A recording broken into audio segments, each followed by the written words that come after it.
Chapter 1: $1 trillion in ghost money at the start. 9 o'clock at night. The classroom was brightly lit, while outside it was pitch black. At this time, it was evening self-study for senior high school students, and there were 40 minutes left before it ended. In the classroom, Chen Mu suddenly opened his eyes, looking around in confusion. After a moment of stunned silence, he came to his senses and muttered incredulously, I've actually been reborn. Chen Mu clearly remembered that he had lived to the 5th year of the bizarre apocalypse. In the bizarre apocalypse, monsters roamed freely, and the human world became a scene of purgatory. In each death scene, even the slightest violation of the rules would invite attacks from the monsters. Those with good luck would lose an arm or a leg, those with bad luck would become food for the monsters. In the bizarre apocalypse, to survive, one either had to sign a contract with a monster, possess tools, have extraordinary wisdom, or have ghost money. Of course, none of these strength, wisdom, or ghost money were easy to obtain, especially the ghost money. Ordinary ghost money is useless. What truly tempts the supernatural is the ghost money from the underworld after the apocalypse.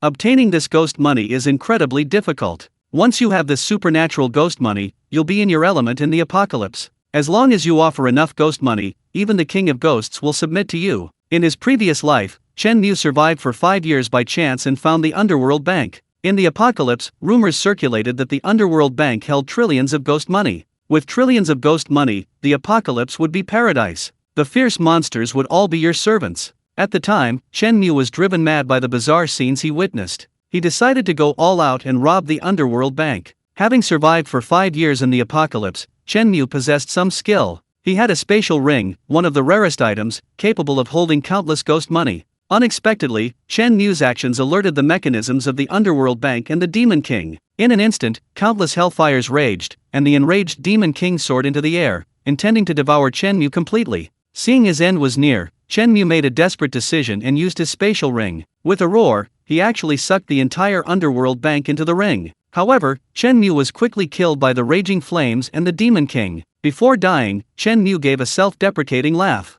At that moment, he had become the richest person in the apocalypse, but he hadn't even had a chance to spend it all before dying. He was unwilling to accept it. Fortunately, what Chen Mu didn't expect was that he had been reborn. Coming to his senses, Chen Mu hurriedly touched his fingers. The next second, his eyes revealed wild joy. He was reborn, but the ring was still there. Not only that, Chen Mu was even more shocked to discover that the underworld bank within the ring was still there. He could freely use the billions of underworld coins inside. Perhaps due to some special reason, Chen Mu brought the ring, the underworld bank, and the trillions of underworld coins with him when he was reborn. He started with trillions of underworld coins. Even after 5 years of tempering in the apocalypse, this excitement still made it difficult for Chen Mu to calm down. It took Chen Mu 5 minutes to finally compose himself and begin to assess his current situation. Chen Mu glanced at the electronic clock in the classroom. It showed June. If Chen Mu remembered correctly, the bizarre apocalypse occurred 5 years ago in May, meaning it had been there for a month now. However, everything seemed normal.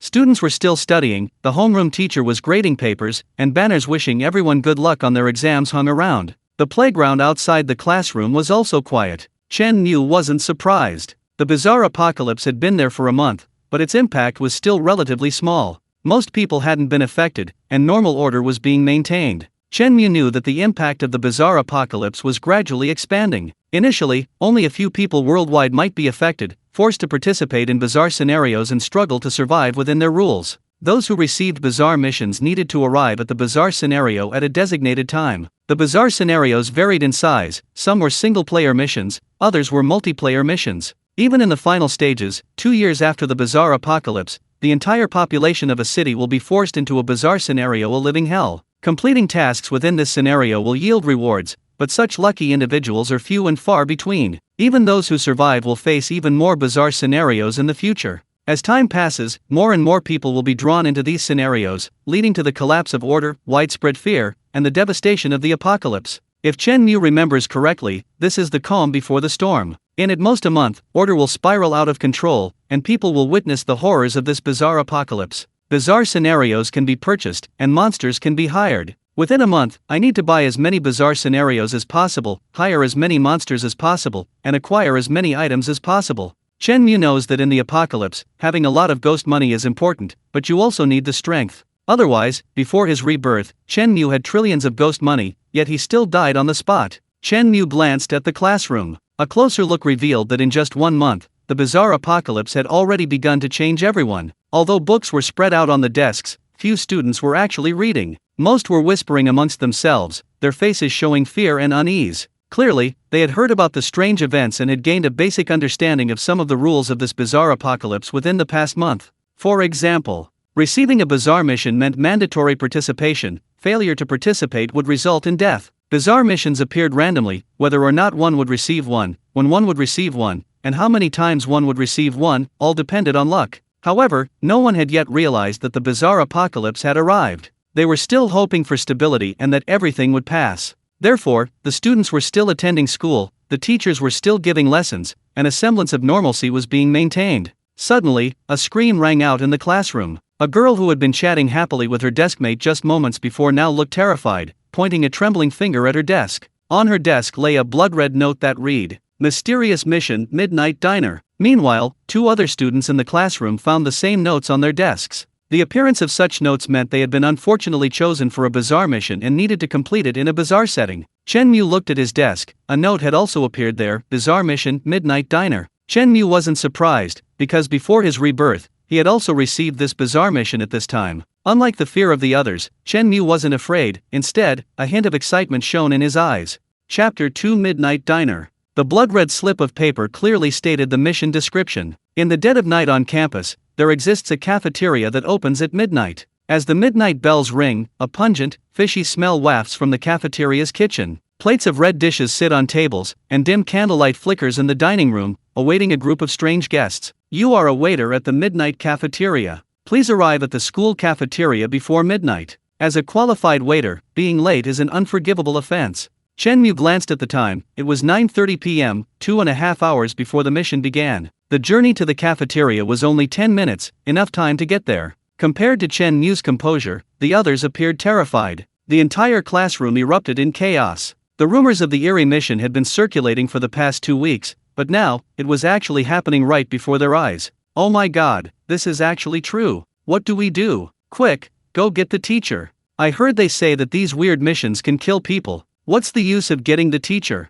Didn't you see the homeroom teacher sitting there? He can't do anything. When something this terrifying happens, we can only hope for the best. Can't we not do the mission? Wah, I want to go home. Not go? Do you want to die even faster? The other day in my neighborhood, a guy received a weird mission and absolutely refused to go. Guess what happened? As soon as the mission started, a red line appeared on his waist, and he split in 2. I heard he struggled for over 10 minutes before dying in agony.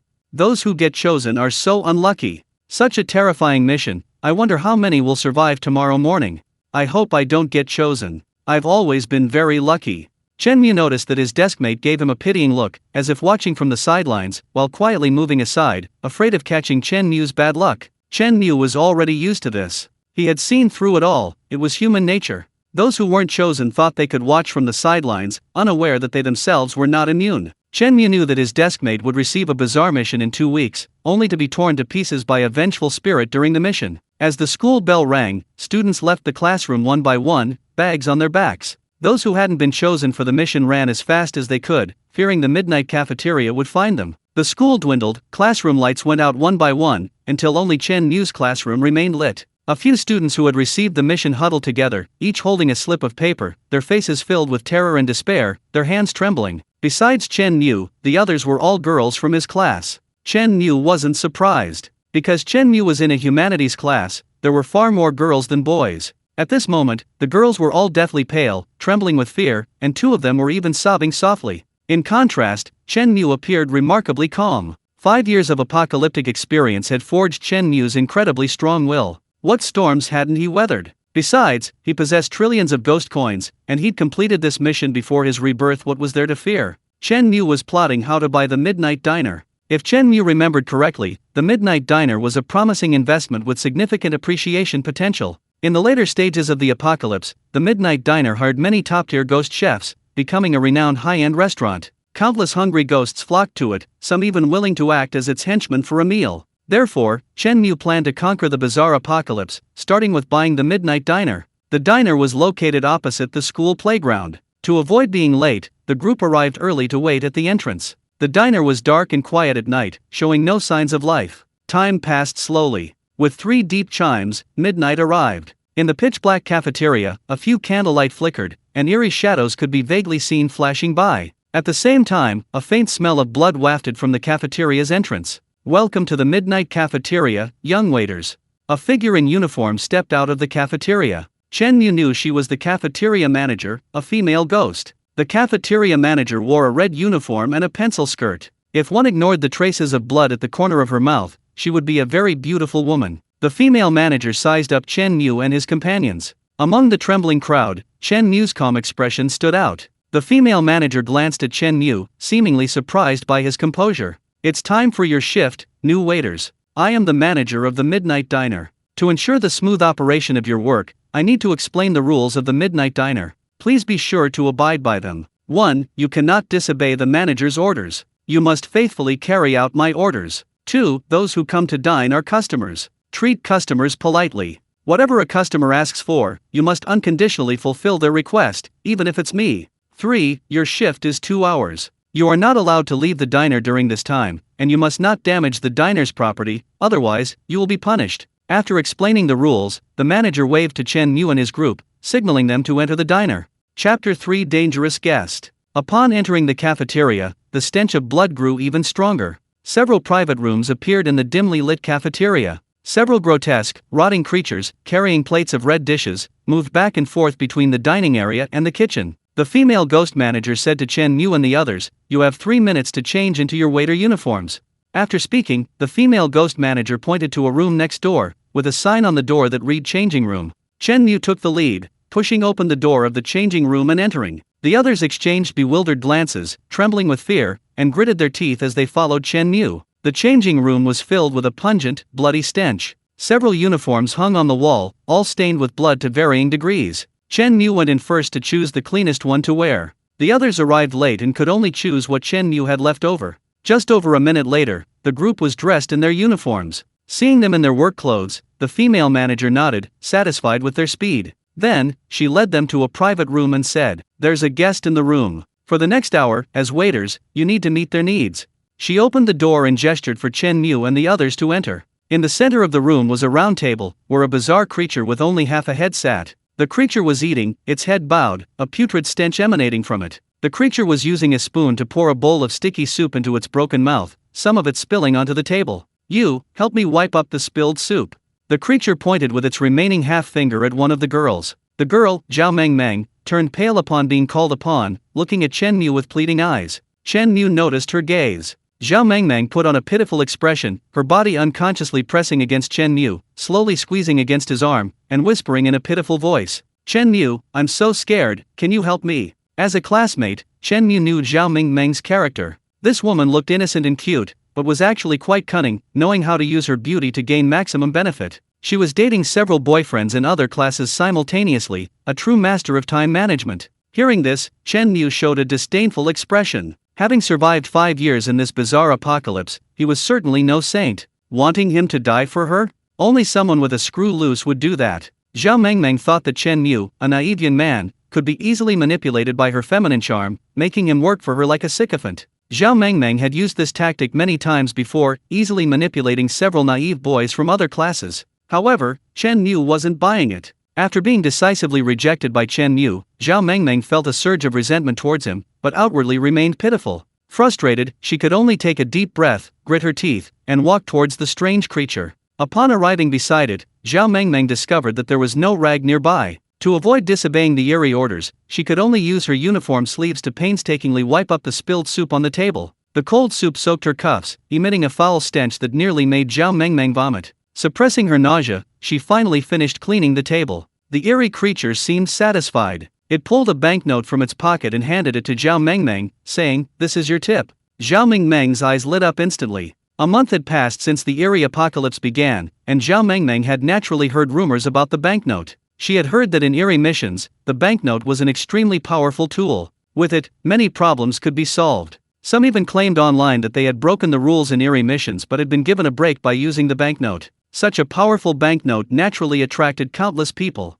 However, obtaining ghost money is extremely difficult, making it incredibly scarce. There are even reports online of wealthy individuals paying $1 million for just 100 ghost coins. Zhao Mengmeng looked at the 10 ghost coins in her hand, as if she had received a talisman, a smile of excitement spreading across her face. She glanced at Chen Mu and the other girls, her eyes filled with mockery and disdain. In her eyes, holding 10 ghost coins meant she was no longer on the same level as Chen Mu and the others who were penniless. The others also looked on with envy. They had only heard rumors that ghost money was an extremely rare and precious item, and now Zhao Mengmeng had actually received a 10-coin tip. However, Chen Mu remained calm, as if he had seen through everything. In these eerie missions, there is no free lunch. Chen Mu had done the Midnight Diner mission before. He knew that obtaining ghost money came at a price. Zhao Mengmeng was celebrating too soon. The eerie creature on the table suddenly picked up an empty plate and said to Zhao Mengmeng, "I've finished this dish. Please remove this plate."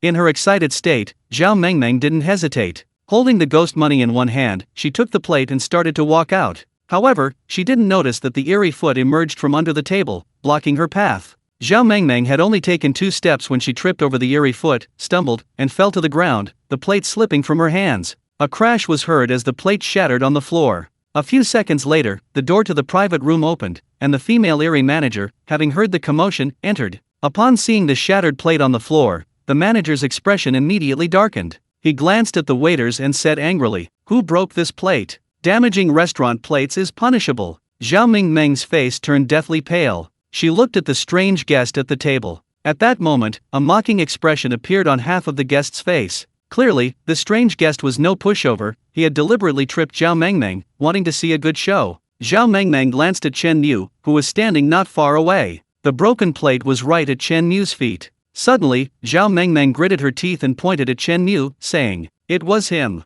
He smashed the plate." Chen Mu frowned. He hadn't expected this woman to be so shameless. After he refused to die for her, she held a grudge and tried to frame him after causing trouble. However, Chen Mu wasn't too surprised, because he'd seen this kind of thing many times before. Ingratitude, backstabbing. Chen Mu had witnessed far too much of the coldness and indifference of human nature. Zhao Mengmeng's framing was child's play to Chen Mu. Moreover, Chen Mu knew that the moment Zhao Mengmeng framed him, her death was already nigh. Chapter 4: The Way Out of the Rules. Hearing Zhao Mengmeng's accusation, the female manager, instead of believing her, became even angrier. "Are you trying to fool me?" The female manager pointed to a corner of the room, where something resembling an eyeball was watching everything happening inside. "I saw everything you did." Seeing her attempt to frame Chen Mu fail, Zhao Mengmeng turned deathly pale, her body trembling with fear. Suddenly, she remembered something, frantically rummaging through her pockets and pulling out a 10 yuan ghost coin tip. This 10 yuan ghost coin tip was the one the strange customer had just given her.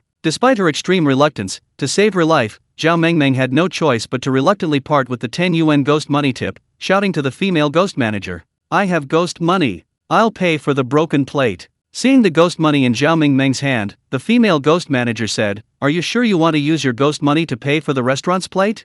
"Yes, yes, yes." Zhao Mengmeng nodded repeatedly, afraid the female ghost manager would change her mind, and hurriedly handed over the ghost money. After receiving the ghost money, the female ghost manager nodded. Seeing this, Zhao Mengmeng finally breathed a sigh of relief, believing she could survive. At this moment, Chen Mu shook his head, because he knew that Zhao Mengmeng had missed her last chance to live. Now Zhao Mengmeng was certain to die. Sure enough, before Zhao Mengmeng could even feel relieved for a few seconds, the female ghost manager's tone turned angry again. "But you don't have enough ghost money. This plate requires 20 ghost coins, and you only gave me 10. If you don't have enough ghost money, I need to use half of your body to pay off the debt." Hearing this, Zhao Mengmeng's eyes widened, fear and despair welling up inside her. She never imagined that 10 ghost coins wouldn't be enough to pay for the plate. That eerie diner was clearly toying with her, trying to kill her. She collapsed to the ground, a pool of steaming liquid spilling out. Clearly, she had wet herself in fear. Seeing this, the eerie creature beside the table clapped its hands in satisfaction.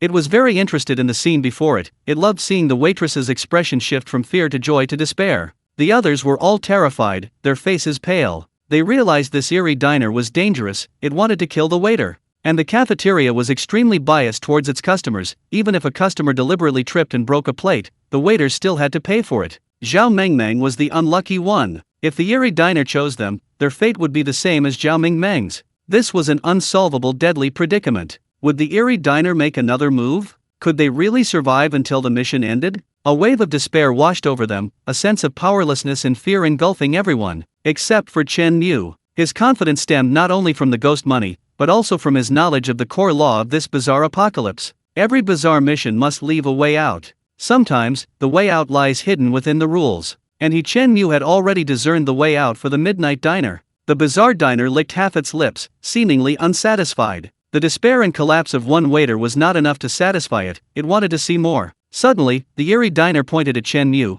pulled 10 ghost coins from its pocket, and placed them in Chen Mu's hand without a word. He, this is your tip. The other players gasped in shock. They realized the eerie diner had no intention of stopping, it had chosen its second victim Chen Mu. Zhao Mengmeng, sprawled on the ground, already harbored resentment towards Chen Mu for not helping her. She knew she was doomed, but seeing Chen Mu die alongside her gave her a sense of revenge. You didn't die for me earlier, now you're going to die too. Under everyone's gaze, the eerie diner picked up another plate and smashed it to the ground with a crash, shattering it into pieces. Pointing to the broken plate, the eerie diner said to the restaurant manager, "This plate is broken, I want this waiter to pay for it." The waiter the eerie diner referred to was, of course, Chen Mu. Seeing the strange, shameless behavior of the diners, a girl, overwhelmed by fear and anger, finally couldn't hold back and shouted, "Chen Mu didn't break this plate. He should pay for it. That's not fair." Chen Mu glanced at the girl, her name was Ye Chugzhu, the class monitor. Ye Chugzhu spoke out of a sense of injustice and also out of a fear of being caught in the crossfire. She worried that if things continued like this, she would be next after Chen Mu died. Regardless, Ye Chugzhu possessed a certain sense of justice. Chen Mu had met people like her before, people with a modicum of justice who would speak up for others. However, a year after the bizarre apocalypse, Chen Mu hadn't seen any more, because those with a sense of justice had all died in the series of bizarre missions. However, the female ghost manager ignored Ye Chugzhu's argument. She looked at Chen Mu and said, "Waiters must obey all orders from guests. If a guest breaks a plate and demands compensation, then you must compensate." To the female ghost manager's surprise, Chen Mu not only didn't argue but calmly nodded, "Of course, I have 10 ghost coins. 10 ghost coins isn't enough to cover the plate's cost." "I know, but I never said I would compensate for the plate," Chen Mu said slowly. The others present exchanged bewildered glances, confused by Chen Mu's words. He didn't want to compensate for the plate? Was he openly defying the female ghost manager? Has Chen Mu gone mad? The female ghost manager frowned, bright red blood seeping from the corner of her mouth, as if she were preparing to tear Chen Mu to pieces. "If you don't want to pay for the plates, then you'll just have to die. I'm tired of high-end hotels. I've heard small workshops use more ingredients," Chen Mu said with a bright smile, waving the 10 ghost coins in his hand. He told the female ghost manager, "Bring me your menus. I want to order a dish to try." The other girls were completely confused by Chen Mu's words. They even thought he had gone mad with fear. What kind of time is this to want to order a dish to try? But seeing Chen Mu's confident demeanor, they weren't sure what he was up to. The female ghost manager's expression changed slightly. She seemed to understand something, and her eyes held a hint of surprise and fear as she looked at Chen Mu. Chen Mu slowly said, "Your little tricks are no match for me." Chapter 5 If you repay evil with good, how will you repay good? You figured out what? The female ghost manager was uncertain, but her slightly flustered tone betrayed her. Chen Mu smiled slightly. "The way out of this mission is actually hidden in the rules you mentioned at the beginning. Am I right, manager? Rule number 2, those who come to consume are guests. Treat guests politely, and unconditionally fulfill whatever their requests, even if it's just the manager. The guest only gave me a 10 ghost coin tip, but the plate requires 20 ghost coins, which isn't enough to compensate for it. If I directly use 10 ghost coins to compensate for the plate, then I'm doomed." Chen Mu, with a slightly cunning streak, didn't forget to subtly criticize Zhao Mengmeng. What seems like an unsolvable deadlock hinges on a leap of thought. Break free from the mindset of being a waiter. Who says you can't change your identity in a bizarre situation? Rule number 2 clearly states that if you're not a waiter, but a customer, then you can make any request, including refusing to pay for the plate. The method to become a customer is already implicit in the rules. Rule number 2, first sentence: those who come to consume are customers. If I consume in the cafeteria, according to this rule, my identity becomes that of a customer. Therefore, the correct use of these 10 ghost coins is not to pay for the plate, but to consume. Manager, give me a stack of peanuts worth 10 ghost coins. As a customer, I request to refuse to pay for the plate. After Chen Mu finished speaking, he handed the 10 ghost coins to the female ghost manager. At this point, the female ghost manager's anxiety finally subsided. The female ghost manager never expected that such a young student could see through the hidden path to survival. "Is this a beaver?" The female ghost manager couldn't help but ask. "Is this your first time doing a supernatural mission?" "Yes, my first time in this life."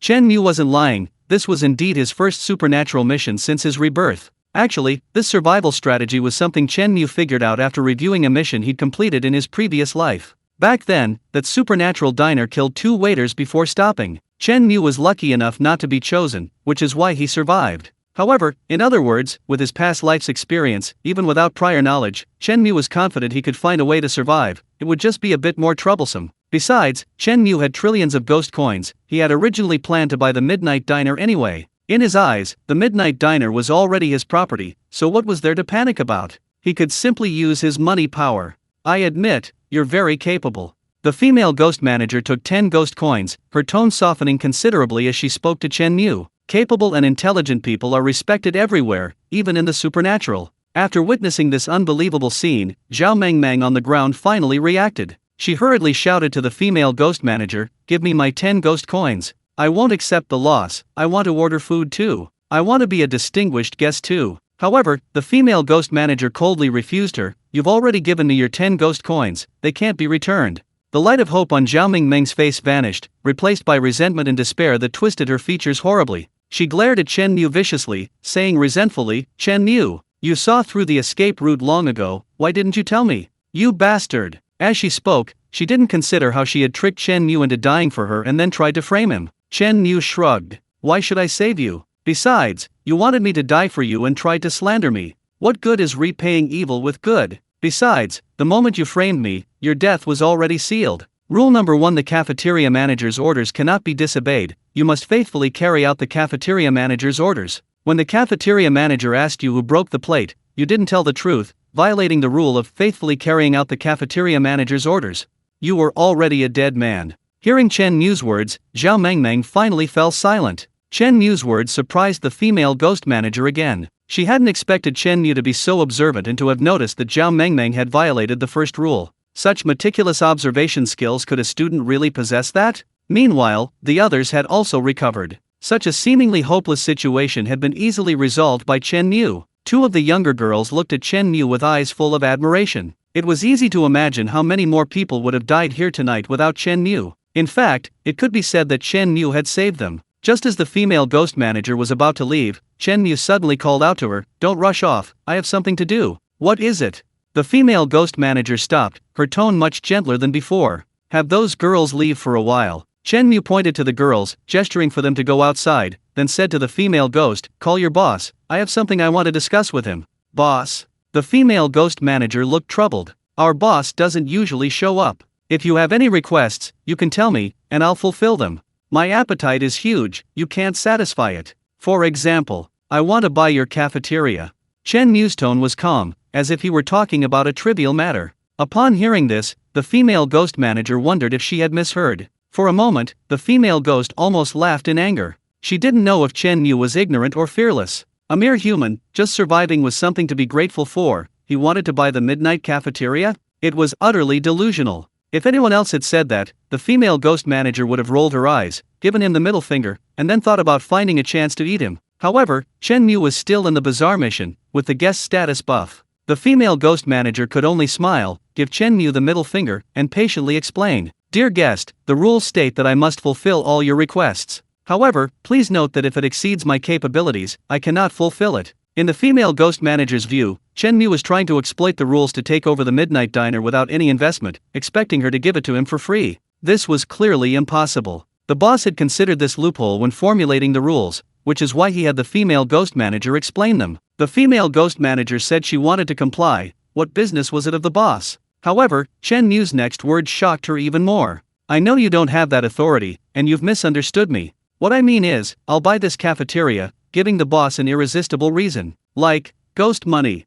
Chapter 6. He's incredibly rich. The female ghost manager sized Chen Mu up and down. She admitted that Chen Mu's performance earlier did show some intelligence. However, she simply couldn't believe that Chen Mu had the means to buy Midnight Diner. Although Midnight Diner was currently struggling and on the verge of bankruptcy, buying it would obviously be difficult without 2 million ghost coins. 2 million ghost coins, that was an astronomical figure. This young man in front of her had 1 million ghost coins? No one would believe it. Was he trying to fool the ghosts? Chen Mu revealed a mysterious smile. He touched the ring on his hand and slowly pulled out a stack of ghost coins. That's right, Chen Mu was about to use his money powers. The underworld bank in the ring held trillions of ghost coins, which Chen Mu could use at will. In this bizarre apocalypse, there was no issue of going to jail for robbing the underworld bank. Whoever robbed it got it. This was also why Chen Mu had risked everything to rob the underworld bank in the first place. Upon seeing Chen Mu produce a large stack of ghost money, the female ghost manager was stunned for a moment, then examined it closely with disbelief. The ghost money was enveloped in a strong ghostly aura. It was clearly genuine ghost money. This large stack of ghost money was worth at least 100,000. He casually produced 100,000. He was actually that rich. Seeing Chen Mu's calm demeanor, the female ghost manager immediately withdrew her middle finger. She believed it, the man before her might really want to buy the cafeteria. At this moment, a complex emotion flickered in the female ghost manager's eyes as she looked at Chen Mu. Recently, the midnight cafeteria had fallen into dire straits. The owner was so poor he couldn't even pay wages. The female ghost manager's salary had been 6 months behind, and the other ghostly employees and cooks had been owed wages for over 6 months as well. The 100,000 ghost money Chen Mu casually produced was equivalent to 2.5 years' worth of wages for the female ghost manager. The female manager's attitude towards Chen Mu had become respectful, her face beaming with smiles, even carrying a hint of obsequious humility. She now deeply regretted ever growing the middle finger. "Dear Mr. Chen, I am Li Xiaoxiao, the cafeteria manager. Please wait a moment while I fetch our boss." With that, Li Xiaoxiao pulled out a chair from the table, respectfully helped Chen Mu to sit down, bowed to him again, and hurried away to call the boss. After Li Xiaoxiao left, the private room fell silent. Chen Mu sat there, and the strange diner who had previously deliberately made things difficult for him became extremely uneasy. The midnight cafeteria wasn't a high-class establishment. The strange creatures who ate there were all poor ones, with little money in their pockets. Seeing how wealthy Chen Mu was, the strange diner couldn't help but feel a chill of fear, worried that Chen Mu would pay to have him killed. If that happened, he would be finished. Thinking this, the strange creature reached into its pocket, found a cigarette it had treasured for a long time, and offered it obsequiously to Chen Mu. "Mr. Chen, I'm just a scoundrel. I hope you'll forgive me for what happened before. Get lost." Chen Mu slowly uttered a single word. The strange creature felt like it had been granted a pardon. It apologized profusely to Chen Mu while scurrying away in a panic. Chen Mu didn't intend to let it go, but because he didn't have the strength yet, he was worried that if he pushed it too far, the creature would become desperate and his life would be in danger. Once Chen Mu bought the midnight diner, he could easily send an employee to eliminate this eerie entity, cutting it off completely. As for Zhao Mengmeng, Chen Mu had no intention of saving her. He set aside any feelings of helping others, respected their fate, and incidentally praised the greatness of natural selection. Outside the private room, several people who had been kicked out for temporary refuge still felt a sense of unreality. What was going on? Weren't they all on a strange mission? A perilous, nerve-wracking, and precarious strange mission, searching for a way to survive. Why did the situation suddenly change when it came to Chen Mu? They saw the door to the private room open twice. The first time, the female eerie manager emerged with a fawning expression. The second time, the strange diners were terrified and ran away in panic. It seemed as if Chen Mu and the eerie entity had switched roles. Chen Mu was the eerie entity, and the eerie entity was like someone who had been scared half to death. "Just find a seat, you won't be in any danger tonight." Chen Mu opened the door to the private room and said to the girls. These girls were all classmates, and Chen Mu had no grudge against them. These girls were quite nice. They had let Chen Mu copy their homework before, and the class monitor, Chugzhu, had just stood up for him. Therefore, Chen Mu naturally wouldn't make things difficult for them. After all, Chen Mu wasn't a psychopath, unlike that strange person from before who seemed to enjoy causing trouble for others. Several girls sat in the lobby, their gazes towards Chen Mu filled with gratitude and admiration. In their eyes, Chen Mu's performance tonight was simply astonishing. Not only had he easily found a way out, but he had also used some method to make even the supernatural fawn over him. His familiar classmates now seemed mysterious to them. Mysterious and powerful individuals naturally attract attention. Two girls wanted to strike up a conversation with Chen Mu, but seeing him close the door and enter the private room, they hesitated. They felt Chen Mu wouldn't pay them any attention. After waiting for about 5 minutes, the door to the private room opened, and Li Xiaoxiao walked in, followed by the owner of Midnight Diner. The owner of Midnight Diner, dressed in a suit, tie, and hat, looked quite dashing. The only flaw was that his head was a skull, devoid of any flesh. The skeleton-like owner approached, appearing refined and courteous. He addressed Chen Mu. "Sir, I'm the owner of Midnight Diner. Are you interested in buying it?" Chen Mu nodded. The skeleton owner's shrewd expression sharpened, and he began to flatter Chen Mu. "Mr. Chen, you can see that my diner is currently facing some difficulties. But rest assured, my Midnight Diner is in a prime location. You definitely won't regret buying it. Think about it, with such a good location, if we hire a few top chefs, the business will boom." The skeleton owner was a master conman, spouting lies to get Chen Mu to take over the business and become a victim. Chen Mu, however, knew that the skeleton owner was actually right. In his previous life, the skeleton owner couldn't find a buyer and had to struggle to stay afloat. Unexpectedly, a year after the bizarre apocalypse, with the increasing number of strange occurrences, the diner's location had become a perfect fit. With the addition of several more skilled chefs, Midnight Diner expanded rapidly, eventually becoming the renowned Midnight Hotel. Underworld Bank, Midnight Hotel, these are superpowers in this bizarre apocalypse.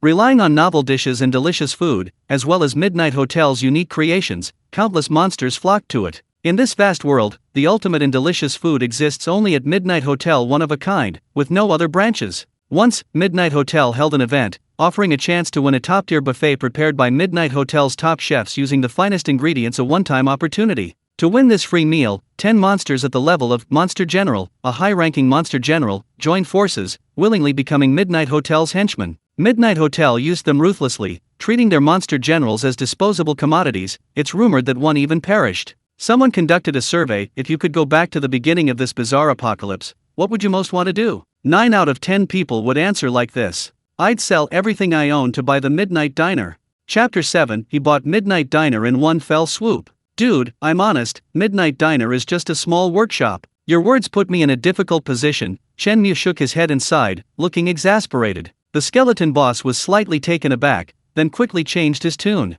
Mr. Chen, what I mean is, you won't lose out. But please understand, Midnight Diner, it's a bit expensive. I don't know if you have the means. He was worried Chen Mu couldn't afford it. Name your price, Chen Mu said calmly. 200, no, 1,500,000. 1,500,000 ghost coins. The skeleton boss tentatively said. Actually, generally speaking, even though Midnight Diner wasn't doing well, it was still worth 2 million ghost coins. However, Midnight Diner was currently losing heavily, and to get rid of this hot potato as soon as possible, the skeleton boss reluctantly lowered the price by 500,000. This was already very close to the skeleton boss's bottom line. The lowest price would be 1 million, otherwise he wouldn't sell. I'll lower the price by another 500,000. I'll offer 1 million ghost coins to buy Midnight Diner. Chen Mu said. Another 500,000 discount, or just 300,000, cash on delivery, full payment, no delays. The skeleton boss stopped abruptly halfway through his sentence, thinking he had misheard.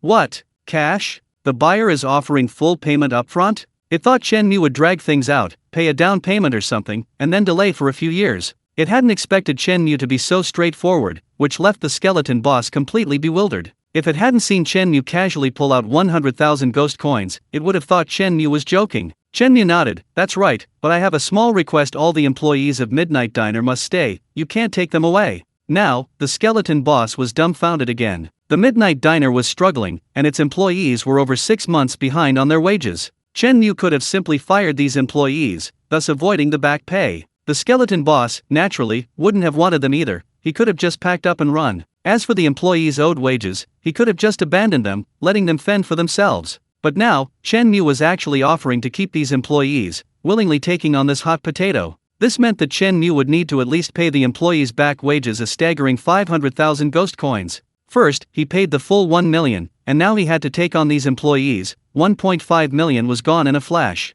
What a rare and unfortunate soul. The skeleton boss looked at Chen Mu with increasing fondness, feeling that Chen Mu was his destined nemesis, born to take over his burdens. Mr. Chen, your judgment is impeccable. I assure you, buying Midnight Diner was absolutely the best decision you've ever made. The skull boss lavished praise on Chen Mu, spouting endless nonsense. At this moment, Chen Mu was the wisest man in the world. Chen Mu enjoyed the skull boss's flattery, appearing completely swayed. However, Chen Mu knew perfectly well that his quick agreement had its own agenda. He bought something originally worth 2 million for only 1 million, getting a great deal. He knew when to stop, he couldn't delay any longer. He settled the matter in cash, bringing everything to a close. The bizarre post-apocalyptic world was developing rapidly. A month or two would be enough for Midnight Diner to turn a profit. If the skeleton boss reneged on the sale, Chen Mu would suffer a huge loss. As for proactively taking over the employees, firstly, some had potential. 2 of the 5 chefs at the future hotel were already there. Secondly, Chen Mu wouldn't need to recruit new staff, saving him a lot of trouble.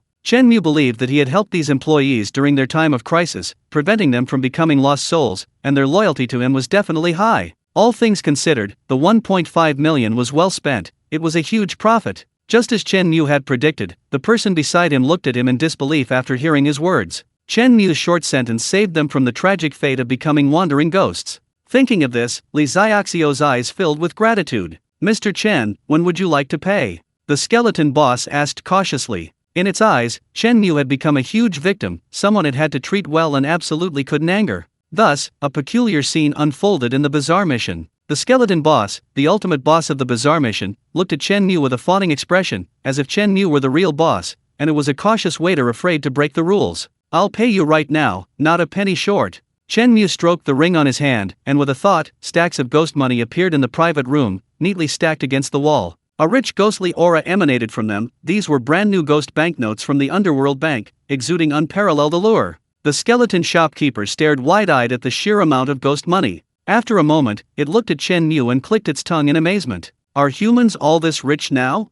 Sign the contract." "After you sign, all this money is yours," Chen Mu said calmly. All right, Mr. Chen, please wait a moment, I'll get the contract right away." Faced with such a straightforward buyer, the skeleton shopkeeper didn't hesitate, immediately pulling out the contract and signing its name. Taking the contract from the skeleton shopkeeper, the paper was peculiar. Holding it, one could feel a dense ghostly aura emanating from it. Within this ghostly aura was an irresistible power. The power of rules. In this bizarre apocalypse, what transcends all other powers is the power of rules. Besides the rules of the mission, there are many other rules in this bizarre apocalypse. For example, the contract before him was a manifestation of one such rule. Once both parties sign the contract, it signifies acceptance of its rules. If either party attempts to violate these rules and forcibly reclaim Midnight Diner, they will be punished by the power of those rules. Chen Mu signed his name on the contract. The moment he signed, a powerful surge of ghostly energy flowed into his body. Chen Mu suddenly had a strange feeling. He felt like a king, able to control the entire Midnight Diner.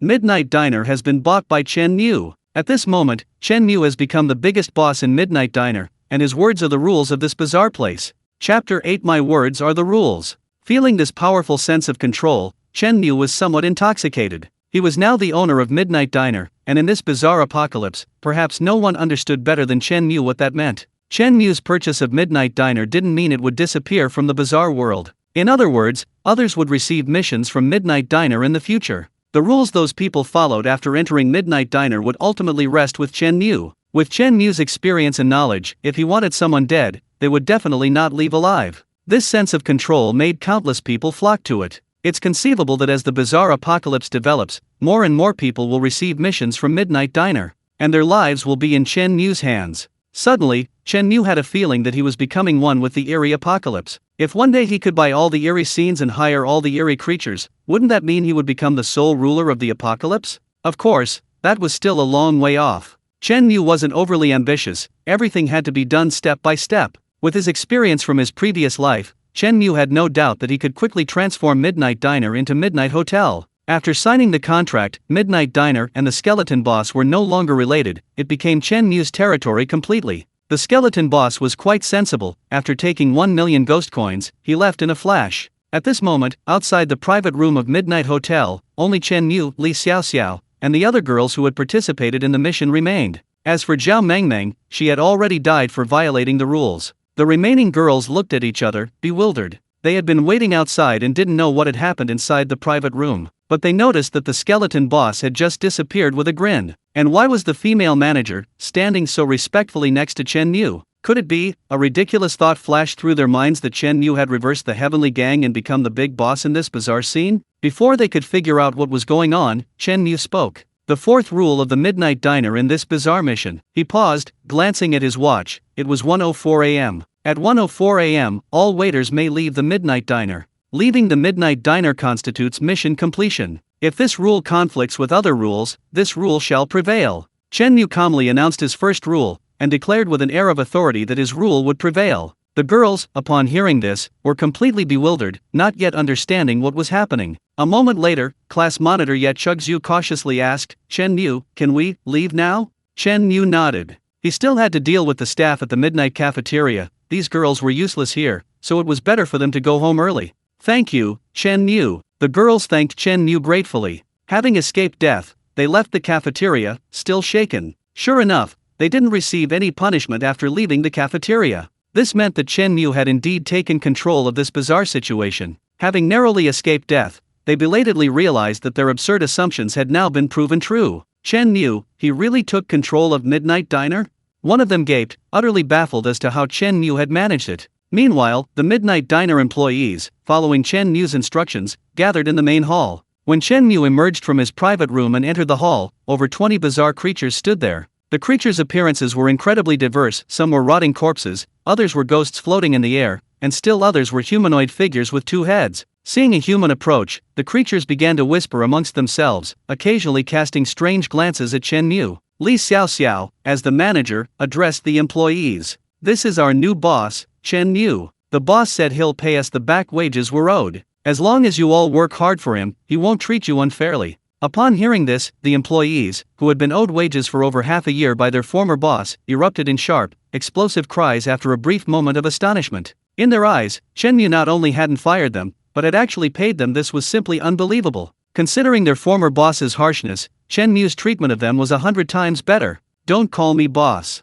Call me whatever you like." Chen Mu felt somewhat uncomfortable with the more businesslike way of addressing a boss. "Yes, master," Li Xiaoxiao replied respectfully. Next, Chen Mu, holding ghost money in his left hand and a contract in his right, began signing contracts with each of the strange employees. With each contract signed, Chen Mu gained control over its inhabitants. They were forbidden from disobeying his orders or harming him. Meanwhile, Chen Mu assessed the employees' strength. In this bizarre apocalypse, the strength of the supernatural beings could be roughly divided into 5 levels: Supernatural King, Supernatural General, Supernatural Chief, Supernatural Soldier, and Supernatural Citizen. Clearly, since Midnight Diner was still in its early stages, the employees' strength was generally low, mostly at the level of Supernatural Citizen. Of all the employees, only Li Xiaoxiao and 2 other chefs barely reached the level of Supernatural Soldier. Not enough, their strength is still too low. Chen Mu shook his head helplessly. He had originally planned to sign a contract with a supernatural being so he could have one for self-defense.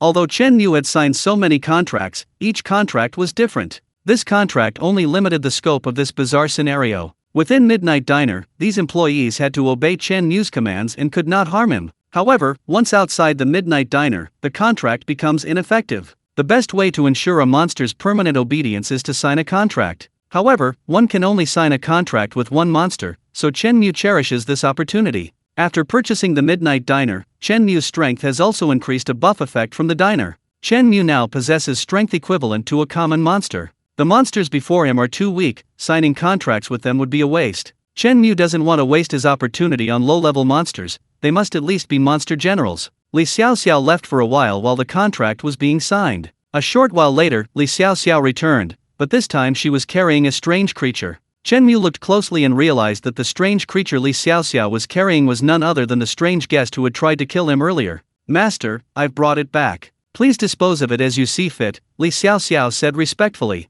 The strange creature was now terrified. It thought it was safe after escaping the Midnight Diner, but Li Xiaoxiao had caught it. It was just a low-level strange creature, with very little strength. Li Xiaoxiao dealt with it easily. Only at this moment did the strange creature truly regret its actions. It realized it had gotten itself into serious trouble. Chapter 9. I'm very magnanimous, I never hold grudges. Seeing the terrified creature, Chen Mu glanced at the respectful Li Xiaoxiao and nodded with satisfaction. Li Xiaoxiao was perceptive, knowing the creature had offended Chen Mu, she captured it before he could even speak. Chen Mu said to the trembling creature, "Don't panic. I'm a very magnanimous person, I never hold grudges." Hearing Chen Mu's gentle tone, the creature's anxiety eased slightly, and it quickly began flattering him. However, deep down, the creature harbored resentment towards Chen Mu. Even if it didn't dare harm him, it planned to cause him trouble later. But Chen Mu's next words plunged it into an icy abyss. "I never hold grudges, so kill it tonight. I hope tomorrow's world is free of it." Knowing its death was inevitable, the creature dropped the pretense and began cursing Chen Mu. However, before it could utter a few words, Li Xiaoxiao took it out and killed it. After signing the contract and distributing the money, it was already late, past 2 a.m. Amidst the Midnight Diner staff's farewell, Chen Mu left. The Midnight Diner reeked of blood. Chen Mu didn't plan to sleep there, he intended to go home and rest. The bizarre apocalypse had just begun, and apart from the eerie scenes, other places weren't particularly dangerous. While the Midnight Diner was certainly safe, Chen Mu couldn't remain holed up there forever. He needed to take advantage of the early stages of the bizarre apocalypse to quickly improve his strength. Ghost money didn't directly equate to strength.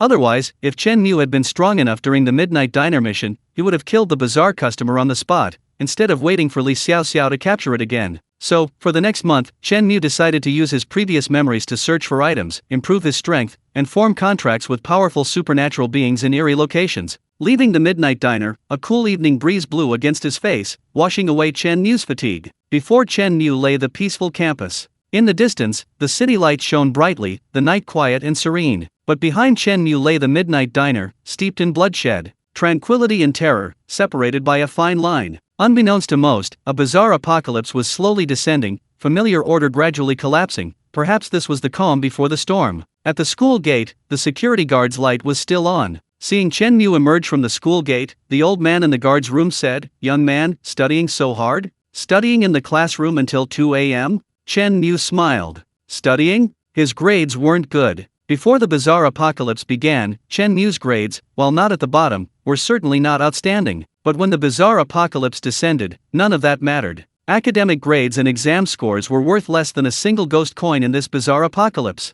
Survival. Survival was the primary goal in this bizarre apocalypse. Only after survival was secured could development be considered. "Sir, could you open the door for me?"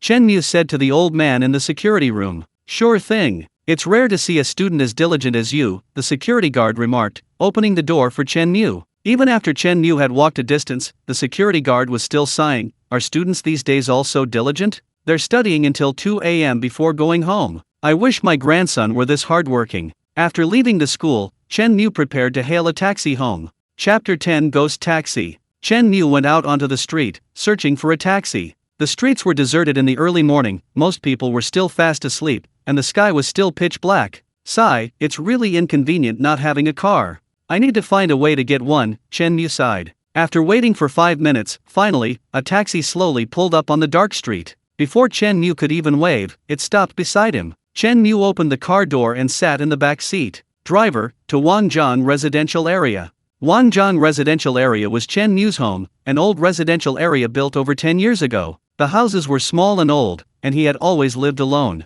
This time, besides sleeping, Chen Mu also planned to pack up his belongings and take everything he could. After all, Chen Mu had a spatial ring, it was very convenient to store things. Chen Mu no longer planned to live in his old, cramped house. With the bizarre apocalypse upon him and trillions of ghost coins at his disposal, he naturally wanted to improve his living conditions and find a better place for himself. Throughout the journey, the driver remained silent, not uttering a single word. Moreover, as time passed, Chen Mu keenly noticed that the taxi's speed was increasing. Soon, the speed exceeded 120, 130, 160. "Driver, you're driving too fast," Chen Mu reminded him. However, the driver still didn't respond. At that moment, something occurred to Chen Mu, and his eyes sharpened. He carefully sniffed, catching a faint smell of blood. On the back window, there was a handprint made of blood. However, the blood stain was faint, and with the darkness, it was difficult to spot. Damn! There's something wrong with this rental car. If Chen Mu wasn't mistaken, this should be the infamous ghost taxi of the bizarre apocalypse.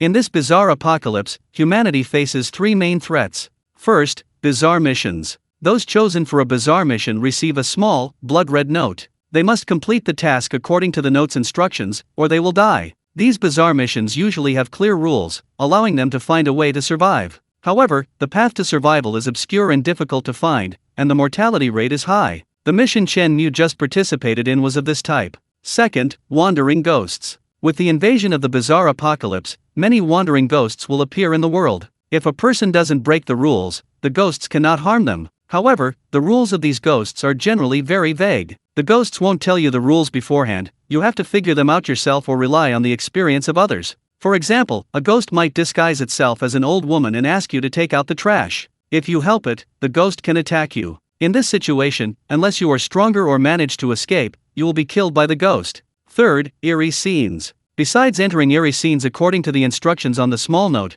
people can also inadvertently walk into them. For example, a roadside shop might be invaded by the ghost and transformed into an eerie scene. If you enter, you must abide by the rules, complete the task, and leave. Take this taxi, for example, it's actually a bizarre scene in itself. Chen Mu unwittingly got into the taxi and thus entered this bizarre scene. However, in this bizarre scene, as long as you don't break the rules, you can survive. Chen Mu had heard a lot about the Netherworld taxi. In this bizarre apocalypse, the Netherworld taxi is an excellent means of transportation. Sitting in the Netherworld taxi, you won't be attacked by other bizarre entities until you reach your destination. It's like having a temporary invincibility buff. As for the rules of the Netherworld taxi, they're actually quite simple. If you have Netherworld coins, you just need to pay the price. If you don't have Netherworld coins, you need to quickly notice the taxi's abnormality and jump out before it picks up speed. The Netherworld taxi's initial speed is very slow, jumping out will only result in minor injuries. However, the Netherworld taxi's speed will increase over time. It will accelerate continuously until you reach your destination, even exceeding the speed of sound.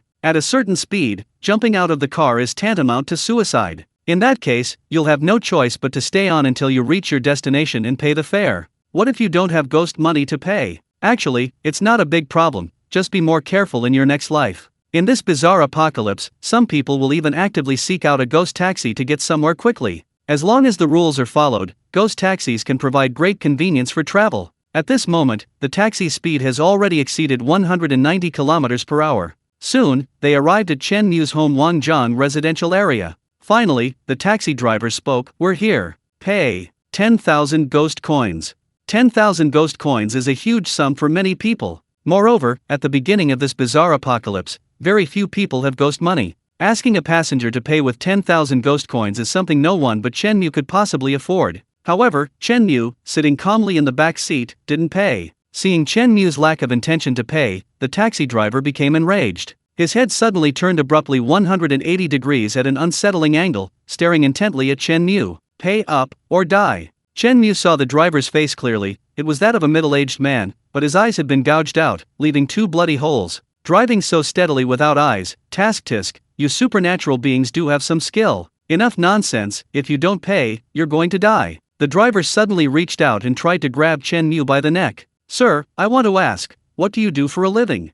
Chen Mu said something incredibly irritating. The driver felt insulted and became even more agitated. "Then pay up. 10,000 ghost money. If you don't pay, you're breaking the rules, you'll die, I'll twist your head off." Chen Mu said, "Don't rush, driver, because there's something even more urgent coming up. I'm not paying, it's all for your own good. Excuse my bluntness, but even if I offered you 10,000 ghost coins, you wouldn't accept them. Because if you accepted ghost coins, you would be breaking the rules." With that, Chen Muzhen took out 10,000 ghost coins from her ring and waved them in front of the driver. Seeing so much ghost money before him, the driver's face lit up with longing, but mixed with that longing was a hint of apprehension. Chapter 11. Be my private driver. Undoubtedly, 10,000 ghost money coins were a huge temptation for the driver. But as Chen Mu had said, the taxi driver dared not accept 10,000 ghost money coins. He could only watch longingly, but dared not move. Chen Mu revealed a familiar smile. He always wore this smile when he understood everything. Chen Mu slowly said, "As far as I know, the rule of the Netherworld taxi is that as long as you pay the fare, you can get off safely.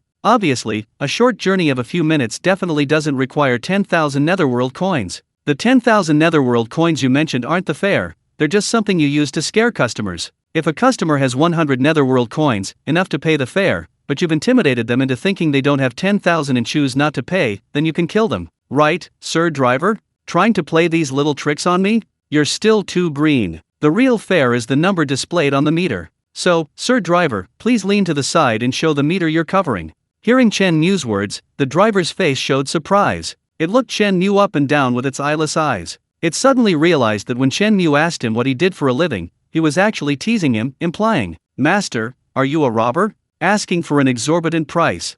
Damn it, this young man saw right through me. He's been playing me all along." Enraged, the driver nearly lost his temper. But Chen Mu exposed him, so he could only shift his body to the side, revealing the meter he had been hiding. 11.45 ghost coins. Payment, receipt, change. After a series of actions, Chen Mu had paid the fare. Logically, he could have gotten out of the car, but he remained seated in the back. "You can go now," the driver urged Chen Mu to get out. The 10,000 ghost coins in Chen Mu's hand were a huge temptation for the driver. As long as Chen Mu didn't move, the 10,000 ghost coins dangled in front of the driver, making him itch with envy. "Is 10,000 ghost coins a lot? Want some of my big ghost coins?" Chen Mu said. "Yes, of course I want some, but you can't give them to me." "Everyone knows the importance of ghost money," the driver said coldly. "Everyone knows the importance of ghost money, especially for humans. 10,000 ghost coins are even more precious and rare, enough to survive many bizarre missions. How could this human possibly give you such precious and important ghost money?"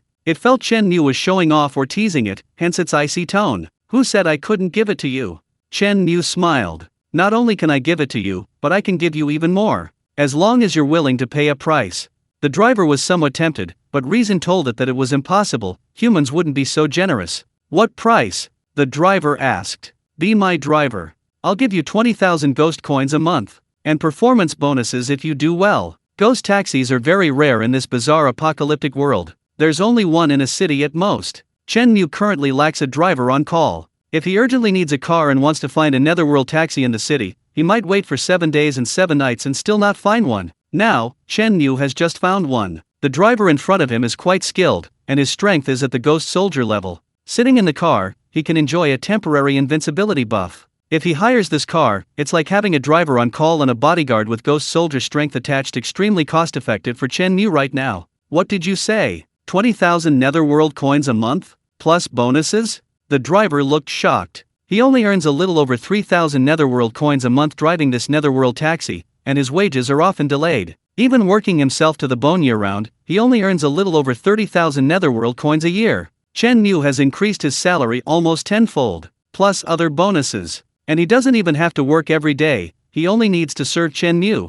Is there really such a good thing in the world? The driver looked at Chen Mu with suspicion. Chen Mu didn't explain much, simply taking 50,000 ghost coins from his ring, adding to the 10,000 he had already given him, totaling 60,000, and handing it to the driver. This is 3 months' salary for you. I'm paying you in advance.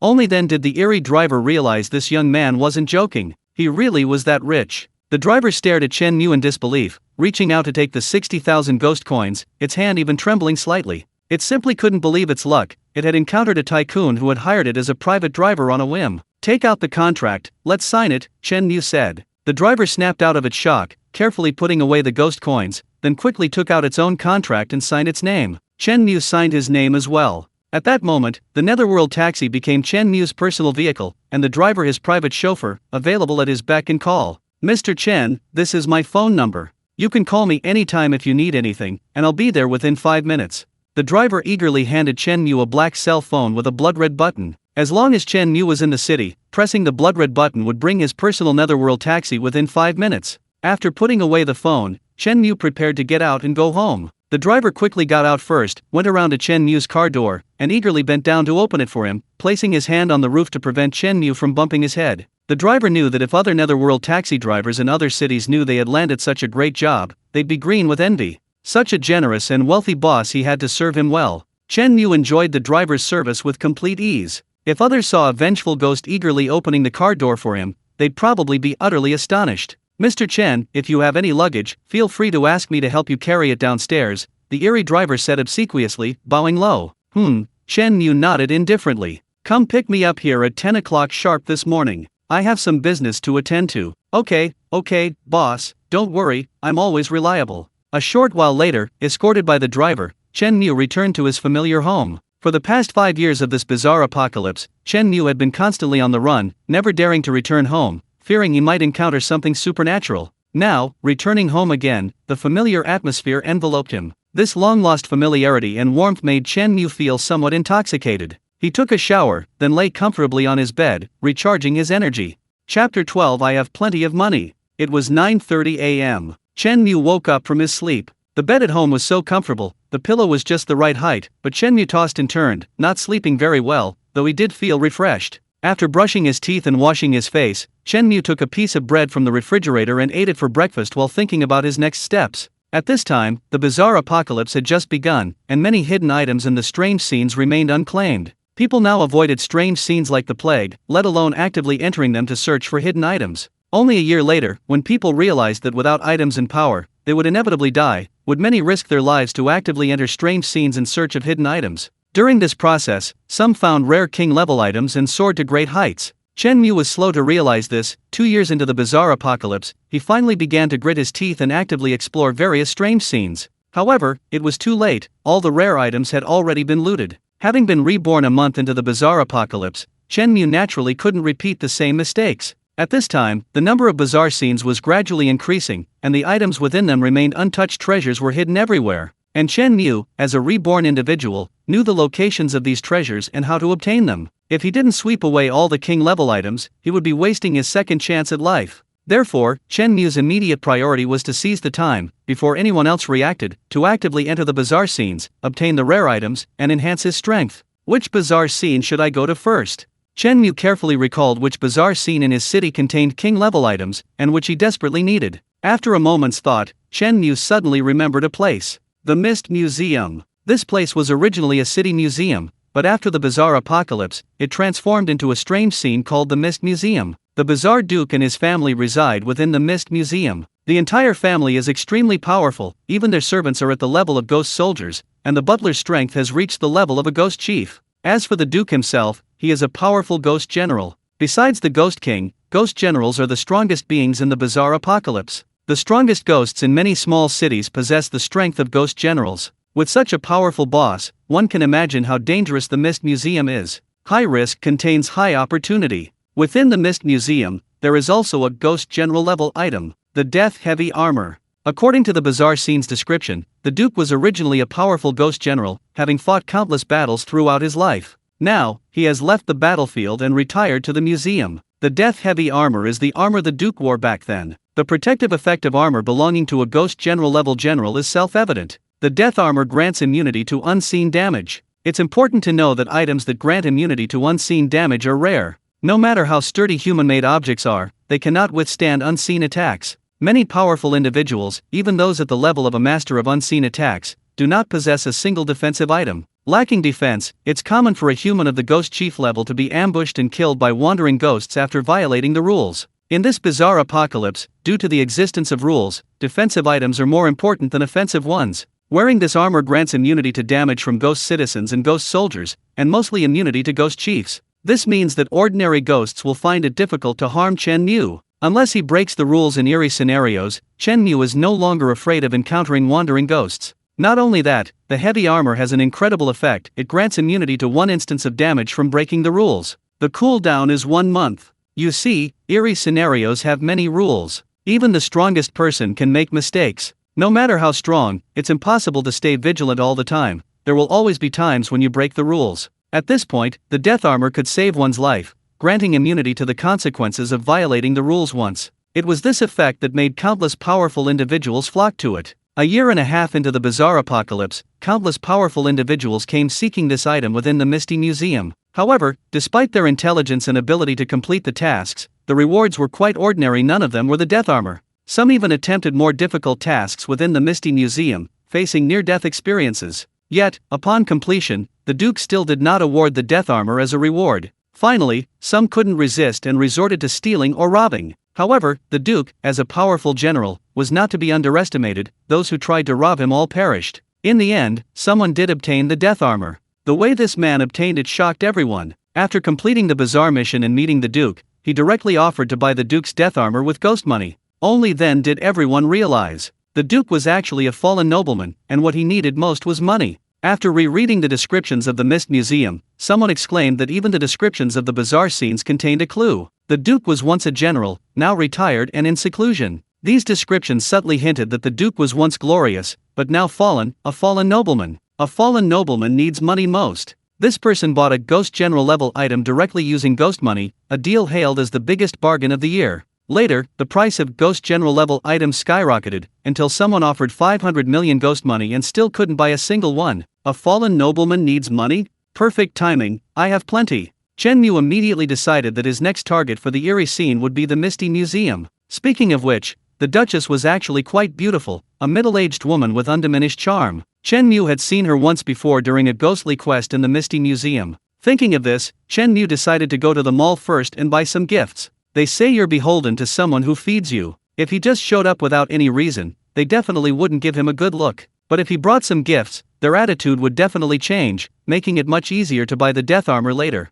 Buying gifts for the ghosts definitely couldn't be done at ordinary malls. It had to be at a mall transformed into a ghostly scene. As for where there were shopping malls with eerie scenes, Chen Mu thought for a long time, somewhat stumped. He had no relevant memories from his previous life. This was understandable. In his previous life, Chen Mu was so poor, like most people, barely surviving in a bizarre apocalypse. Where would he get the money to go shopping? Naturally, he wouldn't know where there were malls with eerie scenes. However, it wasn't a big problem. The driver would be here soon, he could just ask him. He roamed the city every day, he definitely knew. Chapter 13, The Fallen Mall. It was exactly 10 a.m. The Netherworld taxi driver knocked on Chen Mu's door precisely on time. Chen Mu opened the door and saw the driver looking at him respectfully. The driver was carrying a food bag. "Mr. Chen, I've come to pick you up. I thought you hadn't eaten breakfast yet, so I bought some on the way and brought it to you," the driver said, respectfully handing over the bag. Chen Mu was somewhat surprised. He hadn't expected the driver to be so thoughtful. It seemed his offer was extremely attractive, and the driver didn't want to lose his job. Taking the bag, he opened it and found fried dough sticks, soy milk, and a tea egg inside. The breakfast was still warm. Chen Mu had only eaten a dry, hard piece of bread that morning and was really looking for something warm, so this was a perfect surprise. "Thank you, you're so kind." Chen Mu nodded with satisfaction. The driver, flattered by its boss's praise, was instantly elated. Its boss's happiness was its happiness. It could only feel good if it pleased its boss. However, it didn't tell Chen Mu the devastating blow the breakfast stall owner suffered when, seeing a gouged-out monster, the owner ordered a cup of soy milk, a fried dough stick, and a tea egg. Eating its breakfast, Chen Mu looked at the driver standing respectfully beside him and asked, "By the way, do you know where there's a shopping mall? Preferably a high-end one, the more upscale the better. I'm not short of money when it comes to buying things for monsters." The driver believed its boss was truly wealthy. It thought for a moment and replied earnestly, "Boss, I know of a degenerate mall in the suburbs. Everything there is very expensive. It's a newly opened, large, luxurious mall. I heard it's the most high-end mall in the surrounding cities." "Degenerate mall? Good, that's it. Come on, take me to the mall," Chen Mu said to the driver after finishing his breakfast. Before leaving the house, Chen Mu selected some items and stored them in his spatial ring. He didn't plan to return to this old, run-down place. Taking some things with him was a way of keeping them as souvenirs. A few minutes later, Chen Mu got into the Netherworld taxi. The driver, wearing white gloves, respectfully closed the door and drove straight to the Fallen Mall. It has to be said, the Netherworld taxi was incredibly comfortable. Not only was it fast, but it was also remarkably smooth. Smooth as it was also damn quiet. The cacophony of traffic outside, the frantic honking of cars being overtaken, was completely inaudible inside. Last night, when he rode in the car, he could still smell a faint scent of blood, and there were bloody handprints on the windows. This morning, the bloody smell was gone, replaced by a faint floral fragrance. The bloody handprints on the windows were also wiped clean. Personalized service is truly wonderful. Chen Mu finally understood why, in the bizarre apocalypse of his previous life, wealthy people specifically sought out Netherworld taxis. As long as you paid enough, it was damn comfortable. Unfortunately, he had chartered the only Netherworld taxi in the city. No one else, no matter how rich, could enjoy that experience. In less than 10 minutes, the taxi smoothly arrived at its destination. After getting out of the car, Chen Mu looked up and saw a 6-story abandoned building. Only then did Chen Mu remember that there really was such an abandoned building in the suburbs of the city. It was originally intended to be a large shopping mall. Unfortunately, due to urban development planning and other reasons, the shopping mall was abandoned. Unexpectedly, after the bizarre apocalypse, this place would become a bizarre scene. "You stay here and watch the car. I'll go in and buy something and come right back out." Chen Mu told the driver to stay in the car and walked into the abandoned building. The driver had initially thought of going in to protect his boss, but after thinking about it carefully, he realized that his boss was far more cunning. Without the taxi, the driver was at most a monster soldier level fighter. He wouldn't be of much use in a real problem. Having the driver in the car meant that even if something happened to his boss, the driver could drive in and rescue him. Being in the taxi was a temporary, invincible buff. The boss truly lived up to his name. Even his mind was more meticulous than that of an ordinary monster. The moment Chen Mu entered the Fallen Mall, he distinctly felt the surrounding temperature drop instantly. It was the height of summer, yet the mall was unusually cold. Looking around, everything was a gray-black hue. On the mall's entrance gate, a layer of blood-red handprints covered everything. The handprints overlapped and intertwined, as if countless people had tried to escape but were forcibly pulled back, leaving only the relentless slapping marks. Just then, a chill swept in, causing Chen Mu to shiver involuntarily. Following the direction of the chill, he saw a woman in a red uniform walking towards him with a broad smile. Her smile was somewhat terrifying. Upon closer inspection, her mouth was split open to her ears, staring at Chen Mu with a horrifying grin. "Sir, welcome to the Fallen Mall. Is there anything you wish to purchase?" the woman in the red uniform said, a trickle of blood flowing from the corner of her mouth, making her look particularly gruesome. An ordinary person would have been terrified out of their wits by now, but Chen Mu remained completely calm. The woman thought Chen Mu was paralyzed with fear and worried he would turn and run away. So she took 2 steps forward and enthusiastically grabbed Chen Mu's arm to prevent him from escaping. "Sir, don't even think about running away. After you buy something in the mall, you can leave naturally." The woman stared at Chen Mu like he was a lamb to the slaughter. "Hee, don't play these tricks on me." Chen Mu smiled at the woman. "Customers who buy things can leave freely. that's an interesting statement. Sir, you're so clever. Come and buy something, and you can leave after you're done. The woman said in a seductive tone, urging Chen Mu to buy something. No need to rush me. Your rules are quite interesting, let me think about them. If I'm not mistaken, a person can leave safely even without buying anything. Chen Mu said with a chuckle. Upon hearing this, the woman's expression changed, and she glanced cautiously at Chen Mu. She hadn't expected him to see through her ruse so quickly. Chen Mu calmly replied, I've seen this kind of rule many times in this bizarre apocalypse. The rule says, as long as you buy something, you can leave the mall.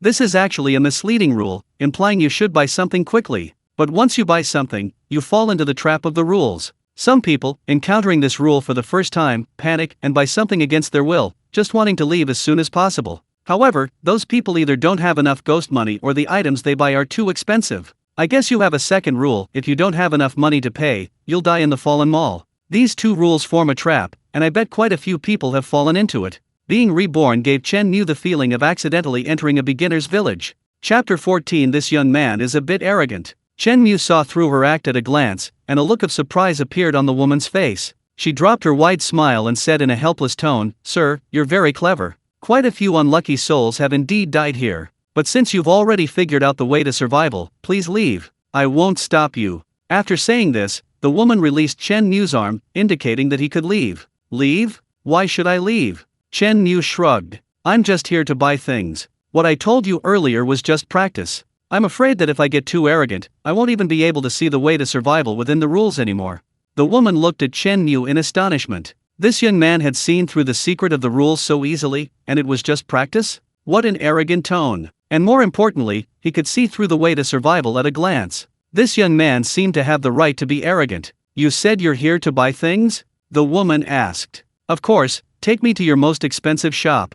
Chen Mu spoke with the calmest tone, yet with the most arrogant words. If anyone else dared to say that, the woman would only think they were asking for trouble. Spending hundreds of thousands of ghost coins at the most expensive shop, could an ordinary person afford that? They'd be recklessly courting death. But Chen Mu first put on a show, and then dared to come in and shop. He wouldn't be here to die if he didn't truly have the means. Could this young man really produce hundreds of thousands of ghost coins? For some reason, the woman looked at Chen Mu and found him actually quite handsome. Rich and mysterious, even ghosts would like a man like that. Thinking this, the woman in the red uniform smiled again, stepped forward, and affectionately took Chen Mu's arm, enthusiastically leading him into the mall. The most expensive shop in the fallen mall was on the top floor, the 6th floor. After they reached the 6th floor, the woman introduced Chen Mu to the shops. She explained that they sold alcohol, clothes, jewelry, all sorts of expensive items, high-end luxury brands from the ghost realm, anything you could buy if you had the money. However, at the end, the woman kindly reminded Chen Mu, everything here is very expensive. If you buy something and don't pay, you'll die. If you want something cheaper, there are cheaper items on the 2nd floor. I'm on duty on the 1st floor, feel free to contact me if you have any questions. With that, the woman left. She had to go back to her shift on the 1st floor. Having learned about the shops on the 6th floor, Chen Mu began to consider what gifts he should buy for the Duke's family to impress the Duke and make it easier for him to obtain the death armor. The Duke probably liked alcohol and cigarettes. Chen Mu had been there once in his previous life and heard that the Duke had a wine cabinet specifically for collecting red wine. However, Chen Mu later learned that the Duke had fallen on hard times, and the wine cabinet was now empty. Therefore, one of the Duke's wishes was to obtain many expensive red wines to refill the wine cabinet. Bringing a large quantity of red wine for the Duke would surely please him. Thinking this, Chen Mu walked into a wine shop. Upon entering, a saleswoman greeted him warmly. Sir, what kind of wine would you like? We have red wine, white wine, and beer, all specially tailored to the tastes of the supernatural, famous luxury items in the world of the supernatural. The saleswoman enthusiastically introduced her wares, eager to get Chen Mu to buy. If Chen Mu couldn't pay, he'd die there, and she'd get her commission. She didn't believe Chen Mu had the money to afford these luxury wines. Several hotheads had come in the past few days, all unable to pay and losing their lives in the store. In her eyes, Chen Mu was just the next hothead. Pack all your high-end wines into gift boxes. 1 bottle of each, 100 bottles. 100 bottles of red wine would fill the Duke's wine cabinet. With so many gifts, the Duke would surely be tempted. There was another important reason Chen Mu went to such lengths to buy gifts. He had heard that the Misty Museum possessed another mysterious general-level item. However, the Duke was extremely secretive about it, so it was only speculation. No one had actually obtained it. If she could get 2 ghost general-level items, that would be an incredible windfall, a winning streak. When Chen Mu asked for 100 bottles, the saleswoman chuckled inwardly. Sure enough, another naive fool. A bottle of red wine here costs 10,000 to 20,000 ghost coins, and the most expensive ones cost 100,000 ghost coins a bottle. This kid definitely couldn't afford that. Soon, the saleswoman had packed them all up. Only then did she reveal her true intentions, giving Chen Mu a sly smile, waiting for him to run out of money to pay. Sir, these 100 bottles of red wine will cost 2.3 million. Please pay, or you'll have to leave your head here as payment. Chen Mu pulled out stacks of cash and said, "It's just 2.3 million, I can afford that."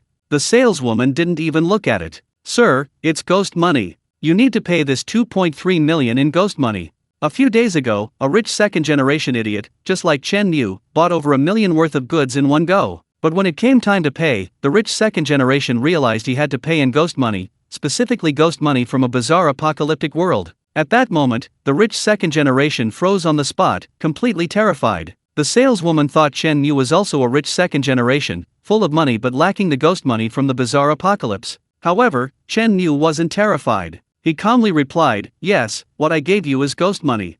Upon hearing this, the saleswoman lowered her head in disbelief, staring at the stacks of money Chen Mu had given her. It really was ghost money exuding a strong, eerie aura. Now it was the saleswoman's turn to be stunned. She froze on the spot. How could this be? How could this be? The bizarre apocalypse had only been going on for a month. How could someone have so much ghost money? This person is way too rich. This scene was completely beyond the saleswoman's comprehension. She stared at Chen Mu in disbelief, speechless. A moment later, she recovered from her shock and quickly changed her tone. "Sir, please wait a moment, I'll call the manager over right away." A transaction involving over 2 million ghost money was beyond the capabilities of a salesperson like her. It required the involvement of the mall manager. Chen Mu wasn't in a hurry. He let the saleswoman help him sit comfortably on the sofa, sipping a freshly brewed cup of black tea, and patiently waited for the manager to appear. With one move, he emptied the store's entire stock of red wine. The store only had about 100 bottles left. After all, these red wines were so expensive that even a ghost chief level ghost rarely could afford such expensive wines. The owner of the Midnight Diner, a ghost chief level ghost himself, hadn't dared to drink a single bottle of this kind of red wine for over a year. Only a duke at his peak could buy dozens of bottles at once. Chapter 15: Shopping Frenzy. While waiting for the manager to arrive, to keep Chen Mu from getting bored, the salesperson knelt beside him and began massaging his legs. If anyone else saw this, they'd probably be furious. When we enter eerie environments, we're all trembling with fear, avoiding anything that might be strange. And you, acting like a king in an eerie environment, even having a ghost massage your legs. Comparison is odious. Is there no justice in this world? 2 or 3 minutes later, the manager of the fallen mall rushed over. A client with over 2 million in spending was already a gold-level client of the mall. For the mall, spending 1 million makes you a silver-level client, enjoying VIP service and receiving personal reception from the manager upon entry. Spending 2 million makes you a gold-level client. And above that, there are black gold clients, who need to spend over 5 million. The number of silver-ranked customers in the fallen mall is extremely limited, each a powerful and enigmatic figure in the city. As for gold-ranked customers, given that the apocalypse has only been a month old, even the most powerful supernatural beings wouldn't spend 2 million netherworld coins in a single month, so there aren't any yet. Chen Mu is the mall's first gold-ranked customer. The mall manager takes this very seriously. "Mr. Chen, congratulations on becoming our first gold-ranked customer. This is your VIP gold card." The manager hands Chen Mu a card that radiates gold. Unexpectedly, Chen Mu doesn't accept the gold card. He pushes it away, saying, "Buddy, hold on a minute, because there's something even more urgent coming up. I haven't finished shopping yet. My shopping spree has only just begun. Where are your most expensive jewels? Pack them up for me." Chen Mu's principle is, the most expensive is the best. And indeed, you get what you pay for. If you want the best, you have to pay the highest price. Hearing that Chen Mu wanted to buy jewelry, the manager didn't dare to delay and quickly had someone bring over the most expensive piece of jewelry in the mall. It was a crystal necklace made of ghostly crystal, emitting a pale blue glow when held in the hand, exceptionally attractive. Unfortunately, this crystal necklace didn't have any special effects, it couldn't increase defense or attack power. Even so, its price was undeniable. 1 million ghost coins for the necklace. No female ghost could refuse such a necklace. Consider it a gift for the Duchess. Chen Mu remembered she seemed to quite like jewelry. However, after the Duchess fell on hard times, he sold his jewelry to pay off debts. Giving her this necklace would surely make her overjoyed. Pack it up and pack it properly.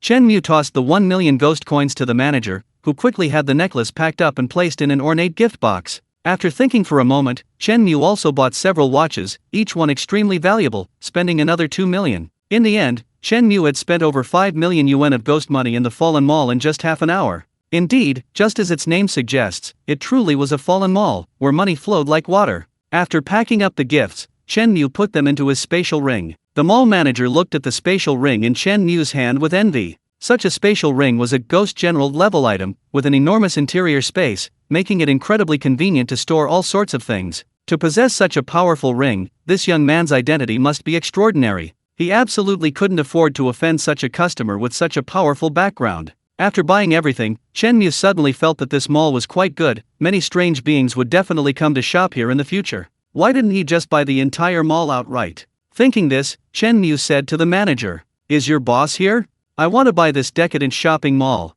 Ask him how much he's willing to pay. Oh, and remember to tell him I'm not short of money, money is no problem." Upon hearing this, the mall manager was first shocked by Chen Mu's wealth, then showed a troubled expression. "Mr. Chen, our boss isn't here right now, so I can't make this decision. How about this? I'll definitely relay the message to him as soon as he returns."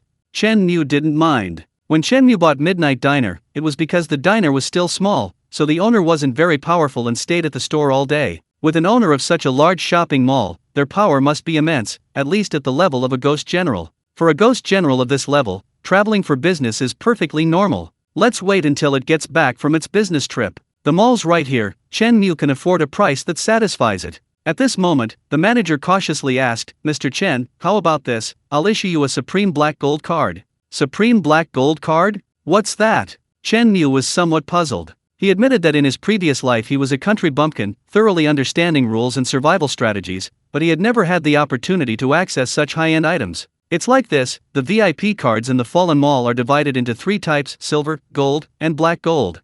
Above these 3, there's an even higher level called the Supreme Black Gold card, issued only to the most distinguished guests. Unlike the other 3 cards, the Supreme Black Gold card, besides requiring certain spending conditions, also demands that the guest have a sufficiently powerful background. The Supreme Black Gold card is an affirmation of a guest's distinguished status. Many supernatural entities, upon seeing this card, will immediately recognize your esteemed identity. It's a symbol of status and prestige. The Supreme Black Gold card offers numerous benefits, including shopping privileges and other perks. For example, Mr. Chen, if you were chosen by a slip of paper to participate in a supernatural mission at the Fallen Mall, with your Supreme Black Gold card, you would be the mall's ultimate boss during the mission, able to freely alter the rules. Even others, if you wish, can use the privileges of your Supreme Black Gold card to interfere with their missions. Furthermore, if you wish to shop at the mall, we can clear out other customers beforehand, serving only you, our most esteemed guest. You can also use your Supreme Black Gold card to issue supplementary cards to others at any time, similar to issuing checks.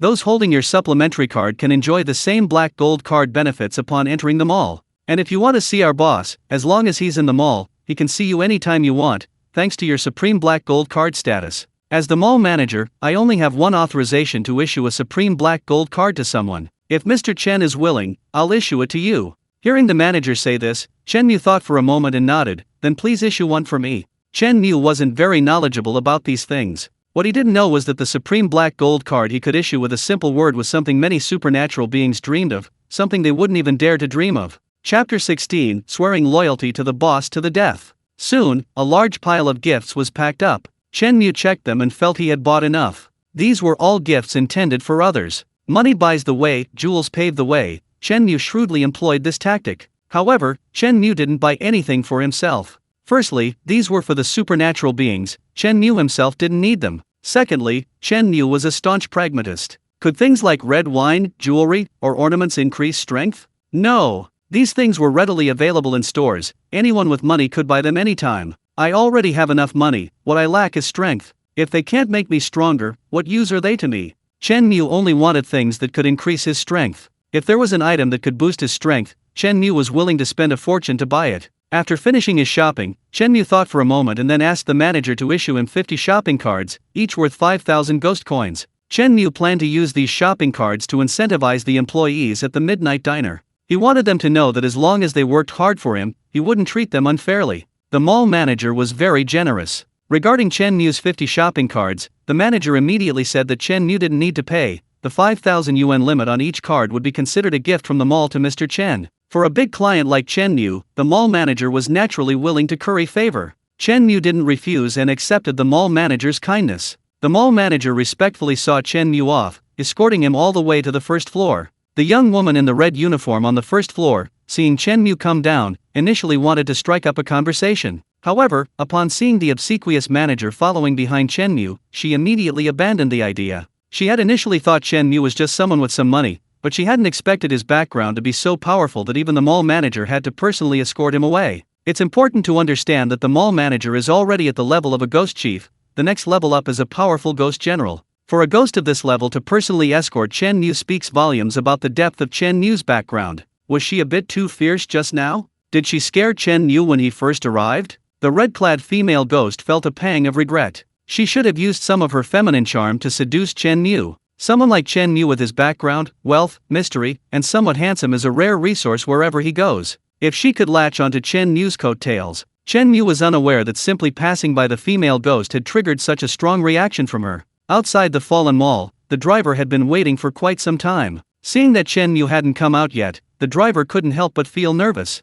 Could it be that his boss had gotten carried away, bought too much, and was being held for not paying? Thinking of Chen Mu's generous nature, the driver felt it was unlikely, but he still wasn't entirely sure. Just then, Chen Mu finally emerged from the mall. Behind Chen Mu, the mall manager and a group of salespeople bowed deeply to him in unison. "Farewell, Mr. Chen, the Supreme Black Gold VIP. Welcome back next time." Hearing the words Supreme Black Gold, the driver's heart skipped a beat. As far as he knew, the highest level was Black Gold, which required astronomical sums of money. The driver's previous boss was only at the silver level. His new boss, on his very first visit to the fallen mall, after only half a day, had already become a Supreme Black Gold customer. Clearly, Supreme Black Gold was even more prestigious than Black Gold. Just what kind of background did his boss have to be so powerful? After Chen Mu got into the car, the driver turned and asked, "Boss, where are we going next?" "Don't rush to work, let me show you something," Chen Mu said, taking a small square box from his spatial ring and handing it to the driver.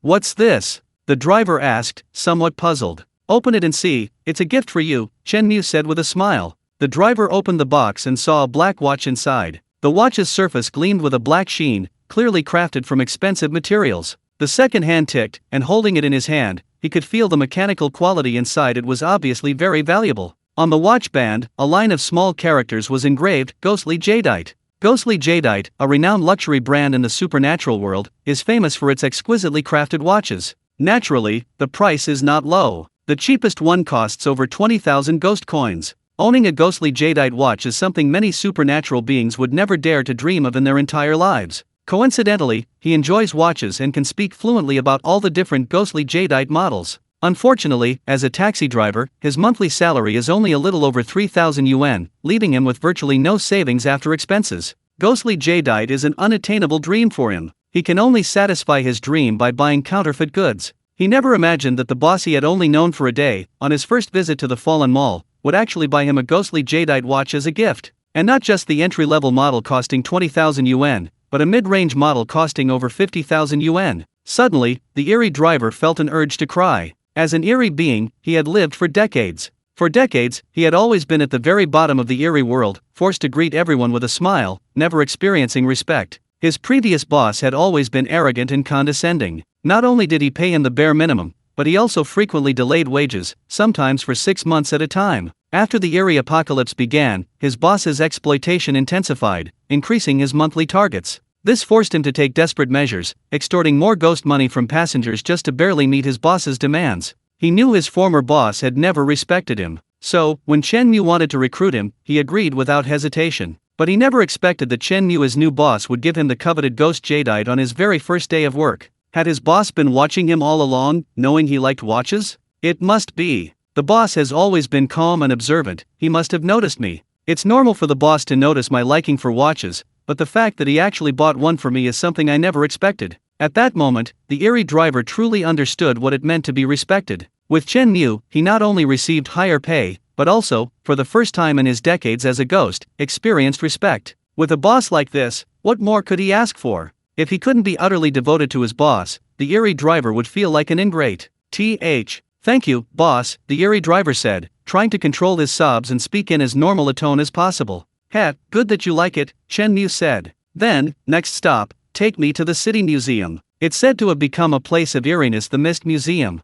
Yes, I swear to serve you to the death, boss. Chapter 17. The driver had no eyes. With an attitude of utter devotion to his boss, the Erie driver drove with extraordinary effort. His speed significantly increased compared to usual. In less than 10 minutes, the Erie taxi had traversed the entire city, arriving at the western suburbs. The museum was located in the western suburbs, and behind it lay a large urban cemetery. Chen Mu observed the surroundings through the car window. Although it was 11 o'clock in the morning, and the sun was blazing overhead, a layer of grayish-white mist shrouded the distant museum. The mist blocked the sunlight, emanating a chilling aura, making the mist museum appear somewhat sinister and terrifying. It seems the museum has been corrupted by the Erie, transformed into a bizarre scene. The mist museum. Chen Mu nodded in satisfaction. If he had arrived earlier, before it became a bizarre scene, it would have been a wasted trip. In this bizarre apocalypse, many bizarre scenes don't appear from the beginning. Like the Midnight Diner, which was originally the school cafeteria, everything was fine a month before the bizarre apocalypse. Students ate there normally after school.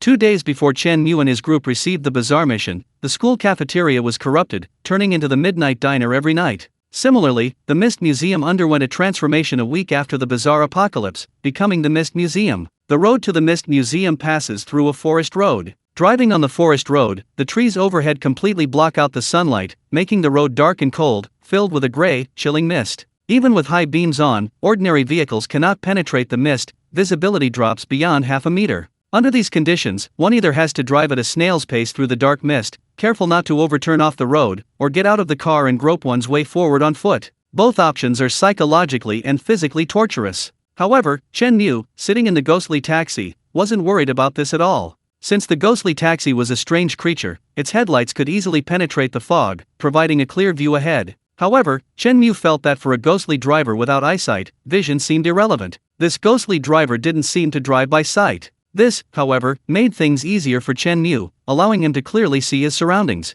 As he rounded a bend, Chen Mu saw a clear skid mark on the road, which disappeared off the road and over the edge of a cliff. Looks like some unlucky fellow had driven too fast in the fog and plunged off the cliff. Speaking of driving too fast, Chen Mu's ghostly driver was even faster. With an extremely high work ethic, the ghostly driver maintained a super-fast speed, zipping around the bend without slowing down, covering the forest road in just over 10 seconds and arriving in front of the ghostly museum. "Mr. Chen, we've arrived at our destination."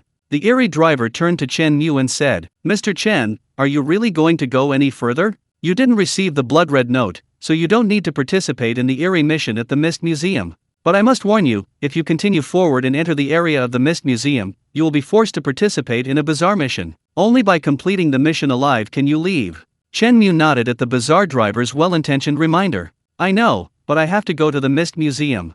Seeing the determination in his boss's eyes, the bizarre driver said, "How about I accompany you, sir?" Chen Mu waved his hand, politely declining the bizarre driver's offer. The Mist Museum, as a bizarre setting, is bizarrely occupied by the Duke's family. The bizarre driver is also bizarre. Going there rashly would only provoke the Duke's wrath. Just as two tigers cannot share one mountain, bizarre beings cannot casually intrude into the sphere of influence of other bizarre beings. Finally, the driver got out of the car, opened the door for Chen Mu, and respectfully watched him leave. Chen Mu walked alone towards the Mist Museum. Walking in the thick fog, Chen Mu felt a little apprehensive. To be honest, if he could obtain the death armor, even walking here alone, Chen Mu would feel confident. It seems that having strength is still very important. This further strengthened Chen Mu's determination to obtain the item. After walking a few steps, Chen Mu entered the area of the Mist Museum. The surroundings were a desolate wilderness, with thick fog permeating the air, making the temperature very low and causing him to shiver. The Mist Museum stood directly in front of him, its exterior resembling a medieval European castle. Several black crows circled above the castle, occasionally letting out eerie cries.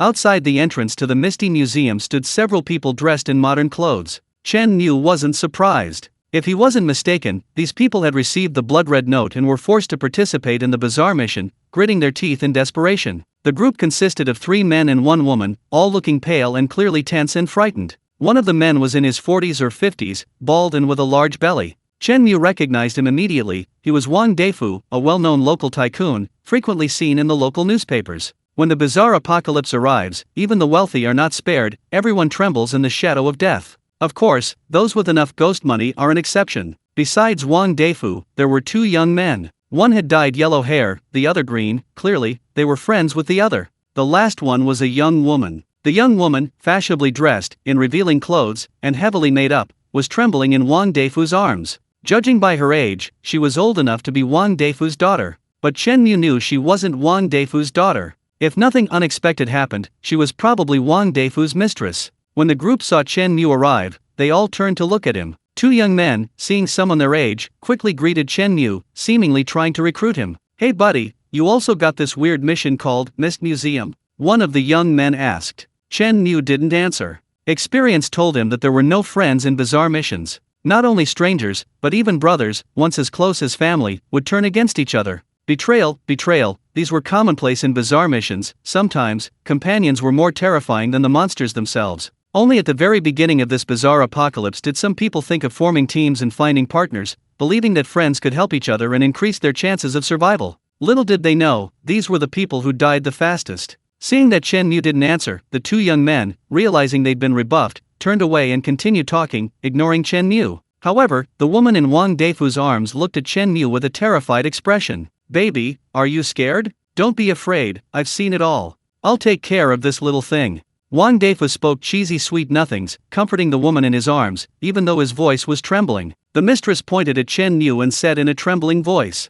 "I just saw him get out of a taxi. But I saw that taxi driver." At this point, a look of horror appeared in the mistress's eyes. That driver had no eyes. Chapter 18: The Museum of Mist. Hearing the mistress's words, Wang Deifu was startled. Not only that, but even the two men with blonde and green hair were startled. The taxi driver had no eyes? Could the taxi driver be a monster? Who would dare ride in a monster's car? Could the newcomer, Chen Mu, also be a monster? Instantly, everyone's eyes turned to Chen Mu. However, from his appearance, Chen Mu seemed ordinary, not like a monster. A monster's skin would be a cold, pale white, but Chen Mu's skin was delicate and rosy, clearly having body temperature, not cold skin. However, a person with body temperature couldn't be a monster. After confirming that Chen Mu wasn't a monster, the group breathed a slight sigh of relief. However, they all noticed that Chen Mu's behavior seemed somewhat abnormal. Simply put, Chen Mu was a little too calm. Chen Mu stood there, hands in his pockets, his cold gaze sweeping over the four men before he remained calmly in place.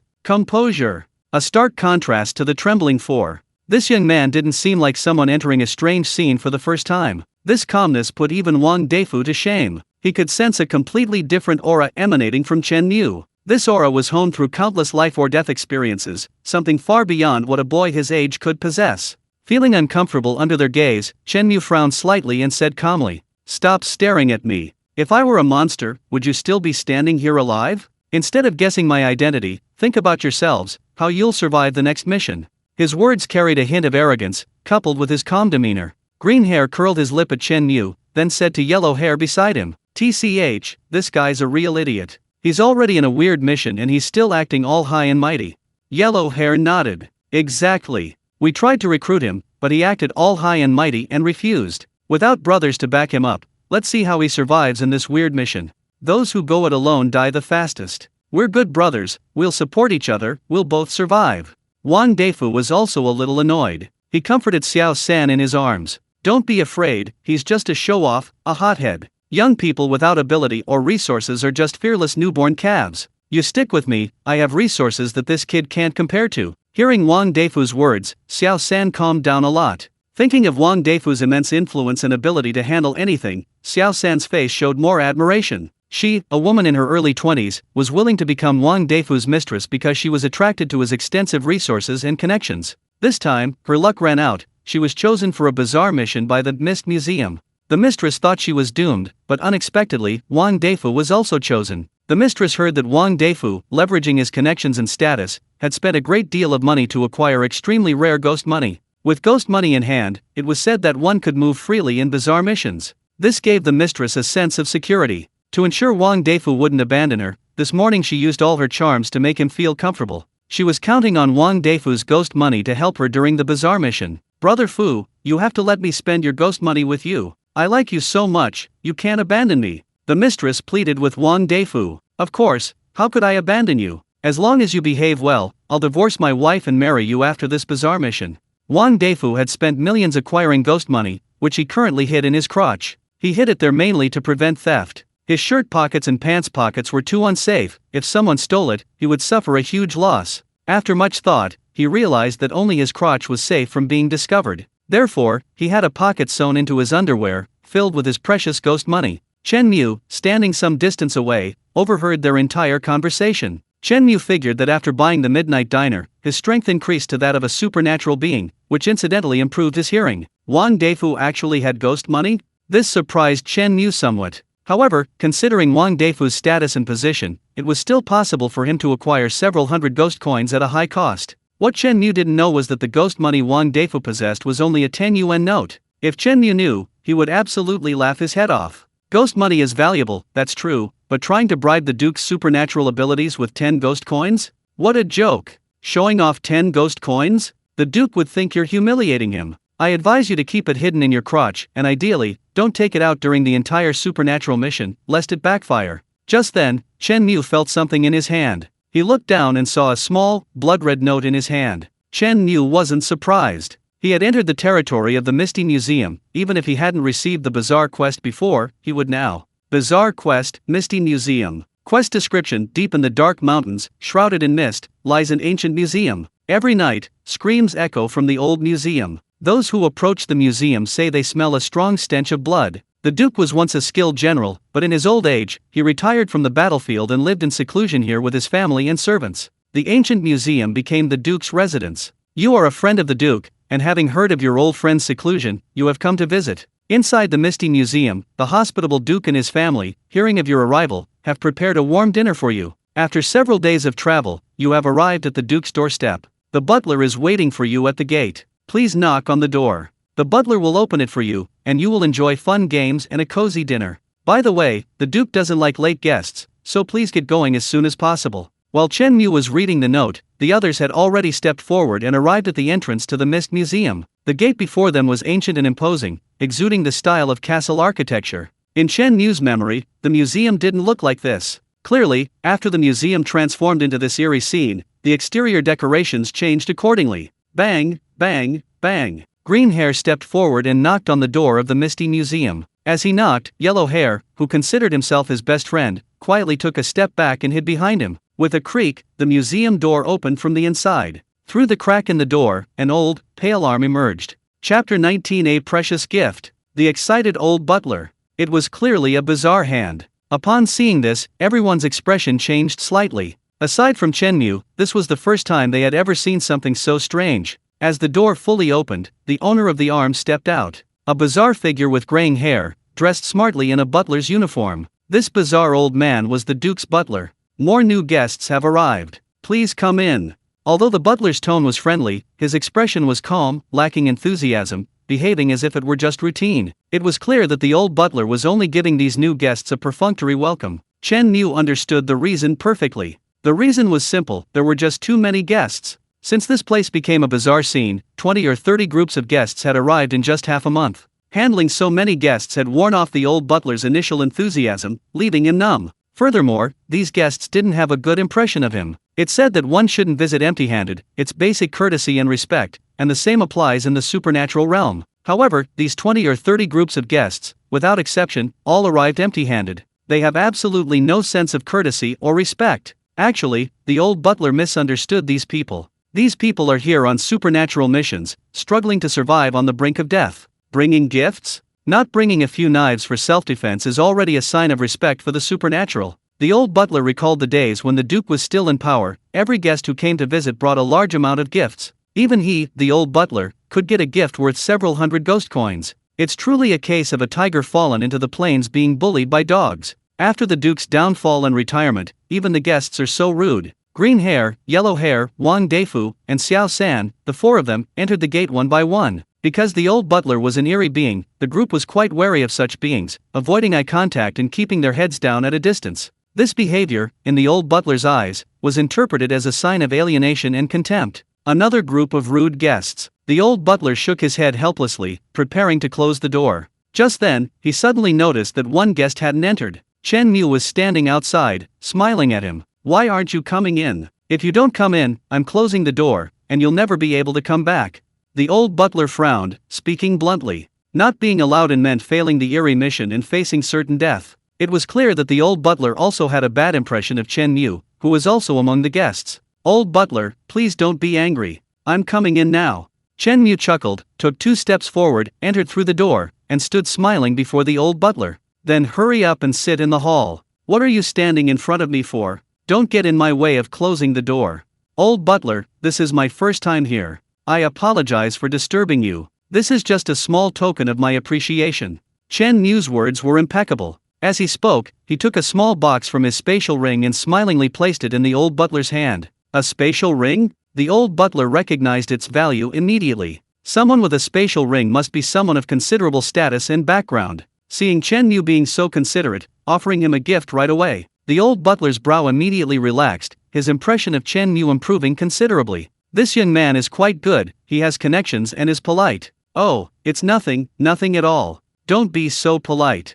The old butler smiled kindly, took the small box from Chen Mu, slightly opened it, and glanced at its contents. What he saw startled him. Inside the exquisitely luxurious box lay an extremely fine watch. A ghostly jadeite. A top luxury brand in the supernatural world. The old butler, with his extensive experience, immediately recognized that this watch was incredibly valuable, a high-end piece from ghostly jadeite, priced at over 100,000 ghost coins. At this moment, the old butler's feelings were beyond shock. Even at the height of the Duke's power, the gifts his guests gave him were only a few hundred ghost coins. Only once was a gift worth 1,000 ghost coins. A high-end watch worth 100,000 ghost coins like this was a gift only the Duke himself could receive at his peak. Moreover, now that the Duke had long since lost power, and he was merely an old butler, this young man had actually given him a watch worth 100,000 ghost coins? This young man was far too extravagant. Wait, could it be a mistake? Was this gift perhaps intended for the Duke? Thinking this, the old butler quickly closed the box and handed it to Chen Mu. You've given me the wrong gift, esteemed guest. This should be for the Duke. I'm just a butler, how could I possibly give you something so valuable? Unexpectedly, Chen Mu smiled and placed the gift back in the old butler's hands. I gave you the right gift. This gift is for you, butler. You've devoted most of your life to the Duke, and I deeply admire you. This small gift is just a token of my appreciation. Hearing that the gift was indeed for him, and having received a compliment from Chen Mu, the old butler immediately felt pleased and looked at Chen Mu with newfound respect, finding him increasingly pleasing to the eye. Mr. Chen, rest assured, although I'm just a butler, my words carry some weight in the Duke's household. Please feel free to be a guest, I guarantee you'll leave the Mist Museum alive. If Mr. Chen suffers even the slightest injury, it's solely due to my poor hospitality. The old butler confidently assured Chen Mu, in this bizarre situation, I guarantee you'll survive. Chen Mu believed the old butler. The old butler indeed held considerable power. Even if Chen Mu slapped the Duke, the old butler would ensure his survival. By the way, Mr. Chen, were those people with you? If so, I could help them out. I just happened to run into them, we don't know each other.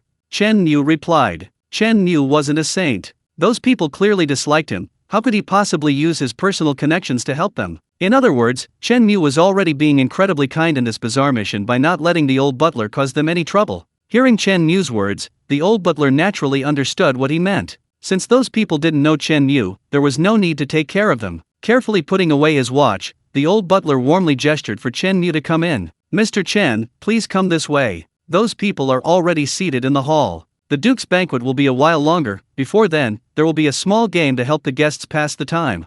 Chapter 20 Hide and Seek. Mini games? Chen Mu racked his brains, but he couldn't recall ever having mini games at the Misty Museum. He'd been there once before, around 8 p.m., when the Duke's banquet began. Could it be because he arrived early, and different tasks were available at different times? That was possible. Led by the old butler, Chen Mu arrived at the Duke's drawing room. The drawing room was converted from the museum's first floor. Inside the museum, various artifacts were on display. There were medieval daggers, knights' helmets, yellowed parchment, everything exuded an antique feel. The entire first floor of the museum was decorated in a dark yellow hue, the space generally dim, with only 1 or 2 fireplaces burning, emitting a faint yellow light. At this moment, the other 4 people were already waiting in the hall. They stood in the middle of the hall, under European-style chandeliers. They were cautiously and curiously observing their surroundings. Upon seeing the old butler arrive, all eyes immediately turned to him. In their eyes, he was clearly the mini-boss of the mission. However, what happened next left them all dumbfounded. The old butler led Chen Mu to an antique sofa, had him sit down, and asked with a smile, Mr. Chen, what would you like to drink? We have hot water and black tea. I'll have some black tea, Chen Mu said calmly. Okay, please wait a moment. A moment later, the old butler returned with a tray containing a teacup. He placed the teacup next to Chen Mu, opened the lid, and revealed steaming hot black tea. Chen Mu took a sip. This was human tea, not for the supernatural, so it tasted quite good. The others were immediately dumbfounded. The way Chen Mu was slowly sipping his tea on the sofa made them wonder if he was there for a life or death mission or a vacation. The old butler's service was so good? He even provided tea? However, they waited for a long time, but the old butler never came to ask them what they wanted to drink. It seemed the old butler's service was only for Chen Mu. They were all here for a supernatural mission, so why such a big difference in treatment? 10 minutes later, Chen Mu finished his tea. At this moment, the old butler returned. Looking at the group, he said, "Distinguished guests, the Duke's banquet is still being prepared. To help you pass the time, His Highness the Duke has prepared a small game for you. The game is called Hide and Seek. To ensure you have a good time, please be sure to follow these rules. 1. The game will begin in 5 minutes and last for 2 hours. The game will automatically end when the time is up. 2. After the game begins, security guards from the Misty Museum will appear. They will patrol the museum and will kill any outsiders. Do not get spotted by the guards. 3. During the game, do not leave the first floor of the Misty Museum. Leaving this area will result in death. 4. If you are unfortunately spotted by the guards, please try your best to avoid them, but in the process, please do not touch the exhibits in the museum. 5. Except for the ground and walls, all immovable objects are exhibits belonging to the Duke. 6. The exhibits are not to be moved or touched. Anyone who dares to move or touch them will be punished by the Duke. These are the rules of the game. Please be prepared, the game will begin soon." After saying this, the old butler gave the group a strange smile and then left the first floor. In the vast museum, only Chen Mu, Wang Deifu, the woman, green hair, and yellow hair remained. The mechanical clock on the wall ticked away. The group remained silent, carefully memorizing the rules the old butler had explained. The atmosphere began to grow eerie. The temperature in the air slowly dropped, and the ground began to feel damp, as if something was about to appear. The woman clung tightly to Wang Deifu, hoping he would save her. However, Wang Deifu himself was in dire straits, fine beads of sweat forming on his forehead. He admitted that this game was more thrilling and tense than any of his previous business battles, because the stakes were his own lives. Green hair and yellow hair weren't in much better shape. They had heard that in bizarre missions, one had to follow the rules. Moreover, they had heard that some rules contained hidden paths to survival. Once a path to survival was found, even the most difficult mission could be easily overcome with a smile. However, finding a path to survival was not something ordinary people could do. Especially at the beginning of the bizarre apocalypse, everyone was a novice, and finding a path to survival was as difficult as climbing to the heavens. "Brother, this old steward is too ruthless. The rules are too strict, he has no intention of giving us a way out at all." Green hair's tone was filled with fear. "Yeah, we can't touch the exhibits, that makes sense. But everything except the floor and walls is an exhibit. Doesn't that mean we can't even touch cabinets or sofas while we're hiding? How are we supposed to play like this?" The blonde-haired guy also looked grim. These rules were extremely harsh. He even suspected the old butler was targeting him. In contrast to the others' tension and fear, Chen Mu remained calm. At this moment, Chen Mu was pondering as he walked around the museum, carefully observing the environment before the game began. This was typical of a veteran. Rather than wasting time crying and complaining, it was better to observe the environment beforehand, increasing his chances of success. Although the old butler had assured him he would leave alive, Chen Mu was still trying to find a way to survive. Chen Mu knew very well that if he didn't use his brain for a long time, his experience would quickly fade. If he encountered extremely difficult rules later, his chances of survival would be slim. Chen Mu pondered the game rules, acknowledging their harshness and immense oppression on humans. Not being able to touch the exhibits meant that when encountering security guards, one couldn't retaliate with anything at hand, forced to passively hide, and had to be careful not to bump into tables and chairs. Under these circumstances, hiding for 2 hours was incredibly difficult. No, there must be a way out. Based on Chen Mu's experience, sometimes the path to survival in a mission is hidden precisely within the strict rules. If a way out cannot be seen, then the harsh rules will lead to death. But if you have enough experience and wisdom to find a way to survive, then the strict rules can actually help you live. So, what are these strict rules trying to tell me? Just as Chen Mu was deep in thought, the clock on the wall suddenly chimed dully. 5 minutes are up. A chill suddenly rises. A thin white mist begins to appear in the museum. Within the ethereal mist, something seems about to emerge. The game begins. Chapter 21: The Method to be Invincible. The bizarre sight terrified Wang Deifu's mistress, who screamed, "Ah!" The shrill scream echoed throughout the museum. Wang Deifu was startled. Was his mistress screaming so loudly to get noticed by security? "Don't drag me down with you if you want to die." Slap! Wang Deifu slapped her across the face, silencing her. The two young men, green-haired and yellow-haired, also began to hide. The entire first floor of the museum was shrouded in a thin white mist. From within the mist, black figures appeared intermittently. Some of these figures were human, others were the strange security guards. On the other side, Chen Mu frowned slightly. Judging from the shadowy figures in the mist, there was more than one strange security guard. There were at least two. This strange mission was going to be difficult. Based on Chen Mu's past experience, if those four didn't find a way out, no more than two would survive. A mortality rate exceeding 50%. If he could find a hidden path to survival within such harsh rules, Chen Mu believed his abilities would improve significantly. 1 minute into the game, security guards began emerging from the mist. The first bizarre security guard to appeared behind Wang Deifu. It was a creature resembling a rotting corpse, dressed in a security uniform reduced to tattered strips.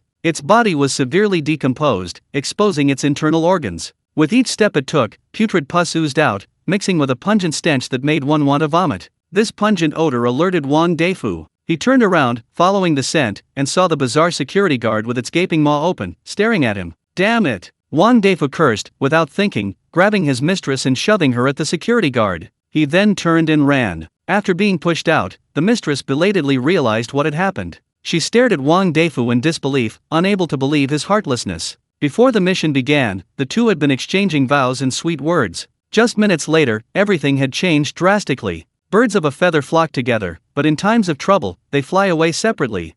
This kind of scene is common in the bizarre post-apocalyptic world. The ugliness and selfishness of human nature are laid bare in these eerie missions. With no other option, the woman staggered to her feet. Overwhelmed by fear, her adrenaline surged, and she overcame her trembling legs to flee in another direction. Fortunately, the eerie security guards went after Wang Deifu, giving her a brief respite. Meanwhile, the blonde and green-haired men weren't faring much better. A skeleton security guard blocked their path. "Brother, you hold on, I'll go around and ambush it from behind," the blonde guy said seriously to his good friend, the green-haired guy. The green-haired guy nodded. He'd been with the blonde guy for over 10 years, they were childhood friends, inseparable. Although he was terrified, the green-haired guy gritted his teeth and stood his ground, drawing the skeleton guard's attention. The blonde guy patted his friend's shoulder, preparing to circle around to the back and ambush the skeleton guard from behind. As the skeleton guard drew closer, the green-haired guy's legs trembled. He stared intently behind the skeleton security guard, hoping his best friend would appear from behind and deliver a fatal blow. However, a few seconds later, the green-haired guy was cornered by the guard, while the blonde guy who had circled around hadn't appeared yet. "You're waiting for that blonde guy?" the skeleton security guard said mockingly, looking at the green-haired guy. "I saw it all. The blonde guy ran away from behind me. He never intended to ambush me, he just wanted to send you to your death so he could escape." Hearing this, the green-haired guy didn't believe it, but as the skeleton security guard drew closer, he finally realized with despair that he had been betrayed by his best friend. 10 years of brotherhood. "You actually betrayed me."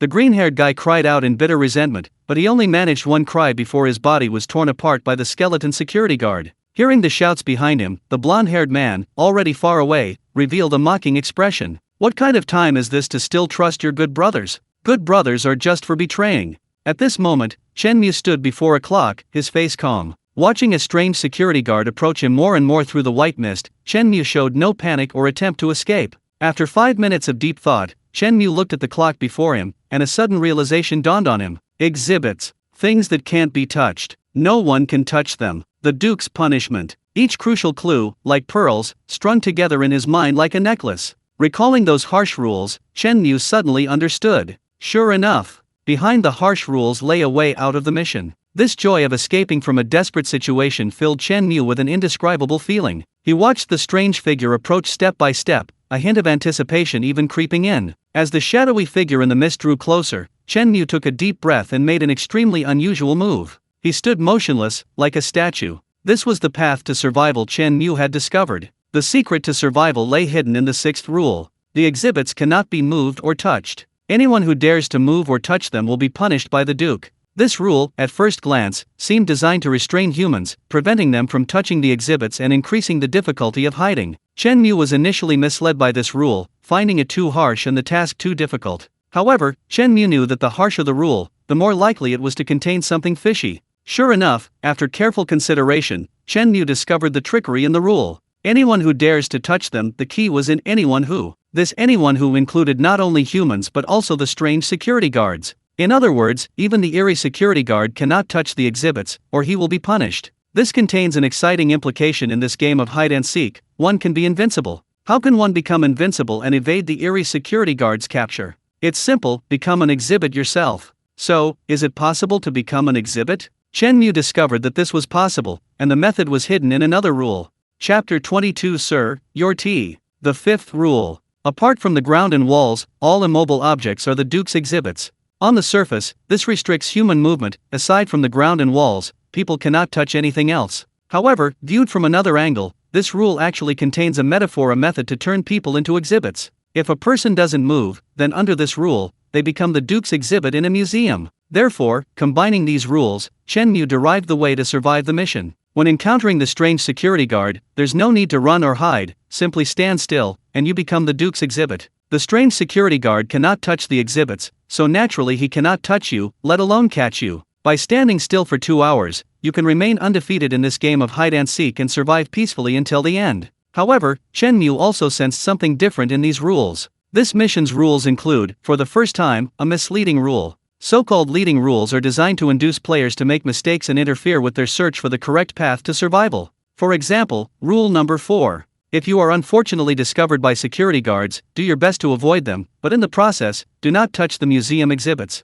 This is a typical leading rule. This rule implies to players that when encountering suspicious security guards, they should do everything they can to avoid them. Avoiding security guards naturally requires running and moving, which means they can't stay still and become exhibits. If players overly trust this rule, they are very likely to miss their chance to survive. As the bizarre apocalypse drags on, the difficulty of the bizarre missions gradually increases.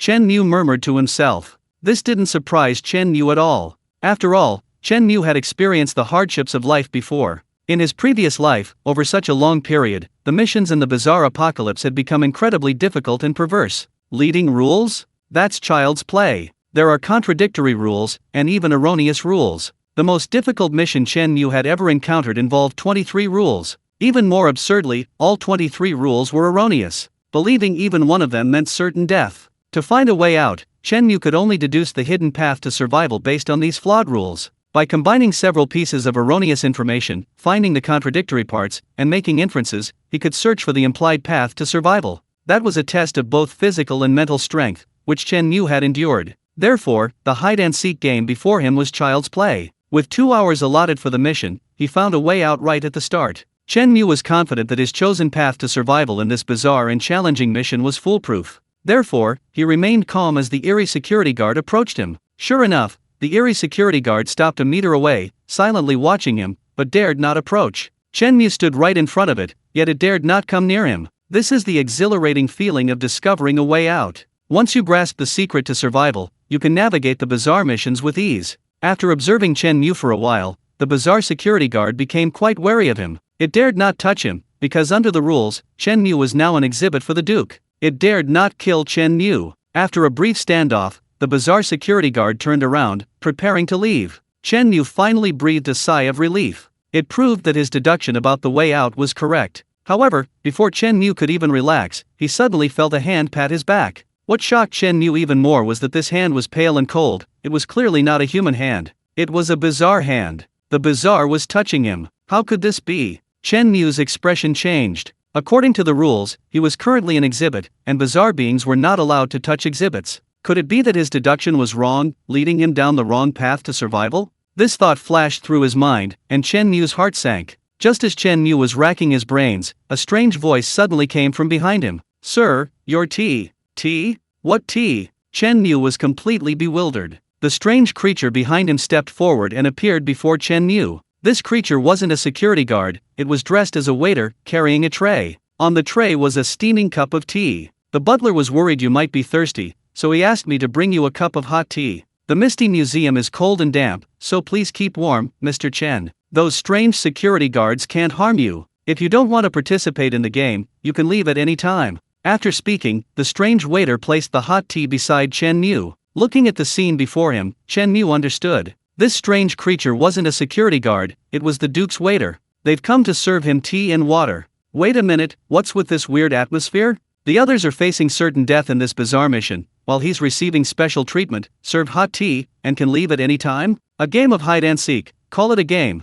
but it's probably only a real game for Chen Mu. To be honest, this is the first time Chen Mu has received such special treatment. Back in the bizarre apocalypse, he was a poor wretch, just like those others, his life hanging in the balance. How could he possibly enjoy such hospitality? Tisk tisk, in this bizarre apocalypse, having ghost money is really good. Chen Mu couldn't help but sigh. At this moment, not far from Chen Mu, Wang Deifu's mistress was stumbling and running towards him. After getting separated from Wang Deifu, she had been hiding alone in the misty museum. She was constantly on edge, her arms bruised and battered from shoving on the floor, looking utterly disheveled. Unexpectedly, she encountered Chen Mu when she arrived here. She was originally going to approach Chen Mu, hoping he would help her. However, before she could even get close, she saw Chen Mu surrounded by two strange entities. In front of Chen Mu was a strange security guard, and behind him was a strange waiter. She thought Chen Mu was about to die, but the turn of events was swift. The strange security guard, wary of Chen Mu, dared not approach and turned away. The strange waiter was even more outrageous, actually giving Chen Mu a cup of hot tea.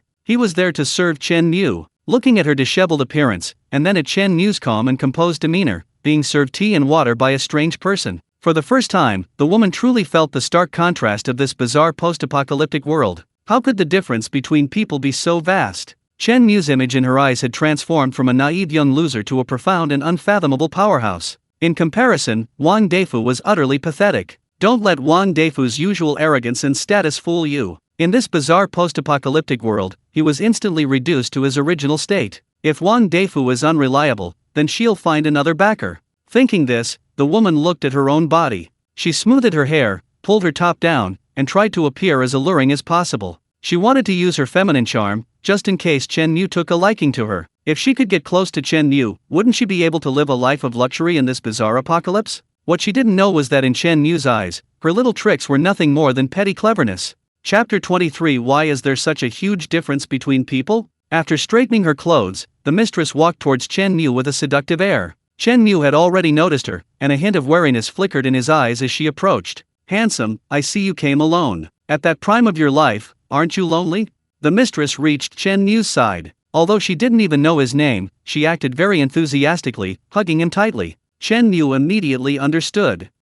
This woman was clearly looking for a backer. Unfortunately, Chen Mu wasn't particularly interested in this heavily made-up style. He preferred someone more innocent. More importantly, this mistress didn't seem very clean, and Chen Mu worried he might catch a disease. Oh dear, time flies. With the arrival of the bizarre apocalypse and the collapse of order, medicine will become increasingly difficult to find. Therefore, avoiding illness as much as possible is one of the keys to survival in this bizarre apocalypse. Chen Mu remembered that before his rebirth, there was a powerful figure in a bizarre post-apocalyptic world who contracted syphilis. That powerful figure survived a near-death experience during a bizarre mission, only to die from syphilis. Chen Mu had no intention of following in his footsteps.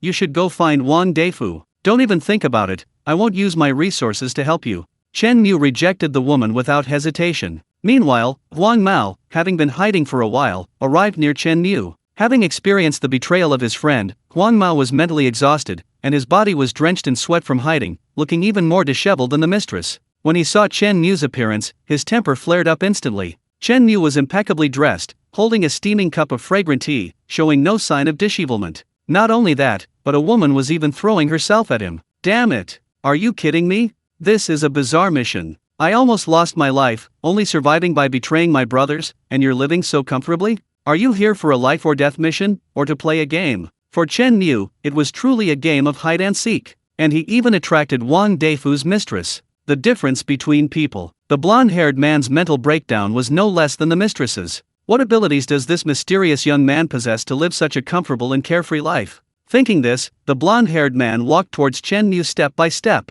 Chen Mu had already noticed the blonde-haired man. He pushed away the mistress who was embracing him, a hint of wariness appearing in his eyes. Even before the mission began, Chen Mu could tell that the blonde-haired man was ruthless and not a good person. Chen Mu had a keen eye for people. He could usually tell a lot about a person's character at a glance. Sure enough, before the mission was even halfway over, the green-haired man who was always with the blonde-haired man had disappeared. Chen Mu could guess that the green-haired man was definitely dead. As for the cause of death, it was definitely related to the blonde-haired man. Chen Mu always stayed away from such dangerous people to avoid getting himself into trouble. Of course, if the blonde-haired man was foolish enough to try anything funny with Chen Mu wouldn't be so lenient. Chen Mu understood a principle well. If you don't cut the weeds at the root, they'll grow back in the spring breeze. Big brother, you seem so capable, why don't you take me under your wing? Don't worry, big brother, I'm a loyal friend. Whatever you ask me to do, I'll never refuse. The blonde-haired guy, with a fawning smile, immediately called Chen Mu big brother.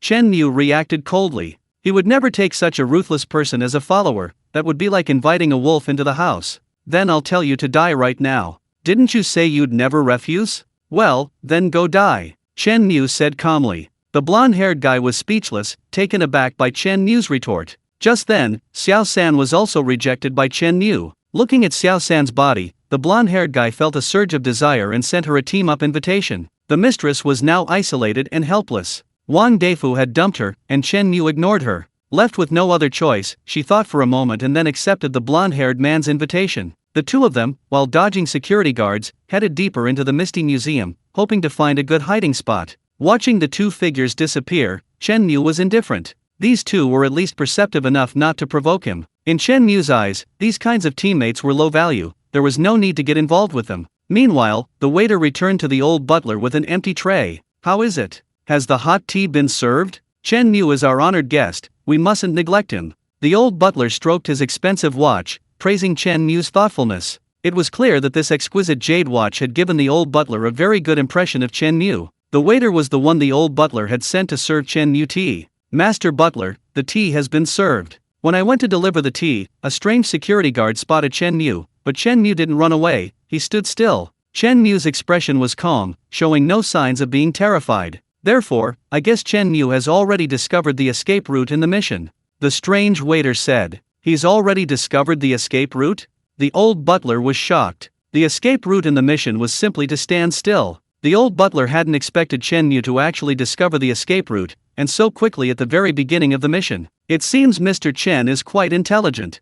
The old butler couldn't help but remark, glancing at his watch, his expression even more puzzled. He had initially thought that Chen Mu wasn't strong enough and had given him the watch to try and get him to go easy on him in order to survive the strange mission. However, the truth was different. Before he could even give him any leeway, Chen Mu had already discovered the escape route. With such wisdom and strength, how could he possibly survive a mission? He had absolutely no reason to give him a gift, especially something so expensive. Could it be? The old butler had a thought. Could Chen Mu have given him the gift because he genuinely wanted to befriend him and improve their relationship? Yes, that was it. One was a relationship of mutual exploitation, the other had blossomed into a friendship. The latter, of course, moved the old butler more. Chen Mu was a good person. He actually went to such lengths to build a friendship with him. It's been a long time since I've seen such a sincere friend. There's a saying, twilight witnesses the devout believer. Even in the Duke's time of need, he's still willing to befriend me. This friendship, I, the old butler, accept. This friend, I, the old butler, am determined to make. Chen Mu hadn't expected the old butler to be so adept at self-conquest. The quest had barely begun, and he'd already considered Chen Mu a friend. This is good for Chen Mu, it will make obtaining the death armor much easier later. We're friends now. Asking your duke for a deceptive general level item isn't an unreasonable request, is it? Chapter 24. Why are you so comfortable? Go, bring Mr. Chen some more pastries, the old butler said to the waiter. Treating a friend with just tea isn't enough, of course, you have to offer him some fine pastries. And so, this scene unfolded in the Misty Museum. Chen Mu sat leisurely on the sofa, a steaming cup of tea to his left and a plate of exquisite pastries to his right. He looked like he was on vacation, and no one would doubt it. As for the strange security guards, they wisely refrained from bothering Chen Mu. They all worked for the Duke. How dare they disturb the Duke's distinguished guest? They were asking for trouble. While Chen Mu was enjoying his leisure, life wasn't so easy for others. On the other side of the Misty Museum, Yellow Hair and Mistress formed an alliance, hiding and fearfully avoiding the security guards.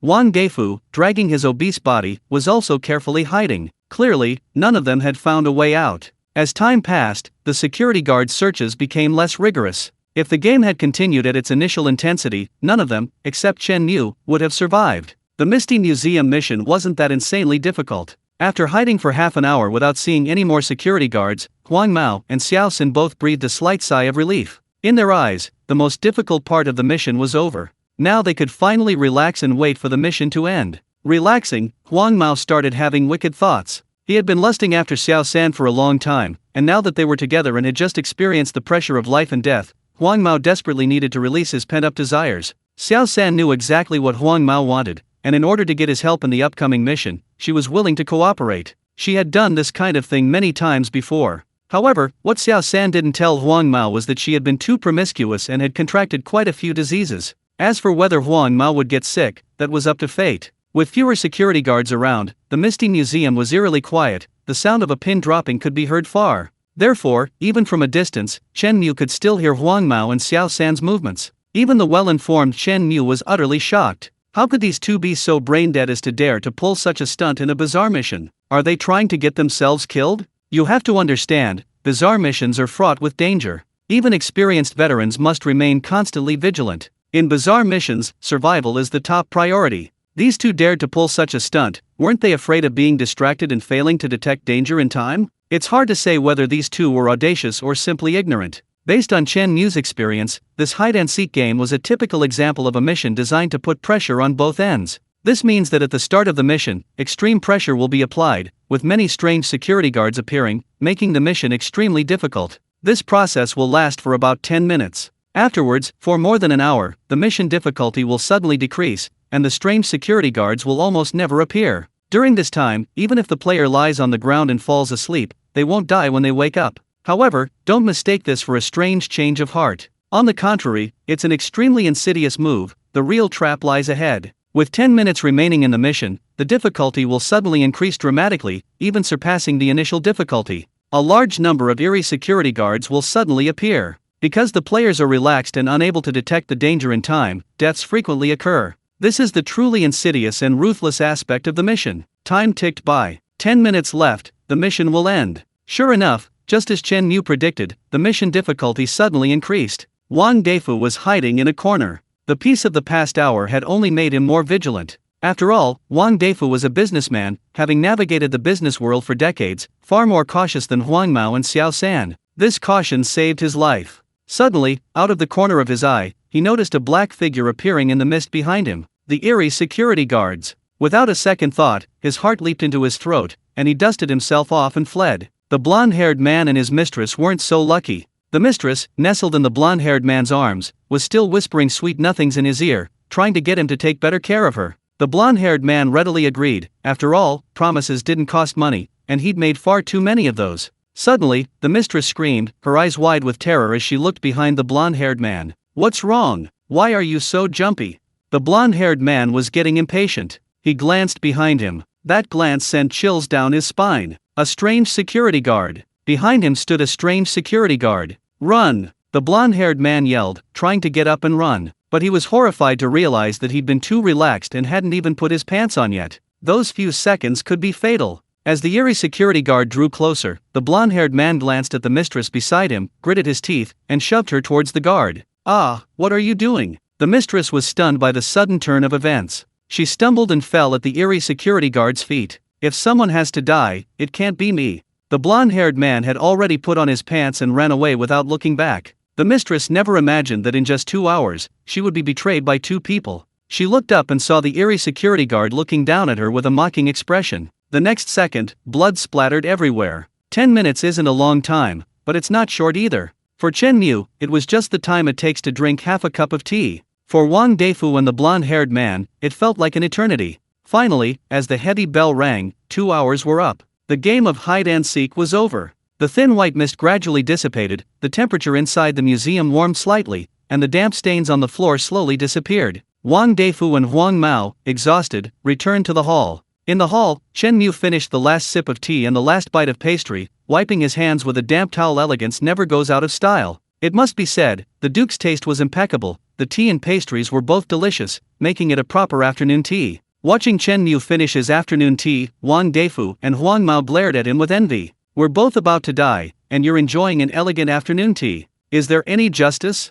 We're both on a bizarre mission, why are you so comfortable?" Chen Mu looked at Huang Mao and Wang Deifu, silently calculating in his mind. Besides Chen Mu, there were 4 people who participated in this game of hide-and-seek. Clearly, only 2 survived. A 50% survival rate. This bizarre mission was already considered extremely dangerous. Chen Mu completely ignored Wang Deifu and Huang Mao's envy. "Your miserable state isn't my fault. Blame the bizarre apocalypse, what does it have to do with me? Besides, neither of the 2 survivors are good people, they both betrayed their teammates. Only the despicable can survive in the bizarre apocalypse. This is the depravity brought about by the bizarre apocalypse." At this moment, Huang Mao finally understood why Chen Mu had been so cold and unwilling to team up with others before the mission began. It seemed Chen Mu already knew that there were no teammates in these bizarre missions. Only life or death struggles and betrayal. Just who was Chen Mu? Why did he understand the bizarre apocalypse so profoundly? At this moment, although Chen Mu hadn't done anything, his identity became incredibly mysterious in their eyes. A hint of apprehension crept into their gazes towards Chen Mu. Not only that, Huang Mao and Wang Deifu's eyes were also filled with distrust and wariness. No one mentioned teaming up anymore, they were both wary of each other, fearing they would be the next to be betrayed. Just then, the old butler arrived. He looked at the disheveled Wang Deifu and Huang Mao, and the composed Chen Mu, and slowly said, "Distinguished guests, the game is over. Did you all enjoy the game of hide and seek? The Duke is already on the second floor, preparing a sumptuous banquet for everyone. Once you have eaten, you may leave. Follow me, the banquet is about to begin." Chapter 25. This gift is too precious. The banquet was finally approaching. Chen Mu immediately perked up. At the banquet, he would meet the Duke, and whether he could acquire the rare Ghost General level item depended entirely on his performance. The thought of the Ghost General level item, the Death Armor, filled Chen Mu's eyes with longing. An item that could defy the rules. In this bizarre apocalypse, rules are inviolable. No matter how powerful you are, you cannot break the rules. Even the most powerful bizarre bosses can only modify the rules to their advantage. The difficulty of bizarre missions is higher, and killing outside the rules is unacceptable. Furthermore, it only works within the bizarre environment under your control, and you must ensure the player's survival. As for those who break the rules, whether human or ghost, they will be punished. No one can resist the power of the rules. Except the Death Armor. As far as Chen Mu knew, the Death Armor was the only item capable of resisting the power of the rules. Chen Mu was indeed very strong, possessing trillions of ghost money. However, Chen Mu couldn't guarantee he would never break the rules. If he were to accidentally break the rules even once, then the Death Armor would become his trump card for survival. This trump card was crucial to obtain. Led by the butler, the group arrived at a staircase. Upon ascending the stairs, they reached the second floor of the Misty Museum. The second floor was a spacious hall, the place where the Duke held banquets. The butler addressed the group. "There are some rules at the Duke's banquets. Please do not break them. Otherwise, the Duke will be very angry, and the consequences will be severe. 1. Be polite to the Duke and Duchess, and do not make any insulting gestures. 2. You cannot refuse the food the Duke gives you, you must finish it all. There will be punishment for not finishing it. The Duke doesn't like too many rules, so these are the only 2. Please be sure to abide by them." Another bizarre mission. Chen Mu frowned slightly. It seemed the Mist Museum was no ordinary place. A bizarre scene, first hide and seek, then a banquet, 2 bizarre tasks. After speaking, the butler led the 3 to the banquet hall. Chen Mu carefully observed his surroundings. A European-style chandelier hung above the center of the hall, its design classical, and candles burned within it.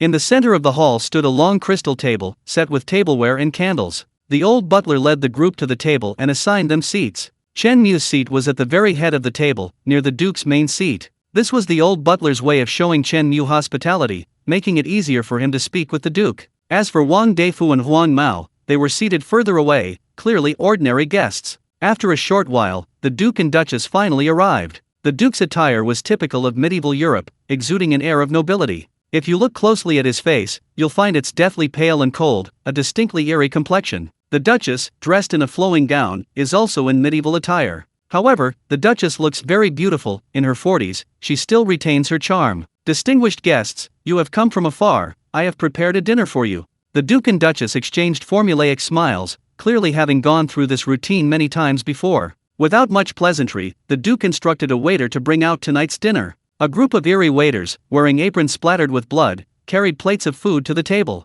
The moment the plates hit the table, Chen Mu smelled a strong stench of blood. His expression changed slightly. Tonight's food was definitely not right. Sure enough, the plates on the table were filled with a red, liquid mixture. Floating in this liquid were bits of flesh, eyeballs, and even a severed arm. Wang Deifu and Huang Mao nearly vomited on the spot. "Holy crap! What is this? This is for monsters, isn't it?" Looking at the arms, legs, eyeballs, and bits of flesh before them, Wang Deifu and Huang Mao's faces paled drastically, barely suppressing the urge to vomit. The two exchanged bewildered glances, finding it hard to imagine how they could possibly swallow such disgusting food. "Hee, let me distribute the food to you," the Duke said with a smile. Just then, Chen Mu suddenly spoke up. Your Grace, please wait a moment. Before the banquet begins, I have a few small gifts here as a token of my appreciation. The gifts are not valuable, please forgive me, Your Grace." As he spoke, Chen Mu reached into his spatial ring to retrieve the gift he had prepared. A flicker of joy flashed in the Duke's eyes. Of all the guests, finally, there was one who understood. And judging by appearances, this guest seemed to have quite a background. he even possessed a spatial ring. Chen Mu took out 2 small boxes from his spatial ring and handed them to the Duke and Duchess, one after the other. The Duke casually opened the boxes. Having held a high position for many years, he was well informed.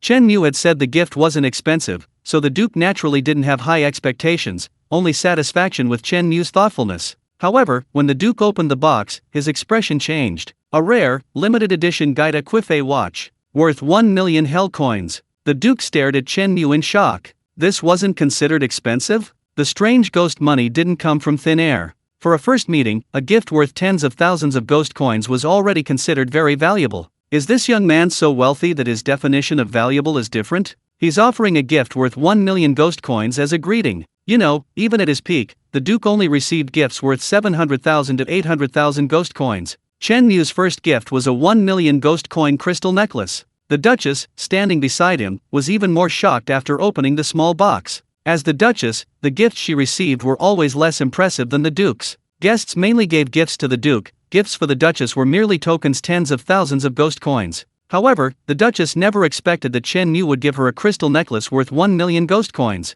Chapter 26. Can it be done like this? The Duchess, with her vast experience and knowledge, immediately recognized the crystal necklace as a purchase from the Fallen Mall. The Fallen Mall was a high-end shopping mall in the supernatural world. The Duchess used to frequently shop there with her fellow noblewomen and supernatural companions. However, even for the Duchess, the prices there were often beyond her reach. For example, she had once greatly admired this crystal necklace. But upon seeing its price tag of 1 million supernatural coins, the Duchess hesitated. Despite the Duke's high status as a military commander, he didn't possess a large amount of supernatural coins. Moreover, the Duke had a large family to support: butlers, servants, attendants. Such a grand entourage required a massive investment of supernatural coins for each member. Therefore, the Duchess could only afford to buy a few things. She loved this crystal necklace, but the price was painfully high. After agonizing over it for a month, the Duchess ultimately decided against buying it. Now that the Duke is down on his luck, the crystal necklace is even more unattainable for her. However, the Duchess never expected to receive such a delightful gift at tonight's dinner party. Before his rebirth, Chen Mu remembered the Duchess's preferences, so he had chosen something she would like. Instantly, the atmosphere at the dinner table changed. The Duke put on a smile, looking at Chen Mu with the same warmth he would show a close friend. The Duchess also smiled broadly, looking at Chen Mu as if he were her future son-in-law. Come, madam, please distribute food to Chen Mu, the Duke said. Chen Mu understood immediately. The Duke was going easy on him. The rules stated that all food allocated by the Duke must be eaten. However, they didn't say that the Duchess's food must be eaten. In other words, Chen Mu could simply refuse this disgusting food. The Duke, after all, was of status. Even if he were to give Chen Mu an allowance, he couldn't do it as blatantly as the old butler. Chen Mu couldn't help but admire the Duke. Even his act of giving an allowance was so sophisticated. The Duke naturally noticed that Chen Mu knew he was giving an allowance. The Duke was delighted. This was a smart man. He was giving an allowance, and Chen Mu understood without saying a word. Such a clever young man, so generous, and seemingly with a powerful background, a great business partner. The Duchess, already overjoyed with the crystal necklace, found Chen Mu increasingly appealing and, ignoring the Duke's subtle way of giving an allowance, openly and blatantly did so. The Duchess clapped her hands and had a waiter bring out some cake, which she then shared with Chen Mu. The meaning was clear: don't bring those disgusting things to Chen Mu's face. It wouldn't be good if it disgusted him. Favoritism. Spoiling. The Duchess practically had those words written all over her face. This sudden change left Wang Deifu and Huang Mao dumbfounded. Holy crap! You can do this? A flash of inspiration struck Wang Deifu. He remembered he still had 10 ghost coins in his pants. Ghost coins. These were precious ghost coins. Wang Deifu had heard that in this bizarre apocalypse, the most valuable thing was ghost coins. With ghost money in hand, even the supernatural would grovel before you. Therefore, Wang Deifu had gone to great lengths, exhausting his connections built over a decade, to finally acquire 10 pieces of ghost money. Now, it was time to use it. What kind of junk did Chen Mu have that could be more valuable than his ghost money? Clearly, Wang Deifu only knew that ghost money was the most valuable thing,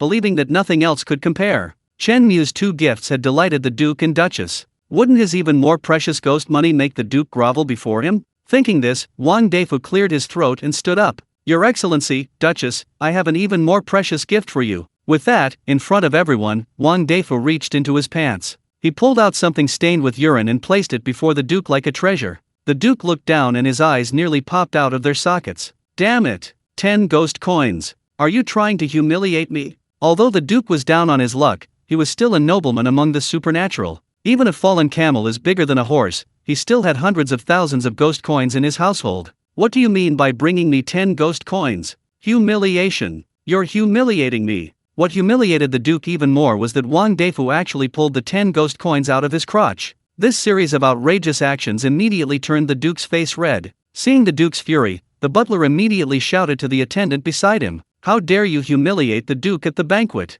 Drag him out and behead him." Without a word, the attendant grabbed Wang Deifu and dragged him downstairs. Wang Deifu was completely dumbfounded. What was going on? Wasn't it said that ghost money was the most valuable thing? Wasn't it said that even the supernatural had to be worshipped? Why was his script different? He had taken out 10 ghost coins, so why was he being dragged out and beheaded by the Duke? Chen Mu also wanted to laugh.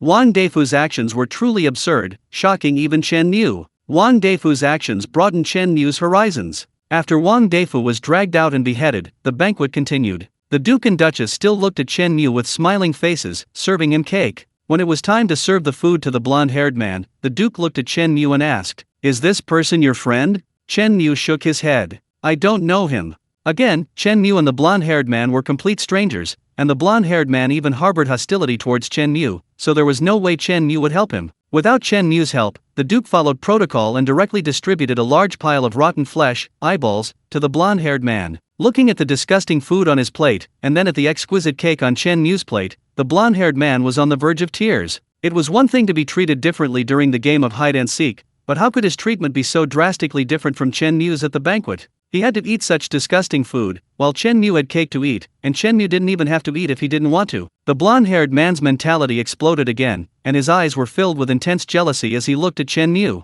And within this jealousy, there was a hint of resentment and malice. Why can Chen Mu have it so easy? Why can't Chen Mu help me? Once we get out of this weird mission, I'm going to kill Chen Mu. Chen Mu has so many good things, and that spatial ring too. If I kill Chen Mu, everything will be mine. Then, when I enter a weird mission, I can be as carefree as Chen Mu. Thinking this through his mind, Huang Mao had already planned his assassination of Chen Mu. Chen Mu had already seen through Huang Mao's scheme. "Heh, you want to kill me?" Knowing Huang Mao's murderous intent, deliberately letting him go, waiting for him to cause trouble, Chen Mu would never do such a stupid thing. Huang Mao is asking for death, so don't blame Chen Mu for being ruthless. Chen Mu silently took out his phone and dialed the weird driver's number, telling him to wait outside for Huang Mao. The weird driver was very strong. Killing Huang Mao would be a piece of cake. Chen Mu knew a principle well. If you don't cut the weeds at the root, they'll grow back in the spring breeze.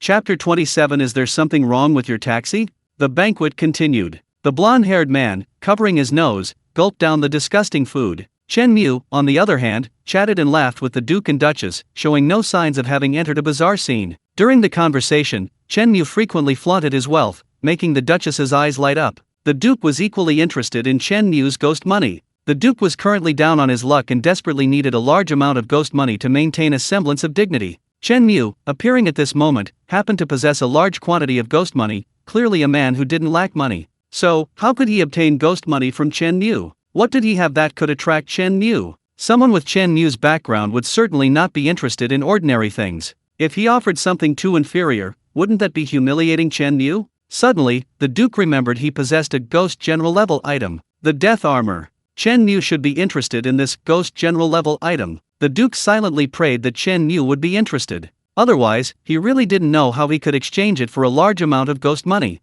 An hour later, as the nauseated blonde-haired man swallowed the last eyeball, the banquet finally ended. The old butler approached and said to the blonde-haired man and Chen Mu, "Thank you for visiting the Mist Museum, gentlemen. I wonder if you were satisfied with the Duke's hospitality. If there's nothing else, you may leave the Mist Museum now." The old butler's words signaled the end of the Mist Museum mission. Of the 5 people who participated in the mission, only 2 survived. Chen Mu was an exception. If Chen Mu wasn't counted, it was 1 in 4. A 25% survival rate. Hearing that the mission was over, the blonde-haired man finally breathed a sigh of relief. Yellow Hair's stomach was bloated, like a balloon, and his throat reeked of rotting blood. The thought of all he'd eaten made Yellow Hair's mentality explode. Then he looked at Chen Mu. Good heavens, he hadn't eaten a thing the entire time, and even if he did, it was cake. Yellow Hair's mentality exploded again. Just you wait. I'm suffering like this, and you dare to be so comfortable? Once we're out of the Misty Museum, I'm going to take everything from you. Up until now, Chen Mu hadn't shown any strength, giving Yellow Hair a false impression. Yellow Hair thought Chen Mu only had ghost money. Looking at Chen Mu's clean-cut appearance, he didn't seem like someone with any real power. Chen Mu was just relying on his ghost money to act all high and mighty in the eerie scene. Once we're out of the eerie scene, he could stab Chen Mu to death with one knife. With this thought in mind, Yellow Hair glared fiercely at Chen Mu, then went down the stairs and left. The blonde-haired man didn't want to stay there a second longer. He quickly left the Misty Museum, found a place to hide outside, and planned to stab Chen Mu to death when he emerged. The Duke also noticed the blonde-haired man's hostility. After the man left, the Duke said to Chen Mu, "Mr. Chen, this blonde-haired man doesn't seem very friendly to you." "Of course, I noticed."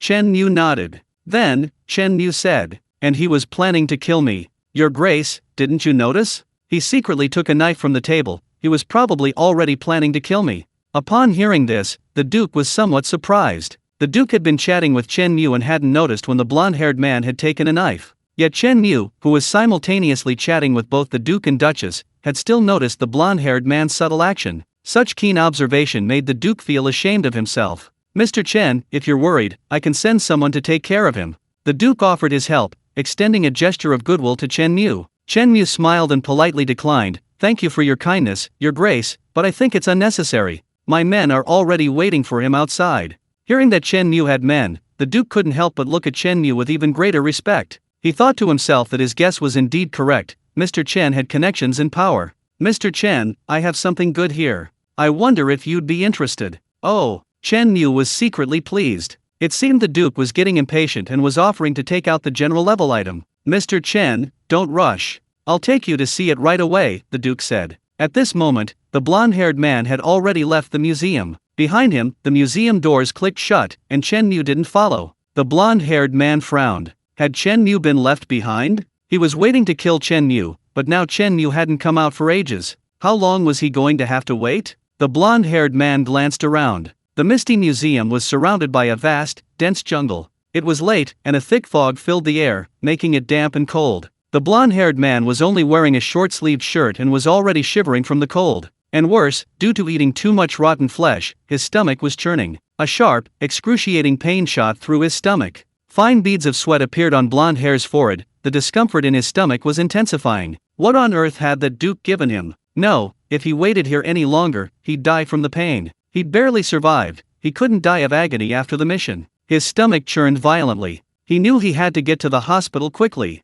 Chen Mu wouldn't be out anytime soon. If he went to the hospital for a stomach pump, and if he was fast enough, he could get back before Chen Mu left and kill him at the entrance. With this thought in mind, blonde hair hurried towards the forest road. The forest road was long. How long would it take him to reach it? He considered calling an ambulance, but when he checked his phone, there was no signal. Just then, to his surprise, he saw a taxi parked at the entrance of the forest road. Thank goodness. Overjoyed, Huang Mao clutched his stomach and walked towards the taxi. Perhaps due to the intense stomach pain, or perhaps due to a lack of awareness about the bizarre post-apocalyptic world, Huang Mao didn't even consider why a taxi would be parked deep in the mountains at night. Upon reaching the taxi, Huang Mao opened the door and got in without a word. "Driver, to the hospital. Hurry, I'm fucking in excruciating pain. If you don't drive faster, believe me, I'll kill you." The blonde-haired man pulled a hidden kitchen knife from his pocket and threatened the taxi driver. The taxi driver, sitting in the driver's seat, didn't turn around. He started the taxi and drove off towards the forest road. In the back seat, the blonde-haired man breathed a sigh of relief, clutching his stomach and panting heavily. Suddenly, the blonde-haired man sensed something was wrong. He smelled a faint scent of blood in the car. What did the blonde-haired man realize? Could he have encountered something supernatural again? Cold sweat broke out on his back. He stammered to the driver, "Driver, is there something wrong with this taxi?" The driver, however, seemed not to hear him, remaining silent. The taxi sped up. Chapter 28 Shocking. A bizarre case of becoming his driver. The blonde-haired man was a typical bully who preyed on the weak. Realizing the driver might be suspicious, he fell silent, barely daring to breathe. Soon, the taxi entered the forest and stopped in a secluded corner. "Sir, you've arrived at your destination," the driver said in a hoarse voice. I need to go to the hospital." The blonde-haired man stared at the dark forest around him, his face turning deathly pale. "The hospital was your chosen destination. But in this taxi, do you have any choice? This forest, the boss chose it for you." The eerie driver coldly turned his head to look at the blonde-haired man. Eerie. Seeing the driver's eyeless eyes, the blonde-haired man finally believed that this driver was truly eerie. "The boss said he'd let you die knowing why. The boss is Chen Mu. You messed with the wrong person. Be careful in your next life." the eerie driver said coldly, announcing the blonde-haired man's death. Now that things had come to this, the blonde-haired man finally realized what kind of being he had messed with. He suddenly remembered that before the mission started, Xiao San had said that Chen Mu was brought here by an eerie driver. At the time, the blonde-haired man didn't believe it, thinking it was nonsense. Who could be so powerful that an eerie person would willingly become their driver? But now, the blonde-haired man believed it. Chen Mu was indeed that powerful. Not only did he live a life of luxury at the Duke's house, but he also had an eerie person as his personal driver. Just how terrifying was Chen Mu? If only he had known this earlier, he should have groveled before Chen Mu. This was a leg thicker than a mountain. His idea of killing Chen Mu now seemed ridiculous and foolish. However, there's no going back in life. In a fit of extreme regret and fear, Huang Mao, unable to pay the fare,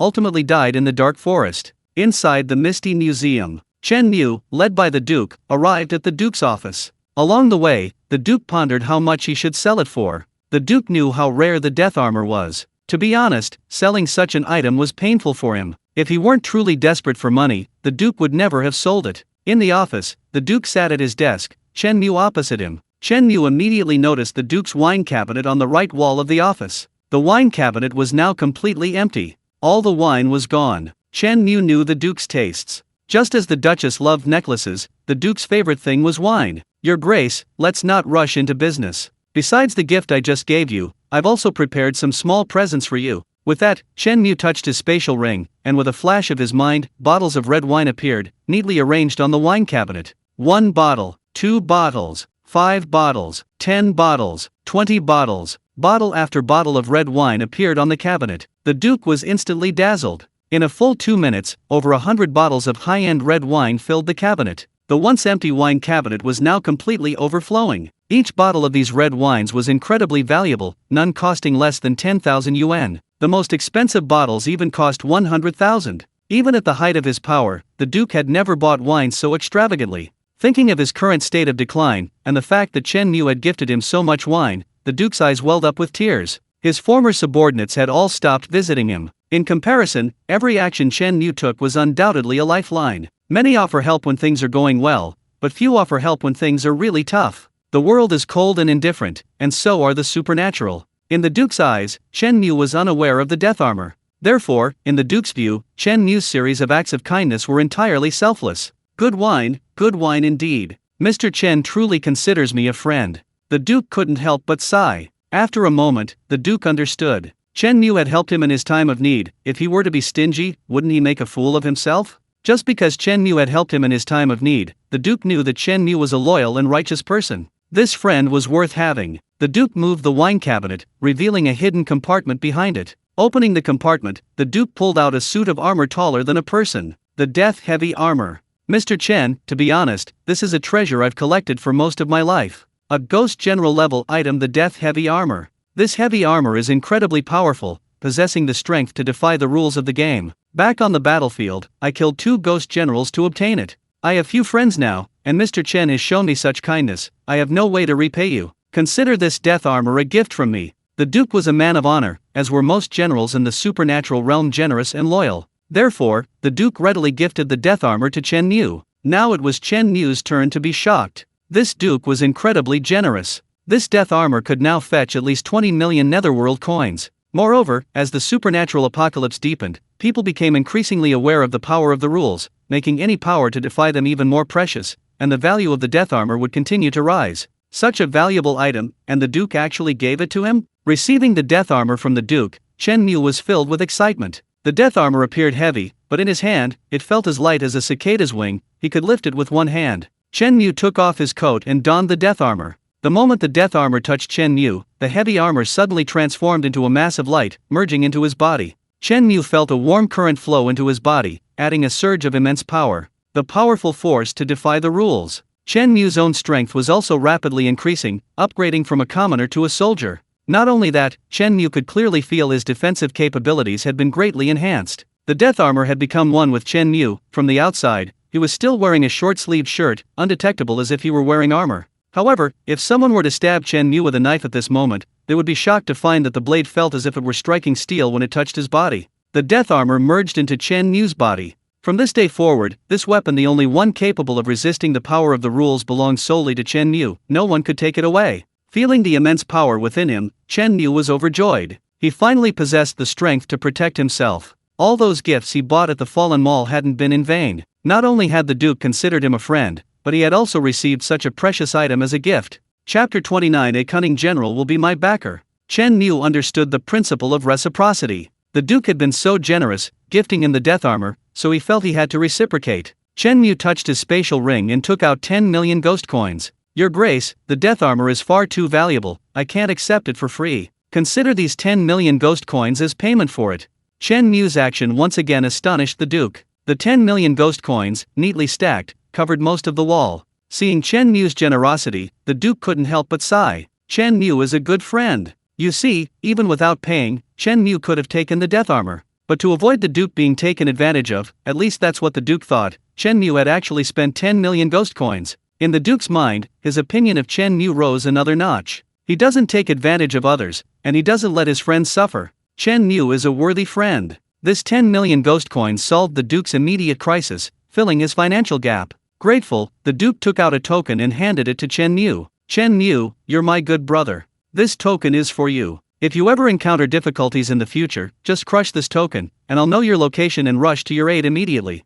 Taking the token, Chen Mu's face lit up with surprise. The priceless death armor he'd spent millions on a gift, plus 10 million ghost coins, and gotten it for nothing. He'd made a killing. And there was this unexpected bonus, the Duke's token. Chen Mu knew very well the value of the Duke's token. To be honest, it was an item comparable to a spectral general level item. Although the Duke was short of money, his strength was extremely formidable. The Duke was a spectral general level being. Such extraordinary strength often belonged to the big boss of a city. Like the mastermind behind the Fallen Mall, possessing countless industries and controlling this top-tier bazaar scene, such a being is likely only at the level of a ghost general. This demonstrates the formidable strength of a ghost general. In the entire bizarre apocalypse, only a handful of ghost kings are stronger than ghost generals. It can be said that the strength of a ghost general is already halfway to the peak in this bizarre apocalypse. Having the token is equivalent to being able to summon a ghost general level being in a moment of crisis. Who would dare to provoke him in this bizarre apocalypse? For matters that can't be resolved with ghost money, the Duke can simply step in and instantly annihilate the opponent. This is a ghost general level being acting as his backer. Chen Mu has made a fortune from the Misty Museum instance. He's practically made a killing. For the next half hour, Chen Mu and the Duke chatted amiably. During their conversation, the Duke grew increasingly impressed with Chen Mu. This young man was incredibly knowledgeable, even able to mention things the Duke himself didn't know. For example, the underworld bank. The Duke had never seen it. It was a top-tier, eerie scene accessible only to the King of Ghosts. Yet Chen Mu could describe it with remarkable clarity, as if he had witnessed it firsthand. In fact, Chen Mu had not only seen it, but the underworld bank was currently residing within his spatial ring. If Chen Mu were to say such things aloud, it would probably shock the Duke. However, Chen Mu was still discreet. He naturally wouldn't reveal such a core secret to anyone. Even so, the Duke still greatly admired Chen Mu's insight. The Duke was even more convinced that Chen Mu was a person with powerful connections. Finally, when discussing the bizarre apocalypse, Chen Mu mentioned his plans. I plan to buy more properties in the bizarre apocalypse.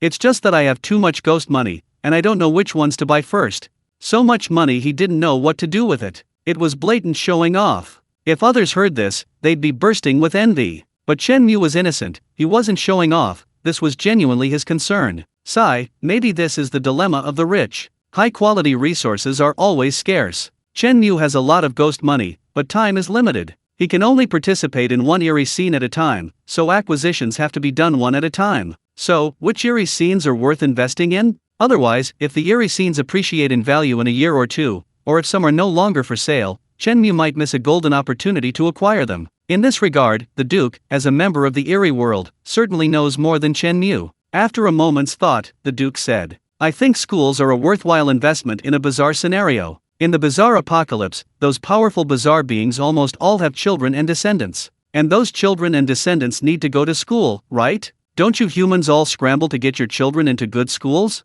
So many powerful and influential people are racking their brains to send their children to the best schools. The bizarre are the same. Good schools are a scarce resource for high-level bizarre beings. Those high-level bizarre beings are willing to pay a huge price for their offspring. If you buy a good school and become its principal, wouldn't the children of those high-level bizarre beings have to ask you for favors to get into school? If they ask you for favors, they'll naturally owe you a favor. As long as the school you buy is good enough, countless high-level bizarre beings will be begging you for favors. You'll gain countless favors from the bizarre beings. Then, if you want them to do something, it'll be a piece of cake. The Duke's words were a revelation to Chen Mu. Exactly. He currently has a lot of ghost money, but frankly, he's still using it to beg the supernatural beings for favors and favors. However, if he buys a school, as the Duke said, then it becomes the supernatural beings begging him for favors. One is him begging the supernatural beings, the other is the supernatural beings begging him. A world of difference. Like humans, advanced supernatural beings value their offspring and want to provide them with good resources and education. If he controls their descendants, wouldn't he be able to roam freely in the entire supernatural apocalypse?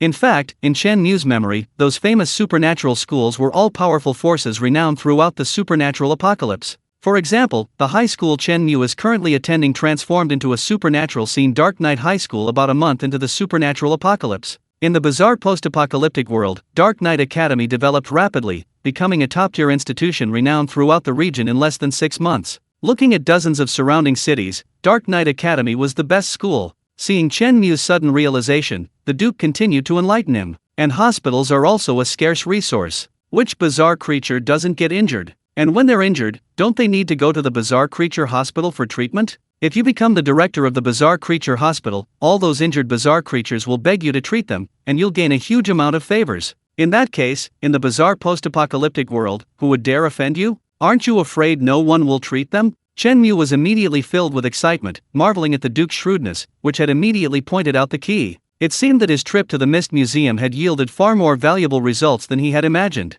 Thank you for your guidance, Duke. Chen Mu sincerely thanked him. Chen Mu's next move was clear. He planned to return to his high school first. In a day or two, his high school would become Dark Knight High School, which would allow him to participate in the bizarre mission and eventually buy it. Midnight Diner was also located within Chen Mu's high school. He had purchased dozens of shopping cards at the Fallen Mall, which he hadn't yet distributed to his employees. He wondered how his employees were doing at work. Distributing these shopping cards would definitely shock them. In this bizarre apocalypse, there probably weren't many bosses willing to give out shopping cards to their employees. After buying Dark Knight High School, he would then look for a bizarre hospital or something. Chapter 30. The Duchess wants me to be her son-in-law. After chatting with the Duke for a while longer, it was getting late, and Chen Mu got up to leave. The Duke was very hospitable, trying his best to persuade Chen Mu to stay the night, but Chen Mu politely declined. Chen Mu wasn't used to staying overnight at other people's homes. He planned to go back to the Midnight Diner and sleep there that night. The Duke was reluctant to part, and asked the Duchess to see Chen Mu off.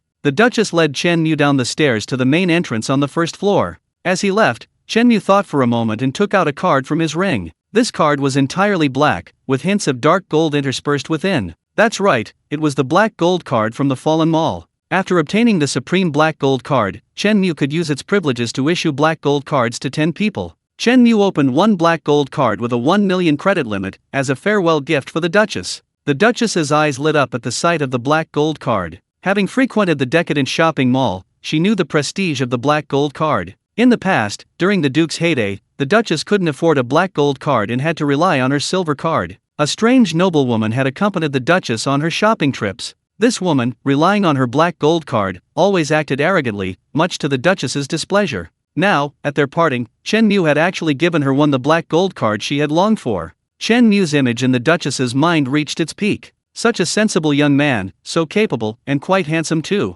It's a pity he's not her son. But, why couldn't he be her son-in-law? The Duchess was thrilled. Her daughter was a strange vampire, a petite loli with 2 adorable little fangs. If Chen Mu were to take a liking to his daughter, wouldn't that be a golden opportunity for a son-in-law? Unfortunately, his daughter hadn't returned yet. Once she did, he would definitely introduce her to Chen Mu. After leaving the Misty Museum, Chen Mu saw his driver waiting for him in the distance. Seeing Chen Mu emerge, the driver immediately drove up, got out, and opened the car door for him, thoughtfully shielding Chen Mu's forehead from hitting the door. "Did you take care of that blonde guy?" Chen Mu asked casually. "Don't worry, boss. I'll handle anything you ask me perfectly. That blonde guy will never appear again. He's dead in that forest." Chen Mu nodded in satisfaction. He was very pleased with his driver's performance. After he entered the Misty Museum, the driver didn't leave, waiting for him outside. He waited for 10 hours. After dealing with the blonde-haired man, the driver didn't slack off at all. He immediately continued waiting in the taxi outside the Misty Museum. The mountains were shrouded in mist, and there was no signal. The driver sat upright in the driver's seat, waiting quietly like a statue, displaying impeccable professionalism.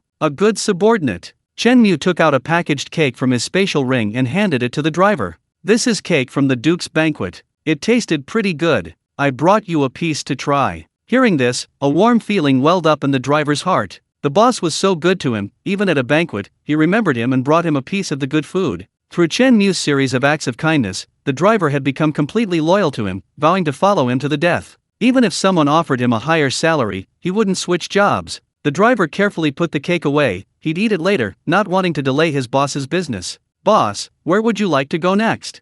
"Back to my school, to the midnight cafeteria." "Okay, boss."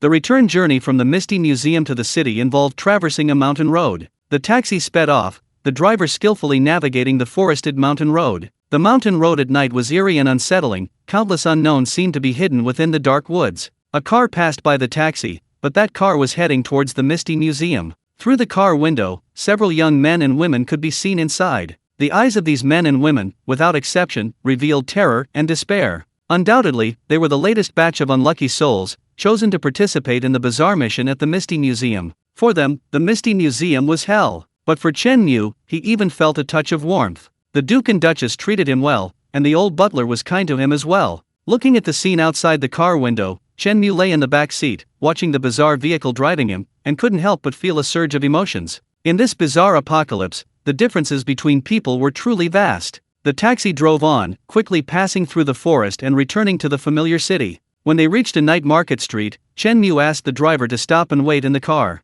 Chen Mu got out of the car and went to a pancake stall. Before the bizarre apocalypse, Chen Mu liked to visit this pancake stall every night after self-study, buying a pancake for a late-night snack. Years have passed in a flash. In his previous life, after the bizarre apocalypse, the pancake stall only lasted 2 months before closing down. During the bizarre apocalypse, Chen Mu countless times longed for his former good life, wanting to eat a pancake again, but alas, he never had the chance. Now, reborn and passing by, Chen Mu bought a pancake again, savoring each bite. The night market street was much less crowded than before. The once bustling night market now only had a few pedestrians, and half of the stalls were closed. It was clear that the impact of the bizarre apocalypse was growing, and the world was plunging into depression. After depression came fear, and after fear came chaos and despair. Now, this was the last vestige of calm before the storm. Enjoying the tranquil evening breeze, Chen Mu finished his pancake and returned to the taxi. To the midnight diner. Chen Mu's words were cold, revealing a hint of resolve. Because Chen Mu knew that peaceful times were gone forever. To survive in this bizarre apocalypse, he had to accept challenge after challenge. Through these challenges, he would become stronger. Until he became the ruler of this bizarre apocalypse. 5 minutes later, the taxi pulled into the school. The adjacent teaching buildings were still brightly lit. Clearly, the school was still operating normally, and students were still attending classes. However, Chen Mu was unaware that the students in the classrooms were no longer focused on their studies. Chen Mu's behavior in the midnight cafeteria that night had been spread throughout the entire class by those girls. Chen Mu's status in the class had become unparalleled. Some students were even speculating that Chen Mu might be some kind of mysterious big shot. Those students who had clashed with Chen Mu were secretly praying that he would forgive their past transgressions and not punish them. Chapter 31. The employees got into trouble. Chen Mu didn't return to his classroom. He needed to go to the midnight diner first, as that was his domain. The school was still operating normally, except that the diner had become the midnight diner. The entire school hadn't yet become Dark Knight High School. Chen Mu planned to check on the midnight diner's situation first, then return to his classroom to rest for a day while waiting for the Dark Knight High School instance to open. The taxi pulled into the school and stopped outside the midnight diner. Chen Mu told the driver to rest in the car. Chen Mu got out of the car and walked towards the diner's entrance. As soon as he entered the midnight diner, Chen Mu noticed something unusual. Logically, this should be the diner's busiest time. However, looking around, there were only a few scattered customers. But Chen Mu quickly realized the reason. In the middle of the diner's main hall stood a fierce-looking ghost. Surrounding the ghost was a group of Chen Mu's employees, including Li Xiaoxiao. Li Xiaoxiao is the manager of Midnight Diner. She was responsible for arranging things for Chen Mu and his group when they participated in the Midnight Diner instance. At this moment, Li Xiaoxiao looked troubled, staring at the ferocious ghost, somewhat at a loss. Chen Mu frowned slightly. He keenly sensed that the ghost's strength was extraordinary, at least at the level of a ghost chief. The strength of the ghosts, from highest to lowest, is as follows: Ghost King, Ghost General, Ghost Chief, Ghost Soldier, Ghost Citizen. Chen Mu's current strength is at the Ghost Soldier level. The strongest person in Midnight Diner is the manager, Li Xiaoxiao, also at the Ghost Soldier level. Facing a ghost chief level ghost, Li Xiaoxiu's strength is considerably inferior. Judging from the situation, this ghost chief level ghost doesn't seem to have friendly intentions. Could it be here to cause trouble? This is seriously affecting Chen Mu's business. A vengeful ghost of the highest rank is causing trouble. No wonder no customers dare to eat here. Dare to cause trouble in my cafeteria? Chen Mu's cafeteria? This ghost must be tired of living. Chen Mu frowned and walked towards the ghost's location. Li Xiaoxiao saw someone approaching and turned around, surprised to find it was her boss. Master, a ghost is causing trouble. What happened? Chen Mu asked. So, Li Xiaoxiao explained the whole story. After listening, Chen Mu finally understood the cause and effect. The reason was simple: Chen Mu's employees were too lazy. Since Chen Mu bought Midnight Cafeteria, not only had he not fired any employees, but he had also paid them all their back wages. Chen Mu's actions made the Midnight Cafeteria employees extremely grateful to him. Business is tough these days, and the boss not only didn't fire us, but he's also been so good to us. We all want to repay him. How to repay him? Work harder. The boss is so good to us, we absolutely can't let him down. So, all the staff at Midnight Diner went into overdrive, working like crazy. The waiters diligently served the customers, making everyone feel at home. The customers who came all admitted that Midnight Diner had the best service of any restaurant. The cleaners meticulously cleaned, filling Midnight Diner with the fragrant, pungent smell of blood. The customers were full of praise, saying, "Midnight Diner is so clean. The air is filled with the smell of blood, just what we like. Such a clean restaurant is a rare sight. It's so clean and hygienic." The chefs in the kitchen, bursting with enthusiasm, threw themselves into developing new dishes. One female chef developed a new dish, combining sashimi and hot pot, creating Midnight Diner's signature dish, boiled blood liver. This dish, upon its release, instantly captivated the taste buds of countless diners, becoming a renowned signature dish far and wide. The employees all rolled up their sleeves, working hard to repay Boss Chen. As a result, with all the staff rolling around like crazy, Midnight Diner's taste, service, and environment instantly reached top-notch standards, attracting countless diners. Midnight Diner's business exploded. In just one day, before even deducting costs, revenue reached 100,000 hell coins. Chen Mu's Midnight Diner was making a killing, bringing Chen Mu a massive amount of hell coins. This was certainly a good thing. Although Chen Mu was wealthy, he never thought he had too much. The more ghost money, the better. With booming business, it was inevitable that it would attract jealousy from competitors. The powerful ghost before him was named Tuli. He was the owner of a top-tier hotel next door, where many supernatural beings dined. As Midnight Diner became increasingly popular, Tuli's customer base dwindled, and his business became unsustainable. How dare an ordinary diner steal my business? Relying on his power, Tuli came to Midnight Diner to cause trouble, trying to ruin Chen Mu's business. Just then, Chen Mu returned and witnessed the scene. Tuli saw Chen Mu and said, "You're the owner of Midnight Diner? A mere human dares to engage in such bizarre business? I advise you not to be ungrateful and quickly sell Midnight Diner to me. I'll offer 1 million ghost coins for your Midnight Diner." Tuli's words were laced with threat at the end. 1 million ghost coins? That's practically robbery. Chen Mu bought it for over 1 million ghost coins. Now, Midnight Diner earns 100,000 ghost coins a day. Boss Chen is robbing. Tui, you think you can buy it back for 1 million? Why don't you just rob it? I'll count to 3, then get out of here, and I might let it slide. Chen Mu said calmly, appearing completely unconcerned. You? A mere ghost soldier level human, don't you even know my strength? There's an old saying, a wise man submits to circumstances.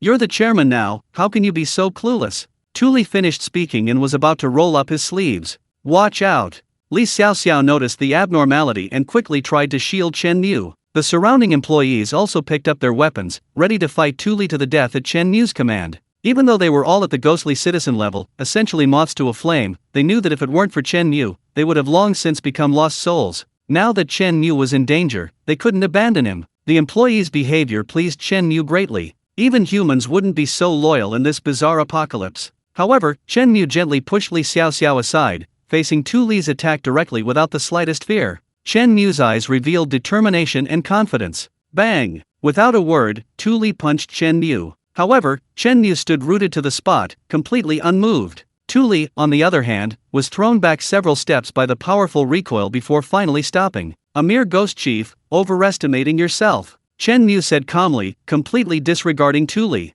The surrounding employees were stunned, including Li Xiaoxiao, who stared at Chen Mu in disbelief. Their boss, relying on his ghost soldier level strength, had withstood a ghost chief's powerful punch? How could this be? Chapter 32. You might not believe it, but I scared a creepy creature to the point of suicide. Within the bizarre hierarchy, each level is like an insurmountable chasm. A single ghost chief level ghost can single-handedly defeat 10 ghost soldier level ghosts. Common sense dictates that Tuli could easily crush 10 Chen Mus. With this punch, Chen Mu could simply feign innocence. Youth is wonderful, I fall asleep instantly. However, the reality is that Chen Mu is completely unharmed, while Tuli is forced back several steps. This is impossible. Yes, it is indeed impossible. However, there are always exceptions. Chen Mu is that exception. Chen Mu possesses a ghost general level item, the death armor. In principle, a ghost chief could kill Chen Mu, but wearing this armor, Chen Mu is the rule. That's how powerful and domineering he is. The Duke fought several demon generals for days and nights for it. Now it seems the death armor was indeed worth the Duke's desperate struggle. Chen Mu couldn't help but sigh. Even if Tuli was stupid, he could see that something was wrong with Chen Mu. You, a mere human, what is your background? Tuli's words were filled with apprehension. I'll say it again, this is not a place for you, Chen Mu said coldly. This time, no one thought Chen Mu was bluffing. Everyone believed that if Tuli didn't want to leave, Chen Mu definitely had the power to make him get out. The employees surrounded Chen Mu, looking at their boss with admiration. Their boss was hiding his true strength, and his power was so formidable. This shocked the employees and strengthened their resolve to follow Chen Mu to the death. Tuli was still hesitant, he was unwilling to leave just like that. Tuli sized Chen Mu up and down, a sliver of hope lingering in his heart. Perhaps Chen Mu's strength lay only in his formidable defense, and not in his actual power? However, Chen Mu's next action utterly terrified Tuli. Chen Mu touched his ring and pulled out a palm-sized token. This token was entirely black, enveloped in a dense, eerie aura. The eerie aura was so dense that it manifested as a black mist. A single glance was enough to be awestruck by the immense power hidden within. Tuli recognized it immediately. This was an eerie token. Moreover, it was the token of a ghost general. A ghost general. That was a super powerful being capable of commanding an entire army. Before a powerful ghost general, Tuli was nothing but a clown. The ghost general could crush him with a mere flick of its finger. How could Chen Mu possess a ghost general's token? It's important to understand that tokens are extremely important and rare for ghost generals. A ghost general can only possess one token. When a ghost general hands over their token, it's tantamount to announcing to everyone, this person is my sworn brother. Anyone who dares to touch them is declaring war on them. In short, whoever possesses a ghost general's token practically has the power to mobilize a ghost general. If Chen Mu wanted, he could crush the token and summon a ghost general to fight for him. Those who possess ghost generals' tokens have unfathomable backgrounds. At this moment, Tuli realized that he seemed to have stumbled into a high-level game, like a bronze-level player. If he had known Chen Mu possessed a token, even with 1,000,000 times the courage, Tuli wouldn't have dared to provoke Chen Mu. Even if Chen Mu wanted Tuli to kneel down and lick his feet, Tuli wouldn't dare utter a word of refusal, and would even say thank you for the reward, boss. Tuli relied on his strength and bullied the weak while fearing the strong. People who bully others with their power are even more afraid of those stronger than themselves. Mr. Chen, I'm leaving right now. Tuli didn't even dare look at Chen Mu. The arrogant man from just moments before, right in front of Chen Mu, actually knelt on the ground and rolled off the cafeteria floor. While rolling, Tuli said, Mr. Chen, I see your floor is dirty, let me wipe it for you with my body. The previously arrogant Tuli became so humble in less than a minute after Chen Mu appeared. This huge contrast stunned all the monsters present. The diners, after witnessing the scene, all looked at Chen Mu in shock. They couldn't believe that a human could possess such power. He withstood the monster's heavy punch. A ghost general's token. It terrified the ghost chief. They admitted that among the humans they had ever seen, Chen Mu was a max-level human. Presumably, after they finished eating and left, word would spread, and no ghost would dare to cause trouble at the midnight diner again. Even after learning of Chen Mu's formidable reputation, they would have to avoid him in any ghostly situation, and might even have to serve him well. An even more shocking scene was yet to come. After Tuli literally rolled out, of the midnight diner, he stood at the entrance, increasingly frightened. As a ghost himself, Tuli knew very well how powerful ghosts tormented weaker ones. Because he himself often did this, frequently tormenting ghosts weaker than himself, making them wish they were dead. He had offended Chen Mu, who had a ghost general as his backer. The fact that Chen Mu possessed the ghost general's token revealed their extremely close relationship. If the ghost general behind Chen Mu found out, he would come after Tuli, torturing it to the point of wishing for death. The mere thought of this terrifying scene made Tuli tremble uncontrollably. To live in such fear for the rest of its life was utterly despairing. No, this hellish terror was unbearable. Thinking this, Tuli trembled as it looked towards the midnight diner, its legs trembling so much that it began to dance. How desperate must one be to dance like this? Then, it hardened its heart and punched itself in the head. With a loud crack, Tu Li died in front of the midnight diner. Fearing the ghost general's wrath, it committed suicide right in front of Chen Mu's diner. The loud sound of Tu Li's death attracted the attention of the other ghosts in the diner. When they rushed out of the diner, they all wore expressions of shock. Utterly shocking. Tu Li committed suicide. Tu Li was so frightened by Chen Mu that he committed suicide. A vengeful ghost of the Gui Chang level was actually frightened to death by a human. A truly unprecedented event. Since the beginning of this bizarre apocalypse, such a scene has never occurred. Even Chen Mu was shocked by Tu Li's actions. Holy crap! Did I scare a vengeful ghost to death? For a second, Chen Mu even suspected that Tu Li was trying to scam him. In his previous life, Chen Mu had fought his way through countless battles and witnessed many powerful humans. But no one had ever heard of anyone scaring a monster to death. Good heavens, he'd set a record. From now on, everyone would know Chen Mu as the one who scared a monster to death. Not far away, a few Boulder students were watching with curiosity. Since the midnight diner's doors were always open, some of them had witnessed the whole thing. Chen Mu? Wasn't that the senior? There were rumors that he bought the midnight diner, but what was going on? And why did that monster explode? Soon, as the students returned to their classrooms, the news that Chen Mu had scared a powerful monster to death began to spread throughout the school. Another legend about Chen Mu had been added to the school's roster. Chapter 33. The boss is practically a living devil. Clean up the body and throw it far away, Chen Mu said to one of the employees. Without hesitation, the employees faithfully carried out Chen Mu's orders, tossing Tu Li's body aside.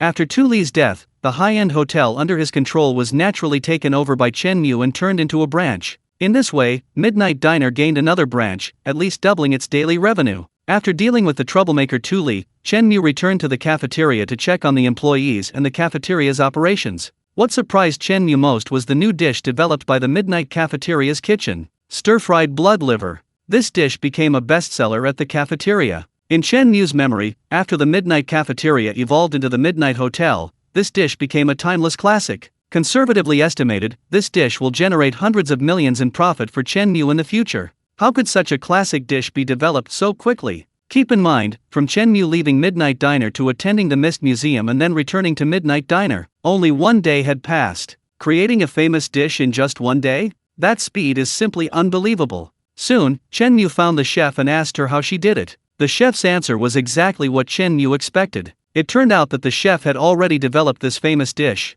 However, the previous boss was incredibly ruthless, owing them more than 6 months' wages. So, the chef hadn't revealed the dish. Until Chen Mu arrived, not only did he not fire them, but he also paid them their wages, deeply moving the chef. Only then did she reveal the dish. Chen Mu nodded after listening. 1 day to create this dish, let it spread among diners, and make it a hit. That seems too short a time, only 1 day. However, for the supernatural, their day is quite different from a human's. Because they have no rest time. Simply put, supernatural beings work 24 hours a day. That's why, no matter when people enter those supernatural scenes, they will encounter supernatural beings. Because supernatural beings have no concept of rest, they are always working. What 8-hour workday? What weekends off? What social security and housing fund? None of them. Some bosses don't even pay supernatural beings a salary. The boss has given you the opportunity to work, why should they pay you? So you get both a job and a salary, getting all the benefits?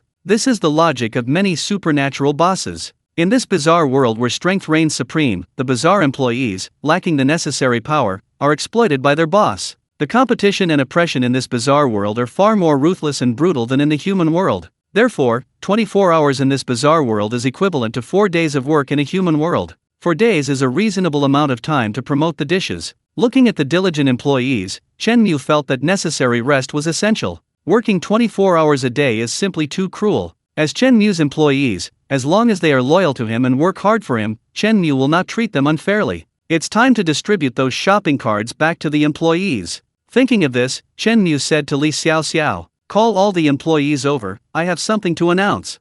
Soon, dozens of employees from Midnight Canteen gathered around. Chen Mu took out a stack of shopping cards and said to the employees, "Our Midnight Canteen is now launching a brand new benefit. Every employee of Midnight Canteen can receive a shopping card. The shopping card contains 5,000 ghost coins. Every month, Midnight Canteen will add 1,000 ghost coins to it for shopping. As long as you continue working at Midnight Canteen, you can continue to enjoy this benefit." Upon hearing this, the scene immediately fell silent. The employees all looked at each other, completely bewildered. Benefits? What are benefits? The boss already pays us, why do we need benefits too? So we get both pay and benefits, we get all the advantages.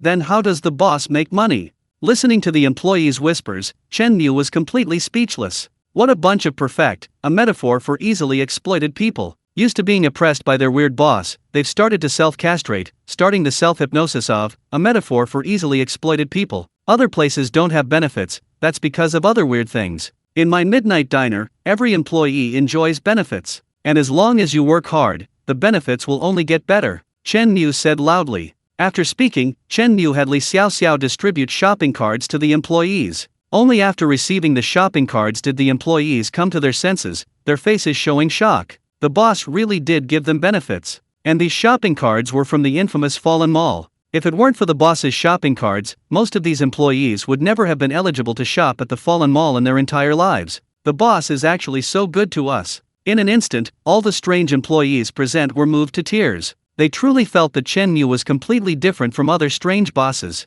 This was a boss who genuinely cared for them. Before the employees could recover from their shock, Chen Mu announced another bombshell. Starting today, the working hours of the midnight diner will be changed. Every one of my strange employees should have the right to rest. Starting today, the 24-hour workday will be shortened to 20 hours. The remaining 4 hours are for you to do whatever you want. Rest, sleep, shop. Each strange employee only needs to work 20 hours a day. Chen Mu's announcement was like a thunderbolt, causing an uproar among the strange employees. A break? What's a break? I've worked for 10 years and never had a break. Working 24 hours a day, isn't that what I'm supposed to do? Wow, our boss is so kind. This is the first time I've ever heard of a boss giving a weirdo a day off. 4 hours of rest every day. So much time, we can't possibly use it all. The eerie employees were utterly incredulous, their boss was treating them so well. He worked for them, paid them, gave them benefits, and even gave them 4 hours of rest every day. They got all the perks. A wave of guilt washed over the employees. We've taken all the benefits, what about the boss?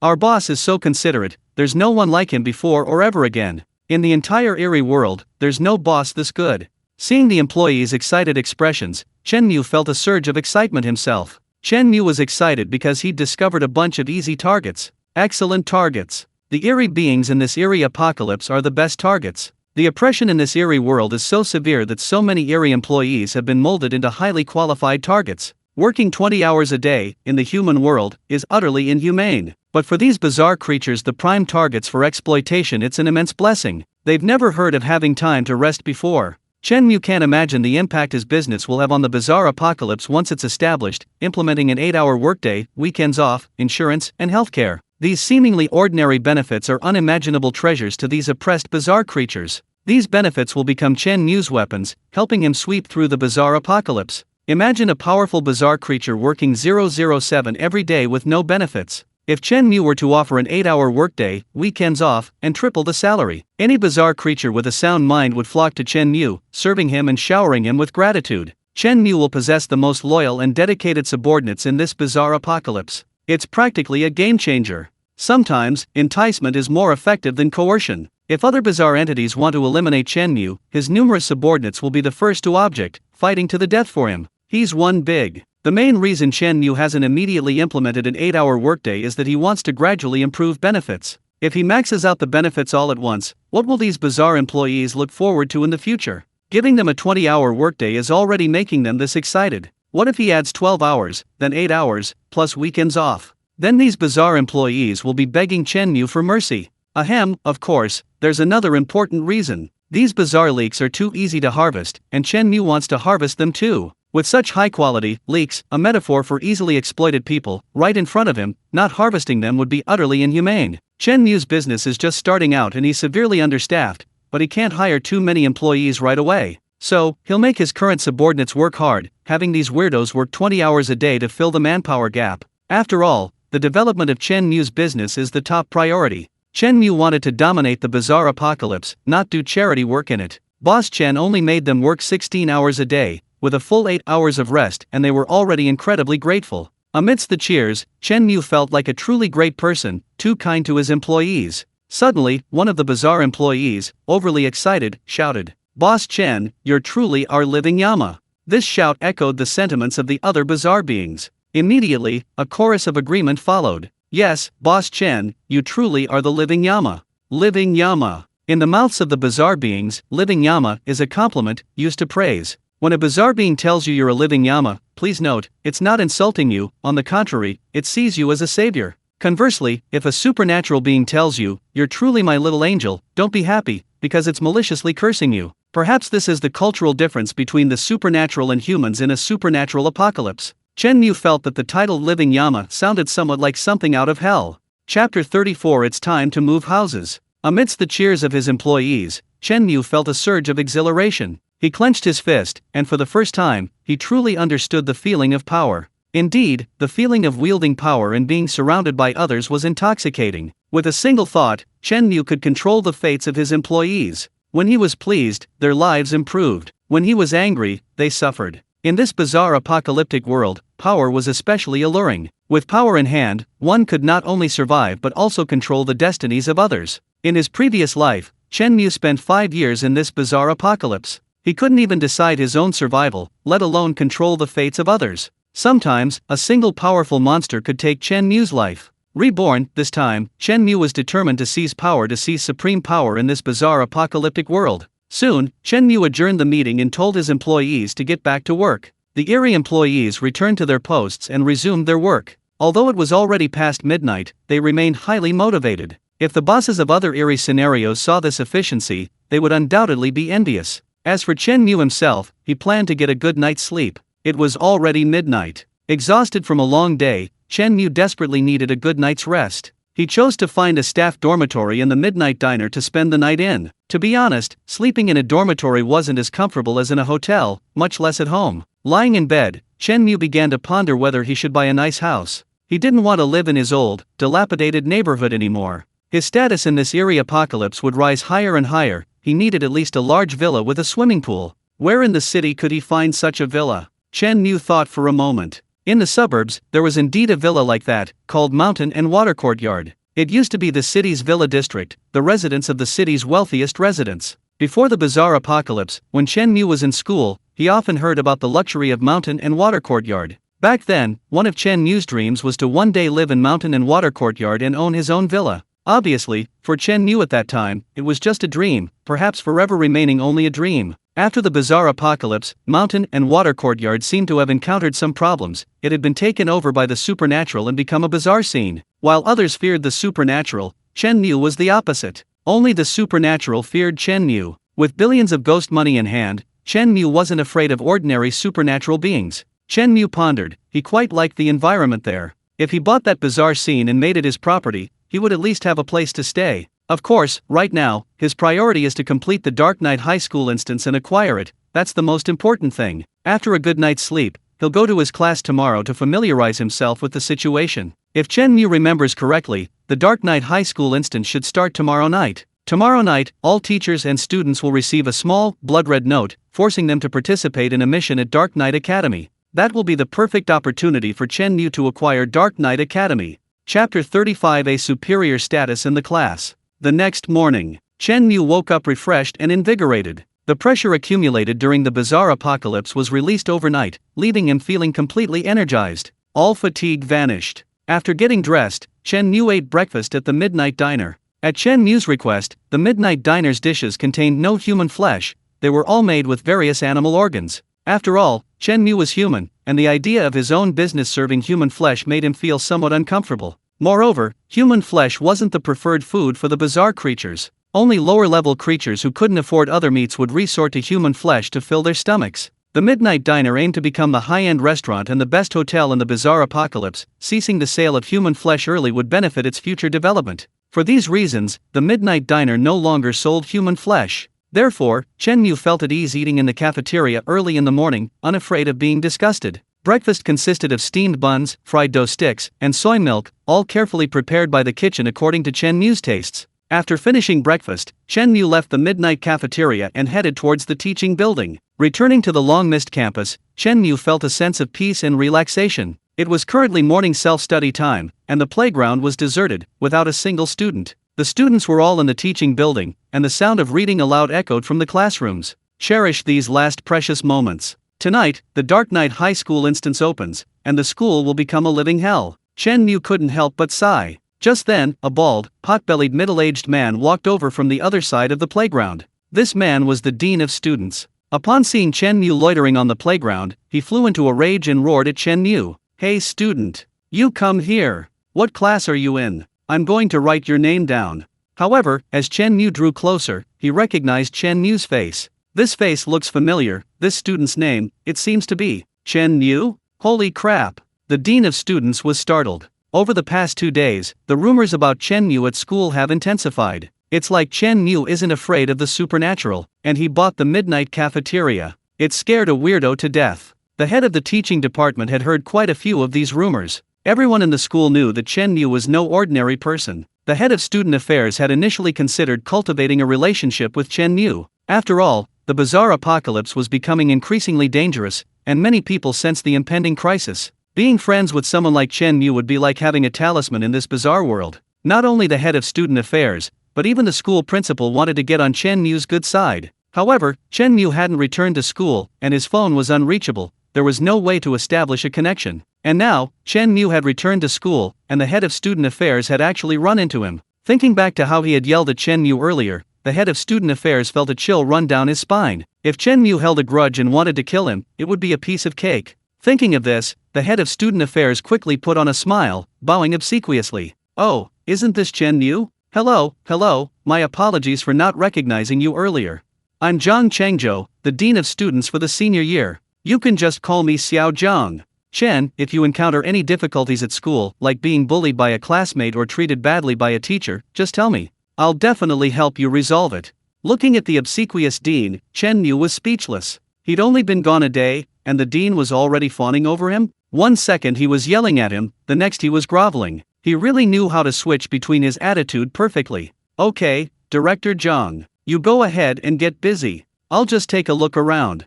"Alright, take your time. If you need anything, just come to my office and let me know." The dean watched Chen Mu walk away with a friendly expression. Soon, Chen Mu arrived at his classroom. Class 27, Senior 3. This morning was Chinese reading time. Our Chinese teacher and homeroom teacher, Ms. Song, was grading papers at the podium, and the classroom was filled with the sound of students reading aloud. As soon as Chen Mu entered the classroom, the reading aloud instantly fell silent. All the students put down their books and looked at Chen Mu with a hint of awe in their eyes. Even Ms. Song at the podium smiled when she saw Chen Mu. This was outrageous. Chen Mu was utterly shocked. You see, Chen Mu used to be frequently late. Every time Chen Mu was late, if he encountered Ms. Song, he would definitely be severely scolded and then made to stand for an hour as punishment. But today, Chen Mu was late again, and Ms. Song not only didn't scold him, but instead smiled broadly. "Chen, you're here. Have you had breakfast? If not, I'll buy you some." The usually harsh Ms. Song asked Chen Mu with concern. It's all right, I've already eaten." Chen Mu waved his hand repeatedly, feeling a little uncomfortable with Ms. Song's attentiveness. Ms. Song had heard about Chen Mu's exploits before. In fact, earlier, Ms. Song had absolutely refused to believe the rumors of a bizarre apocalypse. She didn't believe in any of that nonsense about an apocalypse, thinking everything was normal. However, as time went on and more deaths occurred, fear gradually filled her heart. Especially the night before last, several students in her class had received blood-red notes, ordering them to participate in a bizarre mission at the midnight cafeteria. At that moment, Ms. Song's worldview crumbled. The bizarre apocalypse had truly arrived, and there was no escaping it. No one knew when the blood-red note would fall upon them. When she heard about Chen Mu's deeds, she was utterly shocked. She couldn't believe someone could be so powerful. Therefore, in her mind, Chen Mu had transformed from a poor student into a powerful figure in this bizarre apocalypse. When she saw Chen Mu again, like the head teacher, all she could think about was how to build a good relationship with him. Not only her, but the other students, when they saw Chen Mu again, their eyes were filled with deep awe. Especially those students who didn't get along with him, those who looked down on Chen Mu, they all wanted to keep a low profile, worried that Chen Mu would cause them trouble. However, Chen Mu wasn't so bored. Those previous squabbles were just minor conflicts between classmates. As long as they didn't provoke him again, Chen Mu had no time to bother them. Throughout the day, Chen Mu was surrounded by a large group of classmates. "Chen Mu, is what happened the night before last true? They said you scared those ghosts half to death. Not only that, I also heard that Chen Mu bought the midnight cafeteria. My god, that's incredible." Chen Mu's status in the class suddenly became unparalleled. Especially at lunchtime, the principal and a large group of teachers came to the classroom to visit Chen Mu, bringing gifts. The principal bringing gifts to visit a student? That's outrageous. In all the years the school has been in the past, Chen Mu is the first student to receive such treatment. This incredible gesture even shocked Chen Mu. Chapter 36 The Fatal Exam. As time passed, night fell. Throughout the entire day, Chen Mu had lost count of how many classmates, teachers, and leaders had come to him, trying to become familiar with him. Even at dinner time, some girls approached Chen Mu, hinting that they could go home with him that night. Two particularly beautiful girls, the class beauties, began to throw themselves at Chen Mu under the pressure of the bizarre apocalypse. However, Chen Mu was too busy for the moment. Based on his past life's experience, the Dark Knight High School instance was starting at 8:30 p.m. tonight. All students in the entire school had to participate in the bizarre mission. 7 p.m., 7:30 p.m., 8 p.m. As the time drew closer, Chen Mu keenly sensed a faint smell of blood beginning to permeate the air. The sky outside the classroom turned pitch black. The evening wind howled. It was the height of summer, yet the air temperature had dropped considerably. Some students, dressed in short sleeves, were shivering from the cold. It was 8:30 p.m. The Dark Knight High School instance had begun. At the same time, all the students received a small, blood-red note. Mysterious mission, deadly exam. Mission description: the once peaceful school has suddenly transformed into Dark Knight High School. The students here must take a deadly exam. Remember, the first rule of survival at Dark Knight High School: pass the exam. Only the top students who pass the exam have the right to live. Mission requirements: the deadly exam will begin at 9 p.m. Before 9 p.m., all students who received the blood-red note must arrive at the examination hall on time. Each person's examination hall is their own classroom. Sit in your own seat and wait for the exam to begin. Failure to arrive at the examination hall on time will be considered a failure and will result in death. Upon seeing the blood-red note in their hands, all the students' faces changed drastically. Oh my god, this is a bizarre mission. I'm so unlucky, I was chosen for one. Damn it, I was chosen too. You were all chosen? I received a note too. I heard people from other classes also have to take a fatal exam. If nothing unexpected happens, all the students in the school are doomed this time. God, save us. I don't want to die. Don't look for God, Chen Mu is God. Asking God to save you is less reliable than asking Chen Mu to save you. The classroom was in an uproar, the entire school building was filled with noise. In the corridor outside the classroom, students could be seen crying their eyes out. Clearly, being chosen for a bizarre mission had caused many students to have a mental breakdown. They never imagined that the bizarre apocalypse would come so quickly. They thought they could watch from the sidelines, seeing others complete bizarre missions while they themselves escaped. However, they forgot that this was the apocalypse. In this apocalyptic world, no one can escape unscathed. Death could strike at any moment. Some students tried to be clever, choosing to stay home after learning about the midnight cafeteria mission yesterday. They thought that leaving school would prevent them from being chosen for the bizarre mission. For example, in a bedroom in a residential area, a girl lay on her bed, staring at the blood-red note in her hand, frozen in terror. After a moment, she finally cried out, "Dad, I've been chosen for a bizarre mission. Help me, I don't want to die." This girl was a student who had taken leave from school. Like Chen Mu and the others, she had received the invitation to a deadly exam at 8:30. Seeing the note in her hand, her parents were also terrified. Quick, quick, I'll get the car. You change your clothes. We need to be at school before 9. If we don't go now, we'll be too late. Hurry up. A few minutes later, parents frantically drove their cars, taking their children with them, towards the school. Dozens of cars, motorcycles, and electric scooters were parked at the school gate. Without exception, they were all there to take their children back to school. Chen Mu stood in the back row of the classroom, looking through the window at the panicked parents at the school gate. Sigh, in this bizarre apocalypse, how can we escape? It's either life or death. Chen Mu sighed involuntarily. Anyone who tries to avoid the bizarre mission is the one who dies the fastest. Only by facing the bizarre mission head-on can one possibly survive. This deadly test is a challenge for me. Chen Mu remembered participating in this bizarre mission before. However, that time, he failed. Back then, he, like these students, was panicked and helpless. Faced with the tricky deadly test, Chen Mu failed to find a way out, or rather, he and his classmates were trapped in a dead end. A dead end, the opposite of a way out, is the most dangerous path in the bizarre mission. Once you walk down a dead end, you will suffer the worst outcome. Chen Mu and his group indeed suffered the worst outcome. Chen Mu only remembered that after the deadly test, the entire classroom became a sea of crimson. Severed limbs and gushing blood were everywhere. Several students, by sheer luck, survived, but were driven to mental illness by the trauma. Chen Mu was also severely frightened, he nearly died there. It could be said that his survival was purely by chance. Now, the deadly test once again confronted Chen Mu. But the Chen Mu of today was no longer the same person he once was. The Chen Mu of today was incredibly mature, a world apart from his former self. 5 years ago, I failed. This time, I must find a way to survive. Chen Mu made a silent vow in this deadly test, he must find the flaws in the rules. This was a challenge for him. Time ticked by. Most of the students who had left the school returned to their classrooms within 20 minutes. 2 students had left the city by plane the day before. Now, with 30 minutes left, there was no way they could make it back to school. What awaited them was only death. 9 o'clock at night. The dull ringing of the school bell echoed through the school. It was the bell signaling the end of the first evening self-study session. What should have been an exciting sound for the students had now become a death knell. All the students sat in their seats, awaiting the arrival of the exam. They had taken countless exams, but none had terrified them as much as this one. The school loudspeaker rang the exam bell. As the bell rang, the sound of high heels echoed in the hallway outside the classroom. It was clear the proctor was approaching. Knock, knock, knock.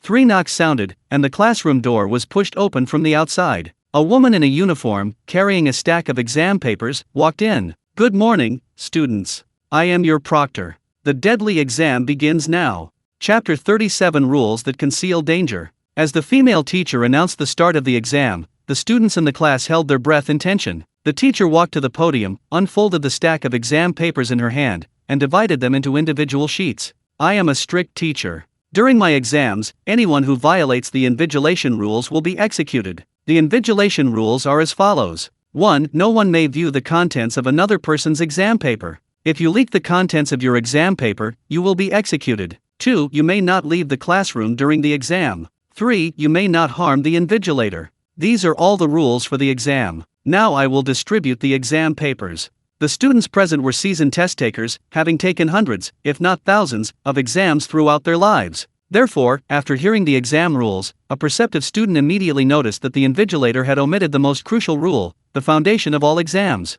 No cheating. These 4 words, no cheating, encompass a great deal of meaning. For example, no whispering, no using cell phones, no leaving your seat. In other words, in the rules of this deadly exam, all these things are permitted for test takers. Test takers can whisper, use cell phones, and leave their seats. Isn't this blatantly allowing cheating? No, there won't be such an obvious loophole. Unless, the proctor believes that even if students can talk to each other, use cell phones, and leave their seats, they still cannot cheat. Students have never encountered an exam where cheating is impossible even after all these rules. Many students vaguely sense that this deadly exam definitely harbors a hidden danger. The proctor, holding the exam papers, began distributing them to the students one by one. Those who received the papers were stunned when they saw the contents. This wasn't an exam they'd encountered before. What shocked them even more was that the proctor had secretly hidden a sharp dagger inside one of the exam papers. Each student received an exam paper and a sharp dagger. Soon, the exam papers reached Chen Mu. The proctor glanced at Chen Mu, placed the exam paper on his desk, and gave him a dagger as well.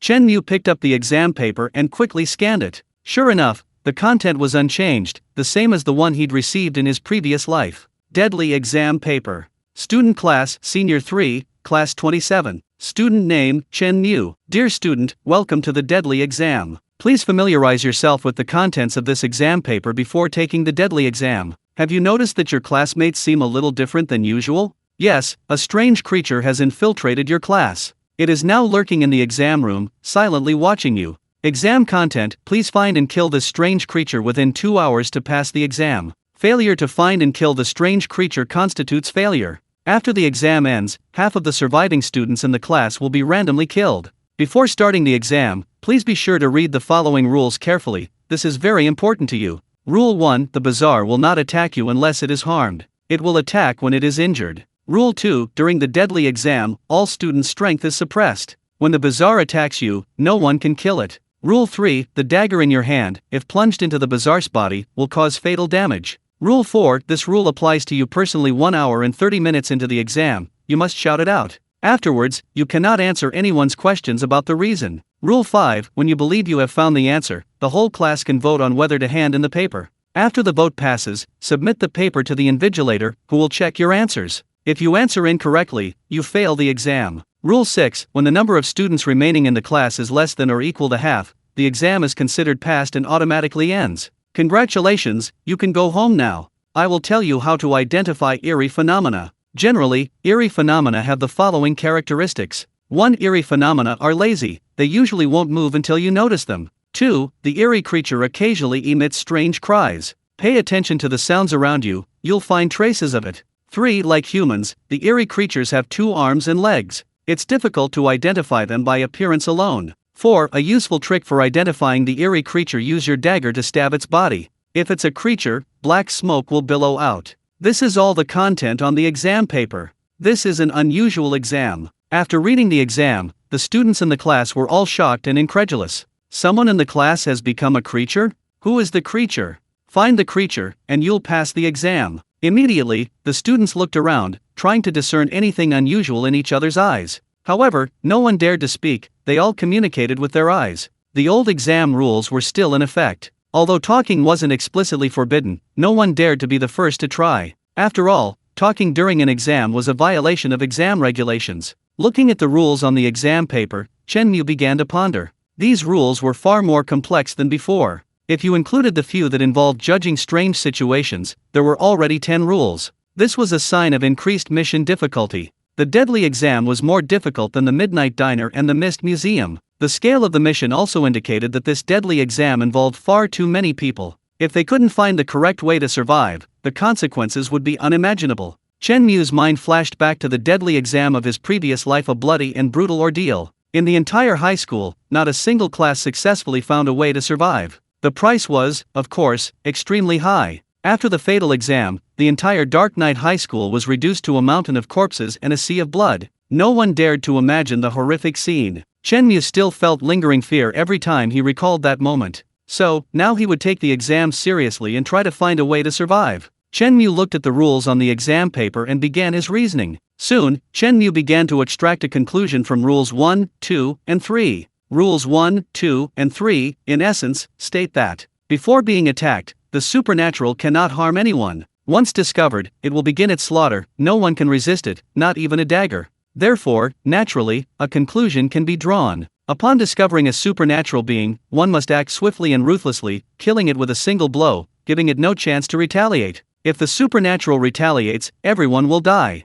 This seemingly ordinary conclusion, however, revealed a deadly intent to Chen Mu. This deadly intent could only be truly felt when combined with Rule 4 for identifying supernatural beings. The method for identifying a supernatural being: stab a dagger into its body and observe if black smoke emerges. Okay, so now, if I suspect someone is a supernatural being, what should I do? It's simple: stab them in the body. However, I cannot stab them in the limbs or merely make a small cut to assess them, because if he truly were a monster, once injured, the monster would begin a massacre, and no one could withstand its attacks. Therefore, the answer is obvious. If I suspect someone is a monster, my best course of action is to plunge a dagger deep into their skull. A single, fatal blow. If that person isn't a monster, then without a doubt, they are doomed. A dagger plunged into the skull means no chance of survival. Students who understood these rules broke out in a cold sweat. The rules of the deadly exam guide participants towards killing. This is one of the hidden dangers of the deadly exam. Furthermore, the rules of the deadly exam also hint at death and slaughter. Chapter 38, Misjudging the Path to Survival. Another rule, fraught with hidden danger, is Rule 6 of the exam. The exam is considered passed and automatically ends when the remaining class size is less than or equal to half. Why would the class size be less than half? There are two possibilities. One is that the supernatural entity has been attacked and has begun slaughtering the examines. The other is that the examines kill each other. Yes, it's possible for examines to kill each other. Chen Mu encountered this situation in his previous life's deadly exam. If the supernatural entity hasn't been found by the end of the exam, some examines will go insane under extreme pressure. Failure in the exam results in half the class dying randomly, and one might even die. However, according to Rule 6, if only half the class remains, the exam is passed, and one won't die. One is beyond one's control, the other is within one's control. Under the threat of death, some will naturally choose the latter. Thus, the planned killing begins. This is the most terrifying scene in the deadly exam. All the rules of the deadly exam challenged the existing order. In Chen Mu's memory, it was after the deadly exam, when everyone realized the existing order couldn't protect them, that order began to collapse rapidly, and the bizarre apocalypse truly arrived. At this moment, in a classroom downstairs, the examines couldn't sit still any longer and began searching for answers. We should be able to talk during this exam, right? Sure, you did talk, and the proctor didn't even notice. Brothers, let's think of a way to find the mole quickly. Yeah, we're all classmates, nobody wants to die. If anyone has become a monster, step forward quickly, for the sake of our classmates, don't make things difficult for everyone. Are you stupid? If someone has become a monster, how can they voluntarily step forward? We have to find them. How? There are so many people, didn't the exam paper say that you can't tell the difference from the outside? How are we going to find them? Soon, the classroom descended into chaos, with the examiners discussing the matter all at once. Let me see your test paper. Do you want to die? I can't see it. That's against the rules. You want to die, but I don't. Look at that boy. He's been sitting there the whole time. Someone shouted, and everyone in the class turned to look at him. Sure enough, the boy was sitting there, staring straight ahead, like a wooden statue, completely still. Do you remember what the test said? The Eerie is lazy. It usually won't move until you spot it. So the answer is obvious, it turned into the Eerie. Yes, it didn't move at all, that's it. Teacher, we found the Eerie. Great. This deadly test was way too easy. These rules were intimidating, they scared me half to death. I didn't expect the answer to be so simple. It's just like some challenging questions, they look difficult, but you'll find out as soon as you try. The students all became excited. Two very strong boys, carrying daggers, walked towards the motionless boy. Put it in. Put it in. Quickly, put the dagger in. Brother Wang is the strongest, let Brother Wang do it. First time killing a monster, a little nervous.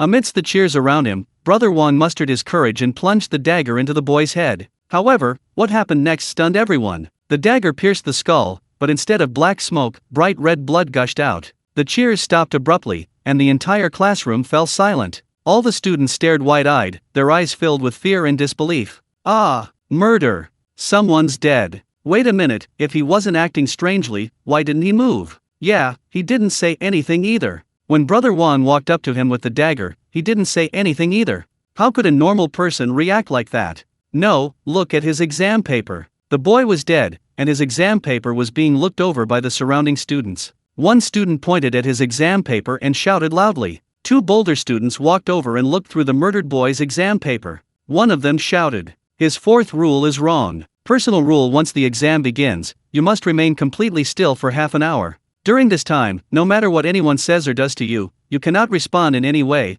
otherwise you will be executed." Hearing this, the whole class fell silent again. They finally understood why, even with the dagger in hand, the murdered boy hadn't reacted like a ghost. Because the rules stipulated that he couldn't respond. At this moment, these examiners finally understood the cruelty and cunning of this deadly exam. Each rule, like an invisible shackle, bound each one. One careless move could result in death, or, if alive, the accidental killing of another examinee. Terror, horror, despair, and a host of other emotions began to spread through the classroom. Fear mingled with the stench of blood. Some students, unable to withstand the immense pressure, began to sob and weep. They finally understood the difficulty of finding a way out in this bizarre mission. The path to survival was tightly concealed within the rules. Clearly, they had misjudged the path to survival. This scene was playing out in many other classes as well. Less than 20 minutes into the exam, several students had already been killed. Meanwhile, the same thing was happening in Chen Mu's class. One student remained motionless, attracting the attention of the others. Some were even holding daggers, eager to try. No need to try. He's not a monster.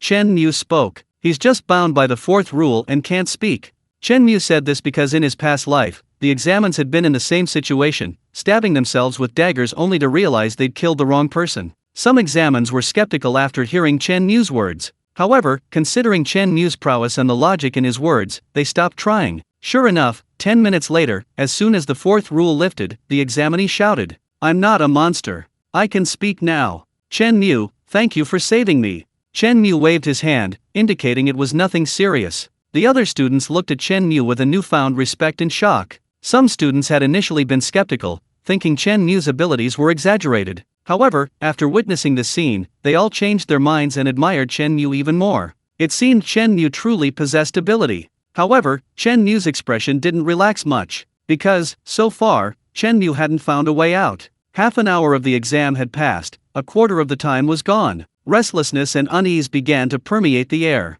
In the entire Dark Knight High School, at least a third of the classes had already seen bloodshed. Under the stench of blood and the pressure of the deadly exam, subtle changes had begun to occur within many examiners. The seeds of murder had been sown. Chapter 39. The strangest thing is you. Half an hour. 14 minutes. 15 minutes. With the exam time almost halfway through, not a single class in the entire Dark Knight High School had successfully found the hidden anomaly. Chen Mu's class was relatively fortunate. With Chen Mu's prestige, the class remained relatively calm. The students discussed amongst themselves, creating a noisy atmosphere, but no one had been killed or injured yet. The other classes weren't so lucky. Next to Chen Mu's class, in less than an hour of exam time, 4 students had already died. Killing is a Pandora's box. Once opened, it cannot be stopped. The students in this class, after killing their first person, couldn't stop their killing spree. They used a seemingly democratic method to carry out the killings. After identifying a suspect, the entire class voted. If a majority of the votes were received, that person would be killed to see if they were indeed the anomaly.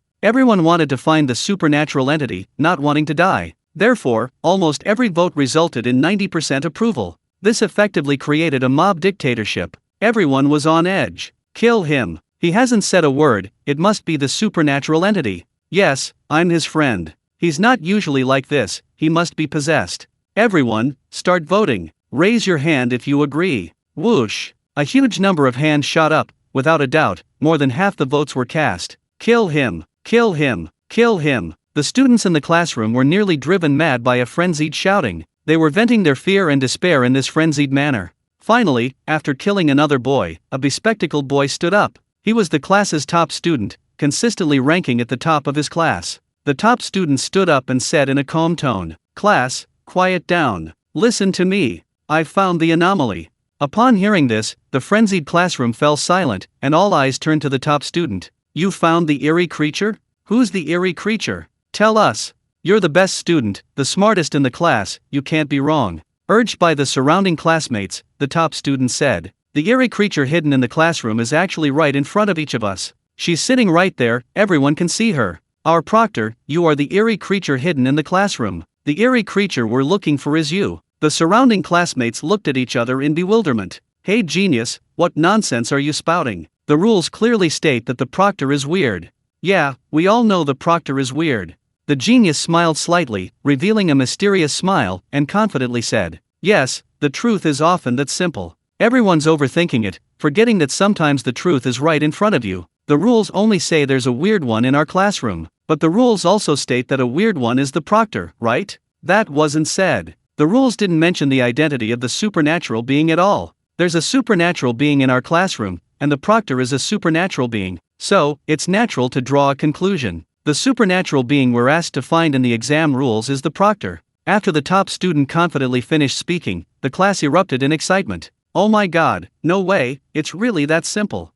How could it be? How could a supernatural mission be this easy?" But think about what the top student said, it seems to make sense. The rules didn't say the supernatural being we're asked to find isn't the proctor.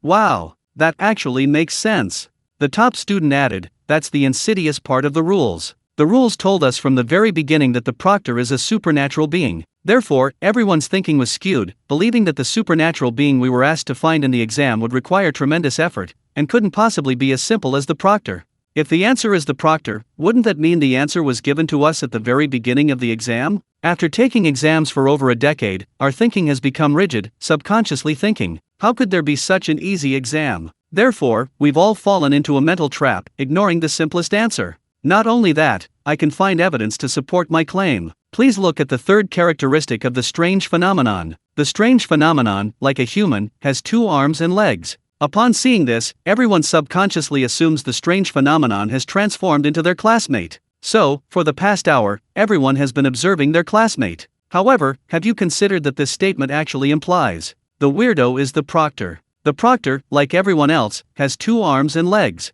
This proves that the proctor is the weirdo we're looking for. After this impassioned speech, the entire class erupted in excitement once again. Damn, the top student is absolutely right. He's really smart, he figured it out immediately. Great, we're all alive. Quick, we found the answer. Hand in your papers. Hand in, hand in. Under the shadow of death, the students were already desperate to escape. Hearing the top student's answer, all the candidates agreed it made sense and were eager to hand in their papers. The proctor, sitting at the podium, looked at the excited students and gave a strange smile. However, the excited students, including the top student, didn't notice this smile. "Teacher, we want a hand in our papers."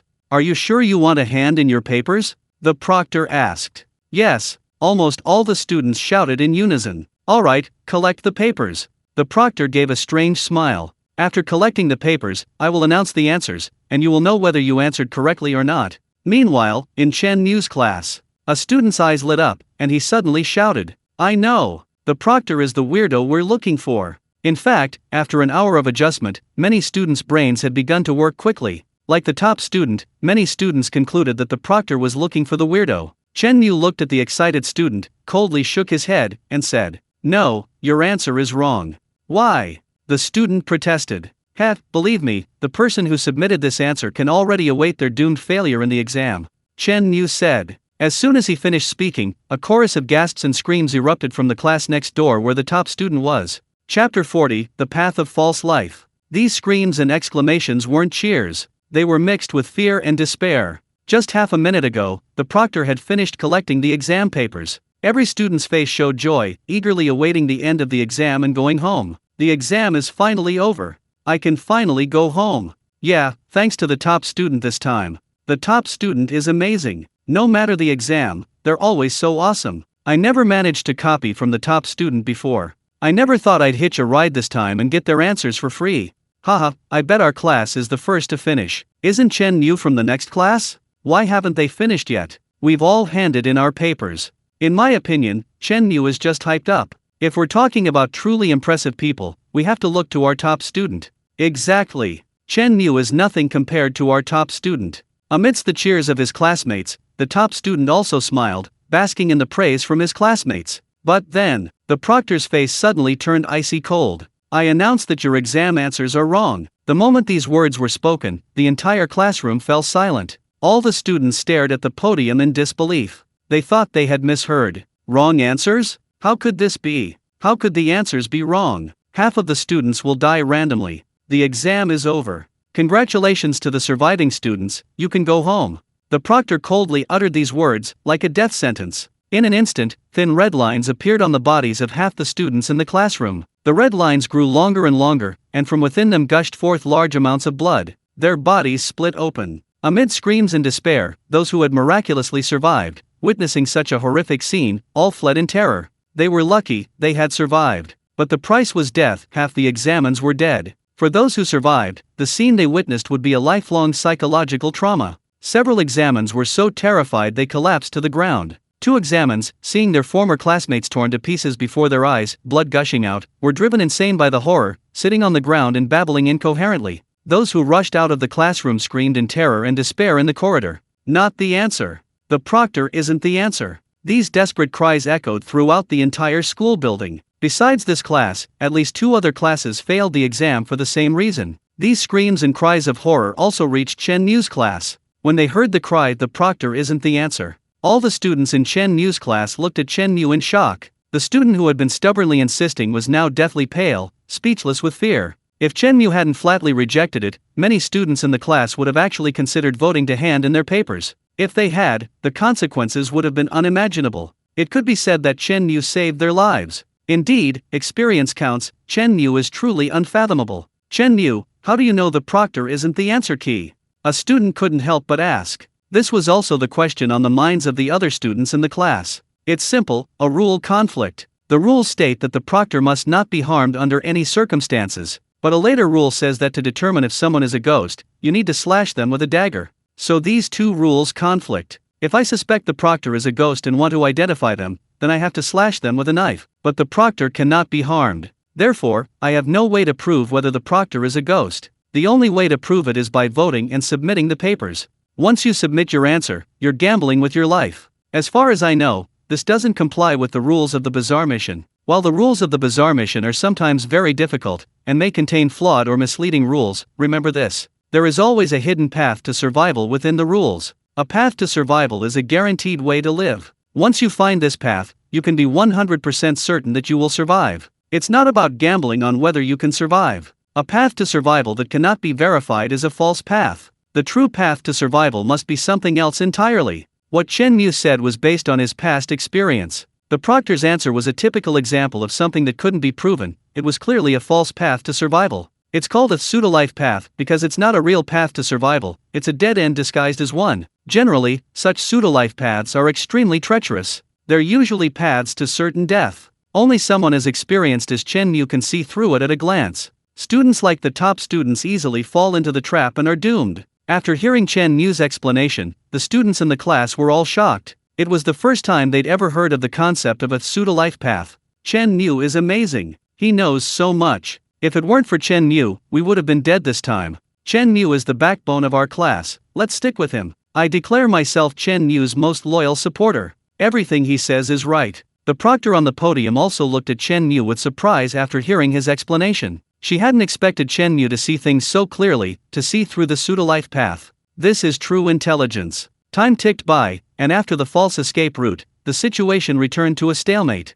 In other classes, the killing had reached a fever pitch. Just as Chen Mu had predicted, the repeated killings had warped the minds of many students. To survive, to finish the exam as quickly as possible, some finally began to draw their knives against their classmates. Do you want to be randomly selected? If not, I have a way to keep you alive. In one class, a strong student spoke to a dozen or so classmates. What way? You've found a way out. No, I haven't found a legally defined way out, but I found another way to survive. He held a dagger, pointing it at another group of students. If we kill them all, and the remaining number is less than half, then the rest of us can survive. Hearing such cruel words, the surrounding students all hesitated and struggled. No, this is too cruel, I can't do it. One student threw down the dagger, squatted down, covered his face, and cried, "Don't you have any humanity? We're all classmates. Humanity? What is that? Can it help us survive?" Finally, the situation completely spiraled out of control. Order collapsed.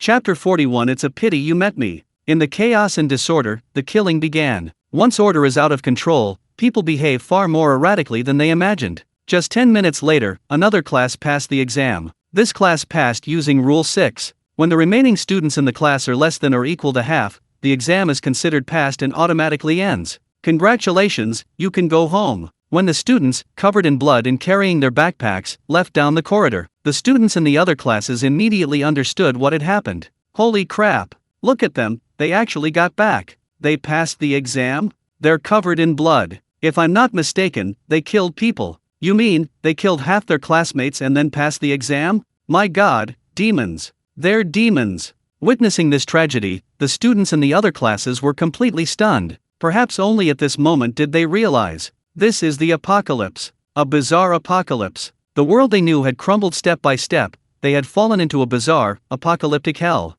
Throughout the entire Dark Knight High School, only Chen Mu's class maintained the best order, with no deaths. In the other classes, even the smallest number had at least 2 deaths. Moreover, as exam time ticked away and the deadline for submitting papers approached, finally, with only half an hour left, some students who couldn't find the answers succumbed to the immense psychological pressure and chose suicide. Crack! The sound of shattering glass. Thump! The sound of a heavy object falling to the ground. Within 5 minutes, 3 students chose to jump from windows to their deaths. This series of extreme actions once again caused chaos in the school building. Students in the other classes, under immense pressure, finally broke down completely. The bottom line of humanity began to be trampled upon wantonly. We are all equal, but some are more equal than others. If you want to be more equal, then pick up your knives, kill others, and give us a chance to survive. In one classroom, someone picked up a dagger and shouted at his followers, "We want to survive. We want to live." Then, they swung their daggers at their former classmates. Every classroom became a forest.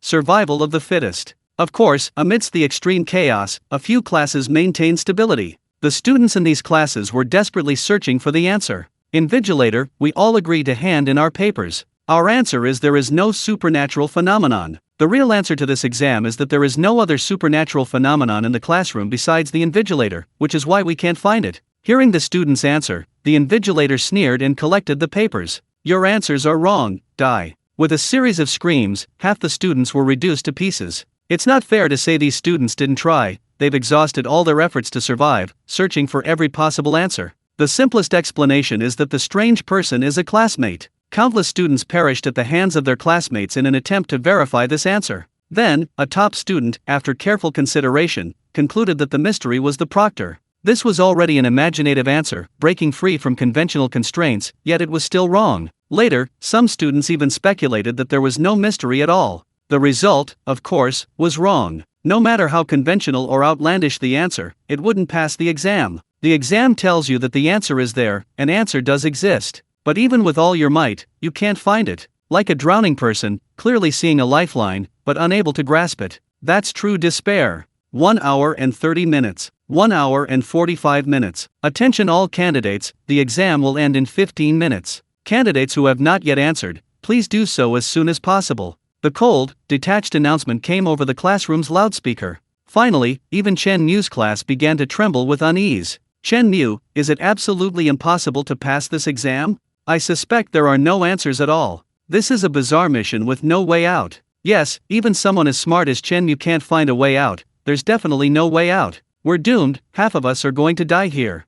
I'm so scared, I want to go home, boo-hoo. The classroom erupted in chaos, like a bustling market. Amidst the noise, Chen Mu remained silent. He sat there, deep in thought, as calm as a statue. Even in the most panicked moment, Chen Mu remained as calm and composed as a statue. This was something no normal person could do. Clearly, Chen Mu was not normal. Survivors forged in a bizarre apocalypse all possess extraordinary qualities in certain aspects. For example, Chen Mu's outstanding quality was composure. No matter the circumstances, Chen Mu could remain calm. The more critical the situation, the more urgent the circumstances, and the more panicked and disoriented others became, the calmer Chen Mu remained. It was this extraordinary composure that allowed Chen Mu to find the final path to survival in countless moments of crisis. Now, after more than an hour of contemplation, Chen Mu had an idea. However, this idea was like a fog, shrouding his mind. It seemed that with just a gentle poke, the fog could be pierced, revealing the hidden truth. Chen Mu concentrated, trying to break through the fog in his mind. He was about to discover the truth. He had a strong feeling. The truth was right before his eyes. However, to take this final step, he needed one last spark of inspiration. This path to survival that had plagued Chen Mu for 5 years was about to be cracked by him as he confronted it once more. Finally, another familiar voice rang out. This voice was all too familiar. It was heard far too often in the classroom. So much so that almost all the students mistook the voice for a normal one and ignored it. When Chen Mu heard the voice again, a smile finally appeared on his calm face. You've been hiding it well. The escape route for this mission was indeed incredibly cunning. Almost no normal person would suspect you were hiding here. Unfortunately, you encountered me, and this is the second time. I've finally discovered your secret. Chen Mu, as still as a statue, began to act. He stood up and picked up the dagger on the table. In my past life, I failed. This time, I will expose your true form. Chapter 42 The only one who discovered a way out. As Chen Mu picked up the dagger, all eyes in the class turned to him. Oh my god. Chen Mu is finally going to make his move. Great. Chen Mu must have figured out a way out. The eerie thing is about to be exposed, ha ha ha. I declare Chen Mu the strongest student in the whole school. He really is as amazing as the rumors say. If only he were my boyfriend. Under the watchful eyes of the entire class, Chen Mu, dagger in hand, walked towards the back of the classroom. On the podium, the proctor's eyes still held disdain. These were just a bunch of immature kids. Their actions were nothing more than child's play in the proctor's eyes. How could a bunch of brats possibly find a way out? The proctor admitted that even she herself, without knowing the answers, had no chance of passing the exam. That kid named Chen Mu was simply making a last-ditch effort. Soon, Chen Mu walked up to a girl. I know, you're hiding here. Chen Mu said to the girl. Faced with Chen Mu's words, the girl remained silent, her eyes fixed straight ahead like a ghost. However, Chen Mu's action caused an uproar among the students in the class. Chen Mu suspects Wang Xiaoxiao is a ghost. Impossible. Wang Xiaoxiao spoke before, she can't be a ghost. Yeah, Wang Xiaoxiao isn't speaking now, I guess it's because of the rules. Wang Xiaoxiao's test paper must have her rules, stipulating that she can't speak at this time. That's the reason. Why would Chen Mu suspect Wang Xiaoxiao? The students were all very puzzled. Similar situations had occurred in other classes. At the very beginning of the exam, one class killed a student with a similar condition. Later, it was proven that the student who was killed wasn't a ghost, but simply restricted by the rules. Standing before Wang Xiaoxiao, Chen Mu wondered if she was a monster. Such an obvious mistake, how could Chen Mu make such a blunder? Even the slowest wit students knew Wang Xiaoxiao wasn't a monster. Chen Mu's action was like a cornered beast's desperate struggle, a final act of madness. This left many students with a vague sense of disappointment. Could it be that even Chen Mu couldn't find the answer? The next second, Chen Mu raised his dagger, pointing it at Wang Xiaoxiao. This stab will kill you. With that, Chen Mu plunged the dagger down. The force was so ferocious, it was as if he had used all his strength. Then, a scene that shocked everyone unfolded. Crack! A loud cracking sound rang out. The dagger, instead of striking Wang Xiaoxiao, struck her desk. With a single stroke, Wang Xiaoxiao's desk was cleaved into a pile of fragments. wood chips scattered across the floor, and from among them, a wisp of black smoke slowly rose. The entire classroom fell into a deathly silence. Everyone's eyes were filled with utter shock. Pairs of astonished eyes stared at Chen Mu in disbelief. Even the proctor on the podium stood up, his eyes wide with astonishment. This kid actually found the hidden anomaly. How is this possible? A moment later, the entire classroom erupted in a deafening roar of cheers. The cheers were deafening. A desk. The anomaly is actually a desk. I never imagined the anomaly would hide as a desk. Chen Mu, you're my god. You actually found the anomaly. How did you do that? A desk. The anomaly is actually hidden as a desk. How could anyone have imagined that? Chen Mu thought of it. Chen Mu patted Wang Xiaoxio's head and said, "Hee, I hope I didn't scare you." Only then did the students realize that Chen Mu's earlier words, "This strike will kill you," were not directed at Wang Xiaoxiao, but at her desk. Just then, the classroom loudspeaker blared. Class 27, Grade 12, Chen Mu has successfully found the answer. The first class to pass the exam has been identified. The exam is about to end. Chen Mu is the only one who has found a way out. Congratulations, you can go home now. This announcement was like heavenly music to the students in the classroom. 2 hours of hell were finally coming to an end. They were finally about to return to the world of the living from hell. And what pulled them back to the world of the living was Chen Mu's hand. The classroom erupted in cheers once more. Chen Mu was surrounded by his classmates, his ears filled with praise and adoration. Many girls even looked at Chen Mu with starry eyes. Undoubtedly, in this bizarre apocalypse, no one but Chen Mu could give them such a sense of security. At this moment, Chen Mu remained calm. He wiped his dagger and sheathed it. Composure beyond words. He had triumphed over his past self, defeated his former enemies. This exhilarating feeling filled Chen Mu with immense satisfaction. This also foreshadowed a significant improvement in Chen Mu's ability to find a way to survive. He would be able to calmly face even more dangerous situations in the future. This is how a person's character is cultivated. Only by repeatedly facing and overcoming death can one ultimately cultivate the character of a strong person. Otherwise, even with immense wealth, one is nothing more than a vulgar nouveau riche. Students in other classrooms also heard this broadcast. Upon hearing the content of the broadcast, the students in the other classrooms were filled with envy. Chen Mu. It really is Chen Mu. Only he has the ability to find a way to survive.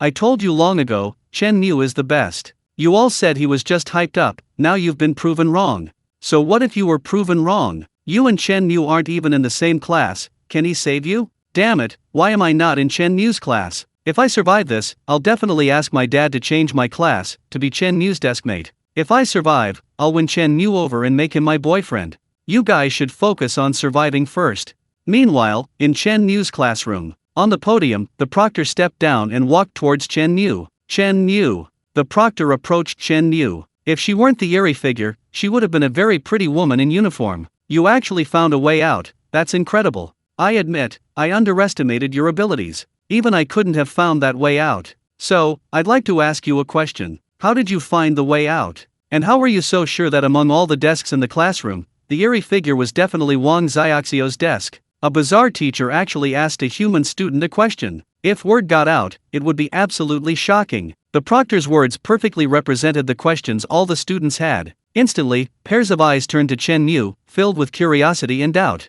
It's simple. The absolute law of this bizarre apocalypse. The path to survival is hidden within the rules. I deduced this path to survival from within each and every rule. Chen Mu said slowly. The answer to chapter 43 lies within the rules. Deducing a way out from the rules? Upon hearing Chen Mu's answer, all the students present wore expressions of doubt. They all had access to the rules, but only Chen Mu could deduce a way out. Immediately, some candidates, skeptical, hurriedly flipped through their papers, examining each rule one by one. But no matter how thoroughly they examined them, they couldn't fathom how to deduce a way out. The proctor's expression turned grave after hearing Chen Mu's answer. As far as she knew, only the most exceptional individuals possessed the extraordinary ability to find clues within the rules and thus discover hidden paths to survival. Without exception, such individuals could secure a place for themselves in this bizarre apocalyptic world. Seeing the puzzled looks on everyone's faces, Chen Mu smiled and began to explain. When I first received the exam paper, looking at the densely packed rules no less than 10, I, like you, was overwhelmed.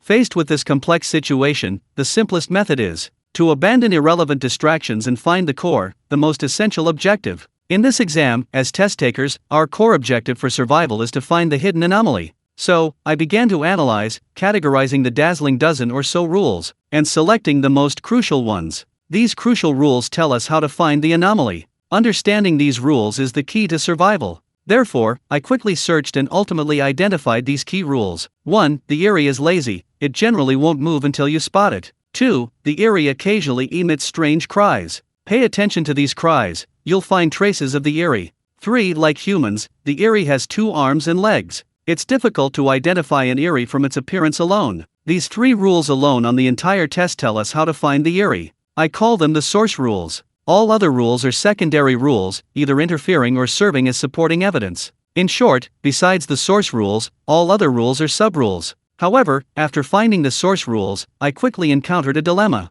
I think you, like me, are also in this dilemma. The source of this dilemma is the 3rd source rule. The Eyrie, like humans, has 2 arms and legs. It's difficult to identify an Eyrie from its appearance alone. When we read this rule, it's natural to assume that the Eyrie creature has disguised itself as a human, taking on the appearance of one of our classmates. Then, naturally, everyone starts searching among the classmates to see which one is the Eyrie creature. But you're all wrong, you've all fallen into a trap. I fell into the trap too, but I quickly discovered the anomaly. I discovered the anomaly in the first source rule. The Eyrie creature is lazy, it generally won't move until you discover it. Didn't you notice? This is a very disadvantageous rule for the Eyrie creature. If the Eyrie creature is disguised as a classmate, it won't move until we discover it. A living, breathing classmate, yet unable to move. Isn't this an obvious flaw? Anyone with a sound mind would suspect a classmate who hasn't moved for a long time. This would make it easy to find the anomaly and pass the exam. However, the reality was quite the opposite.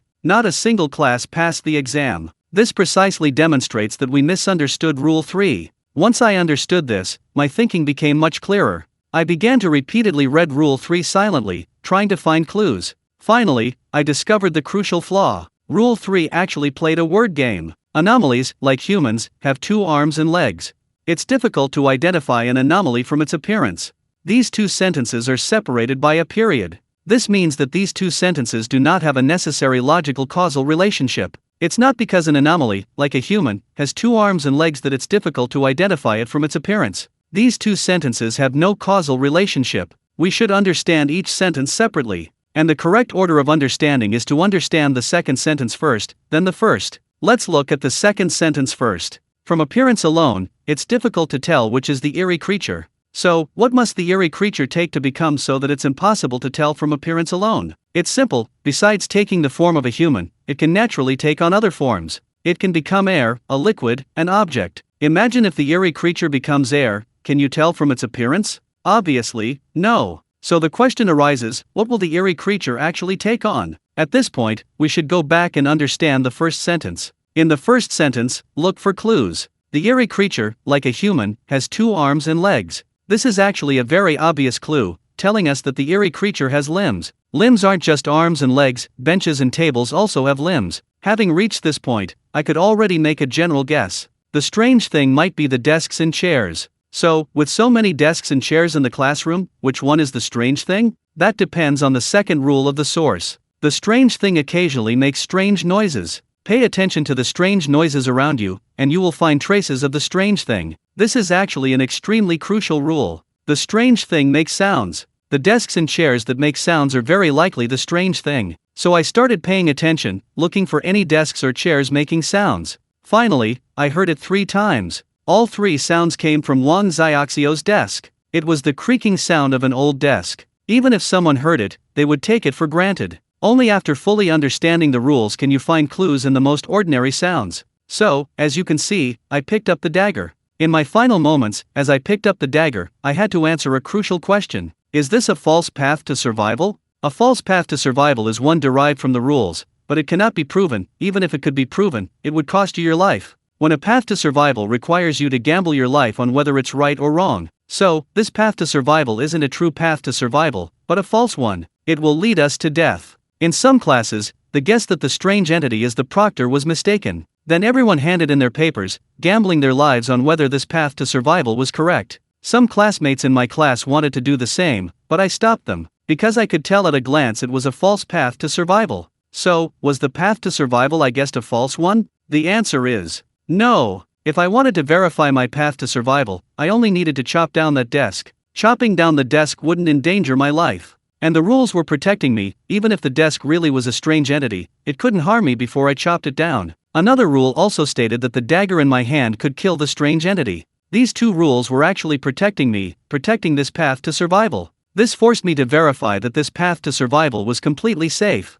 This also indirectly confirmed that my guess about the path to survival wasn't a false one, but rather protected by two rules, making it very likely the real path. So, I did it. And as you can see, I found the path to survival. The strange thing was that desk. Chapter 44. You want to buy this school? After Chen Mu finished speaking, the classroom fell silent. The students surrounding him were all dumbfounded. Did everyone take the same test? Why does my mind blank when I hold the test paper, only thinking about killing? Chen Mu, on the other hand, seems to have X-ray vision, seeing the answers directly. The difference between people. That's how vast it is. Chen Mu, your thinking is too abnormal. We ordinary people can't even think of all this. We can't even get past the first hurdle with these intricacies. Like you said, we couldn't even notice that the strangeness wasn't caused by a classmate. Some students cried out in despair, their despair at the gap between themselves and Chen Mu. This remark resonated with many students who nodded in agreement. They couldn't match Chen Mu's abnormal reasoning ability. If it weren't for Chen Mu, they would be doomed. If before they only felt that Chen Mu was strong, but didn't have a clear understanding of just how strong, now, they clearly recognized the gap between them. This was a gap they could never bridge in their entire lives. If before Chen Mu was just a powerful ordinary person in their eyes, now, Chen Mu had condensed a divine spark, becoming a god in their eyes within this bizarre apocalyptic world. Hee, no need to be so discouraged, Chen Mu chuckled. In bizarre missions, the path to survival is always hidden within the rules. Truly skilled individuals, even without having participated in a particular mission, only need to grasp a few rules within the mission to deduce the path to survival from those rules. In fact, several rules on the exam paper subtly hint that the bizarre element isn't your classmates'. For example, Rule 4 is each person's personal rule. My personal rule is to shout out loud during the 1.5 hours of the exam. These seemingly absurd rules are actually hinting at something. Think about it, since the rules I received are so absurd, can we assume that other students' personal rules are equally absurd? With this in mind, when you see a classmate sitting still, you might think she's the bizarre element, but is it possible she's simply fulfilling her personal rule? So, this also implies that judging a student as a monster by observing which one doesn't move is actually very unreliable. As Chen Mu said this, the girl she had saved earlier had stars in her eyes. Chen Mu really understands me.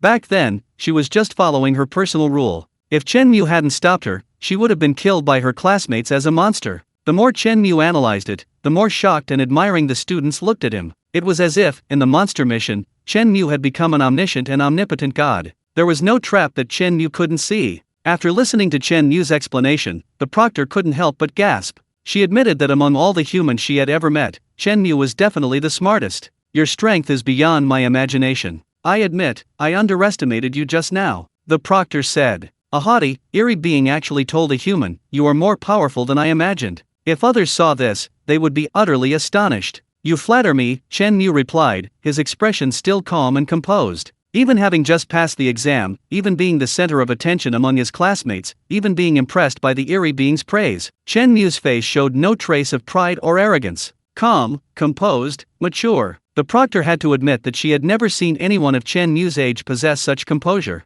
This unwavering calm was definitely not a pretense. To acquire such an aura, one must have endured the baptism of mountains of corpses and seas of blood, witnessed great storms and the collapse of empires. Only through a series of storms can one acquire this serene and tranquil demeanor. In that instant, the proctor suddenly felt that she couldn't understand Chen Mu before her. What had this young man experienced? Chen Mu's image became mysterious in her eyes. Mysterious men always possess a strange allure. The proctor suddenly felt that Chen Mu was somewhat handsome. Just then, Chen Mu suddenly said, "Teacher, I passed the exam. Am I qualified to meet your principal? You want to see the principal?" The proctor was surprised again. If it were an ordinary person, having finally passed the exam, they would definitely want to leave as soon as possible. They wouldn't want to leave as quickly as possible, preferably never to return. But Chen Mu not only didn't leave, but actually wanted to see the principal. Chen Mu must know that the principal of Dark Knight High School is a powerful supernatural being. Humans would rather avoid supernatural beings than not, yet Chen Mu actually wanted to meet one. What a peculiar man. You have great courage, the proctor said. As the only candidate who found the answer, you naturally have the opportunity to meet the principal. However, I'm curious, why do you want to meet the principal of Dark Knight High School? Could it be that you want to ask the principal for a reward because you passed the exam? The other students around him were also puzzled, looking at Chen Mu, wondering what he was up to. What does Chen Mu want to do? I don't know. An exam is this terrifying? Wouldn't the principal of Dark Knight High School be even more terrifying? Yeah, I'd be terrified if I saw that kind of monster, and Chen Mu actually wants to go see it. The students couldn't help but speculate, but no one could guess Chen Mu's purpose. A reward? Heh, of course not. Chen Mu smiled and shook his head. Then, in a calm tone, Chen Mu uttered a sentence that shocked everyone. Because I want to buy Dark Knight High School. Chapter 45. Teacher, please stop licking me like that. What did you say? You want to buy the school? The proctor's eyes widened, thinking she'd misheard. A student actually wanted to buy the school. That's utterly delusional. Does he even know how much Dark Knight High School is worth? Billions of ghost money. That's an astronomical price. Chen Mu looked like just an ordinary high school student. Although he was smart and calm, how could he possibly have that much ghost money? He's probably just a child, immature, and has no concept of money. The female teacher thought to herself. The other students, upon hearing this news, also looked at Chen Mu in shock. They had all heard that Chen Mu was very rich, but Chen Mu's extravagance wanting to buy the school right off the bat was something they never imagined. I told you, Chen Mu's wealth is beyond your imagination. Last time during the Midnight Diner mission, Chen Mu simply bought the entire cafeteria. Participating in a bazaar mission, he has to buy an entire bazaar scene? I really don't understand the world of the super-rich. That was just a cafeteria, this is an entire school. Much more expensive than a cafeteria. This school must be worth at least $1 billion. Does Chen Mu really have that much money? The students discussed animatedly. Clearly, Chen Mu's wealth exceeded their comprehension. Of course, would I joke with you? Chen Mu said calmly. My time is precious. Take me to see your principal. With that, Chen Mu took out a small box from his spatial ring and handed it to the female teacher in uniform. The teacher opened it and found a jade bracelet inside. This bracelet was carved from jade from the bizarre world, costing nearly 10,000 ghost coins. This is for me. The female teacher looked on in surprise, her eyes instantly filled with longing as she gazed at the beautiful jade before her. Such a jade bracelet would take her 3 or 4 months to save, even without eating or drinking, on her meager salary. If nothing unexpected happened, she would never be able to afford one in her entire life if Chen Mu didn't give it to her. Of course, take me to see the principal quickly, Chen Mu said casually, as if a piece of jade worth nearly 10,000 yuan was less expensive than a bottle of water in his eyes. The female teacher could hardly believe it. Her hands trembled slightly as she carefully took the jade, and played with it in her hands for a moment, admiring it dearly. She looked at Chen Mu again, this time with no trace of disdain in her eyes. A child who doesn't understand money? Pa! This rich guy simply doesn't lack money. In a way, the rich guy indeed doesn't understand money. Because in this rich guy's eyes, something worth hundreds of thousands is just the price of a meal, and a bracelet worth a few thousand is just the price of a bottle of water. Instantly, the female teacher's expression changed drastically, and she flashed a fawning smile at Chen Mu. Chen, don't worry, I'll take you to see the principal right away. After saying that, the female teacher carefully put away the bracelet, stuffing it into her pocket like a treasure. Then she stepped forward, affectionately took Chen Mu's arm, and led him out of the classroom, leaving behind a group of students, bewildered and disoriented. Holy crap! I suspect the proctor has changed. Yeah, is this still the same strict proctor? I remember during the exam, the proctor sat on the podium with an arrogant and disdainful look. What's going on now? She's practically fawning over Chen Mu. She's practically calling him master. Is this the power of money? Just how rich is Chen Mu? Chen Mu was being led by the arm by the female teacher down the corridor of the teaching building. He'd only given her a small gift worth 10,000 yuan, and she was already fawning over him like this? Chen Mu was puzzled. A gift worth 10,000 yuan wasn't much, yet it had caused such a rapid change in the teacher's attitude. If anyone else heard this, they'd probably want to strangle Chen Mu. In those bizarre missions, we risk our lives, working hard to earn a few hundred yuan in ghost money, practically worshipping it. And you just casually say a gift worth 10,000 yuan is a small gift. That's so ostentatious. Aren't you afraid of being struck by lightning for being so pretentious? Chen Mu was also quite helpless. Perhaps it was because he had just come from the Duke's house, where he had given the Duke a gift worth tens of millions, making a gift worth 10 or 20,000 seem commonplace. However, spending this extra money was well worth it. The principal had a rather bad temper. If Chen Mu hadn't given him a gift, the female teacher might not have taken him to see the principal. Along the way, the female teacher, wearing a short skirt uniform, intentionally or unintentionally brushed against Chen Mu. The female teacher even hinted that if Chen Mu felt tired, she could accompany him to rest. The female teacher didn't want to be so obsequious, but he was giving so much. He also had a spatial ring. He was clearly not an ordinary person. The female weirdo also liked rich guys. 10 minutes later, the two arrived in front of the principal's office. The female teacher took a deep breath, preparing to knock on the office door. Before knocking, the female teacher was a little nervous and couldn't help but remind Chen Mu, "Student Chen, the principal's temper might not be so good. He doesn't really like people visiting him. So when you go in, speak quickly and don't anger the principal." The female teacher's voice trembled slightly as she spoke. It was clear the principal had a bad temper, which instilled fear in his subordinates. A bad temper? Heh. Chen Mu sneered inwardly. Even with the worst temper, he had ways to make the strange like him. There's a saying, "You're not money, how can everyone like you?" Coincidentally, although I'm not money, I have plenty of money. I'm an ordinary person, with no particular strengths. My only 3 strengths are: I'm rich. Rich. Fuck you, rich. Knock, knock, knock. The female teacher knocked on the office door. After a long wait, an impatient voice came from inside. "Come in." The owner of the voice sounded very impatient, seemingly annoyed at being disturbed. The female teacher cautiously pushed open the door and led Chen Mu inside. "Principal, this is Chen, a student from our class. He wants to see you." The female teacher spoke tremblingly. She didn't dare say that Chen Mu wanted to buy the school. If she said that, the principal would probably think Chen Mu was playing a trick on him and would fly into a rage and kill Chen Mu and the female teacher. A student? Behind the desk, the principal looked up, his eyes filled with impatience. He was a portly, balding man with a receding hairline and a beer belly, a typical middle-aged weirdo. When he realized Chen Mu was a person, he immediately flew into a rage. "What's wrong with you? This is a mere human. A human dares to enter my office? You actually dared to bring a human in? Do you have a death wish?" The principal's anger flared by the end. A mere human dared to disturb him? A murderous intent had already appeared in the principal's eyes. Chapter 46. You can't buy the school. The principal's fury terrified the female teacher, making her tremble. Suddenly, she felt someone tugging at her. Turning around, she saw Chen Mu pulling her behind him, bravely facing the enraged principal. Just as the atmosphere was about to become tense, Chen Mu suddenly smiled. "Mr. Principal, you've come from afar. This is just a small gift, nothing more." With that, Chen Mu touched his spatial ring and pulled out a large case of fine wine and 2 large cartons of good cigarettes. Upon seeing the cigarettes and wine, the principal's expression clearly froze. His face displayed a mixture of rage and surprise, making him look somewhat comical. He hadn't expected this human to offer such fine cigarettes and wine upon first meeting. This left the principal speechless. They say you don't hit a smiling face, you can't just kick someone out for bringing cigarettes and wine. You are Chen, right?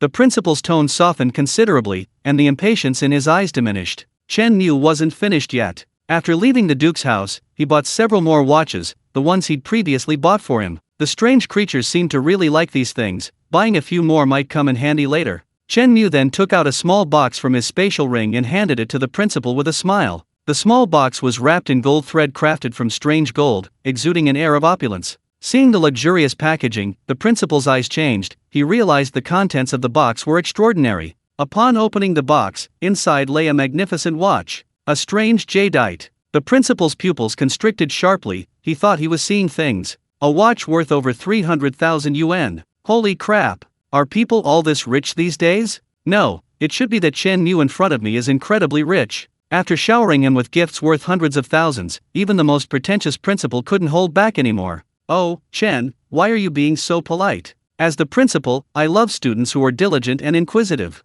If you have any questions, just come and ask. Why bring a gift? It's such an expense. The principal seemed like a completely different person. He cheerfully accepted the gift, patting Chen Mu's shoulder affectionately, as if he were seeing a long-lost, prized student. So warm and welcoming. This stark contrast made even the female teacher unable to contain herself. Is this really the same principal she knows? In the female teacher's memory, the principal had never been this kind. He always had a cold face towards other supernatural beings, and he was even less amiable towards humans. Chen Mu, as a human, had dared to trespass into the principal's office, fully infuriating the principal. Logically, Chen Mu should have been either dead or crippled. But the scene before her was completely different from what she had imagined. The only ones who would receive such a warm welcome from the principal, besides Chen Mu, are probably the school board members. If other supernatural beings saw this, they'd be utterly astonished. "Principal, you're too kind. I just have something I'd like to trouble you with," Chen Mu said with a smile. Chen Mu said.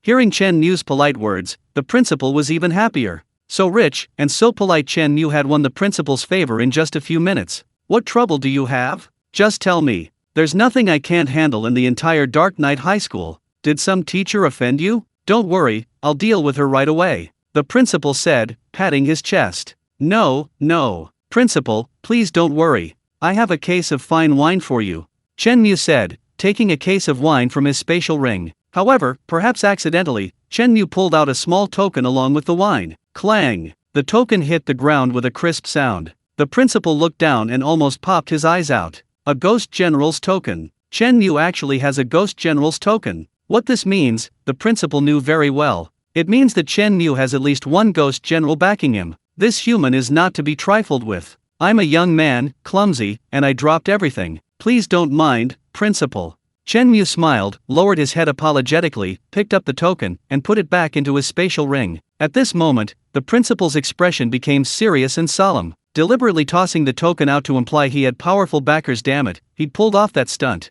The principal knew that someone like Chen Mu was rich and influential, and he absolutely couldn't afford to offend him. He had to appease Chen Mu and fulfill his requests. Immediately, the principal took out his treasured tea leaves and personally brewed a cup for Chen Mu, warmly entertaining him. Chen, tell me your request, and as long as it's within my power, I will fulfill it, the principal assured Chen Mu. The female teacher looked at the principal sympathetically, guessing that the principal was unaware of the true extent of Chen Mu's ambition. If the principal knew that Chen Mu wanted to buy the school, what would his expression be? The female teacher thought to herself. Principal, I only have a small request, Chen Mu smiled and said casually. I offer 10 billion. I want to buy Dark Knight High School. Upon hearing this, the principal spat out the tea leaves he had just drunk. 10 billion? Buy the school? That's 10 billion. What does 10 billion even mean? And what are you saying? You want to buy the school? Such a huge deal, yet Chen Mu said it so casually. Anyone who didn't know better would think Chen Mu had walked into a market and said, I'll buy a block of tofu for $1.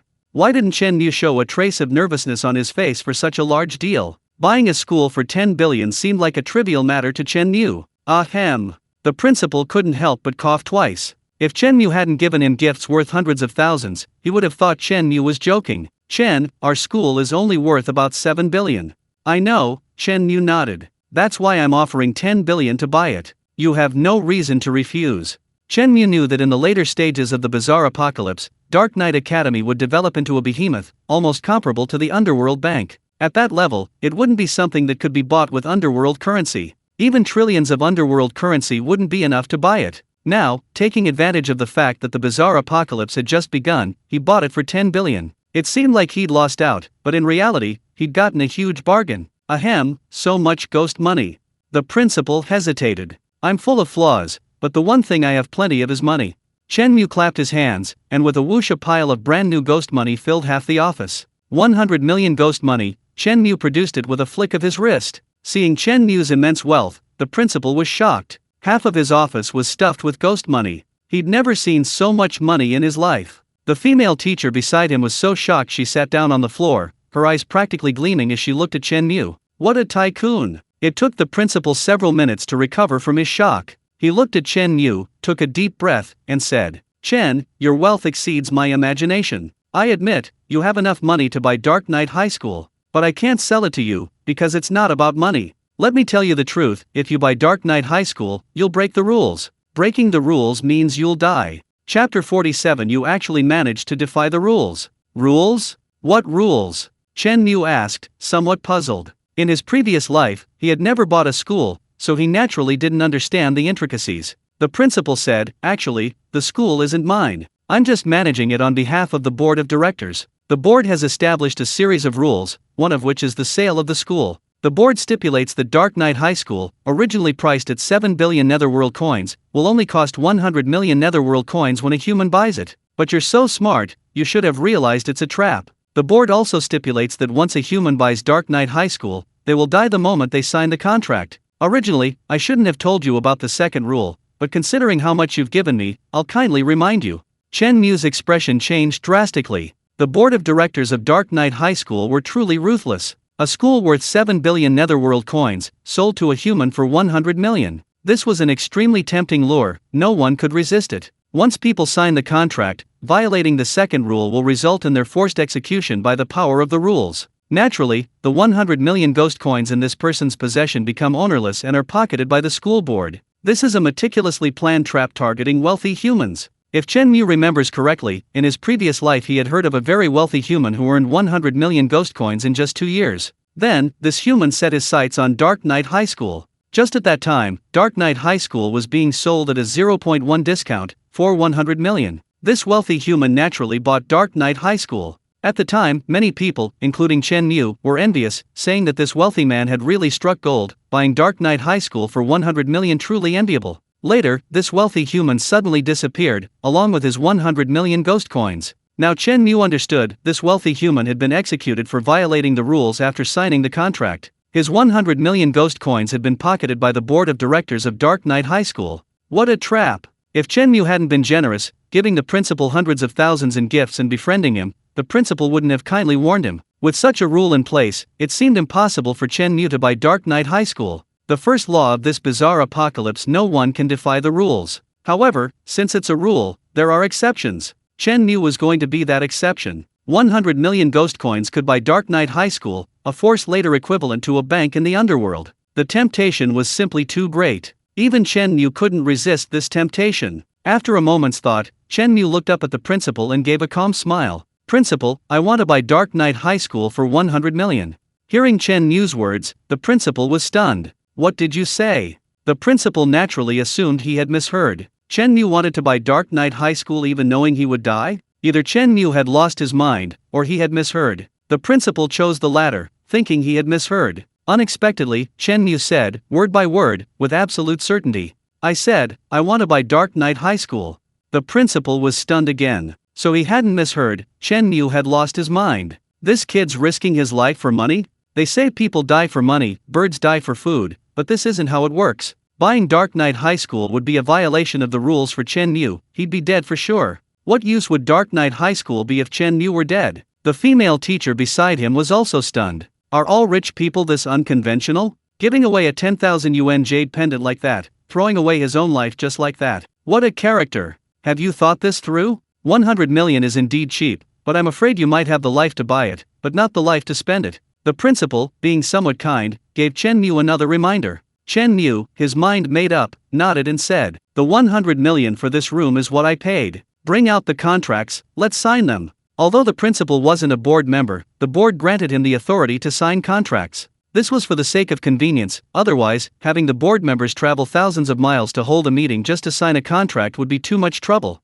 The board members knew that with their established rules, no one could buy Dark Knight High School alive. These were the rules. The supreme authority in this bizarre apocalypse. No one, no monster, could violate the rules. The principal took out a stack of contracts from the safe. The principal placed the contracts on his desk, picked up a pen, and signed his name. "Chen, by signing this contract, you will possess Dark Knight High School, and you will possess the principal and all the teachers. However, I still want to remind you that signing this contract will break the rules. The rules state, anyone who buys Dark Knight High School will die the moment they sign the contract." Chen Mu didn't hesitate. He took the pen and casually signed his name on the contract. The principal sighed helplessly. It was impossible to reason with this damned devil. He had tried to persuade him so many times, but Chen Mu was still determined to die. The female teacher's eyes were filled with incomprehension. She couldn't understand why Chen Mu was so determined to seek death by signing the contract. At the moment he signed his name, suddenly, a powerful force surged into Chen Mu's body.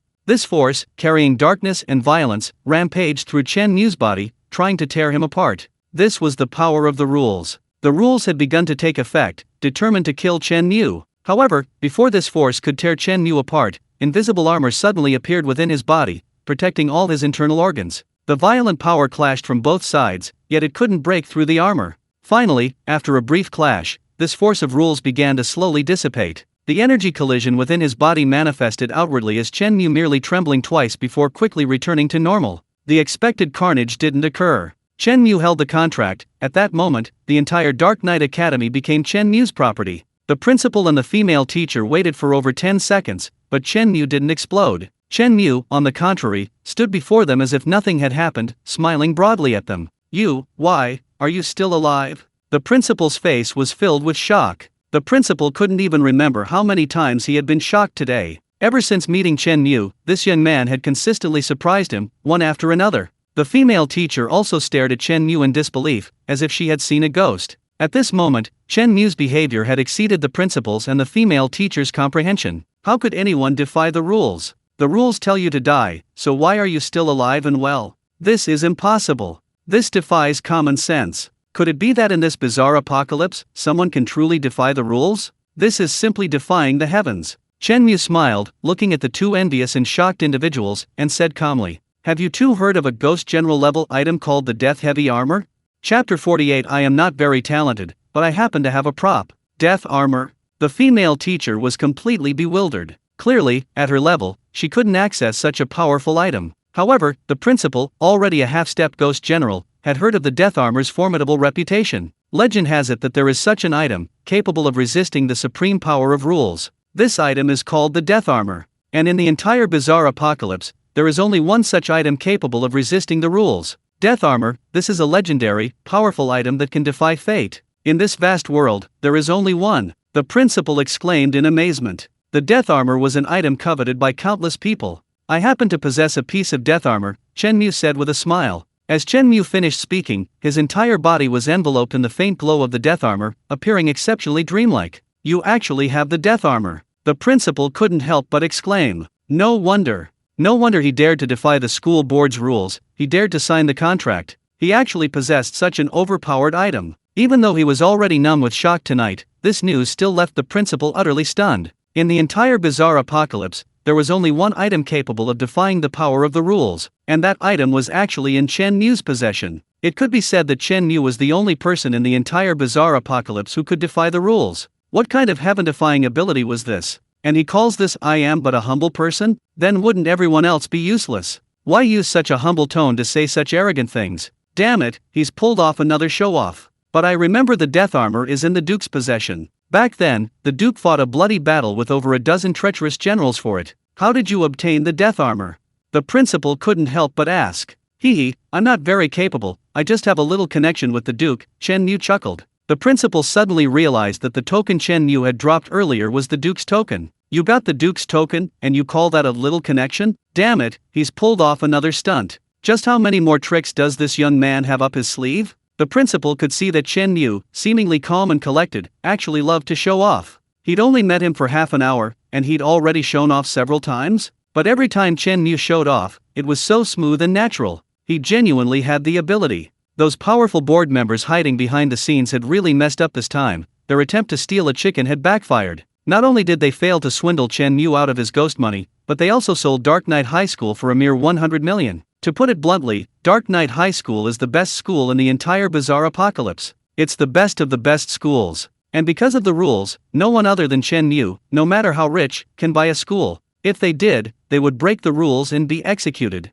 In short, Chen Mu is the only human in the entire bizarre apocalypse who owns a school. And the best one at that, Dark Knight High School. Chen Mu has won big this time. Not only that, but even the principal and teachers have become Chen Mu's subordinates. The principal is incredibly strong. In the hierarchy of King of Ghosts, General of Ghosts, Chief of Ghosts, Soldier of Ghosts, and Commoner of Ghosts, he surpasses the Chief of Ghosts but hasn't reached the level of General of Ghosts. Strictly speaking, the principal possesses the strength of a half-step General of Ghosts. Besides the Duke, the principal is the strongest ghost Chen Mu knows. Moreover, unlike the Duke, whose relationship with Chen Mu is more of a partnership, the principal is entirely Chen Mu's subordinate. Chen Mu can command the principal completely, like ordering a subordinate. This is his subordinate. Having a half-step General of Ghosts as his subordinate has greatly enhanced Chen Mu's strength. Reborn, in just a few days, Chen Mu has won everything. Now, the strongest subordinates in Chen Mu's businesses, including Dark Knight High School and Midnight Diner, have reached the level of a half-step General of Ghosts. And those teachers, all wearing uniforms, cough cough, all are incredibly powerful. The weakest have the strength of a ghost soldier, and most have reached the strength of a ghost chief. After all, Dark Knight High School, as a prestigious school amidst the eerie world, undoubtedly boasts highly skilled teachers. More importantly, Chen Mu achieved this level with just over 100 million. Chairman Chen, please take a seat. The bald principal, quick-wit as ever, knew Chen Mu was now a board member and immediately adopted a fawning expression, obsequiously inviting Chen Mu to sit in his seat. Chen Mu waved his hand. I'm not very good at managing schools. I'll leave the management to you. Chen Mu had many things to do and a lot of money to spend. How could he possibly waste his time managing a school? This principal was quite capable. In his past life, under the principal's management, Dark Knight High School flourished. Chen Mu was happy to be a hands-off manager, letting the principal continue running the school. Hearing that Chen Mu wanted him to remain principal, the bald principal's worries immediately subsided. Chairman Chen was truly kind, he actually trusted him so much and even let him be principal. We can't betray Chairman Chen's trust. Immediately, the principal used the loudspeaker to call all the teachers to gather and meet the new school board member. In less than 10 minutes, over 100 teachers were gathered before Chen Mu. When they saw that the new school board member was human, shock was evident in their eyes. What's going on? How did the new school board member become human? I think I've seen this person before. He was the only one who answered the exam correctly. He took the exam? I have a bad feeling. Yeah, the deadly exam was so terrifying. He must have been terrified and is probably thinking of revenge. We're doomed. The teachers discussed amongst themselves, their faces filled with worry. Unexpectedly, Chen Mu's next words took them completely by surprise. Chen Mu said, "From today onwards, Dark Knight Academy is my business. I'm here at Dark Knight Academy to do only 3 things. Raise the pay, and fucking raise the pay. All employees' salaries will be doubled. All employees, like those at the Midnight Diner, will enjoy 4 hours of vacation every day. Employee meals will be provided by the Midnight Diner. All employees can eat for free. I only have one requirement: you must work hard and transform Dark Knight Academy into a top-tier school within a month." Chen Mu's words left the teachers present speechless. They never expected that Chen Mu would not only refrain from revenge but also offer them such generous treatment. Their monthly salary was only 2,000, after doubling, it became 4,000. That's a staggering 4,000 yuan. They couldn't possibly spend it all. Holidays? What are holidays? As employees of the supernatural world, these teachers had naturally never heard of holidays. Chen Mu was giving them 4 hours of holiday every day. The teachers present were all moved to tears, exclaiming, "Chairman Chen, you're truly a living devil." Oh, by the way, in the supernatural world, living devil is a compliment.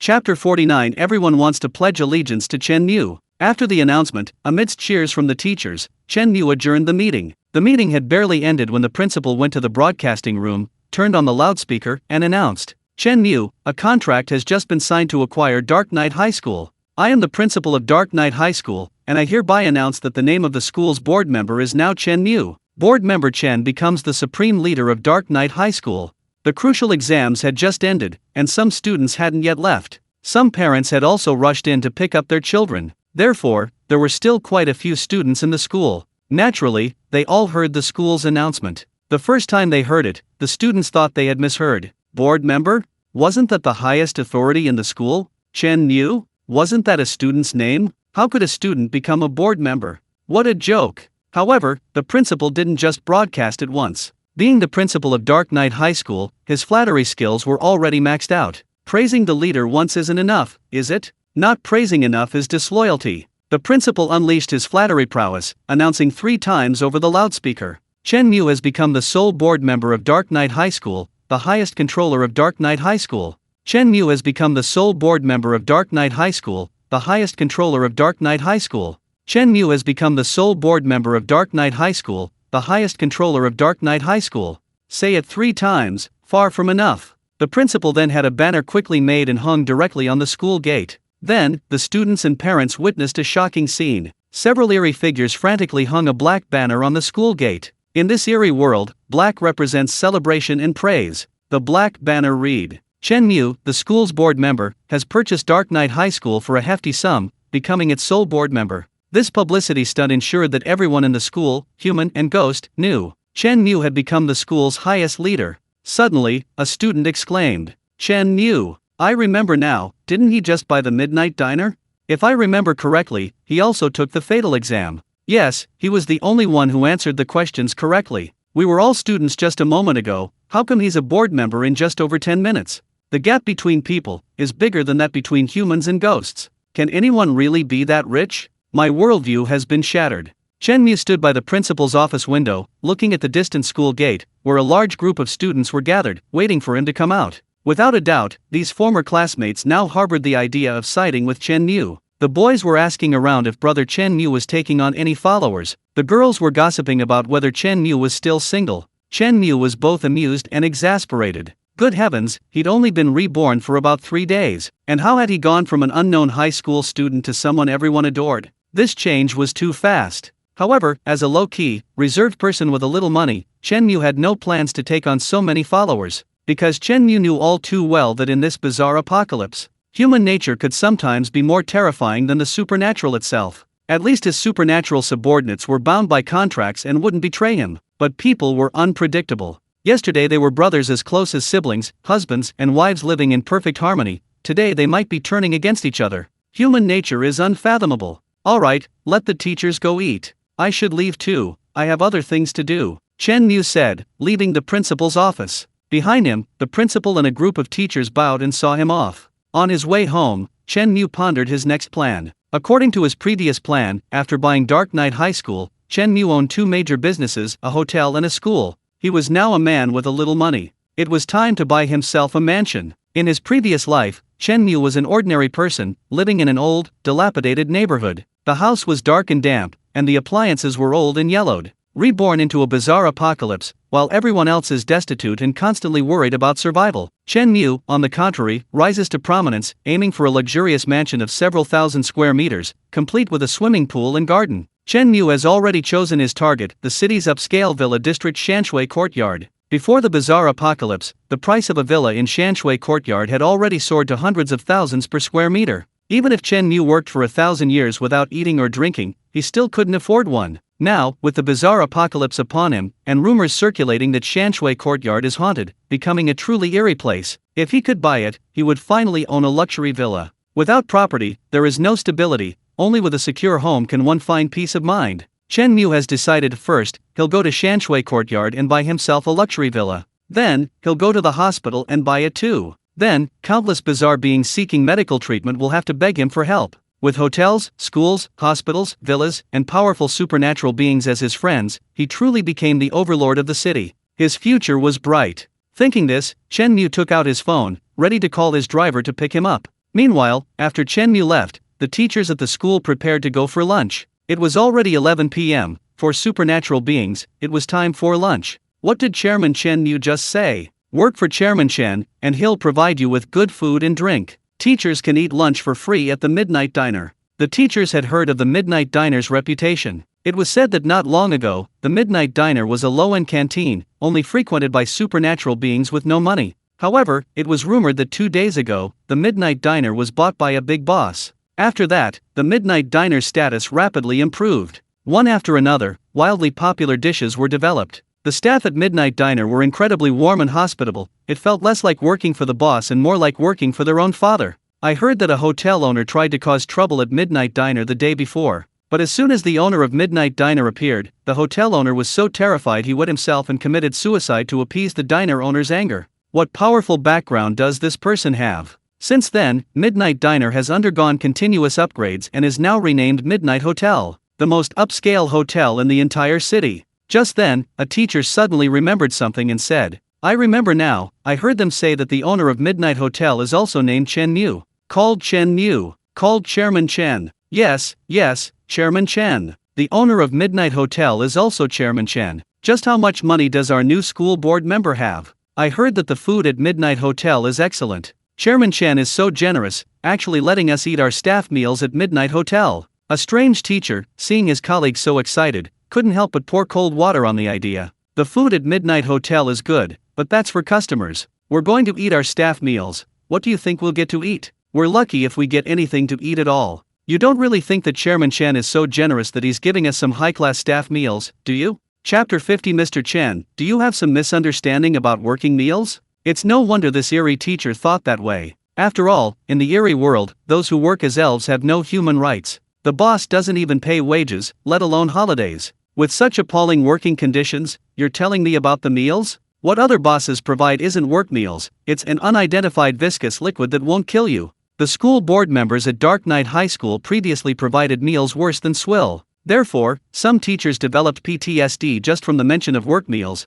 They've been traumatized by them. With trepidation, this group of teachers arrived at the Midnight Hotel. The Midnight Hotel has 2 locations, a headquarters and a branch. The headquarters is located within Dark Knight High School, formerly known as the Midnight Diner. The branch was converted from the owner's hotel after he committed suicide out of fear. The teachers arrived at the Midnight Hotel headquarters. As soon as they entered the headquarters, the aroma of delicious food wafted through the air. 2 greeters stood on either side of the entrance. Upon seeing the teachers enter, the greeters immediately beamed and bowed warmly. Their enthusiasm took the teachers by surprise. This passionate work ethic was definitely not something forced. It came from the heart, a genuine love for their work and a deep respect for Boss Chen. The teachers were led to a large room filled with long tables. On the tables were a dazzling array of exquisite dishes. There was braised eel, steamed eel shrimp, braised giant insects, and the most famous stir-fried blood liver. This massive table of food left the teachers completely stunned. They looked at each other, wondering if they had come to the wrong place.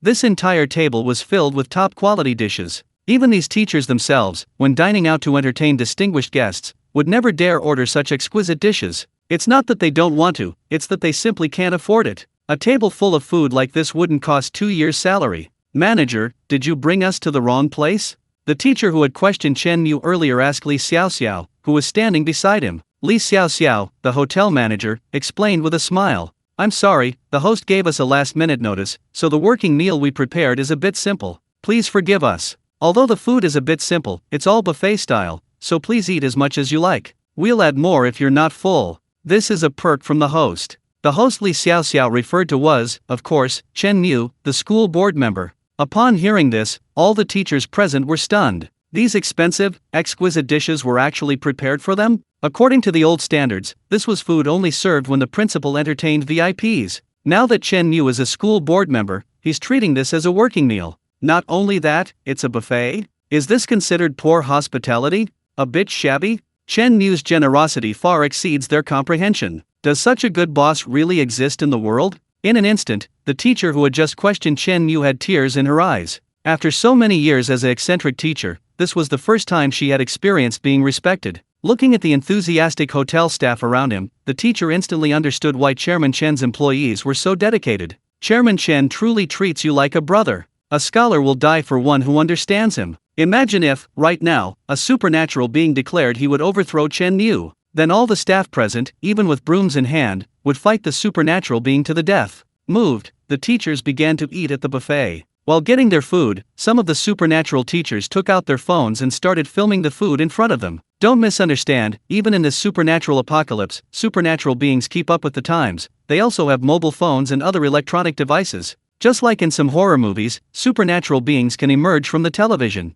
And various supernatural scenarios exist online as well. Some people accidentally open an email and fall into a supernatural scene. As a supernatural being, it's perfectly normal for me to have a mobile phone, right? These eerie teachers began showing off their work meals on the bizarre internet. Soon, videos with titles like these appeared. Shocking! The boss actually fed us this stuff. Family, does anyone know? I found a boss who's a devil. Today, let's reveal what Chairman Chen's employees eat for their work meals. One after another, these pretentious videos appeared before the eerie world. And then there were the even more pretentious ones, showing videos of delicacies, but with titles like, Another Ordinary Meal. Those who saw the video were all greatly shocked, and they flooded the comments section with questions. What kind of luxurious dinner is this? This meal must cost tens of thousands of ghost money. You call this a working meal? Do you have some kind of misunderstanding about working meals? Don't brag, where can you find working meals like this? I'd go work for the boss right now, for free. Midnight Hotel? This is a luxury hotel, and you're eating working meals here? Soon, someone, well, it should be said, a ghost replied. I'll scare you until your whole family is resurrected. This is a working meal. In the ghost world, whole family resurrected is a vicious curse, equivalent to whole family died and ascended to heaven. This is Chairman Chen's working meal. Dark Knight Academy and Midnight Hotel are currently recruiting ghosts at lightning speed. Everyone is welcome to come. Chairman Chen really treats everyone like brothers. If you don't work for Chairman Chen, you've died in vain. In the ghost world, dying in vain equals living in vain. These videos quickly spread. Throughout the entire eerie world, countless supernatural beings were utterly shocked. Could there really be such a good boss? Outside the Dark Knight High School, several supernatural beings of soldier-level power lurked in dark corners. It was midnight, the time when wandering ghosts and spirits roamed freely. People walking on the streets had to be extremely cautious, as supernatural beings could appear at any moment. These supernatural beings specifically lurked around the school, running a loan business. Anyone who signed a loan contract with them had extremely harsh terms. If they couldn't repay with ghost money, they would break the rules and be killed by them. At this moment, these eerie creatures were engrossed in watching a video on their phones. Boss, look at this video. The henchman handed over the phone. It showed the eerie teachers at Dark Knight High School feasting. I've seen this video too. That kind of treatment is definitely something for elves to be envious of, the boss couldn't help but sigh. How about we go and join Chairman Chen, boss? Join him? Heh. The boss chuckled eerily. Who do you think we are? With our level of strength, Chairman Chen wouldn't even give us a second glance. If I saw Chairman Chen, I'd have to kowtow to him. You think you can join him? Don't you even think about whether he'll even acknowledge you? Just then, a figure slowly walked along the dark sidewalk. Stop fantasizing about working for Chairman Chen. That kind of thing only happens in dreams. We've got work now, so get your act together and start pitching our loans to that person.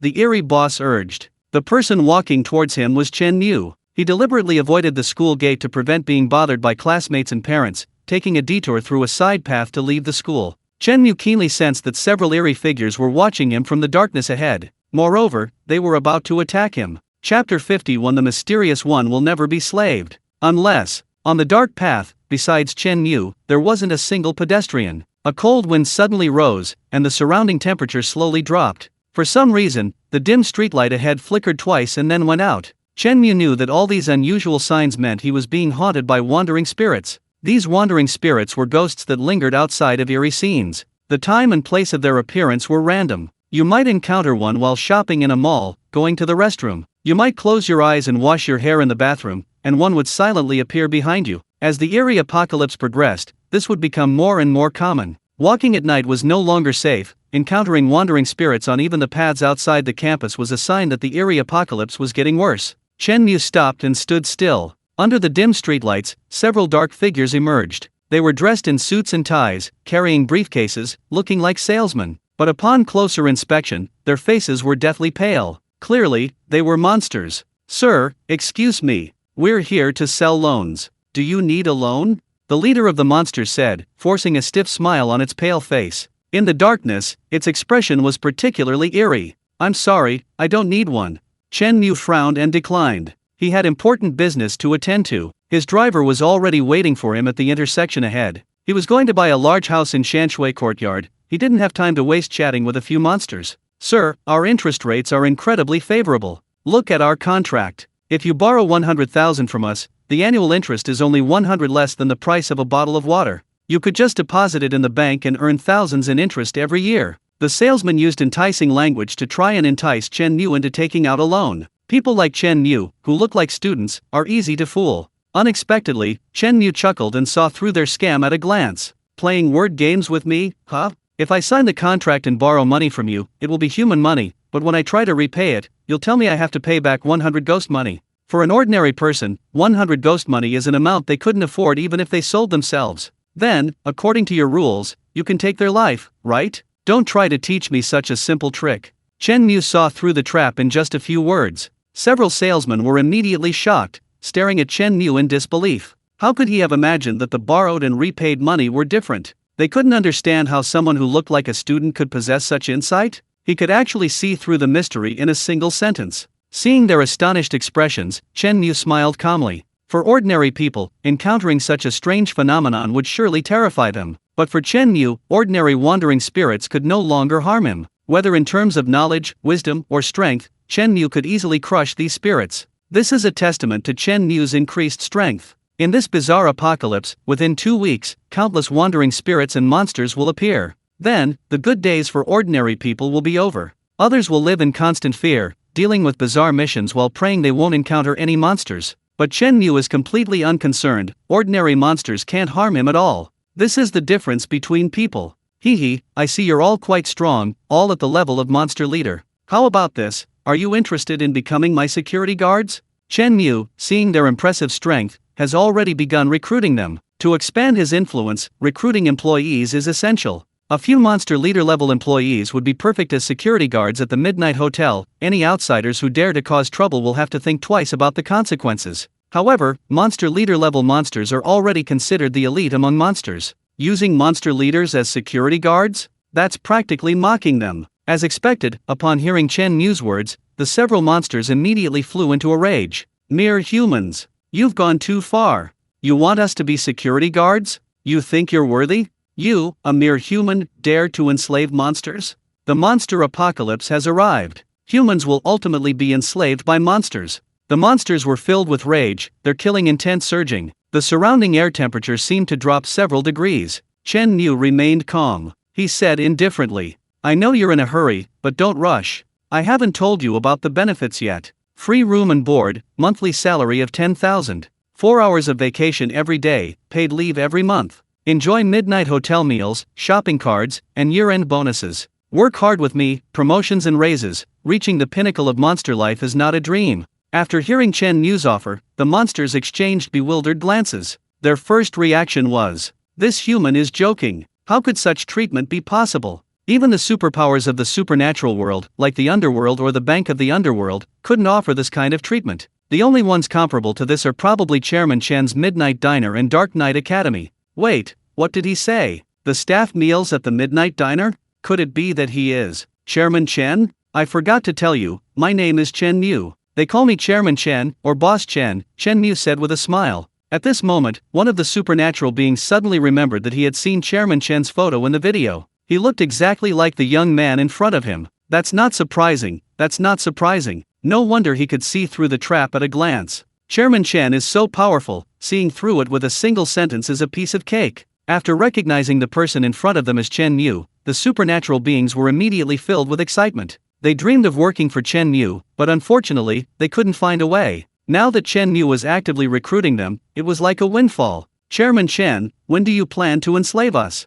The leader, a strange creature, instantly changed his expression, speaking with a fawning look. "If free meals and accommodation, a monthly salary of 10,000, 4 hours of vacation every day, paid leave every month, complimentary meals at the Midnight Hotel, shopping vouchers, and a year-end bonus is considered enslavement, then these eerie creatures would only want to shout, 'Chairman Chen, please enslave us as you please.' Eerie creatures will never be slaves, unless..." Soon, they took the employee cards given to them by Chen Mu and walked. No, they should have run towards the Midnight Hotel. They couldn't wait to enjoy their enslaved life. On the way, these eerie security guards encountered another eerie creature. Seeing the other's excited expression, the eerie creature asked in bewilderment, "Why are you so happy? Did you kill a lot of humans today?" The salesman replied, "No, we're going to work for humans."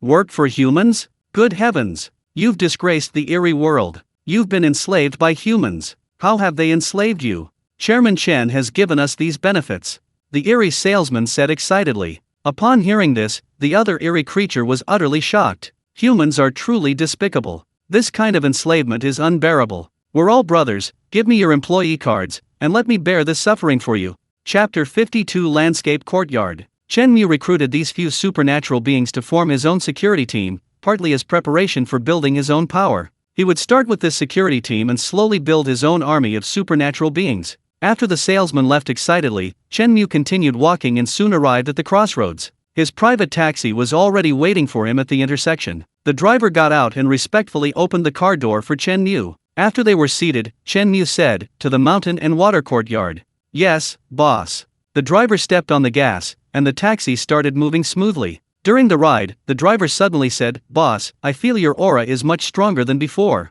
Hearing the driver say this, Chen Mu noticed that his own strength had actually increased significantly. What was going on? After a moment's thought, Chen Mu understood, it must be the effect of the Dark Knight Academy. Every time he bought a supernatural scene, his strength increased dramatically. Before purchasing Dark Knight Academy, Chen Mu was at the level of a ghost soldier. After the purchase, his strength increased rapidly and subtly within a few hours. Now, Chen Mu's strength has soared to the next level Ghost Master. Ghost Master, beginner level. After this leap in strength, Chen Mu could clearly feel that, as a human, he could actually control the ghost energy within his body. Looking at the spatial ring on his hand, Chen Mu's mind stirred, and he channeled his ghost energy to slowly envelop the ring. After being enveloped by the ghost energy, the spatial ring disappeared from Chen Mu's hand. Well, it wasn't exactly gone, the spatial ring was still on his hand, but enveloped by the ghost energy, making it undetectable to ordinary people and ghosts. Keeping a low profile, the spatial ring was a king-level ghost item, unique in the entire ghostly apocalypse.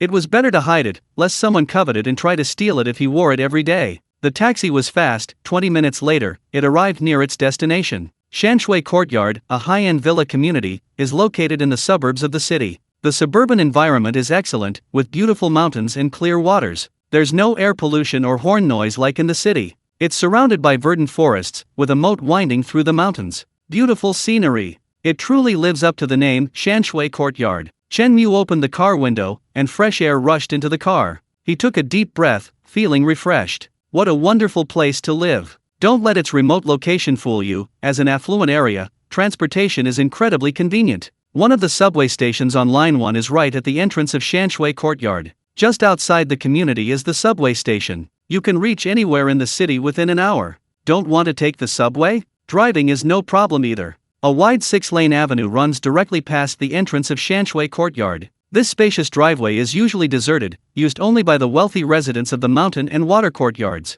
Chen Mu couldn't help but sigh. The rich are indeed different, always able to enjoy the finest resources. The difference is, before the bizarre apocalypse, Chen Mu was a resource enjoyed by others. After a bizarre apocalypse, Chen Mu was reborn as a wealthy man, and a top-tier wealthy man at that, possessing trillions of ghost money, more than he could ever spend. There's a saying, the rich can never spend all their money. In just 2 days, Chen Mu's pockets were overflowing with cash. He bought the Midnight Hotel for 7.5 million, and in just 2 days, he made over 2 million. He gave the Duke gifts worth over 10 million, and ended up receiving a ghost general level item worth billions. He bought the Dark Knight High School, originally priced at 7 billion, for 100 million, making a staggering 6.9 billion. The more he spent, the more money he got. He also made a whole bunch of friends along the way. What a headache! Just as Chen Mu was lamenting the hardships of the wealthy, the driver suddenly turned around and said, "Boss, my car can't get into the mountain and water courtyard." It was as if an air barrier surrounded the mountain and water courtyard, blocking all outsiders.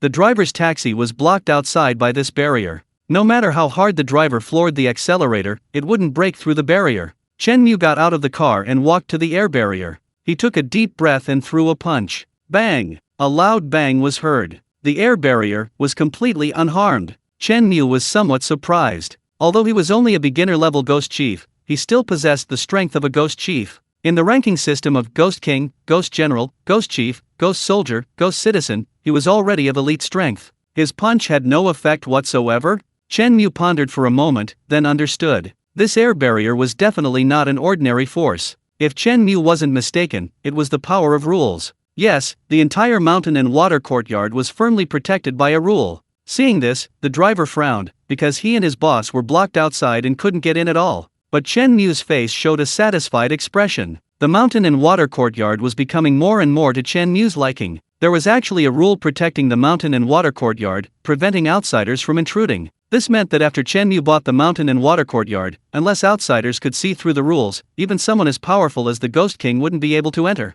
A completely safe new home. Standing outside the air barrier, Chen Mu began to ponder what rule was protecting the mountain and water courtyard. After all, Chen Mu wasn't the owner of the mountain and water courtyard yet. He still needed to find a way to get in. However, Chen Mu was confident. It was just rules, nothing insurmountable. As long as he used his brain, he should be able to figure out the rules. Once he found the rules, the next step was to find a way out. Different rules meant different meanings for the way out. For example, the rule behind this barrier meant that the way out referred to the method of entering the barrier. While Chen Mu was deep in thought, a figure suddenly appeared at the entrance of the mountain and water courtyard inside the air barrier. Chapter 53. Sir, are you buying a house? Chen Mu wasn't surprised to see a figure appear. After all, this was a bizarre apocalypse, and the mountain and water courtyard had become a strange scene. Seeing a ghost was quite normal, right? However, Chen Mu was astonished when the person drew closer. This figure wasn't a ghost at all, but a living, breathing person. This was unbelievable!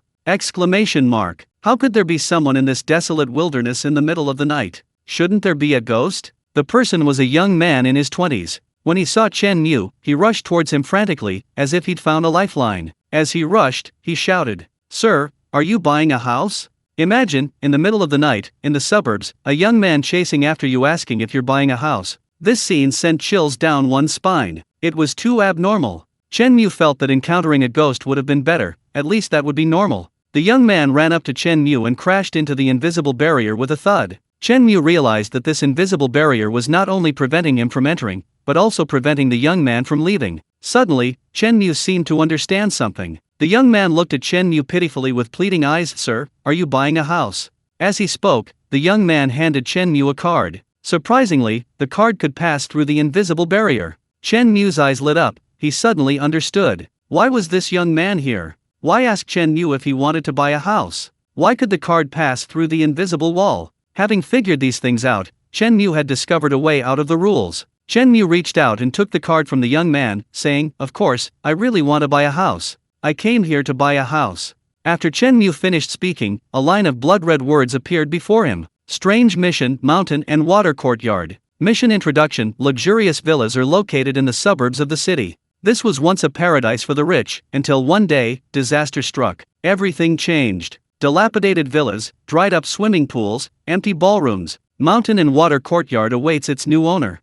After these lines of blood-red words appeared, a crack appeared in the invisible wall in front of Chen Mu. Chen Munich has entered the landscape courtyard. Wait for me outside. I already know what's going on inside, Chen Mu said to the driver. After speaking, Chen Mu gazed at the mountain and water courtyard in the darkness, a playful smile playing on his lips. Interesting, very interesting. Things are starting to get interesting. A new, bizarre mission mode has begun. In this bizarre post-apocalyptic world, this new model has a professional term: diffusion-style eerie scenes. Chen Mu prefers to use a more colloquial term, a pyramid scheme-like model. Eerie scenes can be divided into two types based on their size. One type is small-scale, known as fixed eerie scenes. For example, the Duke's Mist Museum is a typical fixed eerie scene. Scenery like this is not large, usually only the size of a single building, and at most no more than a city block. Most importantly, this type of eerie scene won't gradually expand. Even if 10 years pass after the bizarre apocalypse, the Duke's Mist Museum will remain the same size. It's impossible for it to expand to the size of a city.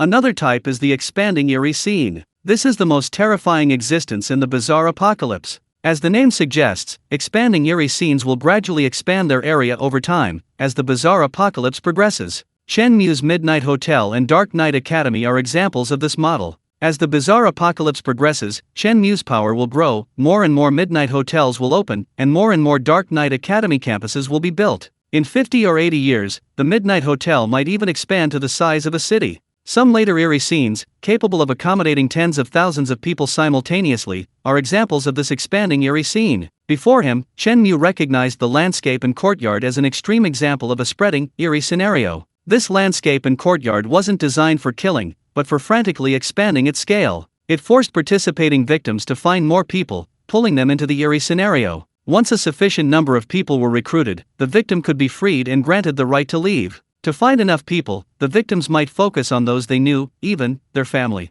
The number of people in the eerie scenario was gradually increasing, its scale expanding ever larger. The appearance of this recruiting eerie scenario was an extremely dangerous sign, indicating that the eerie apocalypse was becoming increasingly perilous. The young man from before was a recruiter, eagerly trying to sell Chen Mu a house. Once Chen Mu showed interest and accepted the card, he was pulled into the eerie scenario. This was also the only way Chen Mu knew of to break through the air barrier. Therefore, Chen Mu smiled playfully and accepted the card. Upon entering the mountain and water courtyard, Chen Mu was met with a desolate and dark scene. Just as described in the mission, the villas within the courtyard were dilapidated, reduced to ruins. The moonlight cast a cold, gloomy glow on the ground. Chen Mu surveyed his surroundings, momentarily stunned. Just then, a strange, middle-aged man, dressed in a large suit, wearing a grotesque gold chain and the signature monocle of a capitalist, appeared before Chen Mu. Seeing the stunned Chen Mu, the capitalist-like figure smiled disdainfully, thinking, another young man who's been scared out of his wits. It must be his first time entering a bizarre scene, he's probably terrified by the sight.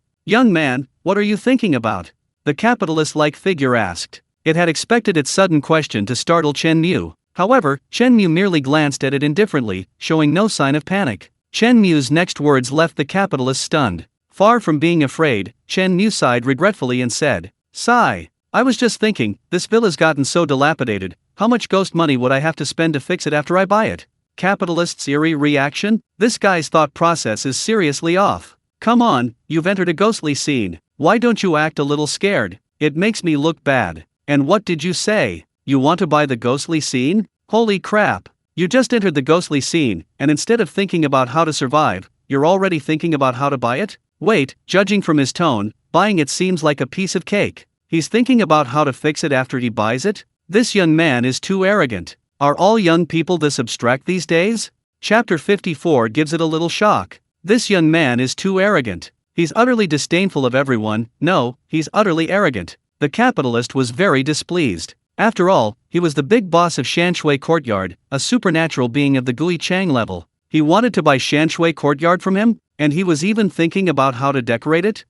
This kid must have some misunderstanding about ghost money. He doesn't think this is a pile of ghost money burned at graves, does he? No way, he has to show him the power of ghost money. Young man, do you know how much it would cost to buy all these villas? The capitalist revealed a hand and said mysteriously, "This much. 50 million ghost money. Do you have that much money?" Unexpectedly, Chen Mu smiled with delight after hearing this. "Only 50 million? That's pretty cheap, I'll buy it," Chen Mu said readily. The capitalist was stunned, thinking this young man must be out of his mind. That's 50 million ghost coins. He has no concept of ghost coins, does he? You have to understand, in the first month of the bizarre apocalypse, ghost coins are extremely rare, both for humans and ghosts. To put it simply, there's no inflation in the bizarre apocalypse yet. Ghost coins are very valuable. Even a ghost of Duke level would only have a few 100,000 ghost coins in his pocket at this time, if Chen Mu hadn't given him some money. This capitalist boss's entire net worth is only a little over 2 million ghost coins. 50 million ghost coins is dozens of times his net worth. How could such an ordinary young man pull out 50 million ghost coins? What a joke. However, for Chen Mu, 50 million is indeed a very good deal. So many villas in the mountain and water courtyard, and such a superb location, these are all scarce resources. A year or two after the bizarre apocalypse, with more and more strange occurrences and more ghost money, there's no doubt that the price of rare, high-end villas like the mountain and water courtyard will skyrocket. It won't just double, it could multiply dozens of times. Buy early, enjoy early. This investment is a sure thing. Without a word, Chen Mu clapped his hands, ready to show the capitalist weirdo the power of ghost money. Come on, give it a little shock. As Chen Mu clapped his hands, stacks of brand new ghost money appeared on the ground beside him. 1 million, 2 million, 5 million, 10 million, 50 million. Stacks of ghost money, dazzling to the eye. Under the moonlight, these stacks of ghost money shone exceptionally brightly. The capitalist weirdo was completely stunned. It stared in disbelief at the stacks of ghost money before it, the sheer volume of it radiating an eerie aura, dazzling the eye. The capitalist boss looked at Chen Mu, his eyes filled with shock. He actually had ghost money. And so much of it. That's 50 million. 50 million. He just casually clapped his hands and produced it. What kind of fortune does he have? Alright, enough talk, let's sign the contract. 50 million, sell the entire Shanshui courtyard to me. Chen Mu didn't waste any words, stating his demands directly. Selling Shanshui courtyard for 50 million was actually a very profitable deal for the capitalist boss, because it had never imagined that the mountain and water courtyard could fetch such a high price. It could be said that this transaction was very profitable for both parties. Chen Mu was earning money from the future, while the capitalist freak was earning money in the present. Alright, let's sign the contract now. The capitalist freak readily agreed, producing the contract for the mountain and water courtyard. Once the contract was signed, Chen Mu would become the owner of the mountain and water courtyard. However, just as the deal was about to be finalized, the capitalist freak suddenly changed its mind. Looking at Chen Mu before it, a hint of greed flashed in its eyes. This young man before it was so wealthy, able to casually produce 50 million ghost coins.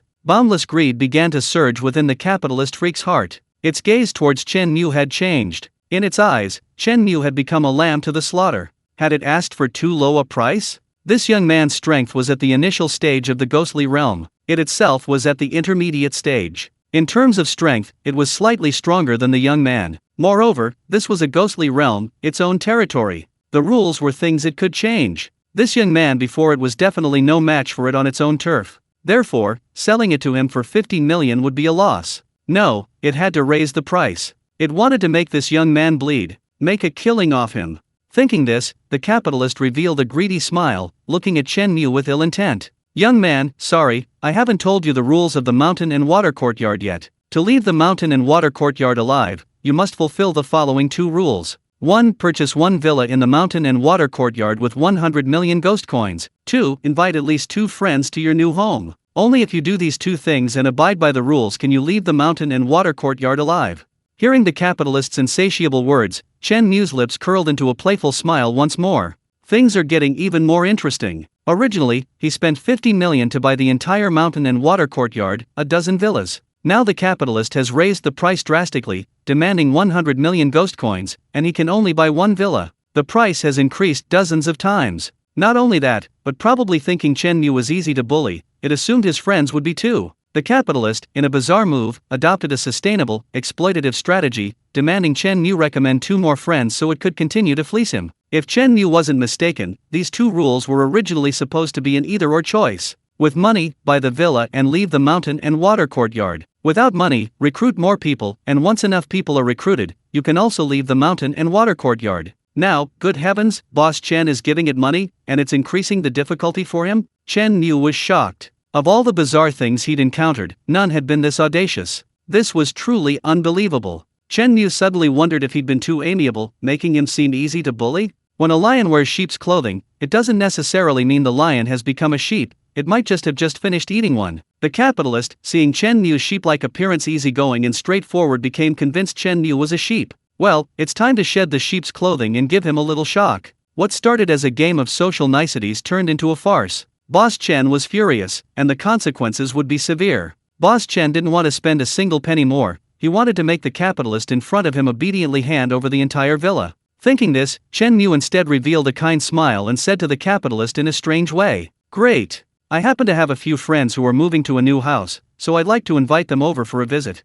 Chapter 55. Things are starting to get a little strange. Upon hearing this, the capitalist was overjoyed. He thought Chen Mu was a real pushover, so quick to yield and recruit others. The capitalist produced 2 cards and handed them to Chen Mu, saying, "Write your invitation on these cards and give them to your friends. If 2 of them come with these cards, you can leave safely. Of course, you'll also have to spend 100 million to buy a villa." Taking the cards from the capitalist, Chen Mu said something that surprised him. "2 cards are too few. I have many friends, I need at least 4 cards. A look of surprise appeared on the capitalist's face. With Chen Mu's intelligence, he couldn't possibly be unaware that writing the cards was a way to trick his friends. To put it simply, it's about exploiting a friend's trust to lure them in, then using their life to save your own. 2 cards are enough to swindle 2 good friends. Chen Mu actually thinks there aren't enough cards and wants 4? Good heavens, this is pushing friends into a fire pit. If your friend receives the cards but doesn't want to come to the mountain and water courtyard, then it's useless, the capitalist warned eerily.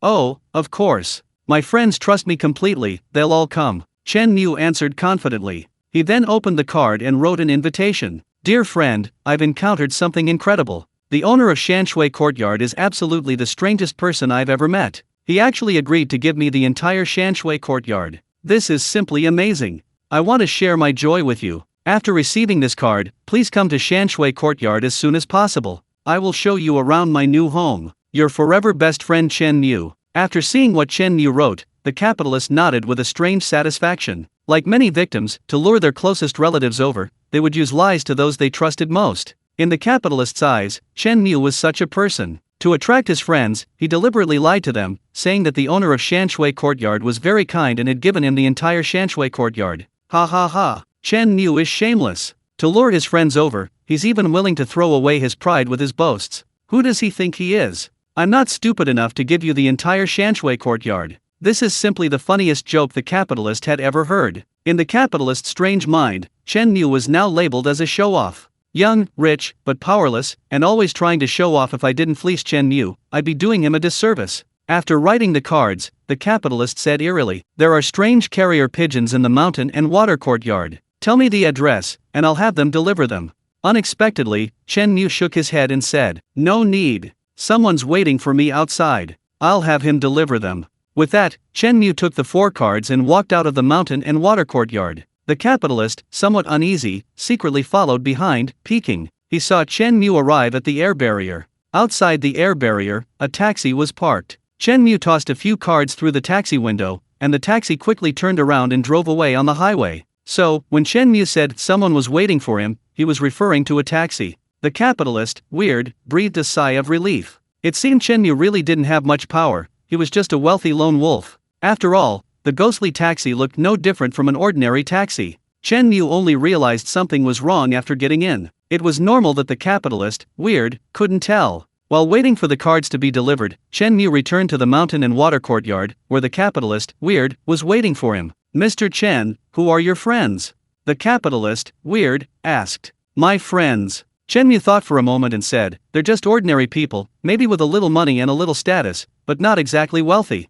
Hearing Chen Mu say this, the capitalist, weird, was relieved. People with a little money and a bit of status, but not really rich or powerful, are the perfect targets for exploitation. One cut and they make a fortune, with no fear of retaliation. Want to retaliate? They've got a good idea of their own worth. The capitalist, always a bully who preys on the weak, was now in a particularly good mood, looking at Chen Mu like a lamb to the slaughter. "Since you're free now, why don't you pay the 100 million ghost coins first?" The capitalist's tone carried a hint of command. He didn't even bother with Mr. Chen or little brother, clearly looking down on Chen Mu. Chen Mu was just a low-level ghost chief, a lone wolf, with no background or connections. Now that he was in his hands, what was there to fear? However, unexpectedly, Chen Mu not only didn't pay, but instead, with a flick of his finger, collected all 50 million ghost coins on the ground. I know you're in a hurry, but don't rush, Chen Mu said with a smile. I'll take this money back first. Show me my villa first. I'll pay you when we sign the contract. Of course, the premise is that if you still want to collect money from me, then I'll definitely give you every penny. The capitalist's eerie smile revealed a mocking expression. It couldn't understand why Chen Mu would say something so absurd. What did he mean by, if you still want to collect money from me? Isn't that obvious? Of course I'll collect money. Am I going to give you the villa for free? Then, the capitalist's eerie smile led Chen Mu to a villa, pointing to the small, out-of-the-way, and old villa, and said to Chen Mu, "This is the villa I'm selling to you, 100 million ghost coins, not a penny less." A villa this dilapidated, let alone 100 million ghost coins, could easily be bought with 100 million human coins. In this bizarre post-apocalyptic world, ghost money is worth far more. This was clearly an insult to Chen Mu. However, Chen Mu remained smiling, seemingly unconcerned about the capitalist's bizarre humiliation. Chen Mu entered the villa. It was completely unfurnished, a bare, abandoned structure. Chen Mu didn't seem to care, sitting down in the middle of the living room with a calm smile. For some reason, when the capitalist saw Chen Mu smile, a chill ran down his spine. What's wrong with this kid? He's been ripped off, and he's still smiling like an idiot? Just then, a series of cawing crows echoed from above the villa. The capitalist knew perfectly well that the cawing meant a new victim had entered the mountain and water courtyard. If he wasn't mistaken, it should be Chen Mu's friend. His friend arrived really quickly. What a good friend! But why do I have this ominous feeling? Things are starting to look wrong. Chapter 56. You call this having a little money? A little status? A crow cawed. An uninvited guest arrived at the mountain and water courtyard. This uninvited guest held a card in his hand and easily passed through the air barrier. Only one villa in the entire mountain and water courtyard had its lights on. The esteemed black gold client must be there. This uninvited guest strode to the villa's entrance and entered the hall. Chen Mu and the capitalist ghost, who were sitting in the hall, looked towards the entrance upon seeing someone. When they recognized the visitor, the capitalist ghost froze. It rubbed its eyes, looked again carefully, and thought it was seeing things. The uninvited guest was none other than the manager of the Fallen Mall. Chen Mu was the Fallen Mall's only supreme black gold client. Having received Chen Mu's card, the Fallen Mall manager dared not delay and rushed towards the mountain and water courtyard. Because the mountain and water courtyard is an upscale area, very close to the Fallen Mall, the manager was the first to arrive. When the visitor was the manager of the Fallen Mall, the capitalist Weird was utterly startled. As a member of the Weird, the capitalist Weird knew very well the prestige of the Fallen Mall. In this city, several forces occupy the ruling class. Midnight Hotel, Dark Knight High School, Fear Hospital, Fallen Mall, and the prestigious Mist Museum, rumored to house a powerful Weird general.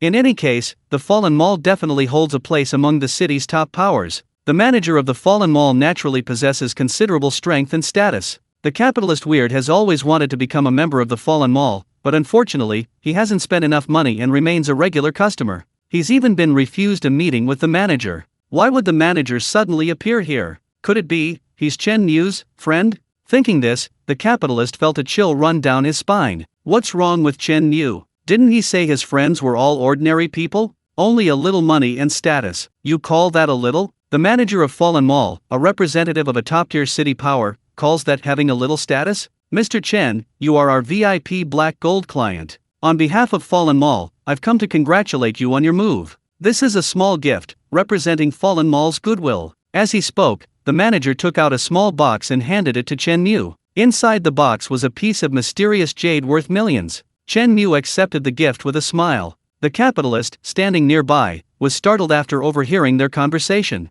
VIP black gold client? That's not something money can buy. A sense of foreboding washed over the capitalist eerie creature. It glanced at Chen Mu, who was also smiling and staring back at it. Suddenly, the capitalist eerie creature's heart skipped a beat. It sensed something was wrong. This Chen Mu kid, young man, it seems to have some background. Before the manager could even sit down, the cawing of crows echoed from the villa's rooftop. Someone else is here? A moment later, a female eerie creature in a red dress, accompanied by 6 eerie chief-level security guards, entered the villa. Midnight Hotel manager Li Xiaoxiao has come to congratulate the owner on moving to their new home. Midnight Hotel? Another top-tier power. The capitalist's vision blurred. This Midnight Hotel was a newly risen power. It hadn't had time to investigate it thoroughly. It heard the owner of the Midnight Hotel was a human, surnamed Chen. What did Li Xiaoxiao call Chen Mu again? Master?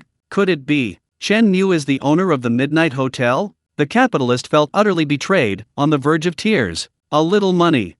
A little influence. Chen Mu's definition of a little seemed different from others. Just then, a crow cawed again from the villa's roof. Upon hearing the crow's cry, the capitalist shuddered. Every time the crow cawed, a powerful figure arrived. Was another, somewhat influential person coming? Sure enough. A few seconds later, a beer-bellied, bald middle-aged man, with a fawning smile, entered the villa. The principal of Dark Knight High School. The capitalist Weird recognized him instantly. His child wanted to get into the elite class at Dark Knight High School, and he was desperately trying to pull strings and bribe the principal. But before he could even finish his efforts and get the money, the principal himself came to visit. The bad news was, the principal wasn't visiting the capitalist Weird, but Chen Mu. The principal's first words nearly made the capitalist Weird die on the spot. The principal of Dark Knight High School has come to congratulate Chairman Chen on moving to his new school. Chairman Chen. Chen Mu was actually a chairman of the board. The capitalist Weird felt a wave of dizziness and nearly suffered a stroke. He looked at Chen Mu, utterly speechless with despair.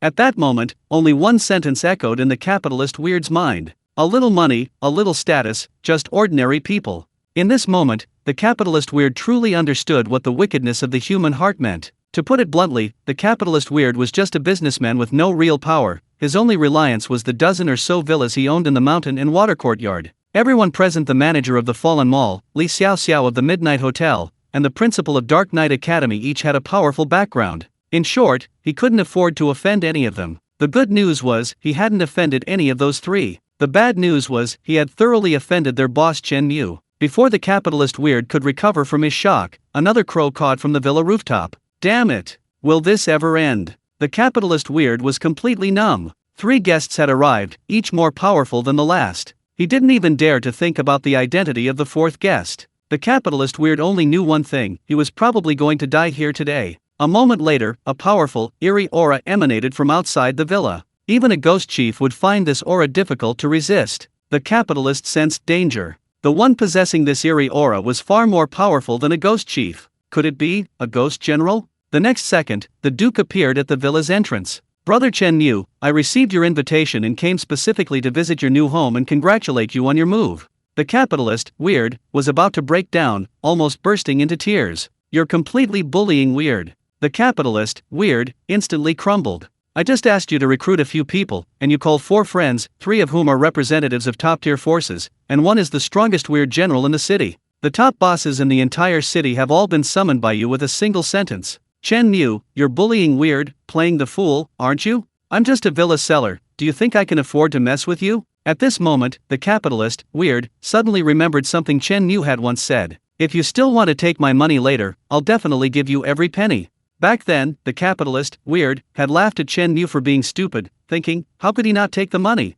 A fool wouldn't take money when it's available. But now, even if Chen Mu stuffed the money into its hand, it would still have to kneel down and kowtow to Chen Mu, begging him to take the money back. Chapter 57. I told you the boss was very generous. The capitalist-level monster was now panicked, its legs trembling slightly. It was merely a monster at the level of a chief, and its combat strength had declined significantly due to years of business dealings. The battle-hardened Duke could easily crush it with a flick of his finger. The 4 monster friends, summoned by Chen Mu to provide support, all knew perfectly well that this capitalist-level monster had angered Chen Mu. They had come in the middle of the night specifically to back Chen Mu up. The Duke looked at Chen Mu and said, young friend Chen Mu, would you show us around your new house?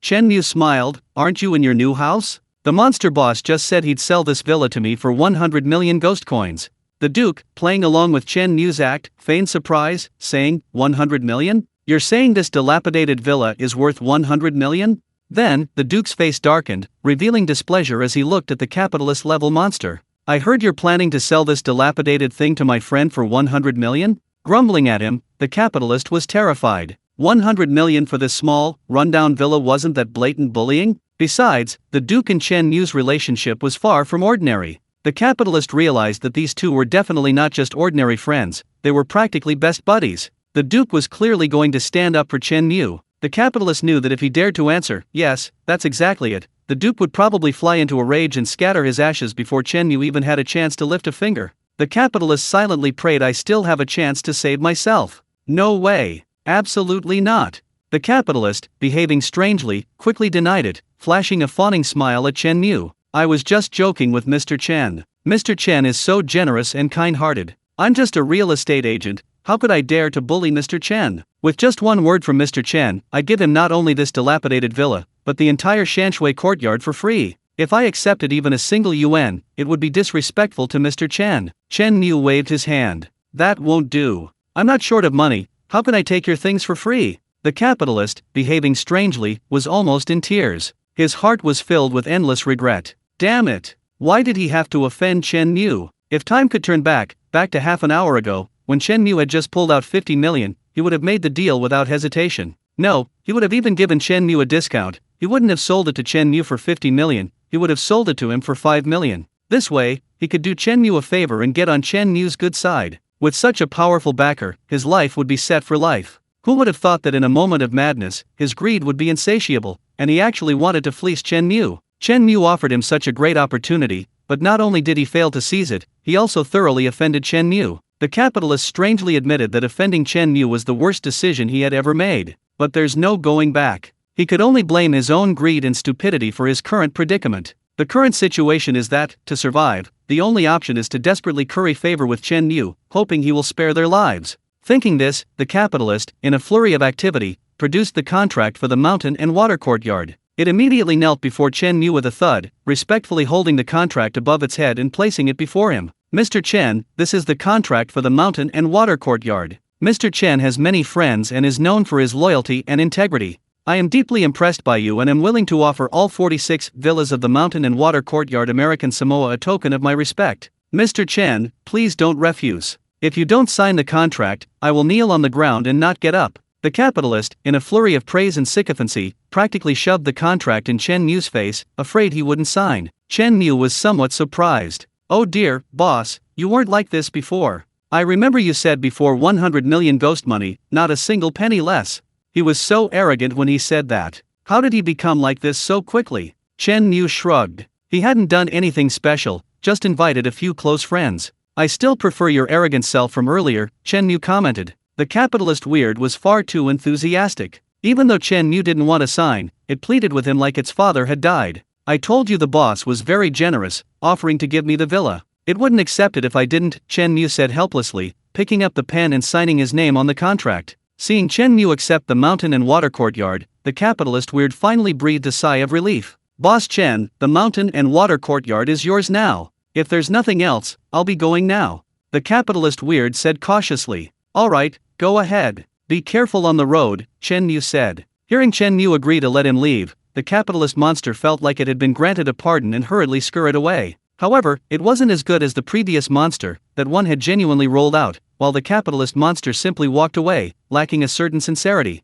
Seeing the capitalist monster leave, the other 4 monsters in the villa smiled. They had come here to help Chen Mu vent his anger. The Duke, watching the departing capitalist monster, said to Chen Mu, "Young friend Chen Mu, this monster suffered a great loss and must be filled with resentment. Should I help you eliminate future troubles?" The Duke's meaning was clear. The capitalist monster had suffered a heavy loss and definitely harbored resentment towards Chen Mu. However, Chen Mu's power was currently immense, and the capitalist monster dared not touch him. If Chen Mu were to encounter difficulties one day, without a doubt, the capitalist monster would take advantage of his misfortune and retaliate severely. Chen Mu couldn't possibly be unaware of this. Chen Mu shook his head and declined the Duke's offer. There's no need to trouble the Duke. Guess why I reminded it, be careful on the road. Hearing Chen Mu's words, the Duke smiled knowingly. Sure enough, he hadn't misjudged Chen Mu. Although young, Chen Mu was shrewd and decisive, leaving no room for future trouble. Judging from Chen Mu's words, he must have already arranged for someone to deal with the capitalist's strange behavior.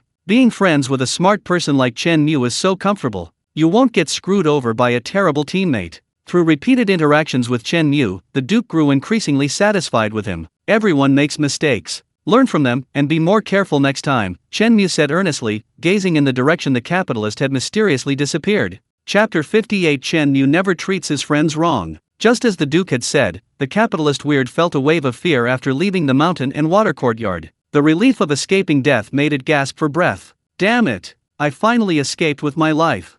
The capitalist weird cursed, venting its emotions. Soon, after the shock of escaping death subsided, the capitalist weird's heart began to ache for its villa. So many big houses of mine, just given away for nothing. The capitalist weird's heart was bleeding. Besides the heartache, hatred for Chen Mu surged in the capitalist weird's heart. Damn it! This kid just has a few friends, and with that idiot Duke's help, he snatched the entire mountain and water courtyard, leaving me with a huge loss. While thinking about all this, it never considered that Chen Mu had originally been very sincere, and it was that it wanted to fleece Chen Mu. If Chen Mu didn't have powerful connections, he would be the one kneeling and begging for mercy, bleeding profusely. No way! I won't swallow this. I'll get my revenge on Chen Mu for what happened at the mountain and water courtyard sooner or later. That idiot Duke might protect Chen Mu for a while, but I refuse to believe he can protect him forever. The capitalist monster cursed viciously, unaware that a taxi was slowly following behind it on the road. Sir, need a taxi?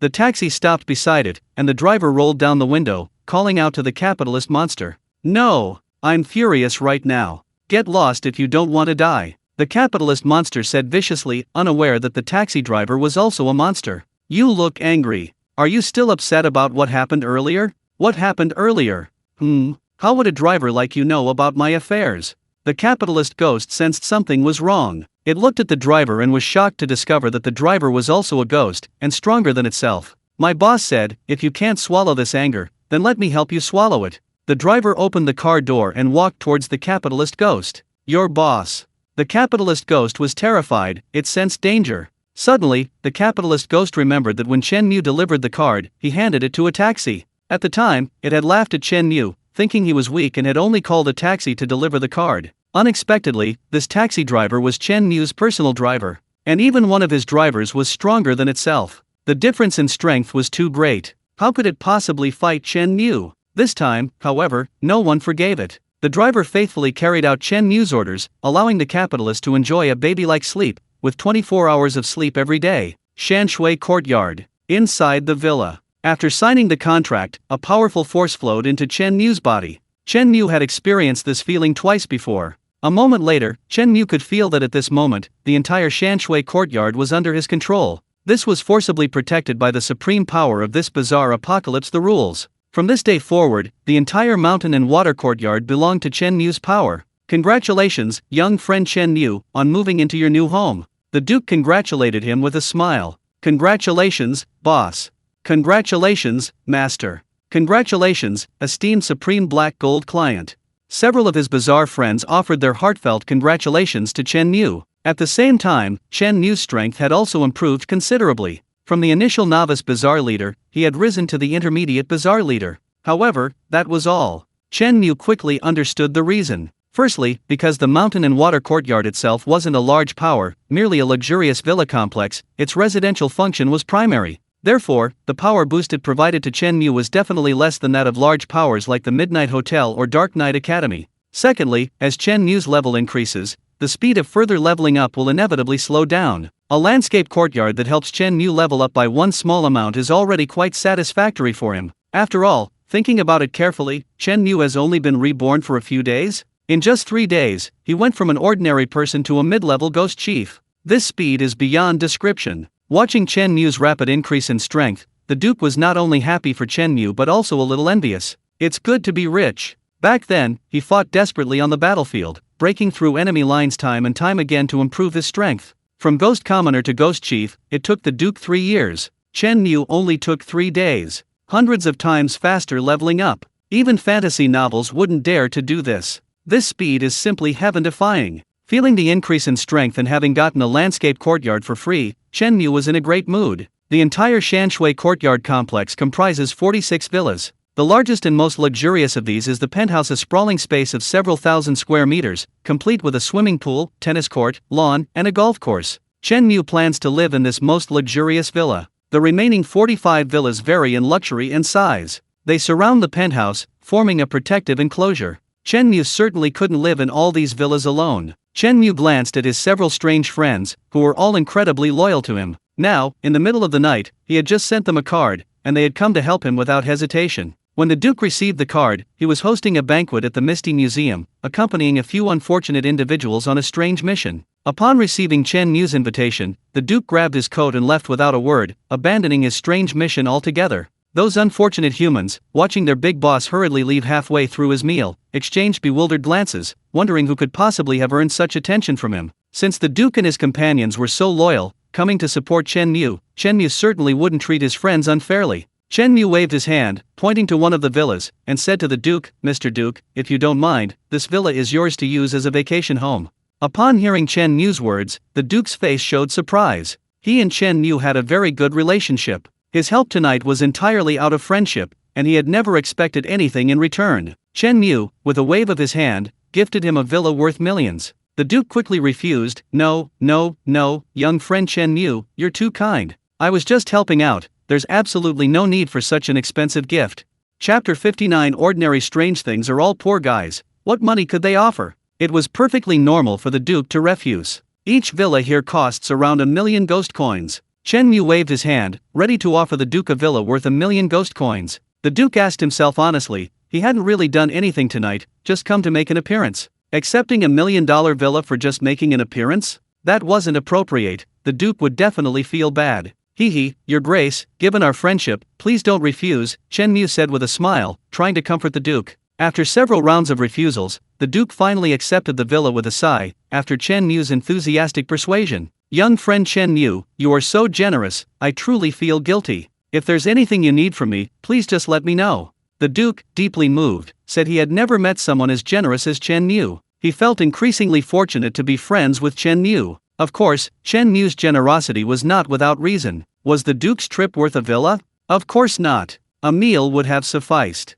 Chen Mu knew this perfectly well, but he still wanted to give it to him. This wasn't because Chen Mu was a fool, wanting to give away money for fun. He had honestly believed that every penny he spent since his rebirth had been worthwhile, bringing him greater benefits. Chen Mu had two reasons for giving the Duke the villa. First, Chen Mu's new home needed a strong bodyguard. Even with the protection of the rules, it's difficult for outsiders to enter the mountain and water courtyard. But what if they did manage to get in, like a cunning general? How would Chen Mu defend himself? At that point, getting the Duke's help would require not only leveraging personal connections but also paying a hefty sum. It's not just about putting on a show. However, after Chen Mu gifted the Duke a villa, the situation changed. With a villa in the mountain and water courtyard, the Duke now had a stake in it. If an outsider invaded the mountain and water courtyard, they were not only robbing Chen Mu's property but also the Duke's. With the Duke's interests infringed, he wouldn't hesitate to use his power to fight the invaders, even without Chen Mu's request, and he would go to great lengths. After all, touching someone's interests is harder than touching their soul. This is called binding interests. By offering $1,000,000 villa, the Duke was tied to the mountain and water courtyard. As long as the mountain and water courtyard exists, the Duke will protect it. 1,000,000 for a ghost general to guard your house wholeheartedly, indefinitely. Where can you find such a good deal? Secondly, and more importantly, Chen Mu needs to make money. Can you really make money by giving away a villa? Of course, it depends on who you give it to. Giving it to an ordinary ghost won't make you money, but giving it to a Duke is a completely different story. The value of a house is far more than just a pile of steel and concrete. Can a pile of steel and concrete, even if speculated up to the sky, turn a villa into a multi-billion-dollar property? That's wishful thinking. The most important thing about a house is its location. The essence of location is resources and connections. There's a saying, it's easier to get things done under the emperor's nose. In the capital, every inch of land is precious, even a toilet is worth millions, simply because the emperor lives next to it. As a force, Shanshui Courtyard isn't particularly strong, not even among the top forces in the city. However, if these villas are inhabited by ghost generals, their value will undoubtedly skyrocket. This is just the beginning. Chen Mu's ambitions extend far beyond this. He wants to transform Shanshui Courtyard into a haven for the powerful and wealthy in this bizarre apocalypse. Of the 45 villas, Chen Mu plans to give away 35 and sell only 10. These 35 villas are for his friends, for the future powerful and influential figures of the apocalypse. Imagine dozens of ghost generals, even ghost kings living in those 35 villas. The property values of Shanshui Courtyard will soar hundreds of times. Those newly emerging ghost generals who want to integrate into high society will definitely need to live near such powerful figures. Then, Chen Mu will sell the remaining 10 villas to these newly emerged powerhouses, ruthlessly exploiting them. Ordinary shady businesses are all poor and desperate. These newly rich are the ones rolling in money.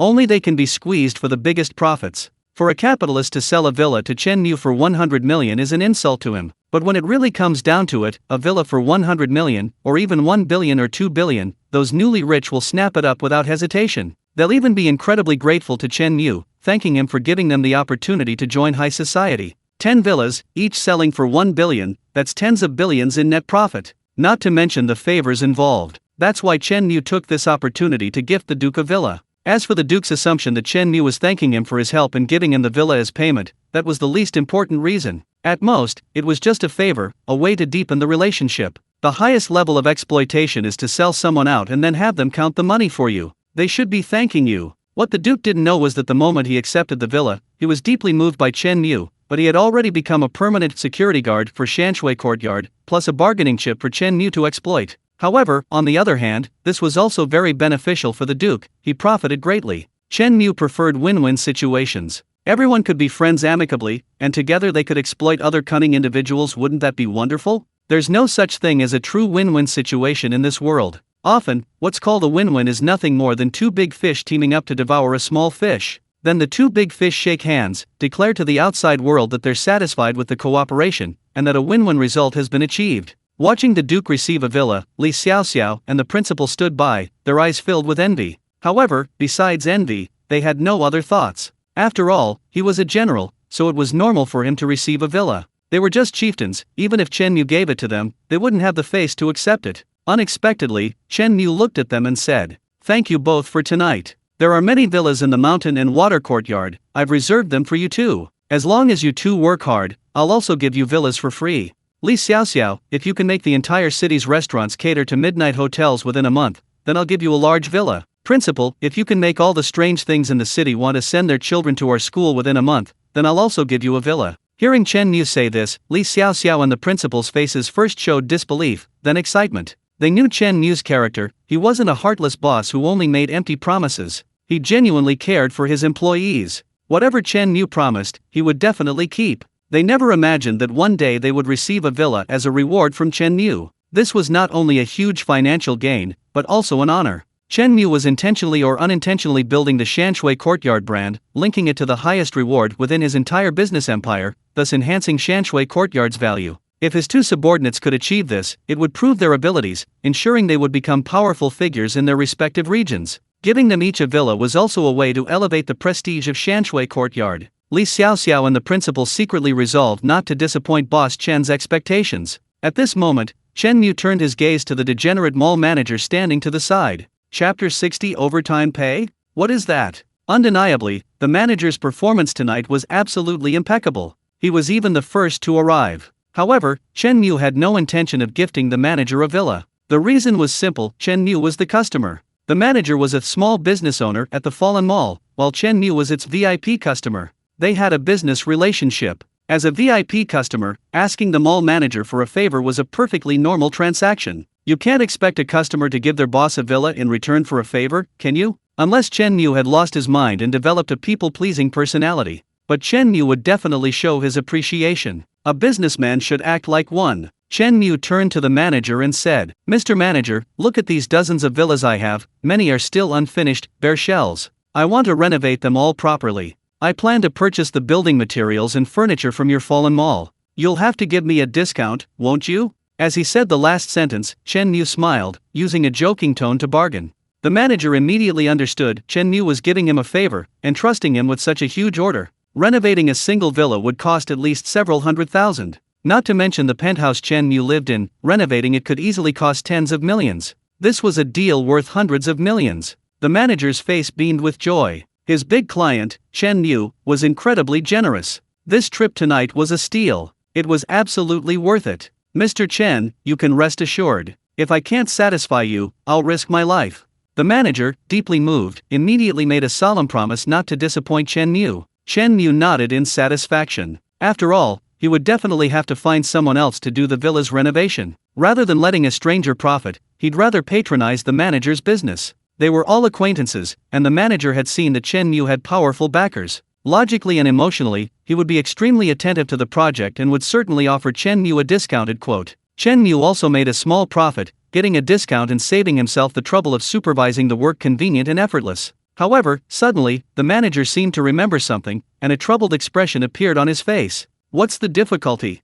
Just tell me." Chen Mu noticed the manager's hesitation. "Mr. Chen, I've thought of something. The Fallen Mall mostly has salespeople. They don't have any skilled decorators. I certainly wouldn't feel comfortable hiring those wandering ghosts to decorate your villa. So I'm in a bit of a predicament, unsure where to find manpower." The manager spoke frankly. Unexpectedly, Chen Mu solved his problem as soon as he finished explaining. Chen Mu looked at Li Xiaoxiao and the principal, saying, "The hotel and the school are both on our side. Do you have any spare staff?" Li Xiaoxiao immediately replied, "Don't worry, master, just say the word, and I'll bring all my staff." The principal also said, "I can immediately suspend classes at Dark Knight Academy and call all the teachers. Everything will be done according to Chairman Chen's wishes." The Duke offered, "I also have some staff at my Misty Museum. If young friend Chen Mu doesn't mind, I can call them all over to help."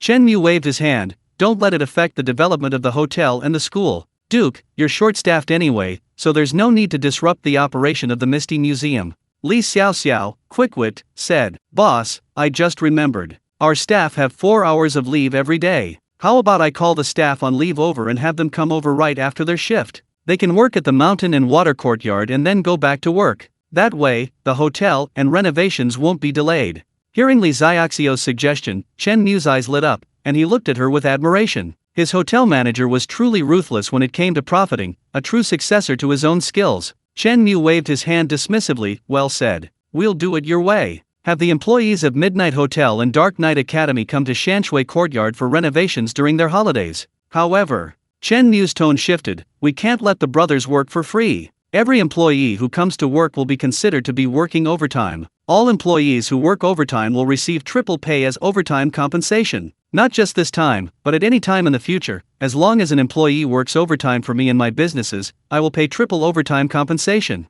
Chen Mu's words stunned Li Xiaoxiao and the principal. Overtime compensation? What's that? Working for the boss during rest time, isn't that what they're supposed to do? Why does the boss have to pay them, and even triple pay? It's no wonder they were surprised. In this bizarre world, there's no such thing as overtime pay, let alone overtime compensation. Because 24 hours a day is spent working, what's the point of overtime? Chen Mu abruptly introduced the concept of overtime and, for the first time in the supernatural world, overtime pay. This was at least several versions ahead of its time. The concept was so advanced that the supernatural beings struggled to grasp it immediately. Soon, news of Boss Chen's need for employees to renovate reached Midnight Hotel and Dark Knight Academy. At Midnight Hotel, the supernatural employees were enjoying their work meal. "Brothers, Boss Chen said that Mountain and Water Courtyard needs manpower for renovations. After you finish eating, don't rest, come with me to work overtime for Boss Chen," an employee shouted in the cafeteria. "Okay, we definitely have no objection to Boss Chen's words. I feel guilty receiving such high salaries and benefits every day. Now that I can finally work more, I can't wait." A group of supernatural beings immediately put down their bowls, wiped their mouths, and went to work for Chen Mu. Their initiative and enthusiasm were so high, everyone was clamoring to work overtime. To an outsider, they'd seem insane. Willingly working for the boss? And afraid of missing out on a spot? Apart from Chen Mu's businesses, no other company had ever witnessed such a spectacle. Soon, a message came back. Boss Chen said that all employees working overtime will be paid overtime pay, 3 times their regular salary. Chapter 61, Strict Attendance Enforcement is Essential. Upon hearing this news, the strange employees' first reaction was bewilderment. What happened? The strange employees tried to reconcile the logic, but it didn't make sense. The boss pays us to buy our working hours. We use our rest time to work for the boss, so why should the boss pay us? And why 3 times the price? Is he just throwing money away? In the words of the other strange bosses, it's like all that hard-earned money is going to the employees. What a waste. This isn't blessing at all. This doesn't seem right. At this moment, one of the strange employees had a flash of inspiration and exclaimed with sudden realization, "I get it. The boss is giving us a perk. The boss thinks everyone's short of money, so he's thinking of this way to give everyone money to spend." Upon hearing this, the employees exclaimed in admiration, "So that's how it is. Other eccentric bosses wouldn't do something like this, but if it's Boss Chen, it doesn't feel out of place at all. What other boss, after taking over a loss-making cafeteria, would proactively pay the employees 6 months back wages?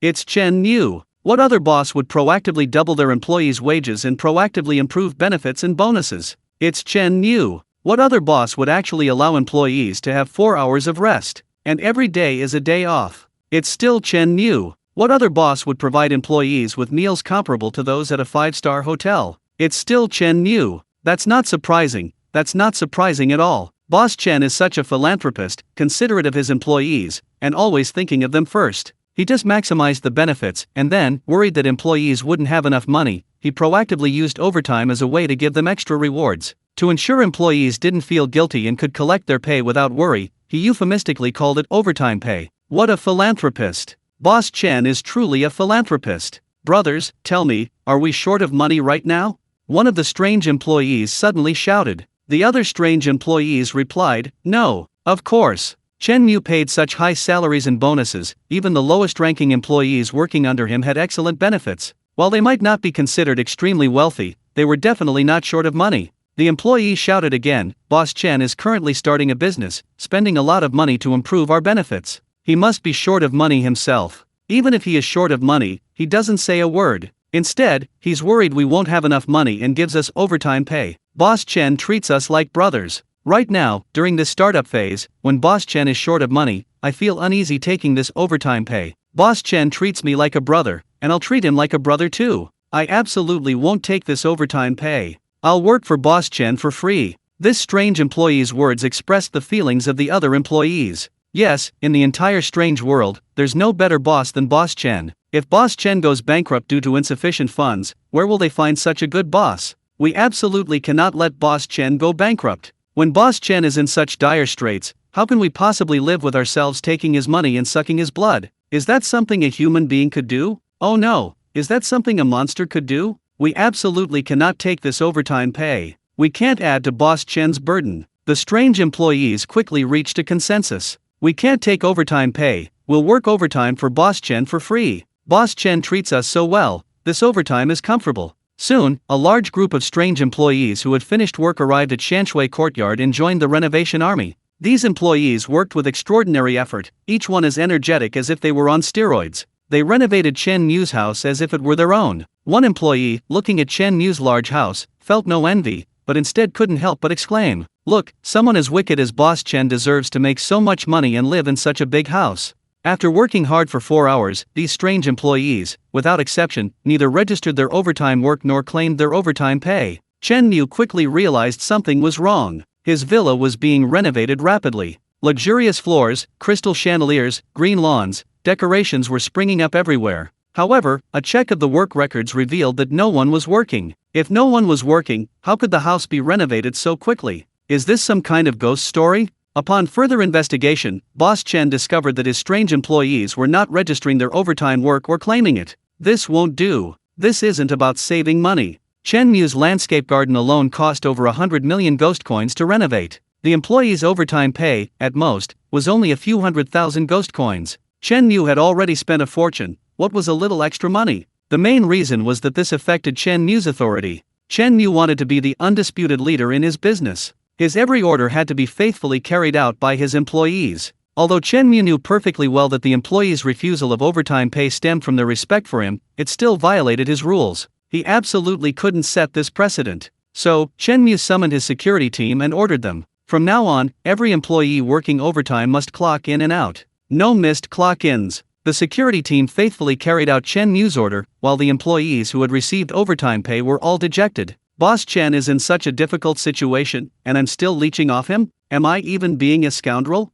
I'd be betraying my conscience. Right, why can't we work a little more? Overtime pay is fixed. If we work a little more, it's like Boss Chen is paying less overtime. This considerate suggestion from the boss quickly gained a large following. As a result, many employees started arriving early and leaving late at the Shanshui Courtyard construction site. Some employees, wanting to get more work done, skipped dinner after get off work and went straight to the construction site, using their half-hour lunch break to work. Furthermore, they didn't clock in beforehand, only at the start of their shift. That's called arriving early. The same logic applies to leaving late. They clocked in immediately after work but deliberately stayed on, working an extra 20 minutes. On the way back, they preferred to take a taxi, saving travel time and paying for the fare themselves, just to get more work done for Boss Chen. Chen Mu soon discovered this situation again, and he was greatly shocked. What kind of bizarre thought process did these people have? Working overtime during overtime hours? Chen Mu was going to acquire a hospital, and he would definitely need to provide medical insurance for his employees. If employees were to voluntarily work overtime during overtime hours, causing themselves health problems, how much more medical expenses would Boss Chen have to pay? This wasn't just ordinary internal competition, this was malicious overtime. This unhealthy trend in the company had to be curbed. Soon, Boss Chen ordered, strictly enforce attendance management. Absolutely no early arrivals or late departures, not a single extra minute. Other companies that strictly enforce attendance often decline. Chen Mu, however, strictly enforced attendance from the very beginning, and even did so in a reverse manner, refusing to allow early arrivals or late departures. In a moment, Chen Mu suddenly felt that this bizarre apocalypse seemed to be a little off. Chapter 62: The Hospital's Dilemma. Under the employees' relentless self-discipline, the landscaped courtyard was completely transformed in just 2 days. Even the manager of the fallen mall remarked that he had never seen such self-management skills among his staff. This batch of employees, trained and harvested by Chen Mu himself, was the envy of everyone. Never having harvested such high-quality employees was a regret in any boss's career. However, the fallen mall manager also knew that this was due to Chen Mu's abilities. Otherwise, among so many strange employees, why were Chen Mu's employees so high quality? The same group of employees worked at Midnight Canteen and Dark Knight Academy before, so why weren't they this dedicated then? If the boss treats his employees like idiots, then he can't blame the employees for treating the boss like idiots in return. Treat others as you would like to be treated. Chen Mu treats his employees well, and although they may not say it, they remember it. Nobody's a fool. Everyone keeps track of things in their hearts. They know perfectly well who truly cares for them and who they should repay. They just don't say it out loud every day. When the renovation of Shanshui Courtyard was completed, the manager of the fallen mall was greatly surprised when the final cost was calculated. Because the employees worked like their lives depended on it, the project was completed 7 days ahead of schedule. Not only that, but the employees treated the work as if it were their own home. They did their best to do the best they could, and saved Mr. Chen money on materials wherever possible. For example, some carpenters might have to cut 2 or 3 times, wasting 3 boards, before they could cut 1 usable piece. But the strange employees were completely focused. If they could get it right the first time, they wouldn't do it a second time. They never increased Mr. Chen's budget. As a result, a lot of waste material was saved, and the cost was actually reduced by more than 2 million. Moreover, the renovation effect was better than expected, with all the workmanship being exceptionally fine and durable. This is a level of quality that no other renovation team on the market can reach. Not because of their skills, but because of their dedication. Chen Mu was overjoyed. He'd spent over 500,000 yuan in overtime pay, but in return, he'd gained so many benefits and saved over 2 million yuan. In short, it was like making an extra million yuan. Awesome! Chen Mu generously took 500,000 yuan from the 1.5 million yuan he'd saved and gave it as bonuses to the employees who had worked on the renovation.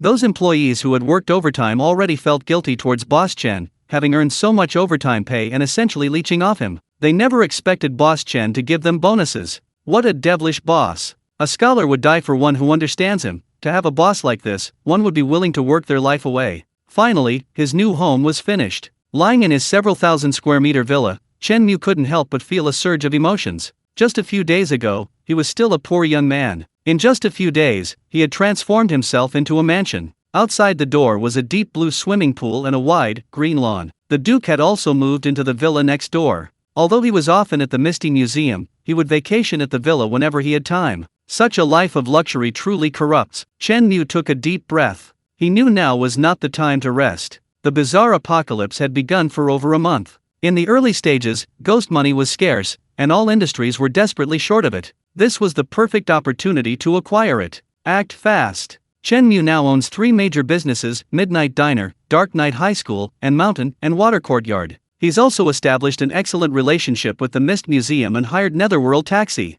In Chen Mu's ring, there's also the Underworld Bank. Although he can't take the bank out right now, he can continuously withdraw money from it. Somewhat ironically, Chen Mu made a hefty profit from acquiring these 3 businesses. So now, Chen Mu has a considerable amount of spare cash and has even deposited some money into the Underworld Bank. But don't worry, the Underworld Bank is already in Chen Mu's ring and will always belong to him. It won't swallow the deposits. Chen Mu is now turning his attention to his next acquisition target. Everyone is so short of money right now, many businesses are in debt crisis, and they desperately need Boss Chen with his large sums of cash to save them from their predicament. The next target, of course, is the city's best and only hospital, the Fear Hospital. After the bizarre apocalypse, a previously abandoned hospital transformed into a bizarre scene in the second week. This bizarre scene is called the Fear Hospital. To be honest, the Fear Hospital isn't particularly technologically advanced. Or rather, hospitals throughout the entire bizarre world aren't very technologically advanced. The Fear Hospital's motto is, if they don't kill, they win. Even if they die, it's because that patient wasn't good enough.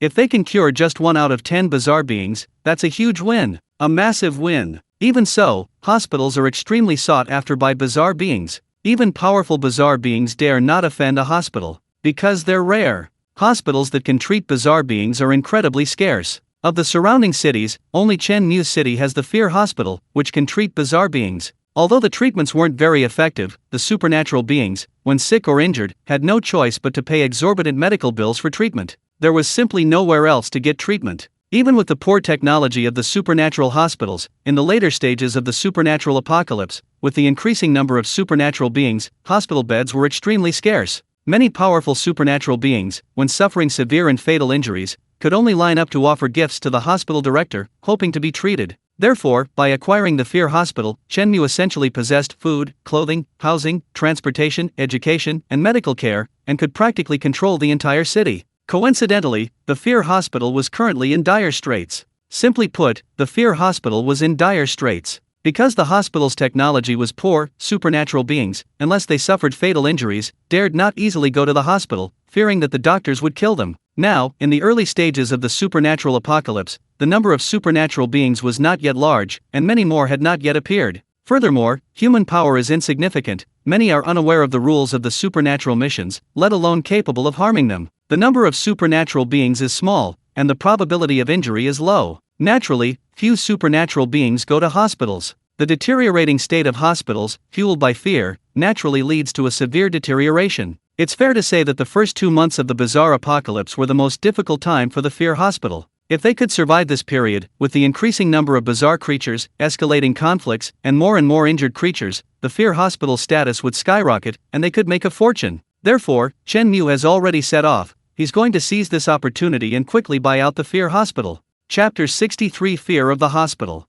That night, Chen Mu left the mountain and water courtyard and got into his private taxi. To the Fear Hospital, Chen Mu said to the driver. The driver nodded, stepped on the gas, and sped off with Chen Mu. Less than 10 minutes later, the taxi arrived at a remote suburb. Looking around, there were few residential buildings, and the road was deserted, making it appear exceptionally desolate and bleak. In the darkness, there stood a 5-story building. In the windows of the building, a dark green light shone in the night. From a distance, it looked particularly eerie and unsettling. This was the Fear Hospital, a hospital specializing in treating the supernatural. Okay, let's stop here. You wait for me outside, I might need your help, Chen Mu said to the driver. As a supernatural setting, the Fear Hospital naturally contained other supernatural elements. Following the principle of 2 tigers cannot share one mountain, the driver wasn't suitable to enter and had to wait for Chen Mu outside. After getting out of the car, Chen Mu took a deep breath. The cool evening breeze, mixed with a faint smell of disinfectant, instantly sobered Chen Mu up considerably. Chen Mu knew very little about this hospital. After all, in his previous life, Chen Mu wasn't strong enough and was struggling to survive. He wouldn't go to a strange hospital for no reason. Therefore, his understanding of the Fear Hospital was mostly based on hearsay. Looking at the eerie hospital before him, Chen Mu couldn't help but sigh. I wonder what the Fear Hospital is really like. Arriving at the entrance of the Fear Hospital, the gate was open, and the security booth was empty. Chen Mu easily walked through the gate. Before him stood a 5-story building emitting an eerie green light. The Fear Hospital. The next second, lines of blood-red text slowly appeared before Chen Mu. Mysterious mission, Midnight Doctor. Mission description: in a remote, desolate area, stands an inconspicuous hospital. Every midnight, strange patients come and go from the hospital. You are a young doctor, struggling to find a job due to your lack of medical skills. Finally, one day, a hospital called Fear offers you an internship, inviting you to be the midnight shift doctor. You cherish this internship opportunity and come to this mysterious hospital. As the lines of blood-red text scrolled by, the temperature in the air seemed to drop considerably. A cold night wind blew, carrying the smell of disinfectant. Through the windows of the Fear Hospital, it seemed as if several figures flashed by. Chen Mu braced himself and prepared to walk into the building. Upon entering the building, a pungent odor assaulted his nostrils. The tiled walls inside were covered with bright red handprints. This background is a bit eerie, Chen Mu couldn't help but remark. Of all the bizarre missions he'd played, this hospital's background was the first to make him feel uneasy. As Chen Mu was observing his surroundings, a cold voice came from behind him. You're the new on-call doctor, right? Chen Mu turned around and saw a female ghost in a nurse's uniform looking at him from behind. Oh, yes, Chen Mu replied. According to the bizarre mission description, he was now a new intern doctor. Please follow me, the chief physician is waiting for you inside, the nurse said, leading Chen Mu the way. They walked a few steps and came to a door. On the door were several blood-red characters. Operating room on duty. Pushing open the door, a strong smell of blood hit him. The harsh white of the operating lights made Chen Mu's eyes uncomfortable. In the center of the room stood an operating table. Beside the operating table was a small cart filled with various surgical instruments. On the walls of the room hung rows of blood-red banners. These banners bore lines of large characters: miraculous healing, benevolent doctor, saving lives and healing the wounded. It seemed this doctor was very beloved by his patients. Besides this, there was also a strange figure dressed in a doctor's uniform in the room. The eerie doctor, dressed in white, appeared to be a man in his 60s, wearing reading glasses. This eerie figure was the chief physician the nurse had mentioned. Upon seeing Chen Mu arrive, the chief physician gave him a kind smile. "Oh, finally a newcomer has arrived. I'm getting on in years, and my manual dexterity isn't what it used to be. Having a new doctor can help me with surgeries," the chief physician said, handing Chen Mu a manual. "Young doctor, is this your first time in the operating room? This manual outlines the requirements for the operating room. Follow the instructions carefully, I'll be there to guide you. I believe you will become a qualified doctor."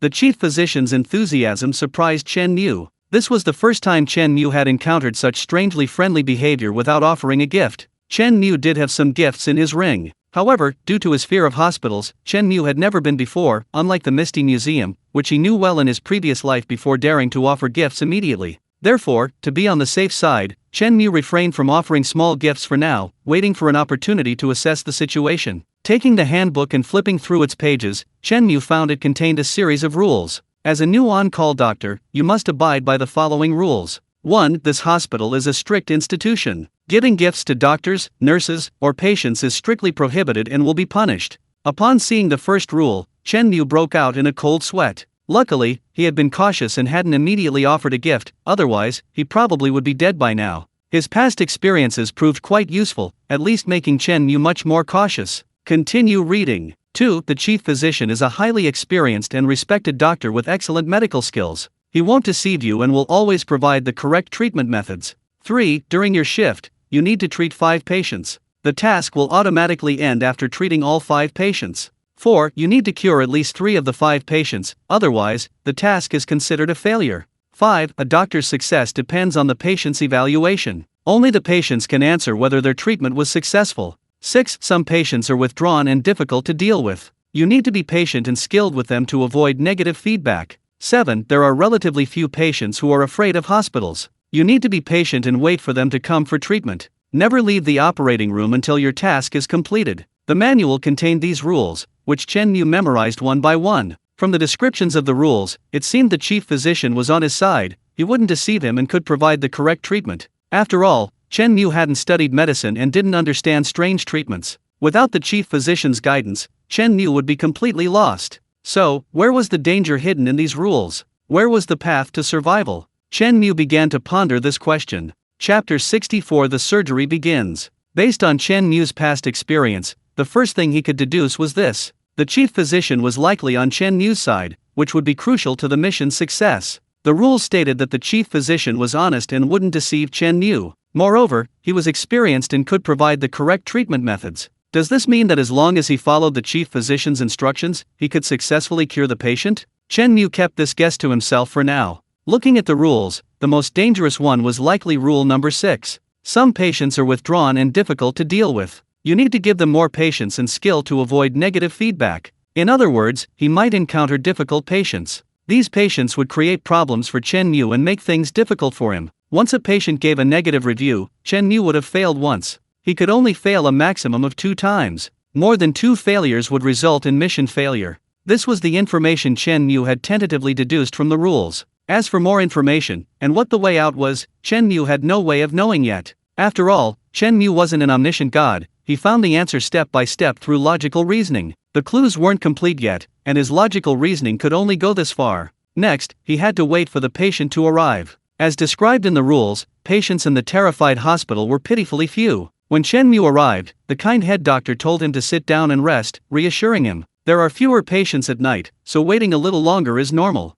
Unexpectedly, this wait lasted half an hour. Finally, just as Chen Mu's buttocks were starting to ache, the door to the on-call operating room was pushed open. Entering was a humanoid monster. "Doctor, my arm is broken. Quickly stitch up my wound." The monster grimaced and screamed in pain as soon as it entered. Chen Mu glanced at the monster patient. Indeed, as the patient said, one of its arms was severed, revealing a bloody incision. Scattered within the blood-red incision were pieces of flesh and blood vessels, a gruesome sight. Chen Mu immediately tensed. He'd seen many such scenes, but stitching up a monster's wound was a first for him. The chief physician approached the patient and said, "Chen Mu, quickly help the patient to the operating table. Prepare for surgery." Hearing the chief physician's words, Chen Mu stepped forward and tried to help the patient. He wasn't worried about the patient attacking him, because he was protected by the death armor. Although his rule-breaking ability was in cooldown, the death armor's protective capabilities were still very strong. Ordinary monsters couldn't harm Chen Mu at all. The patient didn't cause Chen Mu any trouble,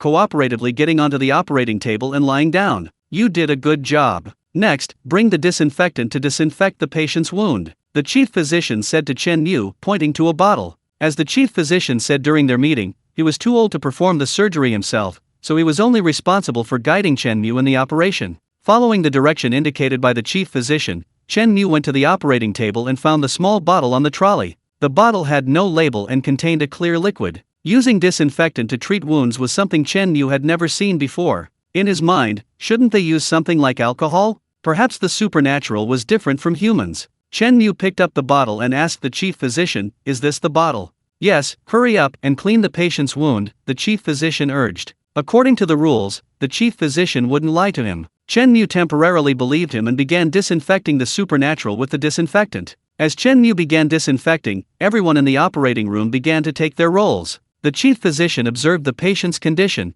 occasionally giving Chen Mu instructions. Chen Mu, head down, performed the surgery under the operating lights. A nurse stood by, occasionally assisting Chen Mu and handing him things. The patient lay calmly on the operating table, undergoing surgery. Everyone, including Gui, had settled into their roles, making it seem like a real surgical operation. Don't pour it directly onto the wound, use a cotton swab to disinfect it. The pressure from the cotton swab should be light, not too strong.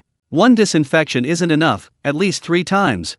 The chief physician carefully instructed, patiently correcting Chen Mu's mistakes. Finally, after 10 minutes, Chen Mu finished disinfecting the wound. "Very good. Next, cut away the remaining flesh before suturing the wound." The chief physician guided him step by step, and following his instructions, the surgery proceeded smoothly. Chen Mu had to admit that the chief physician was quite skilled. Several times during the surgery, Chen Mu almost made mistakes if the chief physician hadn't pointed them out. Moreover, Chen Mu didn't see any obvious errors in the chief physician's guidance, at least, he wasn't being led astray. "It's going too smoothly, I'm actually starting to feel a little uneasy." Chen Mu silently recited the instructions. Soon, the minced meat was cut up. Cutting the bizarre minced meat felt strange, and a foul stench wafted out intermittently. The minced meat was cold, like rubber, clearly different from human flesh. "Dr. Chen Mu, you did a great job. You're the smartest young doctor I've ever met." The chief physician praised him, saying, "Very good. Next, you need to suture the patient's wound. Nurse, bring the sutures and give them to Dr. Chen Mu." At the chief physician's instruction, the nurse quickly brought some sutures and handed them to Chen Mu. This was Chen Mu's first time performing surgery on a bizarre patient. The operating room was filled with the smell of blood and disinfectant, and the surrounding lights were a stark white. Fortunately, the suturing process wasn't too difficult. The chief physician demonstrated to Chen Mu how to bandage the blood vessels with sutures. Perhaps because this bizarre patient was specifically designed for the mission, its blood vessels were very thick and large, making suturing them not difficult even without professional training. Chen Mu quickly learned how to suture. Half an hour later, Chen Mu stitched up the last piece of the wound. The patient's severed incision was finally treated. The surgery was over. The entire process proceeded without any abnormalities. Everything went smoothly. However, Chen Mu frowned, showing no joy whatsoever for the successful surgery, because he sensed something was amiss. Chapter 65 marks the first instance of an incorrect rule. Everything went incredibly smoothly. So smoothly it was almost unbelievable.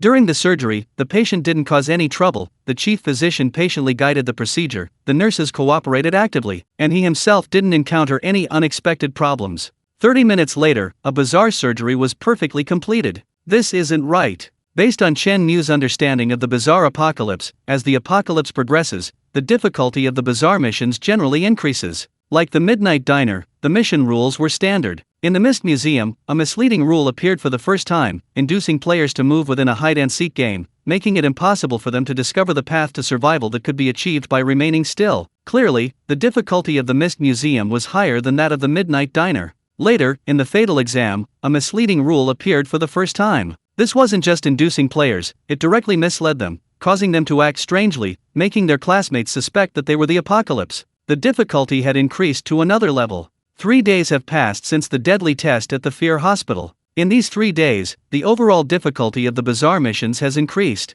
While a few of the bazaar missions may still be simple, the general trend remains the same: the missions are getting harder. Especially at the Fear Hospital, as one of the top forces, the difficulty will definitely increase gradually. And Chen Mu's first surgery was completed so easily. The difficulty was even lower than the Midnight Diner. As long as you overcome the discomfort of the bloody mess and follow the chief physician's instructions, you can easily pass. You don't even need to use your brain. Chen Mu silently increased his vigilance. The clues are still too few to deduce a way out. Let's take it one step at a time. At this moment, the patient came off the operating table, seemingly satisfied with the result of the surgery. "Young doctor, your medical skills are superb. Truly a miracle worker." Chen Mu smiled and said, "If you're satisfied, remember to give a good review." The patient packed up and left the operating room. The first surgery of the night was over. After the patient left, Chen Mu's eyes didn't see a notification indicating whether the surgery was successful. 5 minutes later, a line of blood-red text slowly appeared in Chen Mu's vision. First surgery. Score, 40 points, 60 points is passing. Surgery result, failure. Upon seeing this notification, Chen Mu's heart sank, but he wasn't overly surprised. Sure enough, something unexpected had happened. After leaving the hospital, the patient gave Chen Mu a score for this surgery. Fail. Chen Mu began to carefully recall the surgical process, trying to figure out where he had gone wrong. Why did the patient give a failure result for what seemed like a perfect surgery? If every patient was like this, how should he deal with it? He could only fail twice at most. He had one last chance. As Chen Mu pondered, time ticked by. The hospital was eerily quiet at night, with very few patients. For the next hour, not a single patient entered. Through his continuous contemplation, a spark of inspiration gradually formed in Chen Mu's mind. He looked at the operating room wall, which was covered with blood-red banners. Miraculous healing. Saving lives. These banners were all from patients. Suddenly, Chen Mu noticed a subtle change in the number of banners on the wall. "I remember when I first arrived, I counted 43 banners, now it seems, there's one more." Chen Mu murmured to himself. When he first entered the eerie scene, he memorized the layout of his surroundings, including carefully counting the banners on the walls. This was standard practice for Chen Mu. He possessed this ability. Because Chen Mu knew very well that often, clues about survival were hidden not only in the rules but also in the eerie scenes themselves. Otherwise, players could simply use the rules to deduce the truth. Why bother exploring the eerie scenes step by step? If Chen Mu remembered correctly, there were 43 banners on the wall when he first arrived. After the first patient left, another banner appeared on the wall without anyone noticing. Miraculous healing. Yes, that's it. Chen Mu remembered, the wall was white just moments before, and shortly after the patient left, another banner appeared. The eerie scene couldn't change arbitrarily. Any subtle change was a hint at the player's chances of survival. His surgery failed, and now there was a miraculous healing banner. Chen Mu observed the banners on the wall again, and suddenly noticed that among the praising banners, there were occasionally 2 banners that insulted him. Incompetent doctor. Family died. Suddenly, Chen Mu's mind raced. He realized the reason. If he wasn't mistaken, every time a surgery was performed in this operating room, another banner would appear on the wall. The content of the banners hinted at the success or failure of the surgery. According to the scenario arranged by the mission, the same chief physician had been in charge of this operating room before his arrival. Because Chen Mu had observed the duty roster by the door when he entered, the same name had been on the roster for the past 2 months, indicating that the doctor hadn't been replaced. This meant that the banners on the walls were hinting at the success or failure of the chief physician's surgeries. With this in mind, Chen Mu's thoughts suddenly became clear. In this eerie context, when the eerie presents you with a banner that reads "Miraculous Healing Hands," it's not praising you, it's cursing you. Conversely, when the eerie presents you with a banner that reads "Family Suicide," believe the eerie, it's sincerely wishing you well. Context. The culture of the eerie world. In the eerie culture, Miraculous Healing Hands represents a failed surgery, while Family Suicide represents a successful surgery. Clearly, this bizarre quest introduces the concept of bizarre world culture for the first time.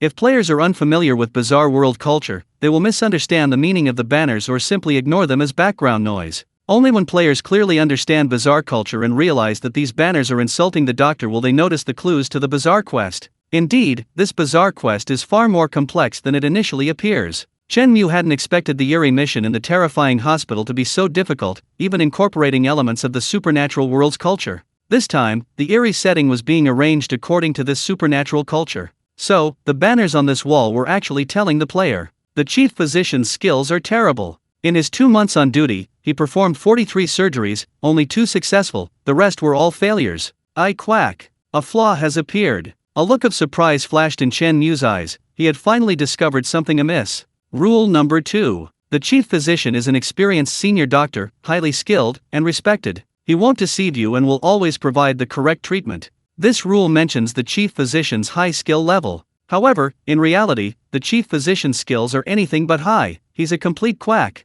Chen Mu took a deep breath. If he wasn't mistaken, this bizarre mission had, for the first time, encountered an incorrect rule. Chapter 66. If you can't solve the problem, solve the person who raised it. Realizing this, Chen Mu became excited. He even had a way to verify his idea, without needing complicated steps. Just one sentence was enough to prove it was a flawed rule. Chen Mu looked at the chief physician and suddenly said, "Chief physician, please tell me, in your past 43 surgeries, how many were successful?" Upon hearing Chen Mu's question, the chief physician's expression immediately changed. He stared at Chen Mu incredulously, opening his mouth, wanting to say something but unable to utter a word, momentarily speechless. Chen Mu continued, "Chief physician, then please tell me, are you a highly skilled doctor?" Chen Mu pointed to the banners on the wall as he spoke. The chief physician was silent. After a moment, he sighed and finally slowly said, "You guessed it all?" The chief physician said this because Chen Mu had asked a question he couldn't answer. Chen Mu was right, the chief physician's skills were indeed terrible, his medical expertise was far from excellent. So, when Chen Mu asked this question, no matter how the chief physician answered, it would tell Chen Mu one thing. Rule 2 is a flawed rule. If the chief physician answered, "My medical skills are excellent," then he was deceiving Chen Mu. The second rule explicitly states, the chief physician will not deceive you, so deceiving Chen Mu directly tells him that the second rule is wrong. If the chief physician answered, "My medical skills are terrible," this wouldn't be deceiving Chen Mu, but the second rule explicitly states the chief physician's skills are superb. Therefore, even with this answer, the chief physician is essentially telling Chen Mu that the second rule is wrong. The chief physician stammered, unable to answer. Seeing this, Chen Mu smiled. From the chief physician's reaction, he had already gotten the answer. This is a flawed rule. After a moment, the chief physician couldn't help but sigh, looking at Chen Mu and slowly saying, "You're very clever. 10 people have come to me, and you're the only one who asked this question." I might be the only one to ask this question for a long time to come. Chen Mu smiled. He wasn't showing off. Without 5 years of experience, few would have thought of this. In fact, in Chen Mu's previous life, it wasn't until 3 months after the bizarre apocalypse that people began to discover that the rules of the bizarre missions might be flawed. Before that, everyone who participated in the bizarre missions treated the rules as their lifeblood, daring not to cross the line, and cautiously following the rules. Clearly, in this bizarre mission, those who followed the rules were all dead. Then the reason my surgery failed is obvious. It's because of your instructions, doctor. The second rule was wrong, meaning your technique isn't refined, and you might not have told me the correct steps. So, if I had followed your instructions, the surgery would most likely have failed. After identifying the flawed rule, Chen Mu pinpointed the cause of the surgery's failure. The chief physician looked at Chen Mu with a hint of astonishment. He admitted that even in Chen Mu's shoes, he couldn't have discovered the problem so quickly. Chen Mu took a deep breath. As he pondered further, he realized the problem hadn't become simpler. Whether the doctor was technically incompetent or dishonest, there was no doubt that Chen Mu absolutely could not listen to the doctor in the next few surgeries. Following the doctor's instructions would repeat the process of the first surgery. The surgery went smoothly, but the result was always a failure. However, Chen Mu knew very well that he was completely ignorant of medicine. Especially regarding bizarre medicine, he knew absolutely nothing. The chief physician's instructions were no longer reliable, so how could he perform the surgeries? Chen Mu only had one chance left. As long as it was a bizarre mission, there must be a way to survive. This meant that even though Chen Mu knew nothing about bizarre medicine, he could definitely survive in the bizarre mission. He could definitely achieve a successful surgery. Chen Mu could only continue to think about the rules, trying to find clues within them. Time passed. For the next half hour, not a single patient arrived in the entire operating room. Chen Mu stared at the rules for a long time, and finally, he thought of a possible way out. Clearly, according to the rules, the success of the surgery was evaluated by the patients. If a patient's evaluation was unsatisfactory, then Chen Mu would be in trouble. Since Chen Mu couldn't solve the problem, why not try to solve the problem of the person causing it? For example, killed a strange patient. The patient would be dead, and therefore unable to provide an evaluation. Then he wouldn't receive a negative review. Wouldn't there be a default positive review? This was the most likely way out Chen Mu could think of. Chen Mu wasn't worried. The other rules were also flawed. Because even flawed rules weren't given arbitrarily. Flawed rules all had one thing in common: they served as hints. For example, the fourth rule of this mission: out of 5 patients, you need to cure at least 3, otherwise the mission is considered a failure. It's definitely not wrong, because this rule is decisive, determining the success or failure of the mission. If these rules are wrong, the player has no idea how to succeed. Any rule that's wrong is just a hint, it doesn't directly determine the success or failure of the mission. Chen Mu's path to survival was deduced based on the third and fourth decisive rules. However, to verify this path, he needs to wait for the next patient to arrive. The hospital has very few patients, an hour and a half has passed, and not a single patient has arrived. Looking at these rules, Chen Mu suddenly had a flash of inspiration. The rules don't say that patients can't be brought by the player. Then why should I just wait here? Chen Mu's heart immediately stirred with desire. He remembered his financial power. Chapter 67 helped me find a few patients over. Since waiting for patients wouldn't work, he decided to create some himself. With this thought, Chen Mu pulled out his phone. This phone was given to him by the driver, specifically for their communication. Beep beep beep. The call connected. Hello? Boss, what's up? I'm on a mission at the horror hospital. Find me a few patients, I need to operate on them, Chen Mu said. Remember, the patients must be injured, and they must give me a 5-star review. Understood, boss, please wait a moment. The driver hung up, immediately got in the car, and stopped at the Midnight Hotel to pick up several of the supernatural security guards, all to help find patients for Boss Chen. A moment later, in a dark alley, a strange creature lurked in the darkness, waiting for its prey to come to it. This creature was called the fishing monster. When a vehicle passed by, it would rush out of the alley and lie directly in front of the car, faking an accident to scam the driver. The best way to deal with this kind of strange occurrence is to speed up and run it over. Absolutely do not get out of the car. If the driver gets out and gets entangled with the con artist will demand a certain amount of ghost money as compensation. At this point, the driver is trapped in the rules. If they can afford the ghost money, they can avoid trouble by paying. If they can't afford it, they've broken the rules, and the con artist can attack them, even eating their flesh. After patiently waiting for 3 minutes, a yellow taxi suddenly appeared on the wide road. Seeing this, the con artist's face lit up with joy. What great luck tonight! Only 3 minutes of waiting, and it's about to strike. The taxi wasn't going fast, which was advantageous for the con artist. If the driver were driving too fast, they might accidentally run it over. Slow-moving cars like this are the easiest targets for con artists. As the taxi reached the alley entrance, the con artist seized its opportunity, dashing out and lying flat on its back in front of the taxi. Ouch! You hit me. Get out and pay me. Take me to the hospital. I'm telling you, this isn't over. The con artist lay on the ground groaning, looking extremely miserable, seemingly severely injured. With a screech, the taxi stopped right in front of the con artist. The con artist's face lit up. It knew the other party had taken the bait. If the other party dared to get out, it would extort a hefty sum. If they couldn't pay, even better, it could attack the driver directly. Either way, the con artist would make a killing. Sure enough, the taxi door opened. However, the con artist's smile quickly froze, because what got out of the taxi wasn't a person, but a con artist. Trying to extort a con artist? Moreover, the opponent was very strong, at least at the level of a ghost chief. The Fit and Run ghost, being a low-level wandering ghost, was only at the level of a ghost commoner. What's worse, more than one ghost got out of the taxi. Several ghosts dressed in security guard uniforms also got out of the taxi, and their strength was all at the ghost chief level. Damn it, we've run into some tough nut to crack. The Fit and Run ghost thought to himself, this is bad. Brother, sorry, I bumped into you. The driver said apologetically. He wore white gloves and had a refined appearance. It's nothing, just a minor injury, nothing to worry about. Even if the con artist was bold, he wouldn't dare extort a high-ranking con artist like himself. He immediately sprang to his feet. Look, I'm perfectly fine. This little injury is nothing. If there's nothing else, I'll be going now. The con artist smiled and prepared to slip away. The driver objected. Brother, since I hit you, I'll definitely take responsibility. I'll take you to the best hospital in the city, where Dr. Chen, a top doctor, will treat you. No, look, I'm perfectly fine, I don't need to go to the hospital. The con artist said with a forced smile. Perfectly fine? That won't do. If you're perfectly healthy, how can Dr. Chen treat you? Don't let Dr. Chen's efforts go to waste. The driver waved his hand, and several security guards rushed forward and apprehended the con artist. Break its leg, carry it to the car, and take it to Boss Chen, the driver said. The words had barely left his lips when the screams of the con artist echoed across the quiet night road. The taxi sped off. In the back seat, the con artist, its leg broken, looked at the security guards sitting on either side, utterly devastated.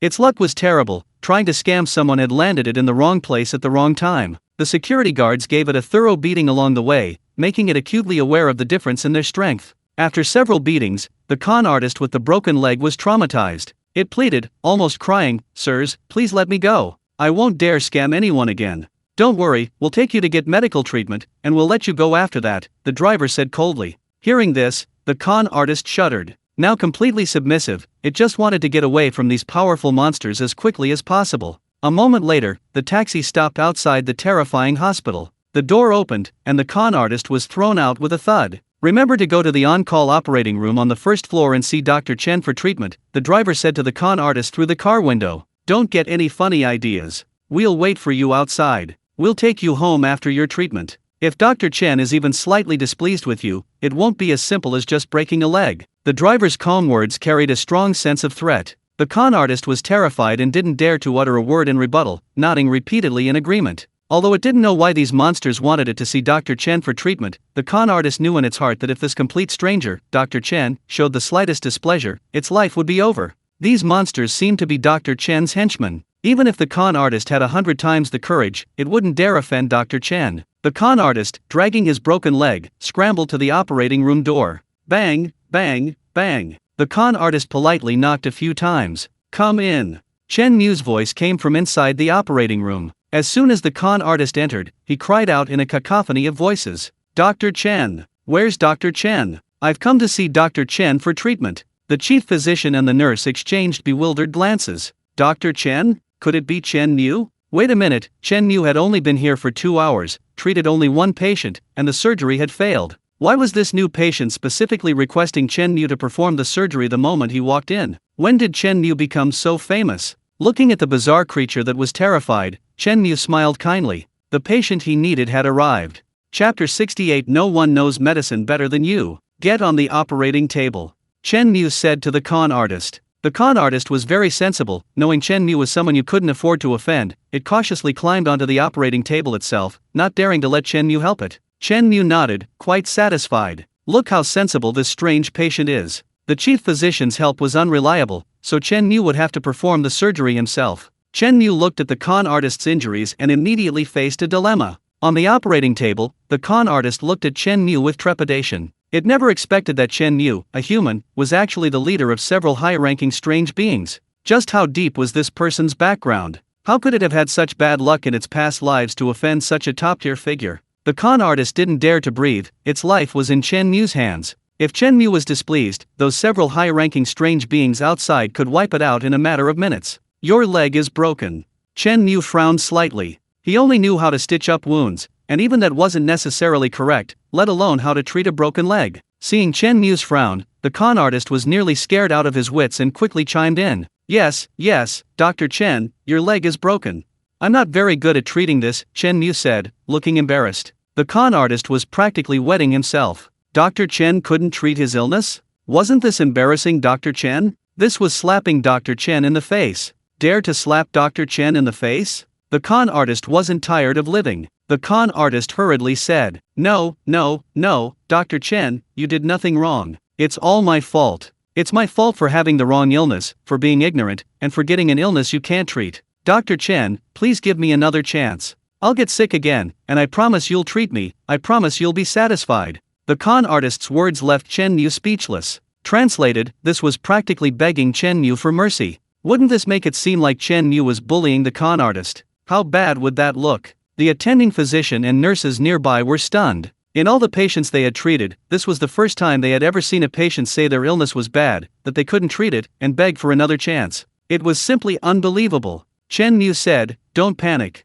As a doctor, I will still do my best to treat you. Let me treat your wound. Chen Mu began cleaning the wound as he spoke. It wasn't that Chen Mu was idle, he was mainly worried that if he let the patient leave without doing anything, it might be judged that he hadn't treated the patient, thus deeming the surgery unsuccessful. Although the broken leg couldn't be cured, he wanted to at least do something. Chen Mu, head down, cleaned the wound, and the surgery was over in less than 10 minutes. The porcelain-piercing ghost's leg was still broken, but it forced a joyful smile and said, Dr. Chen's medical skills are truly superb. In just a few minutes, my leg is healed, and it doesn't hurt at all. Dr. Chen, you are truly the best doctor I've ever seen. No one knows medicine better than you. The porcelain-piercing ghost's boasting left Chen Mu speechless once again. There's a limit to flattery, isn't there? Your leg is still broken, and you're praising my medical skills? That's a bit inappropriate. To everyone's surprise, the next second, the con artist stepped off the operating table and walked upside down, supporting himself on his hands. Dr. Chen, look, when I first came in, I crawled in. You did a little surgery, and look, I can walk.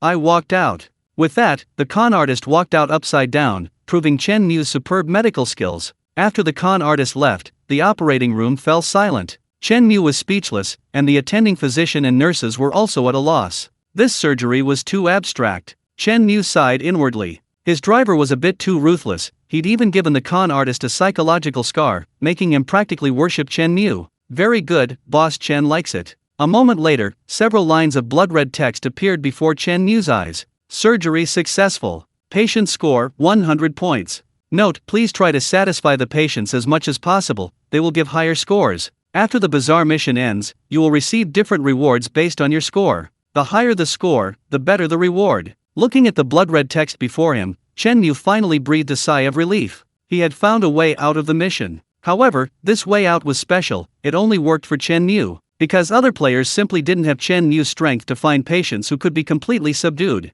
For other players, the way out was probably as Chen Mu had guessed. Kill the bizarre creature and get a default score. Obviously, the two were of different difficulty. Chen Mu could easily get a perfect score. Killing the bizarre creature not only risked being killed in return, but if Chen Mu wasn't mistaken, he would only get a default passing score. The difference between the two was obvious. Chen Mu couldn't help but sigh, it's good to be rich. Money equals power, power allows one to do whatever one wants. Other doctors treat illnesses with their superb medical skills. Dr. Chen treats illnesses with nothing but one word: money. As long as he has enough money and enough power, there's no illness Dr. Chen can't cure. If he encounters an illness he can't cure, it's never Dr. Chen's fault, it's because the patient is ignorant and dared to have an illness Dr. Chen can't cure. He'll send them back to their old age, until Dr. Chen can cure them again. Not long after the patient gave positive feedback, just as Chen Mu had predicted, a new blood-red banner appeared on the wall. Entire family dies suddenly. The attending physician was greatly surprised upon seeing the banner.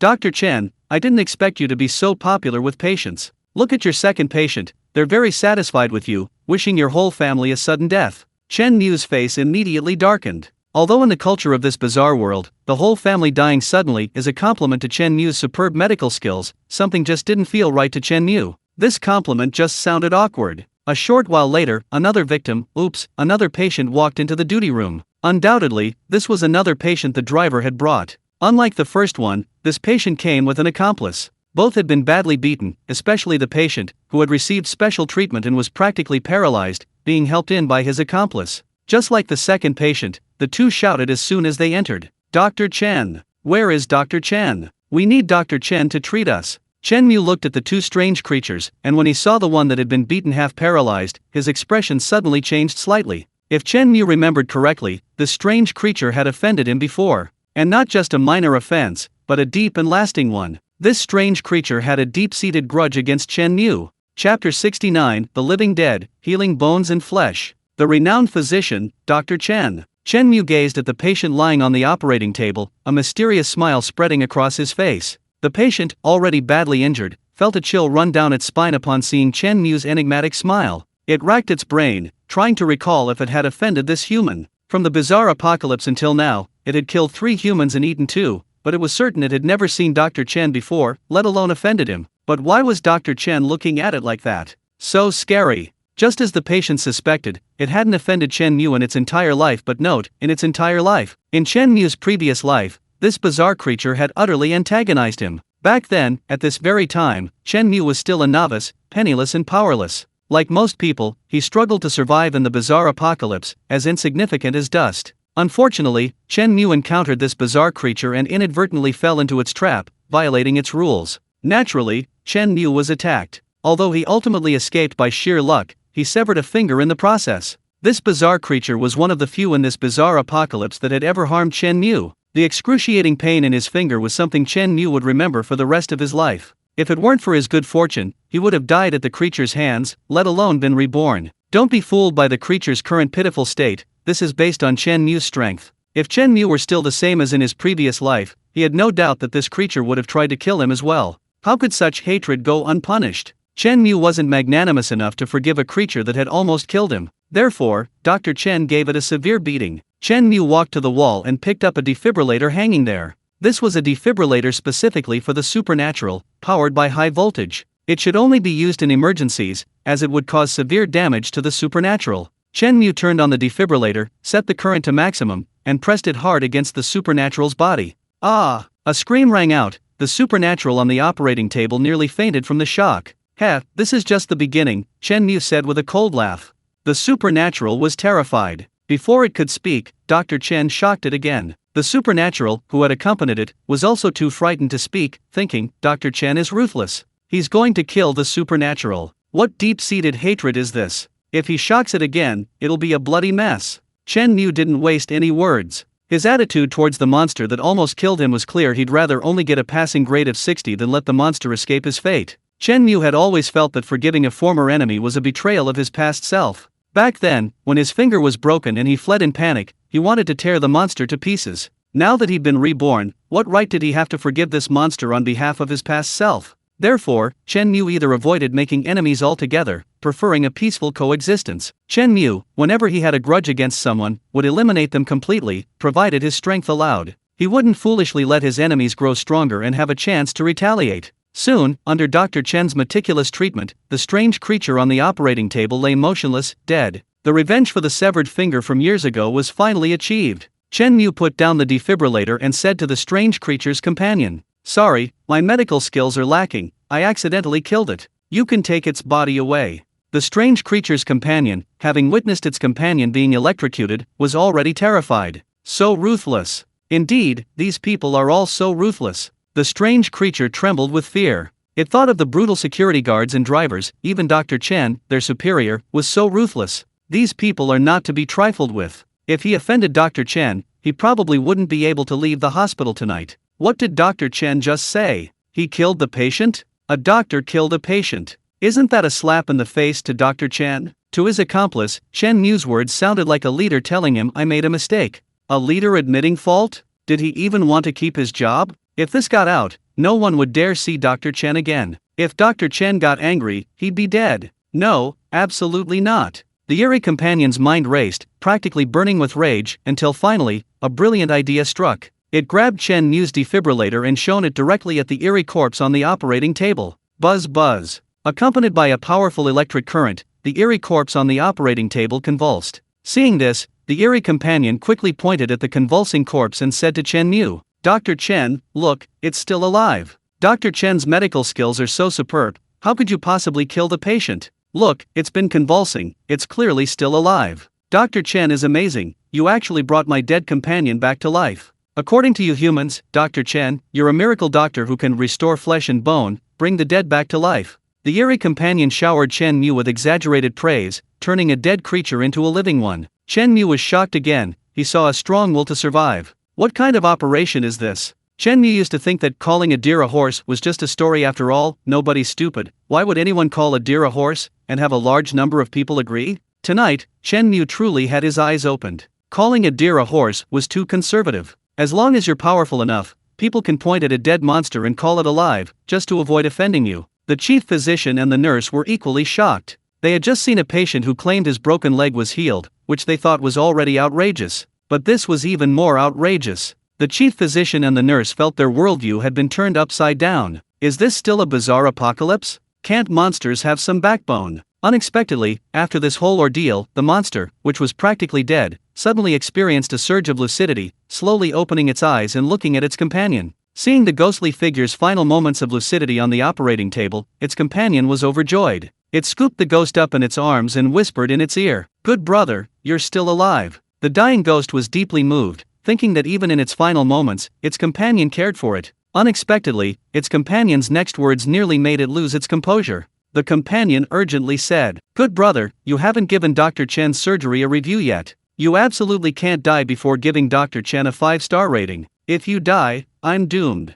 Quick! While you still have a breath left, quickly give Dr. Chen a 5-star rating. Dr. Chen is a divine physician of our time, quickly give him a 5-star rating." Chapter 70 Dr. Chen, I must have been blind just now. This scene left Chen Mu completely stunned. Soon, Chen Mu saw a line of blood-red text appear before his eyes. Surgery successful. Patient rating 100 points. After giving Dr. Chen a 5-star review, the patient on the operating table finally breathed his last. The eerie companion didn't dare linger, carrying its companion whom Dr. Chen had brought back to life, and quickly fled. It was unknown whether tonight's events would leave any psychological scars on it. For a human to leave a psychological scar on an eerie being was a truly shocking occurrence in the entire eerie apocalypse. Chen Mu didn't bother it, mainly because it had never offended him in its past life. Furthermore, in this eerie mission, its companion wasn't considered a patient, and Chen Mu refrained from harming it to prevent any unforeseen circumstances. Anyway, his driver was waiting outside, and since they had given a 5-star review, these two eerie's were of no value to Chen Mu. Chen Mu believed his driver would handle it. 2 patients in a row were extremely satisfied with Dr. Chen. The only regret Chen Mu had was with the first patient. Alas! His medical skills were still lacking, he couldn't satisfy every patient. Most importantly, he couldn't get a perfect score. The first patient only gave him 40 points. A complete failure. It was undeniably regrettable. As the patient left, the operating room fell silent again. Chen Mu waited for the next patient, while the chief physician and nurses curiously observed him. By now, even the slow-witted chief physician could see that Chen Mu was extraordinary. If the second patient with the broken leg might be mentally unstable, frantically fawning over Chen Mu, then the third patient couldn't possibly be mentally unstable either, still fawning over Chen Mu even though he had clearly died. The only possibility was that Chen Mu was no ordinary person. The chief physician looked at Chen Mu cautiously, his voice becoming much more respectful as he carefully asked, "Dr. Chen, what do you do? Those patients seemed very afraid of, very respectful of you." Chen Mu waved his hand, fully displaying his excellent qualities of humility and modesty. "It's nothing.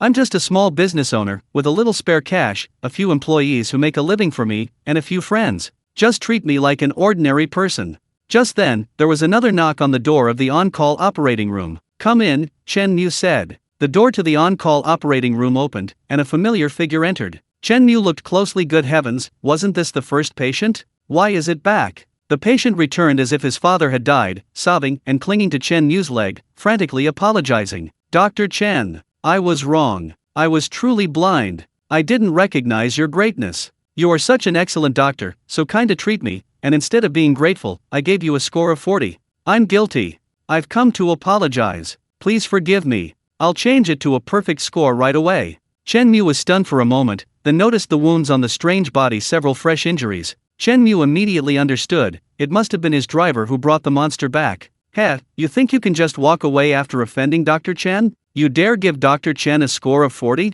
You're pretty brave." Without a word, the driver, along with security guards, gave the monster a sound beating and dumped it back at the Fear Hospital. Don't even think about leaving the Fear Hospital until the score is changed back. The monster was already half dead with fear, finally realizing what kind of being it had offended. Soon, several lines of blood-red text appeared before Chen Mu's eyes again. "Surgery successful. Patient score, 100 points. Originally 40 points, patient has revised score." Finally, Dr. Chen, who knew absolutely nothing, achieved an astonishing score of perfect marks in all 3 surgeries. Moreover, Dr. Chen's superb medical skills, capable of bringing the dead back to life and healing broken bones, had begun to spread throughout the supernatural world. A new generation of divine healers was rising in the supernatural realm. The chief physician wasn't stupid. Seeing this, he knew Chen Mu was definitely not simple, far from the small business Chen Mu claimed. So, the chief physician immediately opened his phone, logged onto the supernatural world's internet, and began searching. Soon, a look of shock appeared on his face.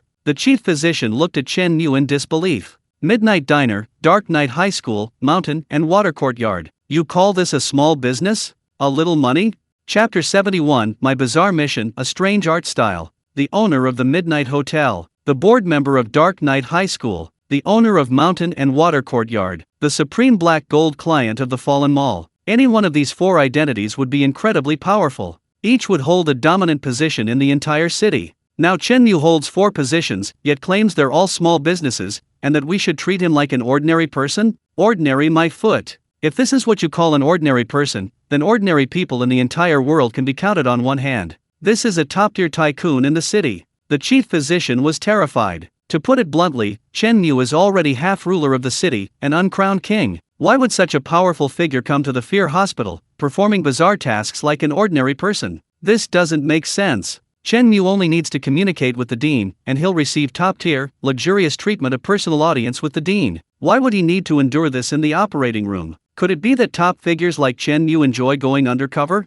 disguised as ordinary people, to experience the hardships of ordinary life? If Chen Mu knew, he'd probably cry foul. Chen Mu isn't a masochist, why would he needlessly make himself uncomfortable? If there were a special channel, Chen Mu would have opened it without hesitation long ago. The key is, there isn't one. Chen Mu's network of connections doesn't include anyone who knows the hospital's director. The reason is simple, the success rate of treatment at the Fear Hospital is appalling. Patients admitted there aren't exactly brought back from the brink of death, it's a near certain death. The busiest department in the hospital is actually the morgue on the basement level. Later, the hospital started offering side services, providing a one-stop service for patients from treatment to death and cremation. The Fear Hospital's reputation among the supernatural is only slightly better than a crematorium. With such a shockingly low mortality rate, what supernatural being would be foolish enough to end up at the Fear Hospital? Therefore, the supernatural bigwigs Chen Mu knows, whether it's the principal or the duke, have all distanced themselves from the Fear Hospital for their own safety. Without knowing the director and lacking connections,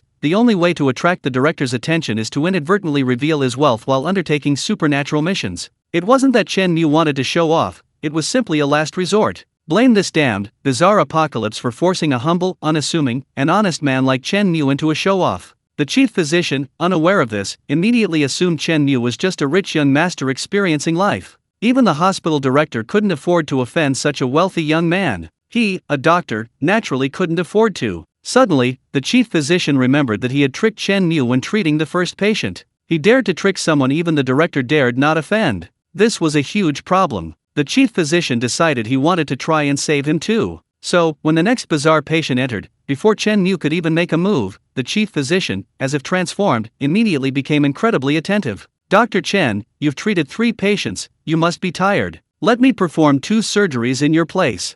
The chief physician said, reaching out to help the patient. Chen Mu suddenly became anxious. What's wrong with you, NPC? Are you trying to steal my business? My driver brought this to me. I'm still waiting to complete this bizarre mission. The rules didn't say anything about the chief physician stealing business. No, you go and rest. I'm young and can endure hardship. Let me continue, Chen Mu said. The patient beside him, seeing the chief physician coming to help him up, actually panicked. Having just experienced the driver's kind concern, the patient now saw Chen Mu and the chief physician as one of their own. Such a powerful group, did he dare let them help him? It's like a boss helping you to a chair. If you want to stay in this company, no one dares to let their boss help them. What a display of arrogance. Clearly, the bizarre patient hadn't lived enough and wanted to continue in the world. Thus, an unusually harmonious scene unfolded in the operating room. The chief physician wanted to help the patient, the young doctors rushed to help, and the patient insisted on going to the operating table himself. Everyone was unwilling to let others suffer, preferring to endure more hardship themselves. Such a harmonious scene hadn't been seen for many years. Finally, the bizarre patient, unable to withstand the pressure, knelt down before Chen Mu with a thud. Dr. Chen, please let me go to the operating table alone. I wouldn't dare trouble you to help me up, even if it kills me. The head doctor, in a panic, also knelt down before Chen Mu. Dr. Chen, you've worked so hard, let me do this surgery. Looking at the 2 ghosts kneeling before him, Chen Mu was completely stunned. Damn it! Is this still a bizarre quest? This is too bizarre. The patient and the head doctor, originally NPCs in the bizarre quest, who looked down on the player, are now both kneeling before him? I didn't do anything. Did I come to the wrong bizarre quest? Just then, the female ghost nurse beside him actually helped Chen Mu to a chair and began massaging his shoulders. Dr. Chen, you've had such a tiring surgery, why don't you rest for a bit? I'll massage your shoulders. The female nurse wasn't stupid. The head doctor was practically begging Chen Mu, if she didn't reciprocate, wouldn't she be in for trouble? Soon, a bizarre scene unfolded in the operating room. Chen Mu, as the player, sat comfortably in a chair, enjoying the female nurse's massage. The head doctor, at the operating table, diligently performed surgery on the patient. The patient on the operating table, while wincing in pain, lavishly praised the doctor's skills, of course, praising Chen Mu's skills. Even though it was the chief physician performing surgery, the patient kept praising Dr. Chen, who was enjoying a massage next to him. Oh dear, that incision just barely made a small cut in my kidney. The technique was perfect, not too light, not too heavy. You can tell he's had decades of experience. Dr. Chen is truly a divine physician of our time, his surgical skills are divine. Oh dear, the stitches are so perfect. Dr. Chen's skill is truly breathtaking. Chen Mu shrugged. I didn't do anything. Whatever you say. Today has been truly eye-opening. The weirdo is really good at flattering the boss. And so, even though Chen Mu did nothing, the weirdo's mission steadily progressed. Don't ask, it's the latest version of fully automated weirdo mission. The game's main feature is that players don't need to do anything, bizarre NPCs automatically complete bizarre tasks for them. After the stitches were finished, the surgery was over, and a line of blood-red text appeared before Chen Mu's eyes. Surgery complete. Patient rating 100 points. Wow! Chen Mu was shocked. The chief physician performed the surgery for him. Did he really perform the surgery himself? That makes sense. The rules only stated that the chief physician would guide Chen Mu, but they didn't say that the chief physician couldn't directly perform surgery on Chen Mu. The rulemakers probably never imagined that such an overpowered player would exist. Chapter 72 The Only Perfect Score Player. And so, as the last patient arrived, the bizarre scene continued in the operating room. Chen Mu lay on a chair, his legs being massaged. The chief physician was performing surgery, and the patient kept praising Chen Mu. Even more bizarrely, no one present, including the doctor, seemed to find anything amiss. If anyone else had witnessed this, their worldview would have crumbled, and they would have doubted whether they had stumbled into a real, bizarre apocalyptic world. Everyone was supposed to be in a bizarre apocalypse, so why was there such a vast difference in the abilities of the people? Soon, the last patient's surgery was completed. A notification appeared before Chen Mu's eyes indicating the surgery was complete. Congratulations! You have successfully completed the Midnight Doctor mission. Your total score, 500 points. Perfect score, absolutely perfect score. To achieve such an incredible score of 500 points meant that Drive Chen had to exert his utmost effort in all 5 surgeries, ensuring the patients were extremely satisfied. What incredible medical skills! This was an unprecedented and likely unparalleled achievement within the entire Fear Hospital. The reason is simple: once Chen Mu acquires Fear Hospital, no matter how skilled a player is, they won't be able to get 500 points. This is perfectly natural. The attending physician isn't stupid. If Director Chen gets 500 points, and later players can also get full marks, what does that mean? Does it mean someone's skill is on par with Director Chen's and can replace him? Or does it mean they look down on Director Chen and think his medical skills aren't good enough? Clearly, the chief physician, if he wanted to continue working, wouldn't allow another 500-point score to appear. Therefore, Chen Mu was the only top player to achieve a perfect score of 500. Just then, several lines of blood-red text appeared before Chen Mu. Due to your exceptionally outstanding performance, coupled with the patient's effusive praise, your photo and name will be ranked number 1 on the Horrifying Hospital's Divine Doctor ranking. At the same time, in the lobby of the Horrifying Hospital, a large, blood-red screen hung on the wall. The screen displayed several large characters. Divine Doctor ranking. At the top of the Divine Doctor ranking was the human Chen Mu. A human had become a Divine Doctor in a bizarre world, and ranked number 1 at that. Chen Mu couldn't help but exclaim, "This is too abstract." The mission was completed, and completed brilliantly at that, naturally earning a reward. In recognition of your outstanding performance in the bizarre mission, the player who achieved a perfect score of 500 points will receive a Chief of the Ghosts level item from the Fear Hospital, Hallucinogenic Mist. Please check your inventory. The next second, a spray bottle appeared in Chen Mu's hand. This spray bottle was common. It was the kind used in hospitals to hold disinfectant, specifically for disinfection. The entire corridor of the Fear Hospital was filled with the unpleasant smell of disinfectant. What was different was that the hallucinogenic mist in Chen Mu's hand had a dizzying red, white, and blue color scheme. Don't underestimate this Chief of the Ghosts level item. In the King of Ghosts, General of Ghosts, Chief of Ghosts, Soldier of Ghosts, Citizen of Ghosts ranking system, Chief of the Ghosts level items are already quite rare. Previously, Chen Mu had to expend tremendous effort to obtain the deceptive general level death armor, and even had to take advantage of the reborn individuals to finally acquire it. The mysterious chief level item is only 1 level lower than the death heavy armor. Getting a mysterious chief level item from a single bizarre quest is a great deal. However, getting a perfect score of 500 might be a little difficult for others. Chen Mu suppressed his excitement and began to examine the item's description. Chapter 73 Don't try to fleece everyone you've got. Strange general level item, hallucinogenic mist. Item effect: this item is for single use only. Pressing the spray bottle handle activates the item. After using this item, the spray bottle will spray a hallucinogenic mist. Any strange entity within a 10-meter radius of you below the strange general level will be affected and trapped in an illusion. Duration: 1 hour. You can preset the illusion's content and customize it to your needs. Note: this item is rare and will expire after 1 use. Please use with caution. After reading the description of the new item, Chen Mu's eyes lit up. This item is great. With this item, he can trap the strange entities around him in an environment he creates. And it lasts for 1 hour. Doesn't this mean he can indirectly control the thoughts of the strange entities? For this 1 hour, he can make the strange entities see whatever he wants. It works on all kinds of supernatural beings below the level of a ghost general. Chen Mu could imagine how many interesting things he could do if he had this item, hypnotizing supernatural beings for an hour. The only drawback was that this item could only be used once. Only one chance. Even the death armor, with its overpowered abilities, could be used repeatedly, though it had a 1-month cooldown.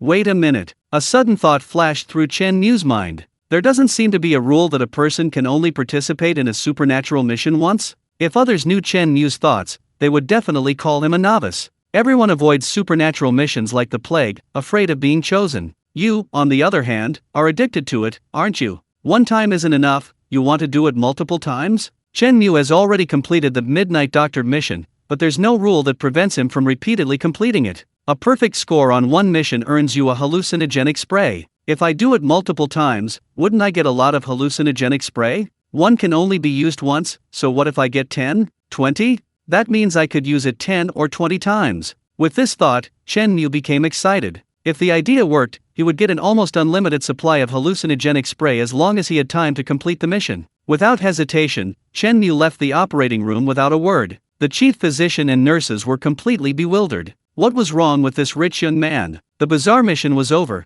and he didn't even bother with any posturing, just walked away without a word. What was he planning to do? Chen Mu left the terrifying hospital, but as soon as he stepped out of the gate, he turned back. When Chen Mu stepped back into the terrifying hospital, sure enough, lines of blood-red text appeared before him once more. Bizarre mission, Midnight Doctor. Chen Mu was overjoyed. Sure enough, he had received this bizarre mission again. In this bizarre apocalypse, Chen Mu was probably the only one who would be so overjoyed to receive another bizarre mission. The head doctor also received a notification a new unlucky fellow was coming to participate in the mission. 2.5 minutes later, in the on-call operating room, the head doctor stared at Chen Mu, who had returned, and froze on the spot. Dr. Chen, what's wrong? The chief physician, being older, felt his mind wasn't working properly anymore. The female nurse, though younger, also felt her mind wasn't working properly. Wait, why are you back again, and on another bizarre mission? The chief physician admitted he was still too young. There were many things in this world he hadn't seen, like Chen Mu's outrageous actions.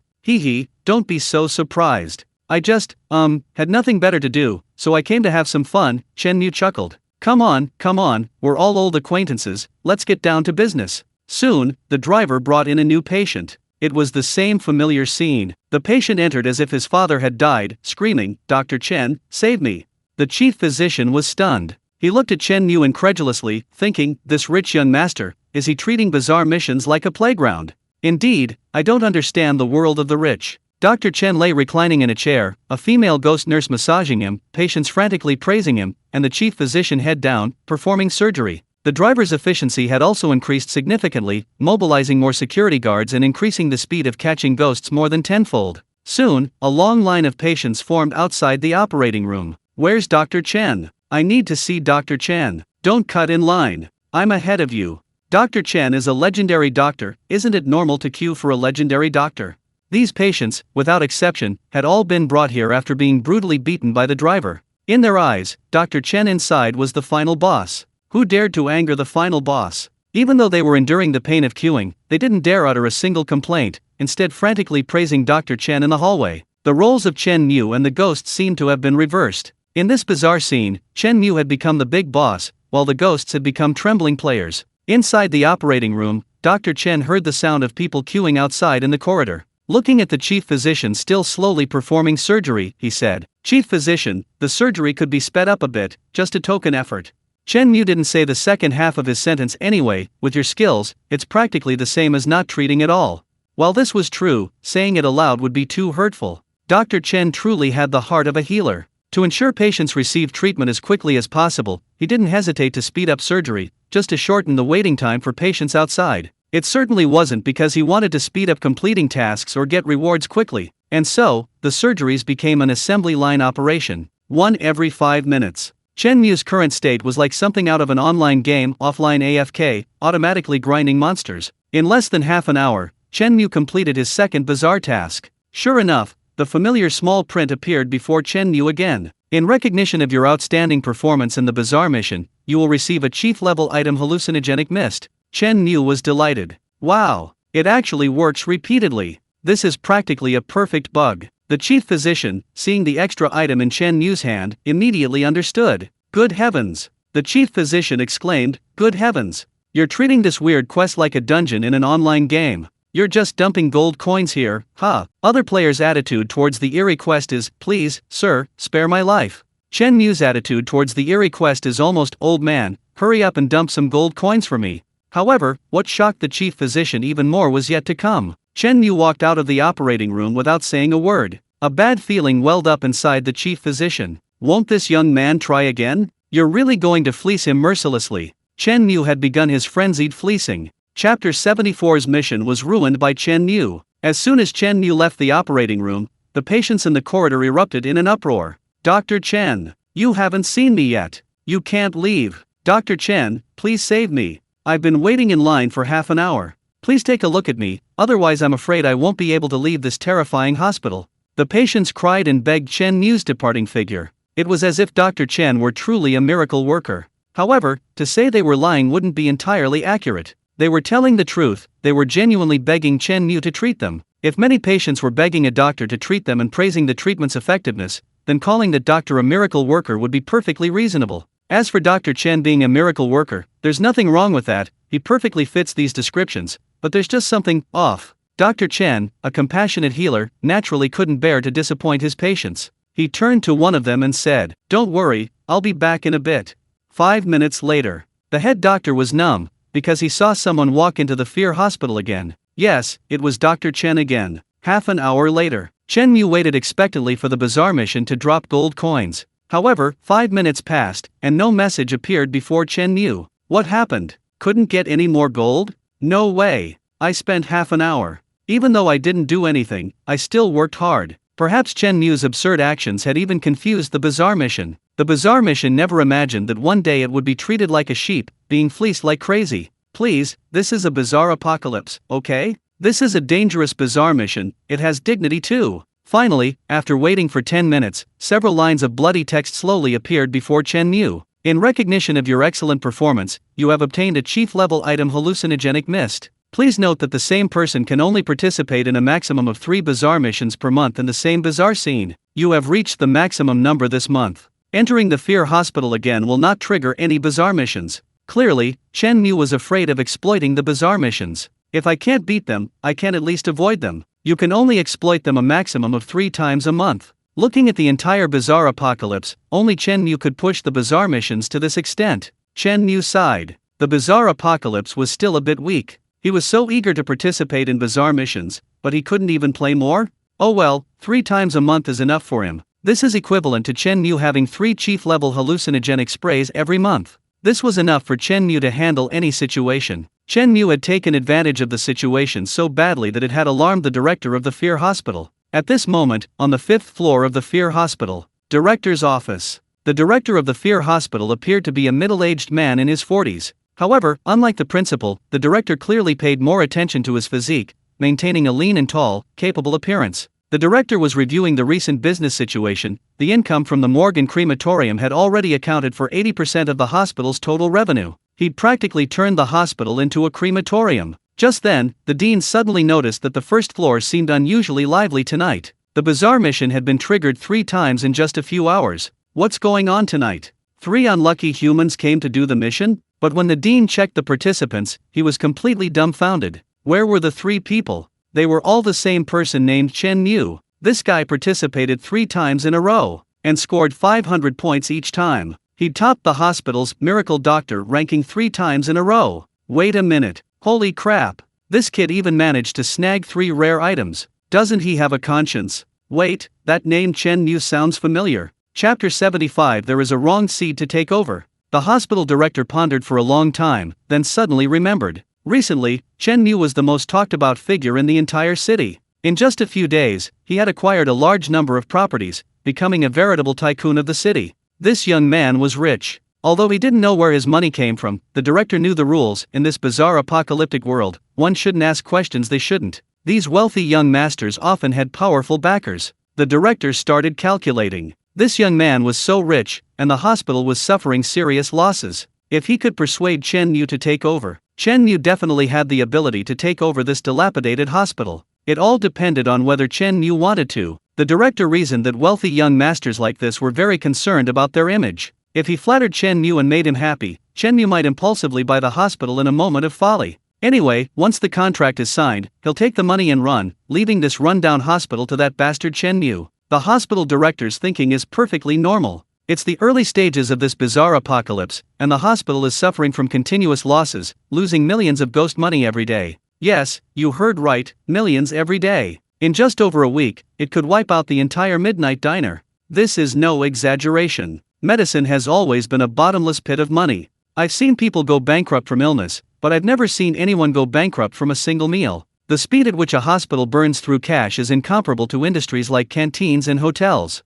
Medical supplies for the bazaar are extremely expensive. There are few patients, but medical supplies need frequent replacements, which costs a lot of ghost money. And those miracle workers, doctors, their skills aren't that great, but their salaries are exceptionally high. There's no way around it, scarcity drives up prices. Doctors are so scarce that even those with poor skills will find hospitals willing to pay high prices to keep them. Therefore, in summary, the entire hospital, for the hospital director, is a worthless asset that loses millions every day. Although, according to the trend in his previous life, a year later, the hospital would be making a fortune, with hundreds of millions in revenue every day. But the director didn't know that. In his eyes, the hospital was a bottomless pit of losses. The sooner he sold, the sooner he could get out. Thinking this, the director changed into clean clothes without a word and went downstairs. First floor, in the on-call operating room. Chen Mu, having finished his exploitation, was thinking about how to get a chance to meet the director. Just then, the operating room door opened, and the director walked in with a warm smile.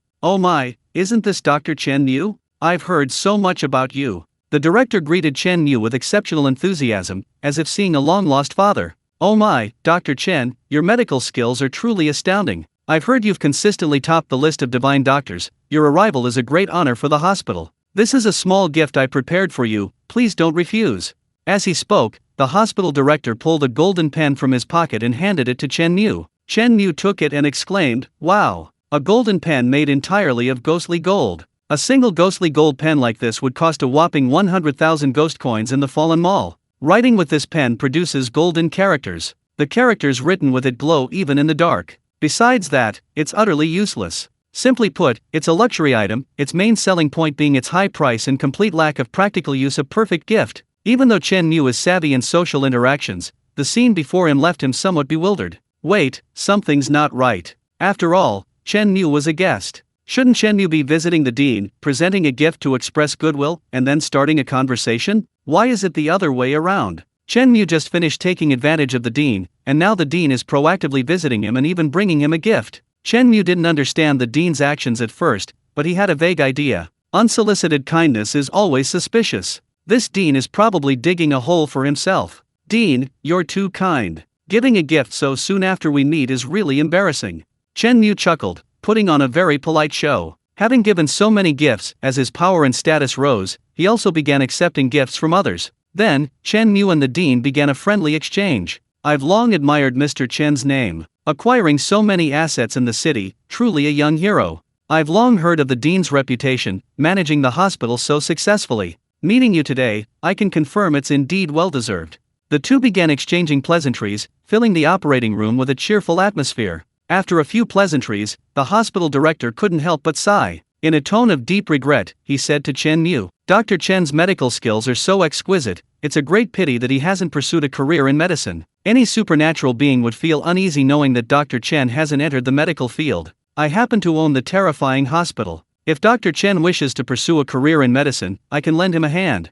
Chen Mu immediately understood. He knew why the director was so attentive. It turned out he wanted him to take over. The attending physician beside him also realized that the director was up to no good, wanting Chen Mu to take over the money-losing hospital as a victim. Probably, apart from Chen Mu, no one present considered the hospital a valuable asset. After all, none of them were transmigrators. Only Chen Mu, having experienced it firsthand, would understand the potential of the terrifying hospital. However, Chen Mu didn't show any delight. He knew one thing well: the more eager a buyer was to purchase, the more likely they were to be ripped off. Chen Mu had money, but he didn't want to be overcharged. He wanted to lower the price as much as possible, ideally acquiring the hospital for the lowest possible cost. Chen Mu wasn't wealthy, he wasn't rich, running a small business. He couldn't compare to those incredibly wealthy tycoons, so he figured he had to save money wherever possible. Chapter 76. The scoundrel finally signed the contract. Chen Mu's face first lit up with delight. "Really? The dean is so generous? He's actually willing to sell the Fear Hospital to me.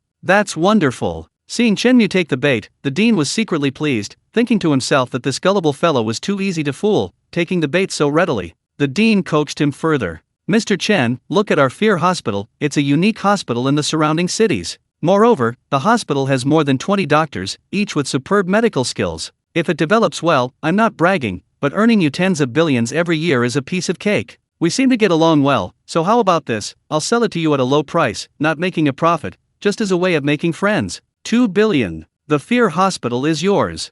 Hearing the dean offer 2 billion, Chen Mu curled his lip. Is he trying to fool a fool? If the Fear Hospital were operating normally, its current valuation would be around 5 billion. Selling it to me for 2 billion would indeed be making friends. But the current situation is that the Fear Hospital is losing money every day, losing millions a day. Such a bottomless pit of losses, with no hope of making money, you dare to offer 2 billion? This isn't making friends, it's making enemies. You're going to fleece Chen Mu. Chen Mu's face immediately fell. Dean, you're not being sincere at all. As he spoke, Chen Mu shook his head in disappointment, seemingly wanting to end the deal. Seeing this, the dean panicked. He really wanted to sell the hospital, even if it meant losing money. This is because, in this bizarre apocalypse, no bizarre scene can be allowed to close down easily. If you become the owner of a bizarre scene, then as long as you're alive, you can't let it go bankrupt or dissolve. This is a rule for the strange bosses in this bizarre apocalypse. The bizarre scene must absolutely be kept running. Violating this rule, even if the boss is a monster king, will result in death by the rule itself. This is why, even though the skeleton boss of Midnight Diner was on the verge of collapse, he still had to subsidize it to keep it running. Similarly, even though the Terror Hospital was a bottomless pit of losses, the director still had to subsidize millions of ghost coins every day to keep it running. It is precisely because of this rule that the bizarre apocalypse has spread so rapidly. Old bizarre scenes are not allowed to close, and new bizarre scenes keep emerging. The more bizarre scenes there are, the stronger the bizarre apocalypse becomes. Finally, 5 years after the bizarre apocalypse, almost every place in the world has become a bizarre scene. The director gritted his teeth and asked Chen Mu, Mr. Chen, then name a price.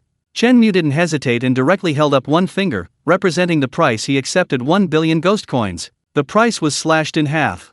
This was also a fair price that Chen Mu could accept. Neither side was trying to take advantage. Seeing Chen Mu hold up one finger, the hospital director looked surprised. This kid's bargaining skills are amazing. Oh well, with a hospital like this that eats up money, selling it a day earlier means less loss. Less loss is gain. The dean said helplessly, all right then, let's make it 100 million. Upon hearing this, Chen Mu was the one who was surprised. Chen Mu realized that the dean seemed to have misunderstood him. He had held up one finger, representing 1 billion. The dean had interpreted it as 100 million. Wow! This dean was too ruthless when it came to bargaining, and he was even bargaining backwards, cutting his own price. Chen Mu had only halved his offer, but the dean had cut it to the ankle. Seeing Chen Mu hesitate, the dean assumed he wasn't satisfied, so he gritted his teeth and said again, 90 million. Chen Mu was shocked again. That was even cheaper than Dark Knight Academy. How desperate was this dean? How eager was he to get rid of this hot potato? Unexpectedly, Chen Mu hesitated again, and the dean lowered the price once more. 80 million. Chen Mu, 70 million. Now it was Chen Mu's turn to feel embarrassed. Something worth billions, sold to him for 70 million. It seemed like he hadn't gotten such a good deal since the bizarre apocalypse began. Chen Mu knew when to stop. He noticed the dean's eyes were red, and he figured if he bargained any further, the dean would really get angry. So, Chen Mu put on a reluctant expression and sighed helplessly. Sigh. 70 million is still a bit expensive. But since you're such a nice person, Dean, I feel bad about bargaining any further. I'll reluctantly buy it for 70 million. The dean almost exploded upon hearing this. Damn it. You're getting a good deal and then acting all innocent, aren't you? It's like I begged you to buy it. Okay, it was me who begged you to buy it. Once you buy the Fear Hospital, you'll realize what a huge pit you've fallen into. Losing millions every day, it won't be long before Chen Mu is bankrupt. At that point, it won't just be a matter of being broke. Bankruptcy means certain execution by the rules. The hospital director felt a surge of satisfaction. Although the selling price was ridiculously low, he had finally managed to fool a fool into taking over. Mr. Chen, believe me, you definitely won't lose out by buying the Fear Hospital. To be honest, I already regret selling it to you. The director sarcastically mocked Chen Mu. He believed that it wouldn't be long before Chen Mu witnessed the hospital's money-devouring power and regretted buying it.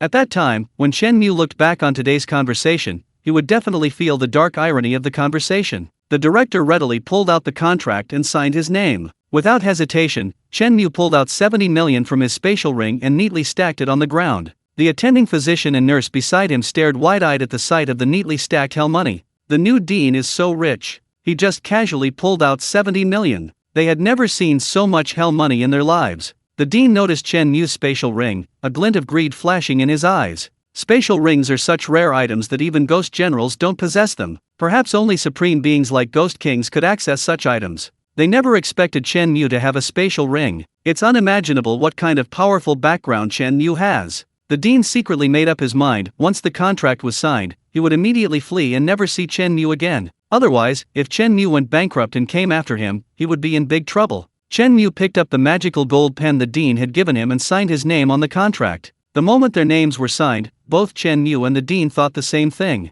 Chen Mu, this bastard finally signed. Dean, this bastard finally signed. Chapter 77 The ability to distribute crimson little notes. After signing the contract, the hospital director, fearing Chen Mu would discover the flaws and know about the hospital's losses, didn't hesitate. He went straight to the morgue, grabbed a small cart, tossed the bizarre corpse onto it, added 70 million ghost money, and drove off. With the purchase of the Fear Hospital, Chen Mu vaguely felt a massive surge of power gathering within him once more. Unsurprisingly, Chen Mu's strength increased again, from intermediate ghost chief to advanced ghost chief. However, unlike before, Chen Mu had a strange feeling this time. This feeling was mysterious and difficult to describe accurately, but if he had to describe it, Chen Mu thought of one word: connection. In the past few days, he had bought Midnight Diner, Ghost Taxi, Dark Knight High School, Mountain, and Water Garden. But until this moment, his connection with these businesses was limited to the contracts. He hadn't felt anything else unusual. From this moment on, Chen Mu closed his eyes, carefully sensing the changes within his heart.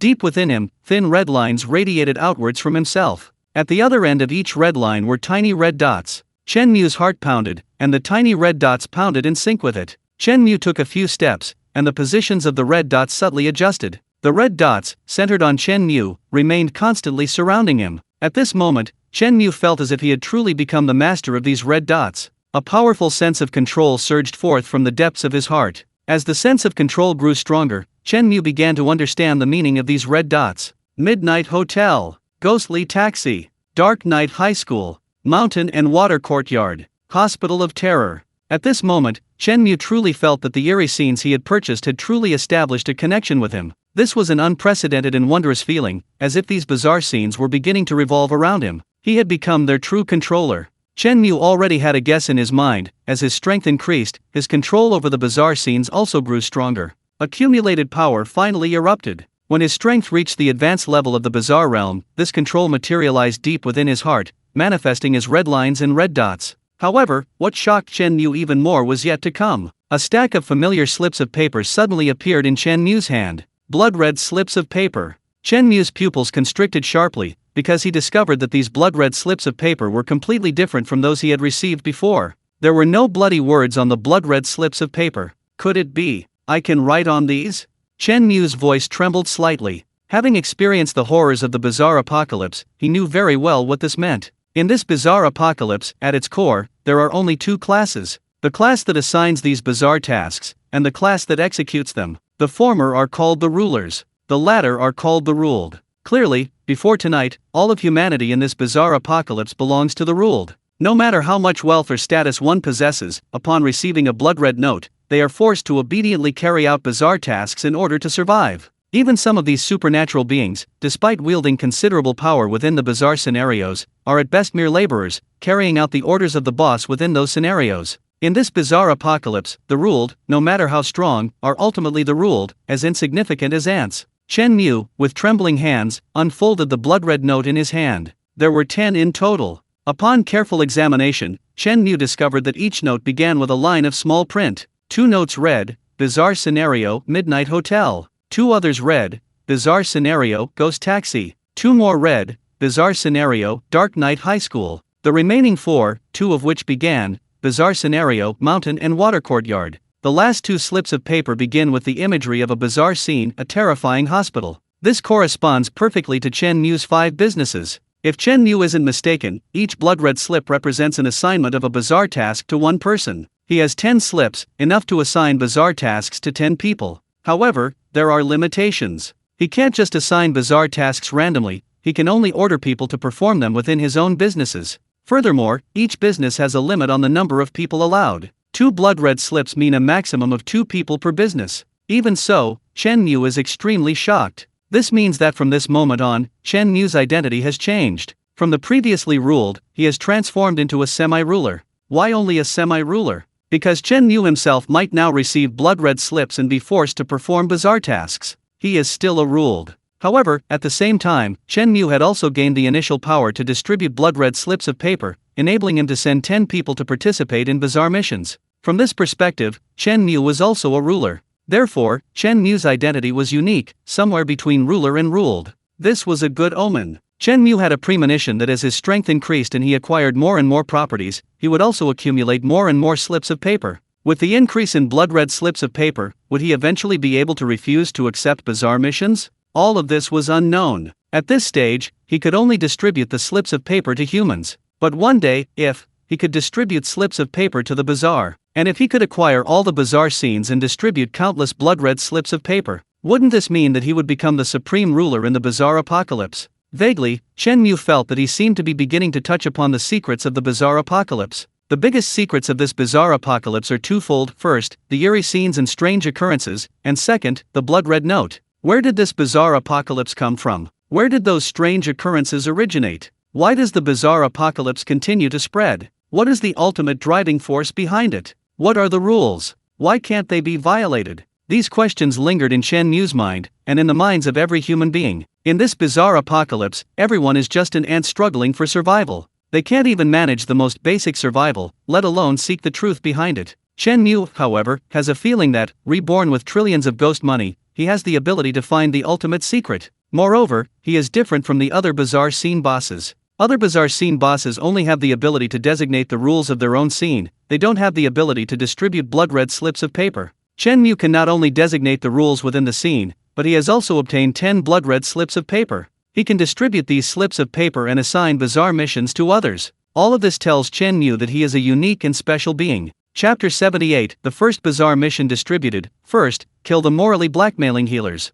Suppressing his excitement, Chen Mu pulled out a small, blood-red slip of paper and then took out his mysterious gold pen from his pocket. He wanted to test his theory: could he really assign bazaar tasks? Chen Mu drew one of the 10 slips of paper, Midnight Diner.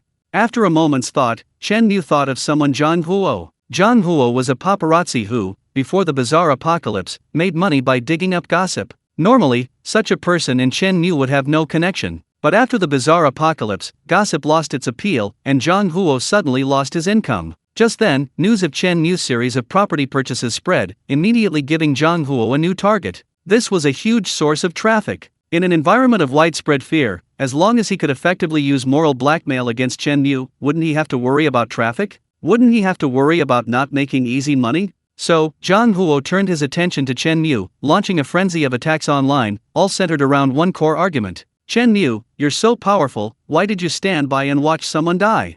Whenever a bazaar mission occurred and a participant died, Zhang Huo would jump in and launch a tirade against Chen Mu online. Chen Mu of Wangjiang City is so powerful, with so many bazaar beings as his underlings. Why did he just sit and watch this person die? Couldn't you have sent a couple of bazaar beings to save them? Or, Chen Mu is so rich. Yesterday, a bazaar mission appeared in a certain city, and 10 people wanted to participate. Why didn't Chen Mu just pay to buy the entire bazaar scene? That way, those people wouldn't have died. Chen Mu's indifference is disgusting. Chen Mu should be held responsible for those deaths. Zhang Huo could write over a dozen such posts a day. In just a few days, Zhang Huo became an internet sensation, gaining a large following of loyal fans. Zhang Huo made a fortune. He even earned over 1,000 yuan in ghost money. Naturally, under Zhang Huo's influence, a wave of criticism against Chen Mu appeared online. Chen Mu was inexplicably labeled selfish, cold-hearted, and heartless by Zhang Huo. Chen Mu had actually known about this situation after purchasing the Shanshui courtyard.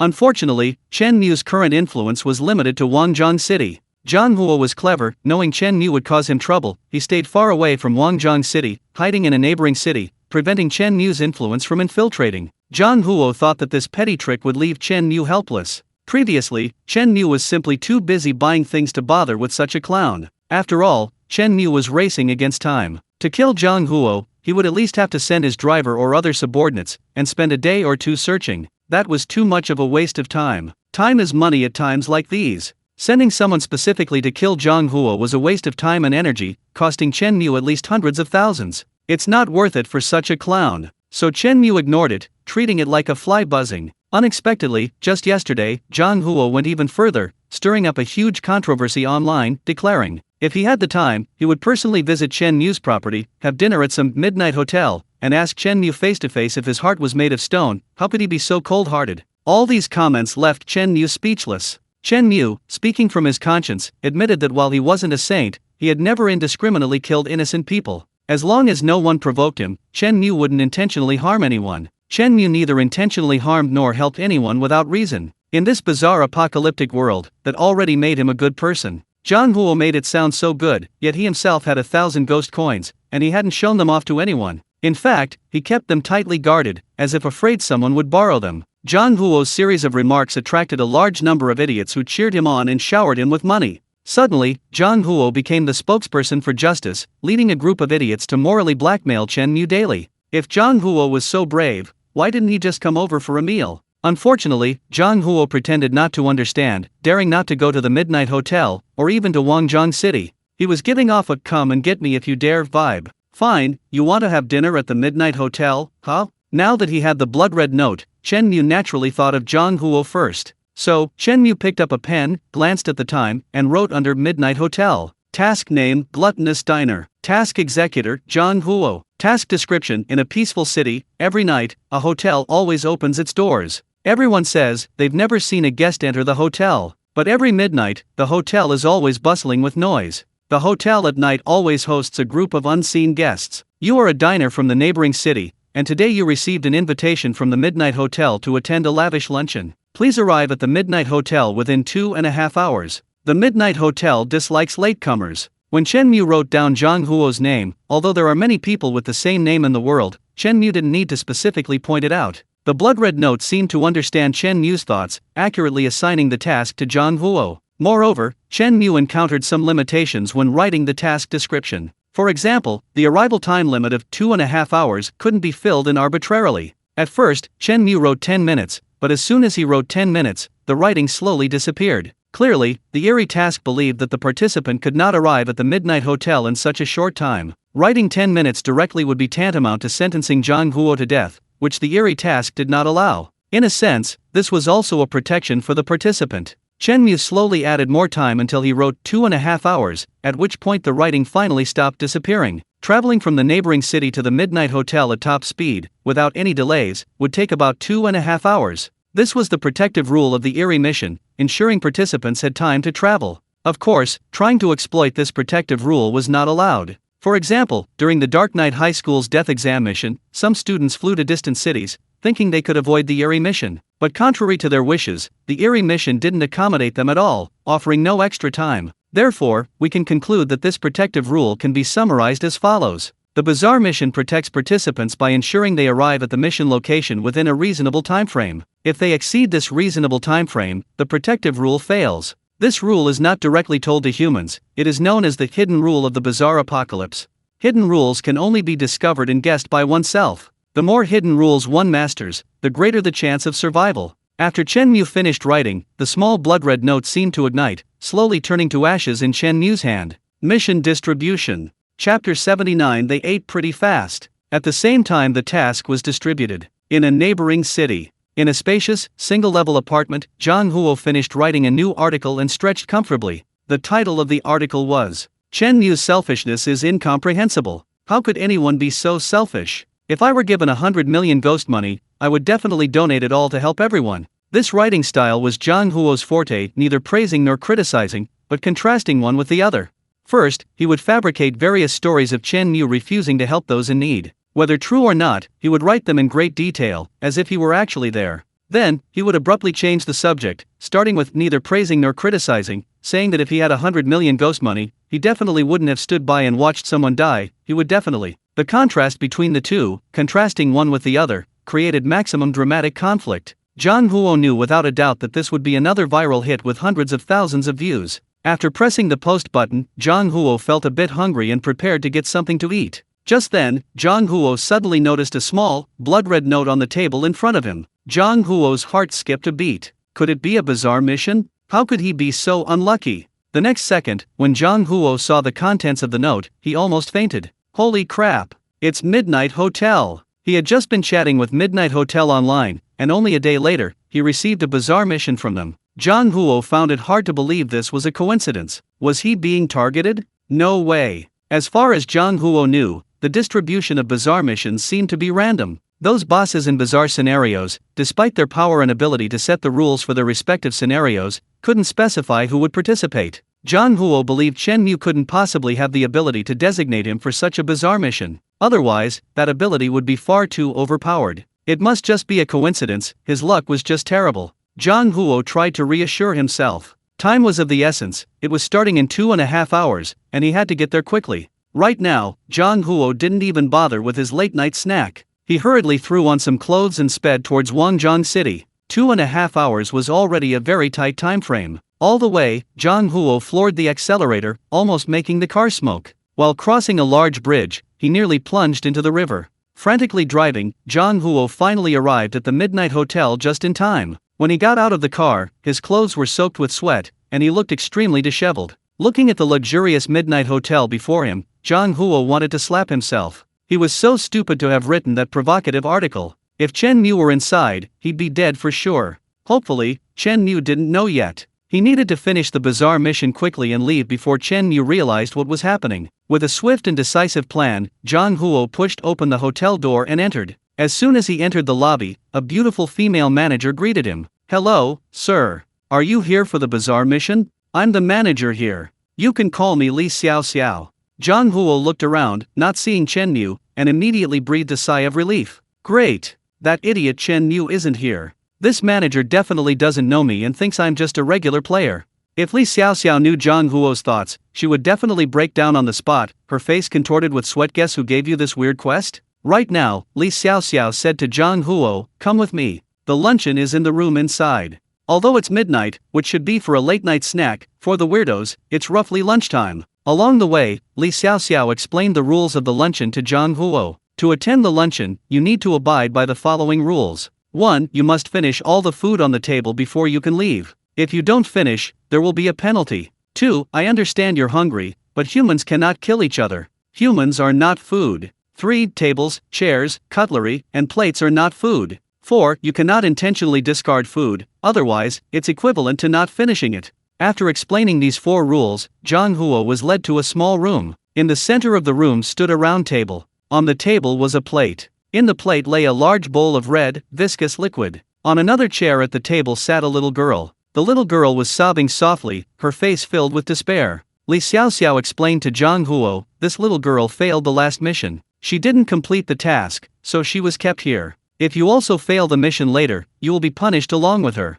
Zhang Huo's body began to tremble. He went to the table and looked down at the liquid in the plate. A stench of blood assaulted his nostrils, almost making him faint. Ugh! Zhang Huo couldn't help but gag. The red liquid contained shattered eyeballs, half an ear, and chunks of bright red flesh. It was unbearable to look at, let alone eat. I hope this meal will shut you up, Li Xiaoxiao said sarcastically, then closed the door and left. Zhang Huo didn't understand Li Xiaoxiao's meaning. He thought Chen Mu didn't know yet and he needed to finish quickly before Chen Mu found out. So, Zhang Huo gritted his teeth, pinched his nose, picked up the plate, and started chugging. Zhang Huo could even feel the contents of those unknown eyeballs bursting in his mouth. Zhang Huo swore that after this meal, he would never want to eat late-night snacks again. The entire eating process took a difficult 5 minutes. Even though the rules didn't specify a time limit, Zhang Huo still frantically forced himself to drink quickly. If he didn't hurry, Chen Mu might come. Finally, 5 minutes later, Zhang Huo let out a burp. He had gulped down all the soup and liquid on the plate.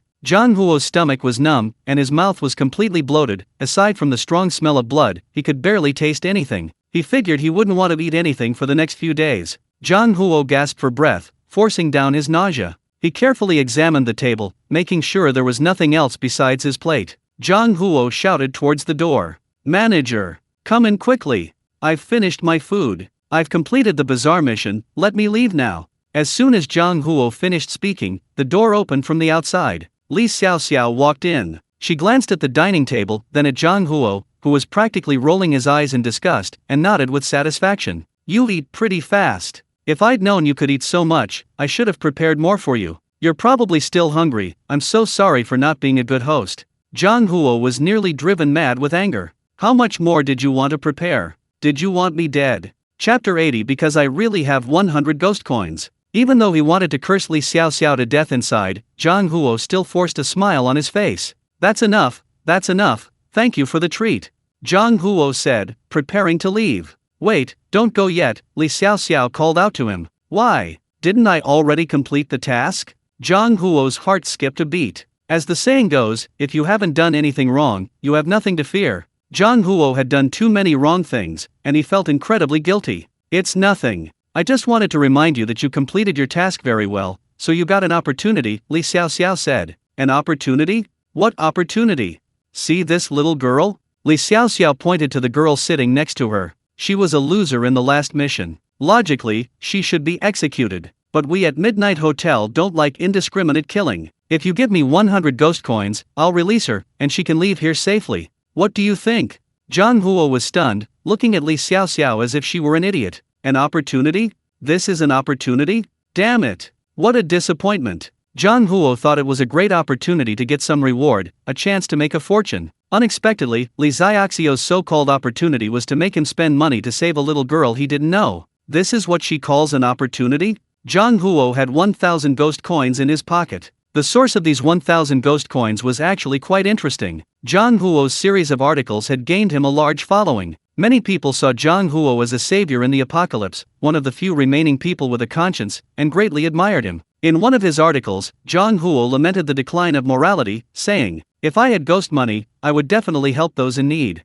A wealthy businessman's son, a fan of Zhang Huo, stole 100 ghost coins from his home after reading the article and gave them to Zhang Huo so he could help those in need. Several hundred more ghost coins were given to Zhang Huo by similar kind-hearted people, hoping he could help more people. However, after receiving these ghost coins, Zhang Huo decisively blocked, banned, and deleted them, severing all contact with the donors forever. Now, Zhang Huo had 1,000 ghost coins in his hand. He glanced at the little girl crying with her head down, but his face remained expressionless. "I'm sorry, I really wanted to help her, but unfortunately, I don't have any ghost money in my pocket," Zhang Huo said coldly to Li Xiaoxiao. "Oh, is that so?" Li Xiaoxiao gave a disdainful smile. "Alright, if there's nothing else, I'll be going." Zhang Huo didn't want to linger. He clutched the 1,000 ghost coins in his pocket, ready to leave quickly. "Wait, you can't leave. What is it?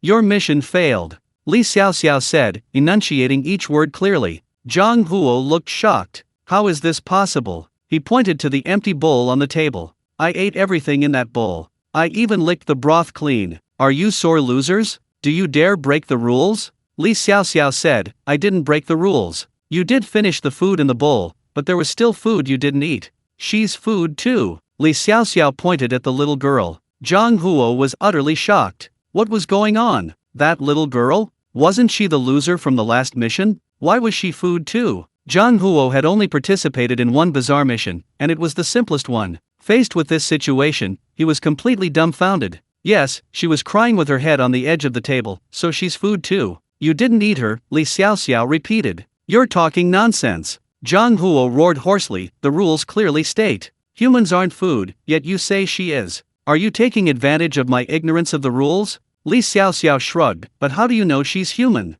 Just then, the little girl who had been crying with her head down stood up from her chair, revealing her face. Her face was deathly pale, devoid of any color. This ashen face was one of the bizarre characteristics. Zhang Huo was on the verge of collapse. He had a vague feeling that he was going to die here today. Suddenly, something occurred to him. Grasping at a straw, he shouted to Li Xiaoxiao, "No! The rules are wrong. This little girl is so big. Even if I knew she was a monster, I couldn't possibly eat her. I don't have a stomach that big. No normal person has a stomach that big. So, this isn't a way out. Your rules are flawed, you haven't given me a way out. Your rules are invalid." Li Xiaoxiao smiled. "I know you're anxious, but don't panic." This was one of Chen Mu's favorite phrases, and now even his subordinates had picked it up. "You say the rules didn't give you a way out? No, you're wrong. Rule number 4, you cannot actively discard food, otherwise, it's equivalent to not finishing it. The implication of this rule is if the food leaves voluntarily, it won't count as uneaten food.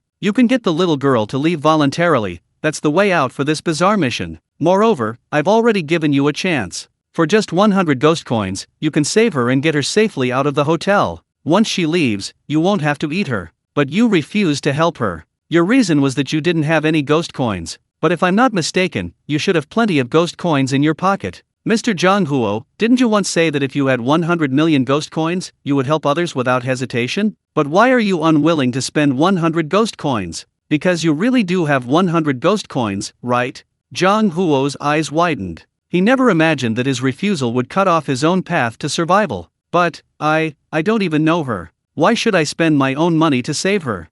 Zhang Huo tried to argue, but it was all in vain. He had already missed his chance to survive. Yes, why should I spend my own money to save a complete stranger in this bizarre apocalypse? Li Xiaoxiao said. Mr. Zhang Huo, if you can't even do it yourself, why are you using moral blackmail to force someone else to do it? Suddenly, Zhang Huo seemed to understand something. He heard the underlying meaning in Li Xiaoxiao's words. Could it be, these rules were designed by Chen Mu? Zhang Huo's voice trembled. Yes, you guessed right. These 4 rules were designed for you by Boss Chen. Your refusal was also within Boss Chen's expectations. Because this is human nature in this bizarre apocalypse. Li Xiaoxiao said. Boss Chen asked me to pass on a message to you. In this bizarre apocalypse, not actively harming an innocent person is the greatest mercy and kindness. Boss Chen has always adhered to this bottom line, not actively harming people, but also not being overly compassionate. As for you, Mr. Zhang Huo, you, for your own selfish interests, stood on the moral high ground and actively harmed Chen Mu, a complete stranger. Mr. Chen finds your behavior disgusting and never wants to see you again. Chapter 81, The Center of the Bizarre Apocalypse. After hearing Li Xiaoxiao's words, Zhang Huo felt as if he had fallen into an ice cave. He knew he was doomed today. Chen Mu, a veteran player, had seen more rules than Zhang Huo had eaten meals. If Chen Mu wanted to kill Zhang Huo, he could easily set up a few convoluted rules. The 4 rules Chen Mu provided weren't too outrageous, and none of them were even wrong. However, even so, Zhang Huo still couldn't see a way out. The reason was simple. Chen Mu had seen through Zhang Huo's mind. Chen Mu had seen far too many people like him. Chen Mu and Zhang Huo were simply not on the same level. Finally, Zhang Huo gritted his teeth and uttered his last words. I guess I'm just unlucky, badly chosen for your bizarre mission. It's all my bad luck. Li Xiaoxiao, however, revealed a meaningful smile. Do you think it's possible that Boss Chen sent you here? Impossible. This is impossible. Zhang Huo instinctively couldn't believe it. Could Chen Mu really have the ability to assign him a bizarre mission? If that's true, it's too terrifying. Humans can actually assign bizarre missions? This is beyond Zhang Huo's comprehension. Only at this moment did Zhang Huo suddenly realize what kind of being he had provoked. Chen Mu was completely different from the celebrities he had previously reported on. Chen Mu truly wielded power and blood. Soon, employees dragged Zhang Huo out and found a secluded spot so that he could enjoy the best quality sleep from now on. Meanwhile, at the hospital, filled with terror, Chen Mu nodded with satisfaction after learning that Zhang Huo was dead. Looking at the 9 remaining blood-red slips of paper in his hand, a smile crept onto Chen Mu's lips. To put it bluntly, with these blood-red slips of paper, in this bizarre apocalypse, there was no one Chen Mu couldn't kill if he wanted to. Even if that person was at the ends of the earth, once Chen Mu assigned them a bizarre mission, they would have to arrive in Wangjiang City within the stipulated time. Once they were on Chen Mu's territory, Chen Mu could devise some tricky rules for them. Would they leave alive? Even if they succeeded once, Chen Mu still had plenty of blood-red slips of paper. He could simply try again a few more times. If he couldn't kill that person after 9 consecutive bizarre missions, Chen Mu might as well just kill himself. His 5 years in this bizarre apocalypse would have been a waste. Clearly, this was impossible. Having used the blood-red slips of paper for the first time, Chen Mu had roughly figured out the rules. He carefully collected the remaining bills and began dealing with the Fear Hospital. The Fear Hospital now completely belonged to Chen Mu. Developing the Fear Hospital well would be a huge resource for Chen Mu. And this resource wasn't just about ghost money. Imagine, in this bizarre post-apocalyptic world, hospitals capable of treating the bizarre are extremely rare. On average, there's only 1 hospital for every 4 or 5 cities. Moreover, the treatment outcomes aren't exactly mediocre, they're downright appalling. 9 out of 10 patients who come and leave lying down. Even with such poor treatment outcomes, the hospital is still in high demand. Chen Mu, of course, wasn't satisfied with this. Since it's a hospital, he wanted to maximize its potential. What is the core function of a hospital? Simply put, it's treating patients. A good hospital is one that can cure patients. And if the prices are lower, that's even better. With an average mortality rate of 90%, if Chen Mu's terrifying hospital could drastically reduce that rate to below 10% or even lower, You can imagine how intense the desire of the supernatural beings would be for the terrifying hospital. In his previous life, the terrifying hospital killed 9 out of 10 patients, yet still earned hundreds of millions of ghost money every day. If it could cure 9 out of 10 patients, how much could it earn? Billions? Vast sums? Chen Mu couldn't even imagine. At that point, wouldn't ghost money flow in endlessly? Not only that, once the terrifying hospital's reputation spread, wealthy and powerful supernatural beings would travel from all over the world to Wangjiang City to obtain the best treatment. By then, Chen Mu City will become the center of the entire bizarre apocalypse. Power, wealth, status, will flow in endlessly. The price of the mountain and water courtyard property in Chen Mu's possession will skyrocket. Chen Mu won't need to go anywhere, won't need to fight monsters and level up all over the world. He only needs to sit at home, and the world's strongest monsters will swarm to him, and wealth will gather around him like a tide. By then, Wangjiang City will have the most luxurious hotel Midnight Hotel, the best school Dark Knight High School, the best hospital Fear Hospital, the best house Mountain and Water Courtyard. This will be the center of the bizarre apocalypse. And all this wonderful vision is built on the foundation of improving the reputation of Fear Hospital. To improve its reputation, it must improve the doctor's skills. Come on, take me to the director's office. Chen Mu said to the chief physician beside him. Director Chen, this way please. The chief physician bowed respectfully to Chen Mu and led him upstairs. All the way, the chief physician was thankful he'd been quick-witted enough not to offend Chen Mu. Who could have imagined that a player from a bizarre quest would transform into the new director of the Fear Hospital in just a few hours? The chief physician felt that his earlier act of humbly flattering Director Chen was the best decision he'd ever made. Soon, led by the chief physician, Chen Mu arrived at the top floor. The top floor of the Fear Hospital was a VIP ward, reserved for the most distinguished guests. Chen Mu silently memorized these VIP wards. Once the Fear Hospital developed, they would become powerful tools in his hands. Want to befriend a certain ghost general or king? Simply offer them the right to use a VIP ward, a symbol of status and power. Of course, as always, the prerequisite was that the Fear Hospital had to develop and become the best hospital in this bizarre apocalypse. At the end of the VIP wards was the director's office. Chen Mu entered the dean's office, leaving the chief physician outside before going in alone. The dean's office, to put it succinctly, was simply furnished. To put it bluntly, it consisted of just a table and a chair. It's understandable, really. A hospital losing over $1,000,000 a day, the director would be broke by now, let alone have money to renovate his office. Chen Mu opened a drawer in his desk and took out a booklet. List of doctors at the terrifying hospital. The booklet listed 20 or 30 doctors. That was the entirety of the terrifying hospital's resources. Chen Mu flipped through the doctors' introductions, his brow furrowing. They were all a bunch of miracle doctors. Suddenly, a doctor named the Undying caught Chen Mu's attention. Chapter 82. A renowned doctor. This doctor, nicknamed the Undying, was a young chief physician. Among the group of veteran doctors, he stood out. What attracted Chen Mu's attention most was his treatment success rate, an astonishing 50%. That meant that for every 10 patients treated by the Undying, 5 would survive. Among the group of doctors known for their miraculous healing abilities, the Undying deserved the praise of his entire family dying suddenly. Suddenly, Chen Mu remembered. In his past life's memories, there seemed to be a bizarre, post-apocalyptic renowned doctor named the Undying. Because in his previous life, Chen Mu was merely struggling to survive, he didn't know much about doctors in the supernatural world. Even so, he had heard of the Undying's illustrious name. This doctor initially worked at the Fear Hospital, but later, finding it unable to offer much advancement, he switched to a larger hospital. As time passed, the Undying doctor's medical skills improved by leaps and bounds. So much so that in the later stages of the bizarre apocalypse, the Undying doctor specialized in treating the king of ghosts, becoming a renowned physician in the world. Currently, in the early stages of the bizarre apocalypse, the Undying doctor is still young and hasn't yet become a renowned physician. He's only just begun to show his talent at the Fear Hospital. Chen Mu wouldn't mind taking such a genius under his wing. It just so happens that Chen Mu has acquired the Fear Hospital and doesn't have the time or energy to manage it. This Undying doctor becomes an excellent candidate for trusteeship. Chen Mu is at ease entrusting the Fear Hospital to him.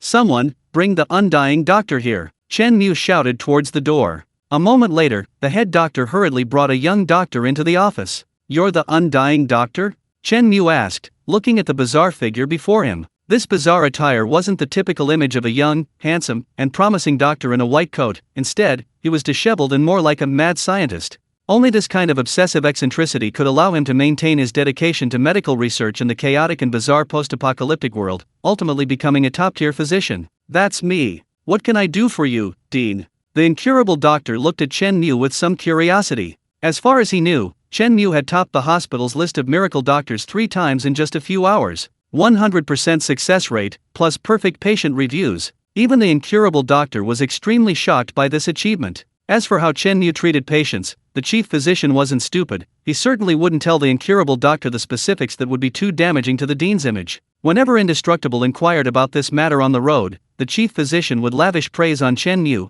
elevating him to the status of a renowned doctor. Amidst the chief physician's confident accusations, even Indestructible, this future renowned doctor, was greatly astonished by Chen Mu's medical skills. Chen Mu, however, didn't care. As long as he never intervened, his 100% success rate would forever remain a legend. Let this legend remain forever in this bizarre apocalyptic world. Perhaps, years later, amidst all the praise, Chen Mu would actually secure his position as a renowned doctor. Chen Mu cut to the chase without mincing words. I think the treatment level at the Fear Hospital is absolutely terrible. Dr. Undying, I have high hopes for your abilities. How about this, I'll entrust the Fear Hospital to you, and I can provide you with a massive amount of resources and support. Can you help me develop the Fear Hospital into the best hospital in this bizarre apocalypse within 6 months? Hearing Chen Mu's offer, Undying was somewhat surprised. He vaguely sensed that the new director seemed different from the previous directors. He disliked the previous directors very much. The reason was simple, those directors were short-sighted, only concerned with immediate profits. The former director's most frequent saying was, "How come we lost so much money again this month? Medical expenses need to be cut again." Undying felt helpless about this. He was a bizarre individual with a strong pursuit of medical expertise, and clearly, medicine was an expensive undertaking. Especially with bizarre medical practices, the initial development requires massive investment, a long and gradual process before results are seen. However, once effective, the returns are far beyond what ordinary investments can provide. They will be thousands of times the initial investment. Unfortunately, the former hospital directors were short-sighted, focusing only on short-term losses and completely disregarding the enormous long-term benefits. Because of this, the former directors repeatedly slashed the budget, resulting in extremely poor medical standards, with 9 out of 10 patients dying. Doctors like Undying, who were dedicated to medical research, were particularly extravagant with their spending, and were therefore constantly disliked by the former directors, who even considered firing them to save costs. If Chen Mu hadn't bought the Fear Hospital, the former directors would have fired Undying within 2 months. If those former directors had lived 2 years, they would have regretted dismissing such a genius. Unfortunately, Chen Mu bought the Fear Hospital, and the gears of fate began to turn. Hearing Dean Chen's words, Undying felt a ripple of emotion stir within his previously calm heart. However, suspecting Chen Mu's lack of understanding of the hospital, he cautiously asked, "Dean Chen, you may not know how much initial investment is needed to develop Fear Hospital." Chen Mu smiled. "Of course I know. I lack many things, but the one thing I have plenty of is money. Let me be frank with you, if Fear Hospital can become number 1, I'm even willing to invest hundreds of billions of ghost money. And, from now on, I won't be paying you a salary." Undying was clearly taken aback. He didn't quite understand Chen Mu's meaning. The first part of Chen Mu's words showed his strong determination to support Fear Hospital. What did the second part mean? He wasn't going to pay him a salary? This is an attempt to fire me. Chen Mu smiled kindly, patted the incurable doctor on the shoulder, and said, "I won't pay you a salary, but I'll give you shares. 1% of the hospital's shares, I'll give you. You won't bear the hospital's losses, and once the hospital makes a profit, you'll have 1% of the dividends. That's the offer I'm giving you." Chen Mu was ruthless when it came to spending money. Especially for the invincible doctor, one of the top 3 doctors in this bizarre post-apocalyptic world, Chen Mu was naturally generous. Compared to the rewards that invincible doctor could bring, this investment was nothing. Moreover, Chen Mu had his own plans. Once he acquired shares in the Fear Hospital, it was equivalent to signing a long-term contract with it. Switching jobs was out of the question. As long as the Fear Hospital didn't go bankrupt, he'd obediently work for Boss Chen. The invincible doctor looked shocked.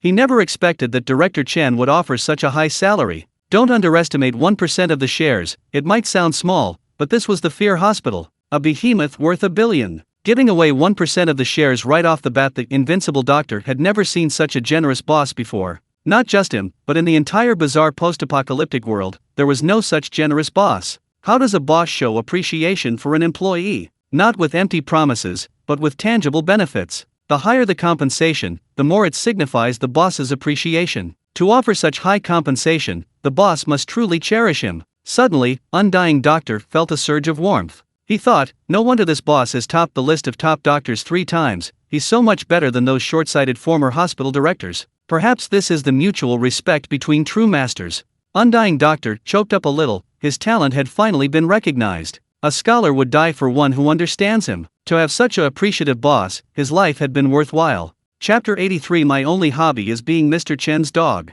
Seeing the invincible doctor so moved he was practically crying, Chen Mu asked the question that concerned him most. What kind of help do you need most to help the Fear Hospital develop rapidly? After a moment of contemplation, the invincible doctor replied, the development of the Fear Hospital boils down to two things: good medical conditions and excellent doctors. Good medical conditions require good medicines, good medical equipment, and all of these require money, and a lot of money. Chen Mu waved his hand dismissively. It's just a matter of money, no problem. Just name your price for whatever medicines and equipment you want. Money is easy to solve, the most difficult part is finding excellent doctors. Unlike medicines, which can be produced quickly with enough money, training a qualified doctor requires a significant investment of time and money, and most importantly, experience. A doctor with rich experience is not necessarily excellent, but an excellent doctor certainly has rich experience. Undying frowned, a hint of worry in his voice. The current Fear Hospital is short of patients. On average, each doctor can't even treat one patient a day.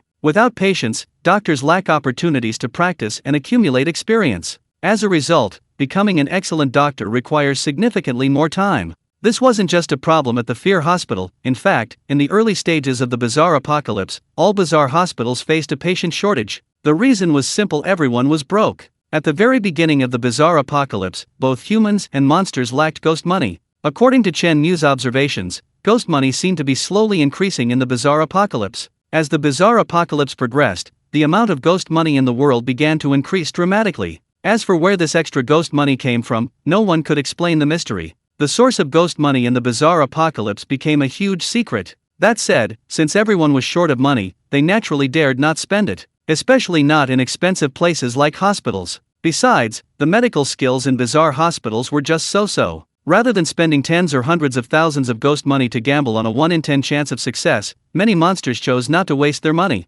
However, for Chen Mu, the lack of patience was not a big problem. Patients are afraid to spend money, right? No problem. Use your money. Boss Chen will pay for their medical treatment. If you think Chen Mu is an idiot, spending his own money to treat the supernatural, you're wrong. It's true that Mr. Chen is paying, but those supernatural patients are risking their lives. Anyone who dares to come to the terrifying hospital, given the doctor's skill level, has a mortality rate of at least 9 out of 10. If the supernatural beings aren't afraid of death, then let them be Chen Mu's doctor's practice. Chen Mu pays, the supernatural beings risk their lives. Let's all work together to improve the doctor's skills as soon as possible. This is the process of cultivating leeks. To grow tender and juicy leeks, you need to water and fertilize them in the early stages, so that you can harvest them wildly later, cutting away every last spark from the sickle. It's alright, leave the patience to me. I guarantee the terrifying hospital won't lack patience, Chen Mu assured Undying. Of course, before attracting patients, Chen Mu had one last thing to do.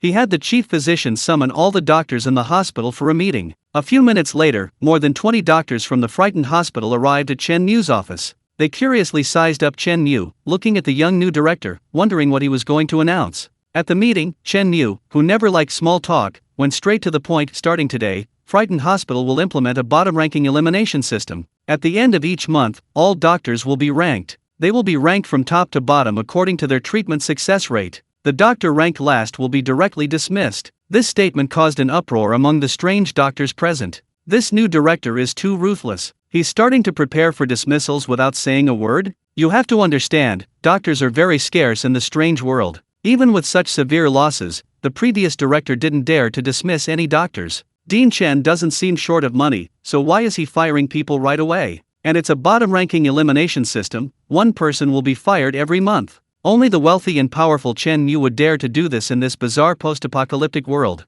Immediately, some doctors felt incomprehension and resentment. No one would have a good impression of a boss who fires employees right away. Dean Chen is too ruthless. He doesn't treat the doctors in this bizarre world like monsters. However, after Chen Mu finished speaking, all the doctors present gasped. Chen Mu said, from now on, all doctors' salaries will be increased tenfold. As long as they don't get fired, each doctor who isn't fired will receive a bonus ranging from 50,000 to 200,000 yuan per month. Salaries increased tenfold? At least a 50,000 yuan bonus? And every month? The doctor's first reaction was that they had misheard. What kind of incredible treatment is this? Looking across the entire bizarre post-apocalyptic world, apart from the Fear Hospital, no other hospital could offer such treatment. No, let alone the same treatment. Even if you have the salary Chen Mu offered, no hospital could match it. At this salary level, working at the Fear Hospital for a few years would guarantee financial freedom and millions of ghost money. With such generous treatment announced, the doctor's complaints instantly vanished.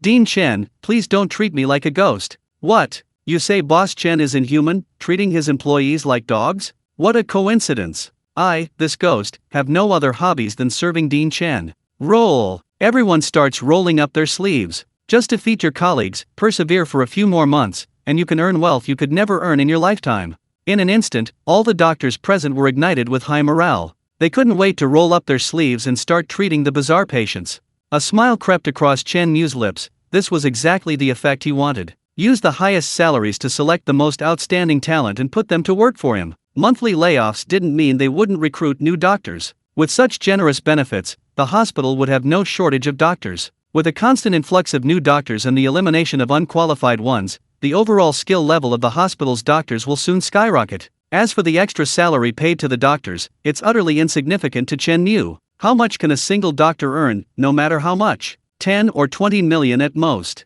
But a doctor earning 10 or 20 million can generate hundreds of millions in profit for Boss Chen. The doctors are all eager and impatient to work. Their eyes are fixed on Chen Mu, all wanting to ask the same question. Dean Chen, we're ready, so where are the patients? Chen Mu smiles slightly, indicating there's no need to worry. A large number of strange patients are about to arrive. Chen Mu has already devised a method to attract these strange patients. Chapter 84. Go and fleece Boss Chen. If Chen Mu were to bring a few or a dozen supernatural beings to treat him, he could use physical means, having his driver and security guards intervene. However, to meet the needs of a hospital for the terrified, the number wouldn't be just a few dozen or a few hundred. Assuming a doctor treats 10 patients a day, that's about 300 patients a day. That's tens of thousands of patients a month. If he were to beat them all up, Chen Mu's employees wouldn't be able to do anything else. Even working 25 hours a day wouldn't be enough. Therefore, another method was needed. Chen Mu was a warm and honest person, so he wanted to use the simplest method. Spend a fortune. So you're worried about spending money on treatment?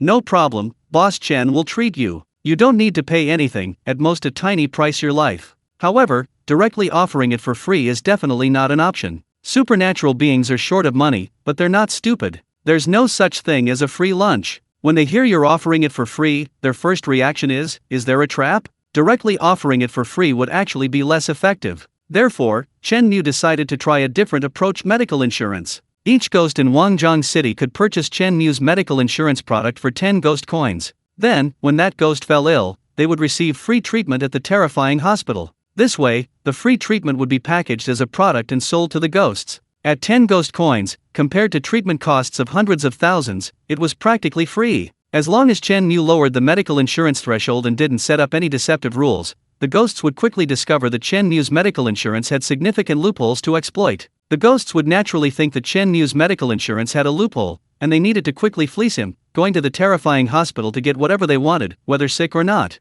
It's hard to doubt that this was actually a "I pay, you risk your life" trap. Who doesn't like to get a bargain? Ghosts do too. Although the supernatural being was short of money, he could still come up with 10 ghost coins. As for the name of the medical insurance, it would be called Fearful Medical Insurance.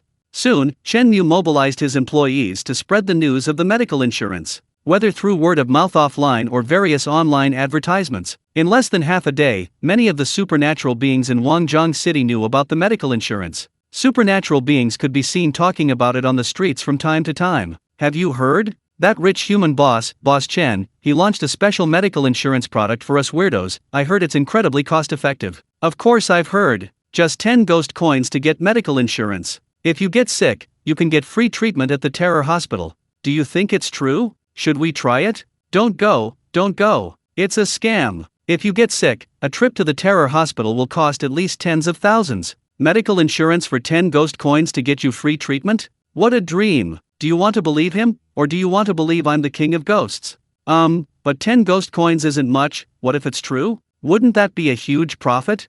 10 ghost coins isn't much, but it's definitely a waste. How could a human give a ghost a benefit? He takes your 10 ghost coins, then denies its medical insurance. What can you do? Most ghosts remained skeptical upon hearing this news. This was naturally within Chen Mu's expectations. He had anticipated this situation long ago. He packaged it as medical insurance because he knew the ghosts would think it was a trap and wouldn't dare come to the Fear Hospital to die.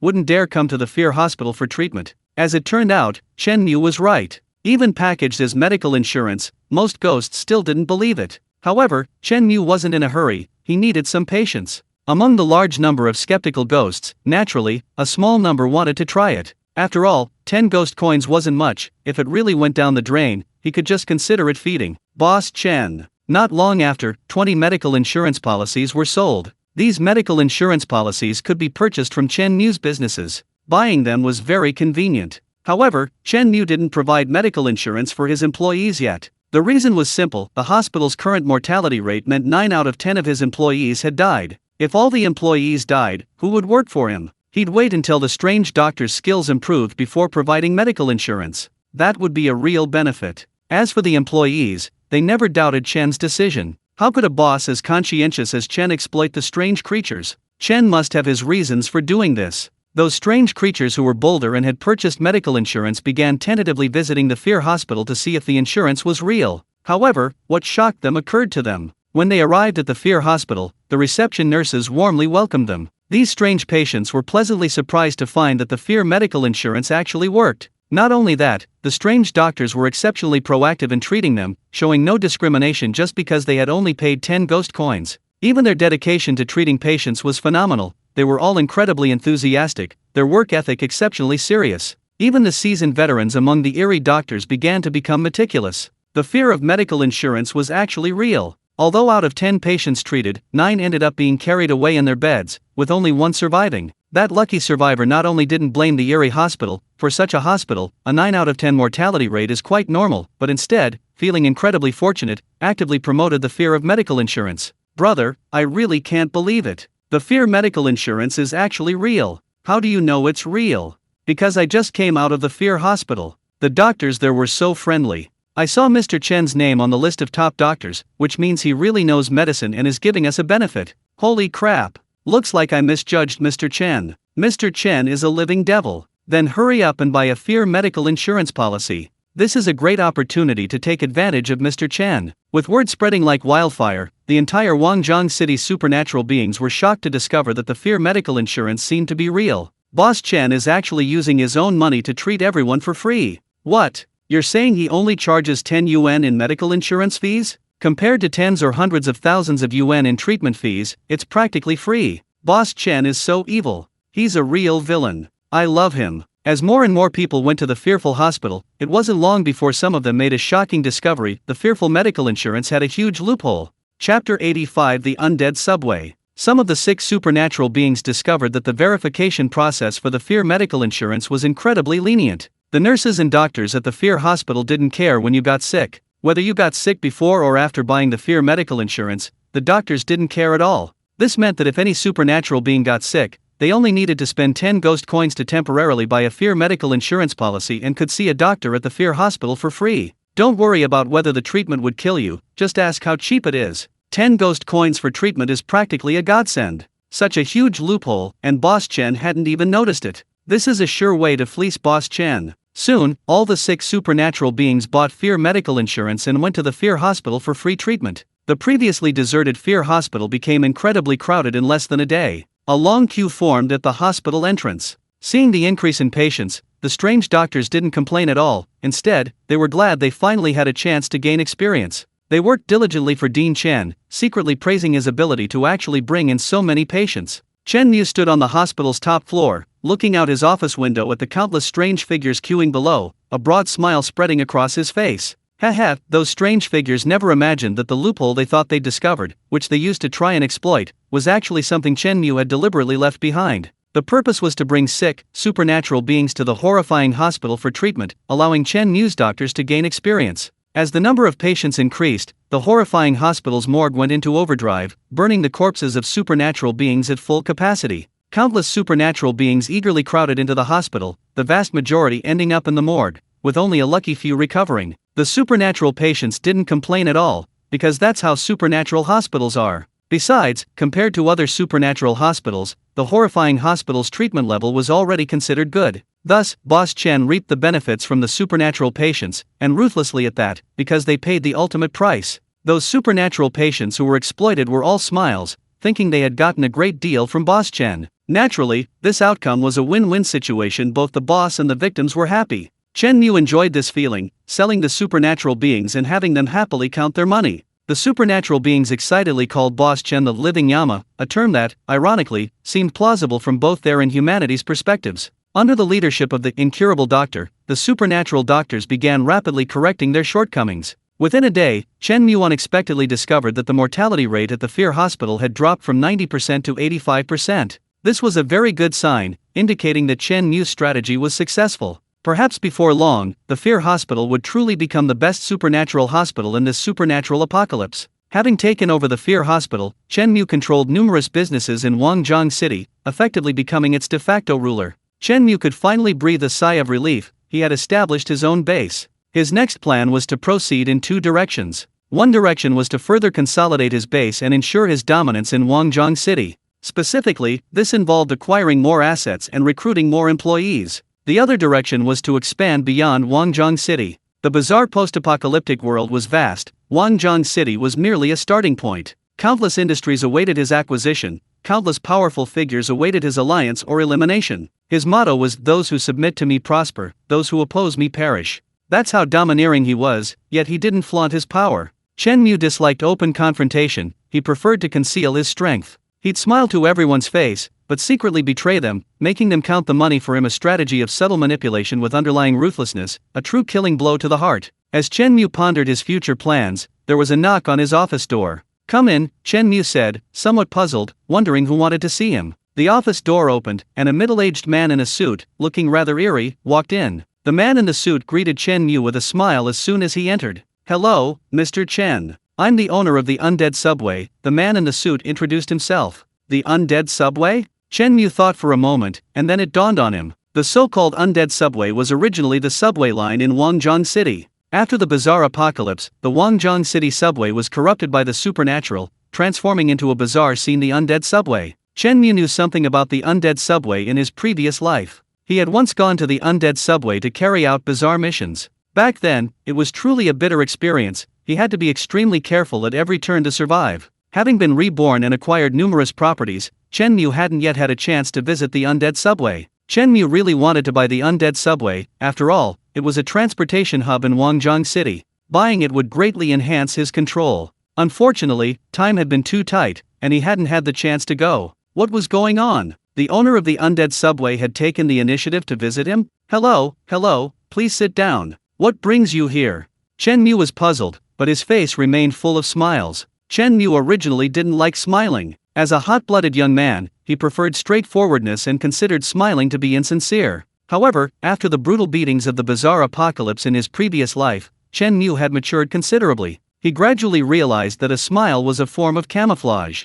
Those who are truly shrewd rarely wear their emotions on their sleeves, unlike those portrayed in dramas who always wear a stern, grumpy face, as if afraid to reveal their cunning. On the contrary, truly shrewd people always wear a smile, giving off an approachable and friendly aura. They don't let others see through their true thoughts, appearing cheerful on the surface, even capable of stabbing you in the back while maintaining a friendly facade. This seemingly amiable person might be the ultimate mastermind. Therefore, after his rebirth, Chen Mu always wore a smiling face. He learned to hide his thoughts, making it impossible for others to see through his intentions. Growth always comes step by step. The man in the suit, instead of sitting down, took a small box from his pocket and respectfully handed it to Chen Mu. "Mr. Chen, this is just a small token of my appreciation." Chen Mu took the box, opened it, and found a Gaida Quife watch inside. "This guy is giving me a gift right off the bat?" Chapter 86, The First Invitation to a Bizarre Scene. Chen Mu was somewhat surprised. For a moment, he even felt as if his roles had been reversed with the supernatural entity.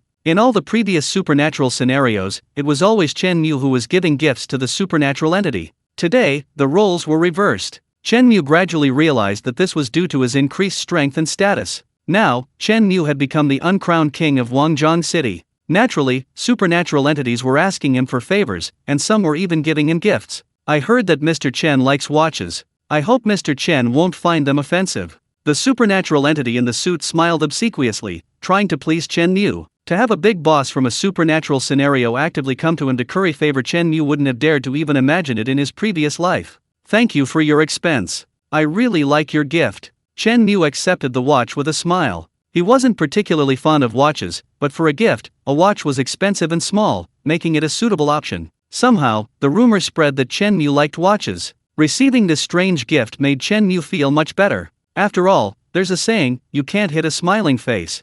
What brings you here? Chen Mu asked. Hearing this, the strange man in the suit frowned, revealing a worried expression. Mr. Chen, it's like this. You know, I run the city's subway system. Recently, the number of strange creatures in Wangjiang City has been low, and the subway is losing money every day. I've heard that Mr. Chen is generous and likes to acquire those on the verge of bankruptcy. So I was thinking of inviting Mr. Chen to inspect the undead subway. If Mr. Chen is interested, we can discuss the price. I'd like to sell the undead subway to you. What do you think, Mr. Chen? Wow, this guy's come knocking on my door asking to buy it. Chen Mu was somewhat surprised. Had his influence reached this level? Back then, Chen Mu was very wealthy, but even if he wanted to acquire a supernatural location, he had to act subservient and actively complete supernatural tasks within those locations. Only by completing these tasks could he attract the attention of the mastermind behind the scenes, thus gaining an opportunity for a meeting. Now, after acquiring several major industries, Chen Mu has made a name for himself. Now, not only do they not want Chen Mu to participate in supernatural tasks, but some masterminds are even coming directly to him seeking acquisitions. This series of changes in status occurred within just a few days. Less than half a month has passed since Chen Mu's rebirth, yet such a dramatic transformation has already taken place. This is a very good sign, indicating that Chen Mu is on the right track, slowly transforming his ghost money into status and power. Faced with the invitation from the strangely dressed man, Chen Mu naturally wouldn't refuse. How could he refuse a business opportunity that's been offered to him? Okay, I'll go with you to see the situation in person, Chen Mu agreed. The man in the suit, looking strangely at Chen Mu, immediately beamed with joy, as if he had seen a savior. He looked at Chen Mu with the eyes of someone looking at their own father. Indeed, Boss Chen was a truly kind person. He had thought Chen Mu would refuse, but he hadn't expected him to agree so readily. The man in the suit felt a surge of gratitude towards Chen Mu. Mr. Chen, when are you free? I'm available anytime, and you're welcome to come and inspect anytime. Money talks. Chen Mu has money, so naturally he's the boss. Everything is based on Chen Mu's schedule, and the strange man in the suit obediently follows Chen Mu's arrangements. Let's do it today then, Chen Mu said. He's free now, so it's a good opportunity to acquire another subway line and control the city's underground transportation. The strange man in the suit was overjoyed and quickly stepped forward to lead the way. The two left the hospital one after the other. Along the way, passers-by and other strange men were surprised to see a boss-like figure bowing and scraping before a human. When they learned that the human was Chen Mu, everything suddenly made sense. Mr. Chen, I was a VIP customer of the Netherworld taxi earlier. If it were earlier, I would have invited you to take a Netherworld taxi. Unfortunately, I heard that the Netherworld taxi has been contracted out by a mysterious boss at a high price and is no longer open to the public. My VIP customer status is therefore meaningless. Otherwise, I would have simply invited you to take a Netherworld taxi. The man in the suit sighed with some regret. Chen Mu smiled and said, Is it possible that I have contracted the Netherworld taxi?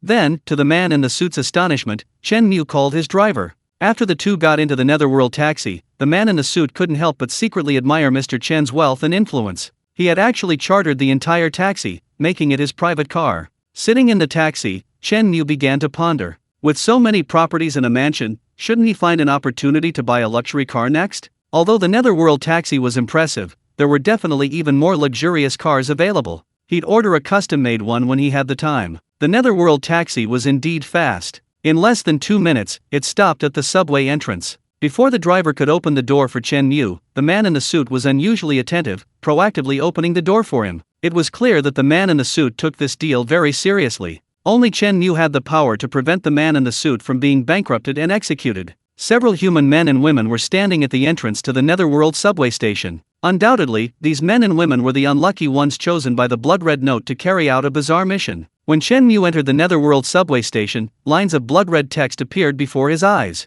Bizarre mission, Netherworld subway. Mission description: rumors say there is a mysterious subway beneath Wangjiang City. Every midnight, the subway slowly begins its journey. Inside the otherwise empty station, a surge of people begins. The eerie subway, the unseen passengers, legends of the ghost subway circulate throughout the city. Until one day, you receive a subway pass and decide to investigate. Although Chen Mu was invited, the assignment of these eerie tasks was governed by the rules behind the Blood-Red Note. The rules stipulated that anyone entering an eerie scene would be automatically assigned a strange task. Even though the man in the suit was the boss of the bizarre scene, he didn't possess the ability to control the blood-red note like Chen Mu did. Therefore, he couldn't prevent the bizarre mission from being assigned to Chen Mu. All he could do was set the rules for the mission. As long as the man in the suit wasn't insane, he knew how to set the rules for Chen Mu. Chen Mu read the mission description, thinking it was a typical ghost movie plot. The protagonist wouldn't die if he didn't court death. Why not just live a peaceful life instead of getting involved in some kind of investigation?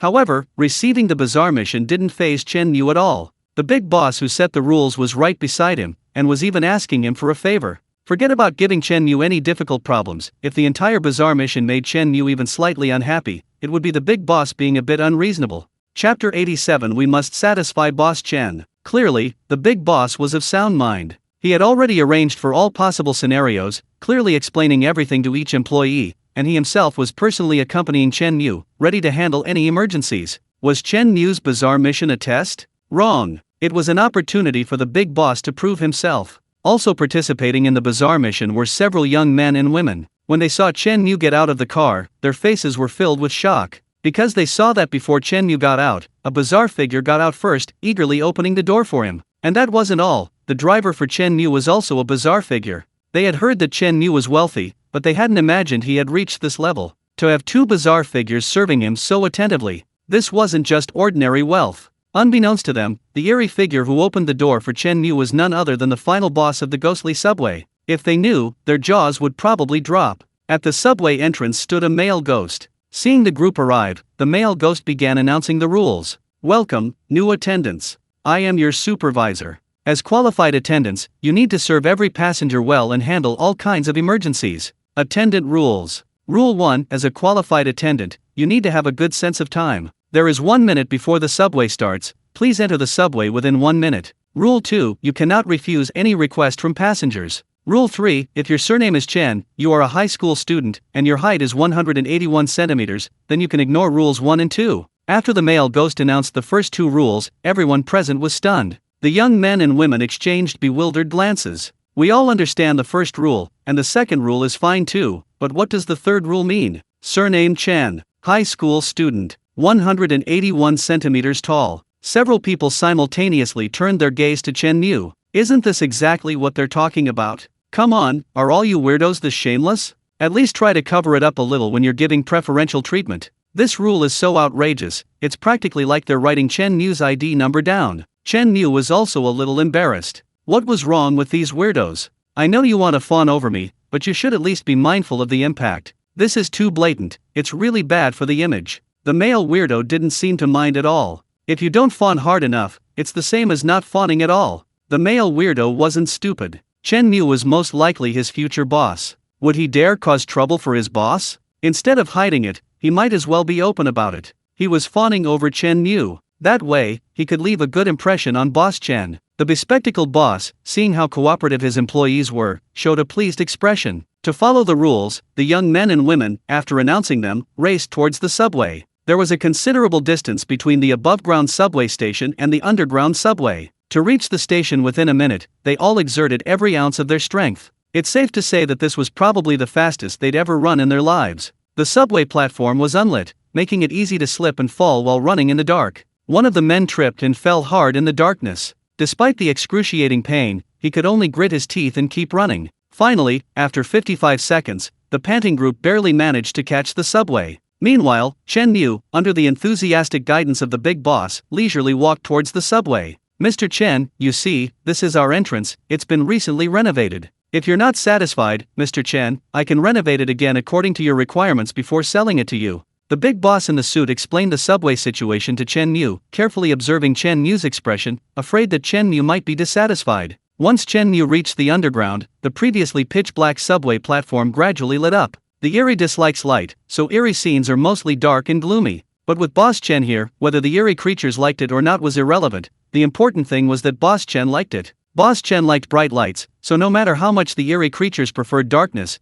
the lights had to be blazing. And so, with the suit-wearing boss personally introducing him throughout, Chen Mu, like a leader on an inspection tour, leisurely arrived at the subway station. The subway train hadn't left. Even though all the passengers and other staff had arrived, the train wouldn't depart until Chen Mu arrived. Inside the carriage, some eerie passengers were already growing impatient. Hey, staff! What's going on? Why hasn't the subway left yet? One eerie passenger shouted impatiently. Before it could finish shouting, Chen Mu and the suit-wearing boss boarded. Sorry, I was a little late. Sorry to keep you waiting, Chen Mu said with a smile. As a seasoned player, Chen Mu was always mindful of his identity. In the game, he was a flight attendant, and naturally, he had to apologize to the disgruntled passenger. The suit-wearing boss's expression changed drastically upon hearing Chen Mu apologize. Holy crap! Chen Mu was the big shot he had to curry favor with, currently inspecting the eerie scene. Making Chen Mu apologize to the eerie creature? Which elf was tired of living? The eerie passenger, already disgruntled, shuddered in terror when it saw who was apologizing. It was Chen Mu.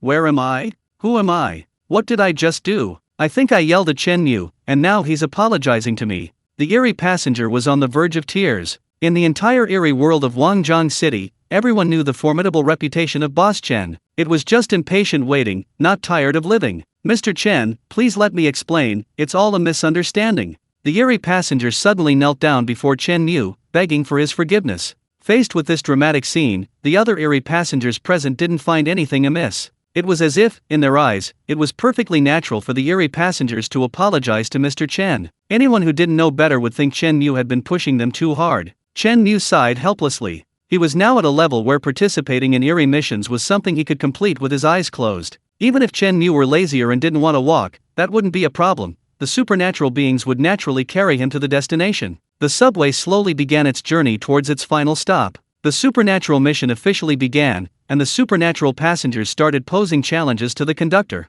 Chen Mu was familiar with this type of supernatural mission. It was a typical distributed supernatural mission. These missions didn't present particularly difficult challenges, but rather a series of numerous small challenges. Participants needed to continuously solve these small problems. While it might sound simple, a single mistake could lead to utter ruin. Chapter 88. Mr. Chen, are you satisfied? As the subway slowly started moving, the unpredictable passengers began to create a series of problems for the conductors. Hey, you conductor with the hat. I need a blanket, and you have to get it to me within 3 minutes. You tall conductor, I don't know which car I left my luggage in. You have to find it for me within 10 minutes. I want some fresh blood. Conductor, give me some blood quickly. A series of shouts echoed through the subway car. Men and women alike were working up a sweat. Each passenger's request wasn't difficult. They could all be resolved with a little effort, requiring no intense thinking. But they weren't simple either. A conductor had to handle many passengers' requests simultaneously, their mind constantly switching between different tasks. A moment's inattention could lead to missing a task or exceeding the allotted time. Among the busy conductors, Chen Mu stood out. Chen Mu sat in a first-class seat, fresh fruit laid out on the small table in front of him. The big boss sat beside him, ready to serve him and answer his questions at any moment. What? You're asking what to do if a passenger asks Chen Mu for service? Just now, a strange passenger, perhaps lacking common sense, actually came up to Chen Mu and asked him to serve him. Mr. Chen, could you please adjust my seat? Chen Mu guessed that this strange passenger was trying to curry favor. It assumed Chen Mu had to serve a passenger, so it deliberately chose the simplest task for him. Regarding this kind of strange passenger, one could only say it was clever, but not entirely clever. Clever but not completely clever, a half-baked genius. Who is Mr. Chen? Does he really want Mr. Chen to serve a passenger? However, as the ultimate boss, Chen Mu maintained his amiable demeanor, smiling as he replied, "Okay, I'll do it right away." Before Chen Mu could even stand up, the boss in the suit beside him jumped up, grabbed the half-baked weirdo without a word, and threw him out of the subway. Dare to ask Boss Chen to do things? Be more careful next time. The boss in the suit shouted at the thrown weirdo passenger. Without a doubt, the weirdo thrown out was dead. Chen Mu patted the boss in the suit, saying with a hint of reproach, "You were too impulsive." He was a passenger, after all. I'm a conductor, serving passengers is my duty. Throwing him out so roughly, what will the other weirdos think of me? Don't do that again.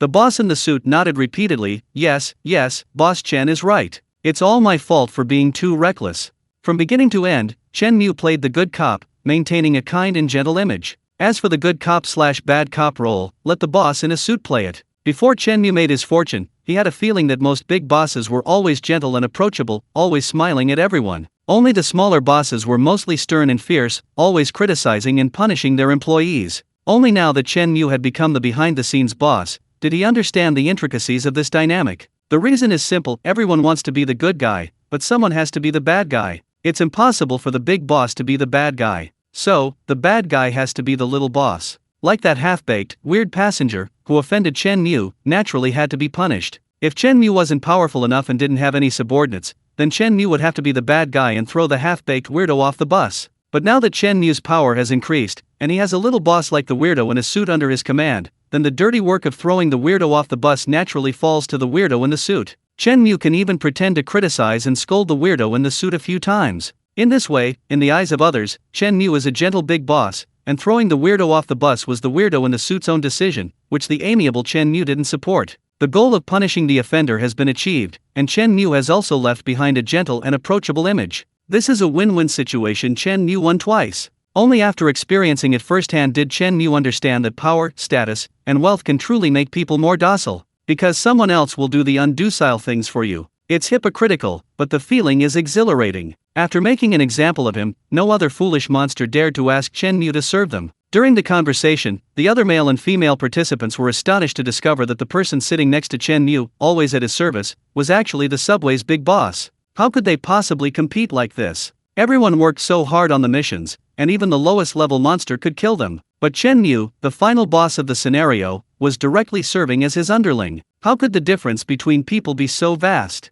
In an instant, many participants' mentality collapsed on the spot. The monster apocalypse had only just begun. How could Chen Mu be so powerful? This doesn't make sense. However, that's the reality. Faced with the facts, any suspicion seems pale and powerless. Soon, some of the strange passengers approached Chen Mu. Of course, they weren't asking for his services. A well-dressed strange individual respectfully approached Chen Mu and handed him a business card. "Hello, Mr. Chen, I'm the owner of the strange convenience store. You can call me Xiao Zhang. This is my business card, and some of the store's specialties. If you're satisfied, come to my store anytime, and I'll give you the best price. Everything starts at 50% off. After saying this, the strange owner handed over a pile of specialties. Seeing this, the strange passengers slapped their foreheads. Why didn't I think of that? This is a great opportunity to build a relationship with Chen Mu. And so, a large group of strange passengers respectfully lined up, holding their business cards, taking turns to establish a connection with Chen Mu. The other participants were shocked to find that the strange beings who had previously made things difficult for them were now behaving like subservient grandchildren in front of Chen Mu. Instantly, two more participants broke down. This was impossible to play. There's no harm in comparison. However, their breakdown had nothing to do with Chen Mu. Chen Mu sighed. People are afraid of becoming famous. Once you're famous, it's as if the whole world is your friend. Before they could even get to know all the strange beings present, the subway arrived at the station. Several lines of small text slowly appeared before Chen Mu. "Congratulations, you have successfully completed the mission." Chen Mu suddenly realized, I'm on a bizarre mission. If he hadn't been told, I would have thought I was attending a welcome party. "Mr. Chen, how did you find the undead subway? Are you satisfied?" The suit-wearing boss asked Chen Mu cautiously, his face filled with anticipation and nervousness. It was as if he were the participant in this bizarre mission, and Chen Mu was the final boss. Chapter 89. Boss Chen's generosity lives up to its name. Chen Mu thought for a moment, then slowly nodded. "You did very well. I'm very satisfied with this trip," Chen Mu said. Hearing that Chen Mu was satisfied, the man in the suit finally breathed a sigh of relief. "Great, finally satisfied, Boss Chen. Then, Boss Chen, would you be willing to buy the undead subway? The price is negotiable. If you're willing to buy, I can give you a 50% discount. If Boss Chen is still not satisfied, we can discuss the price further." The man in the suit spoke cautiously, observing Chen Mu's expression as he spoke, afraid of offending him. A 50% discount right off the bat? A direct 50% cut. This made Chen Mu a little embarrassed. It was as if the other party had just met him and then cut him in half.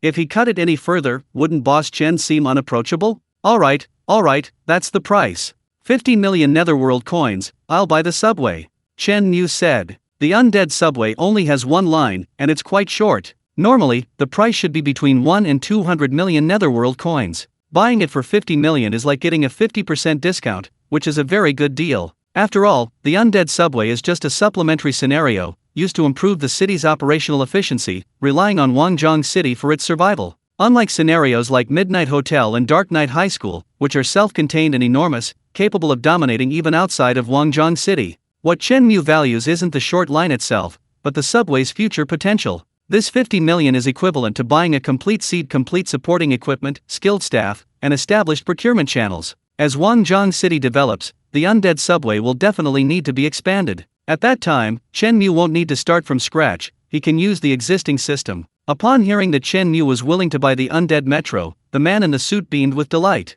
He could accept the price of 50 million, it was perfect for getting rid of this hot potato. Alright, Mr. Chen, let's sign the contract now. The man in the suit quickly produced the contract and signed his name. Once Chen Mu also signed the contract, it meant that the entire undead metro, including all its employees, was now under Chen Mu's control. At that moment, all the employees of the undead metro gathered at the metro's terminal station, standing before Chen Mu, curiously observing their new boss. Have you heard? Boss Chen seems incredibly generous, treating his employees exceptionally well. Of course I have. A friend of mine works at Midnight Hotel, and they say Boss Chen pays more than 3 times what other bosses pay. And that doesn't even include extra vacation time, bonuses, and benefits. That frightening hospital that's been all the rage lately, I heard the boss behind it is also Boss Chen, and it won't be long before he provides medical insurance for all his employees. Doesn't that mean we won't have to pay for medical care anymore? Finally, we're free from this misery. I really want to work for Boss Chen right now. Wow, there are tons of weirdos in the entire Guangzhou city who want to work for Boss Chen. We're just lucky we happened to catch him acquiring the subway. As long as Boss Chen doesn't fire me, I'll definitely work hard for him. The subway employees whispered among themselves, discussing their future work and lives. Their words were full of anticipation. As for the passengers nearby, some of them were employees of other eerie scenarios. These passengers looked at the subway employees with envy, wondering when Boss Chen would be able to acquire their own eerie scenario. Chen Mu looked at his new employees, pondered for a moment, and then asked the man in the suit with a strange expression, "By the way, do you have any recommendations for someone to help me manage the entire subway?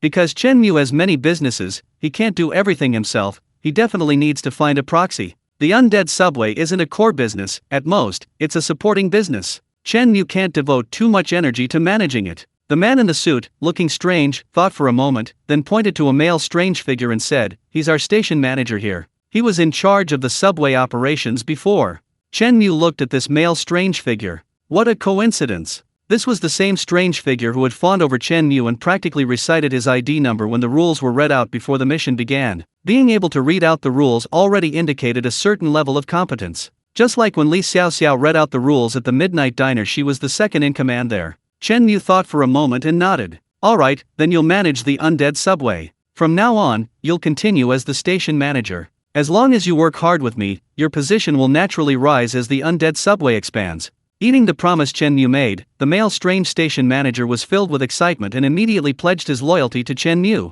"Don't worry, Boss Chen, I'll definitely do my best. I won't let you down."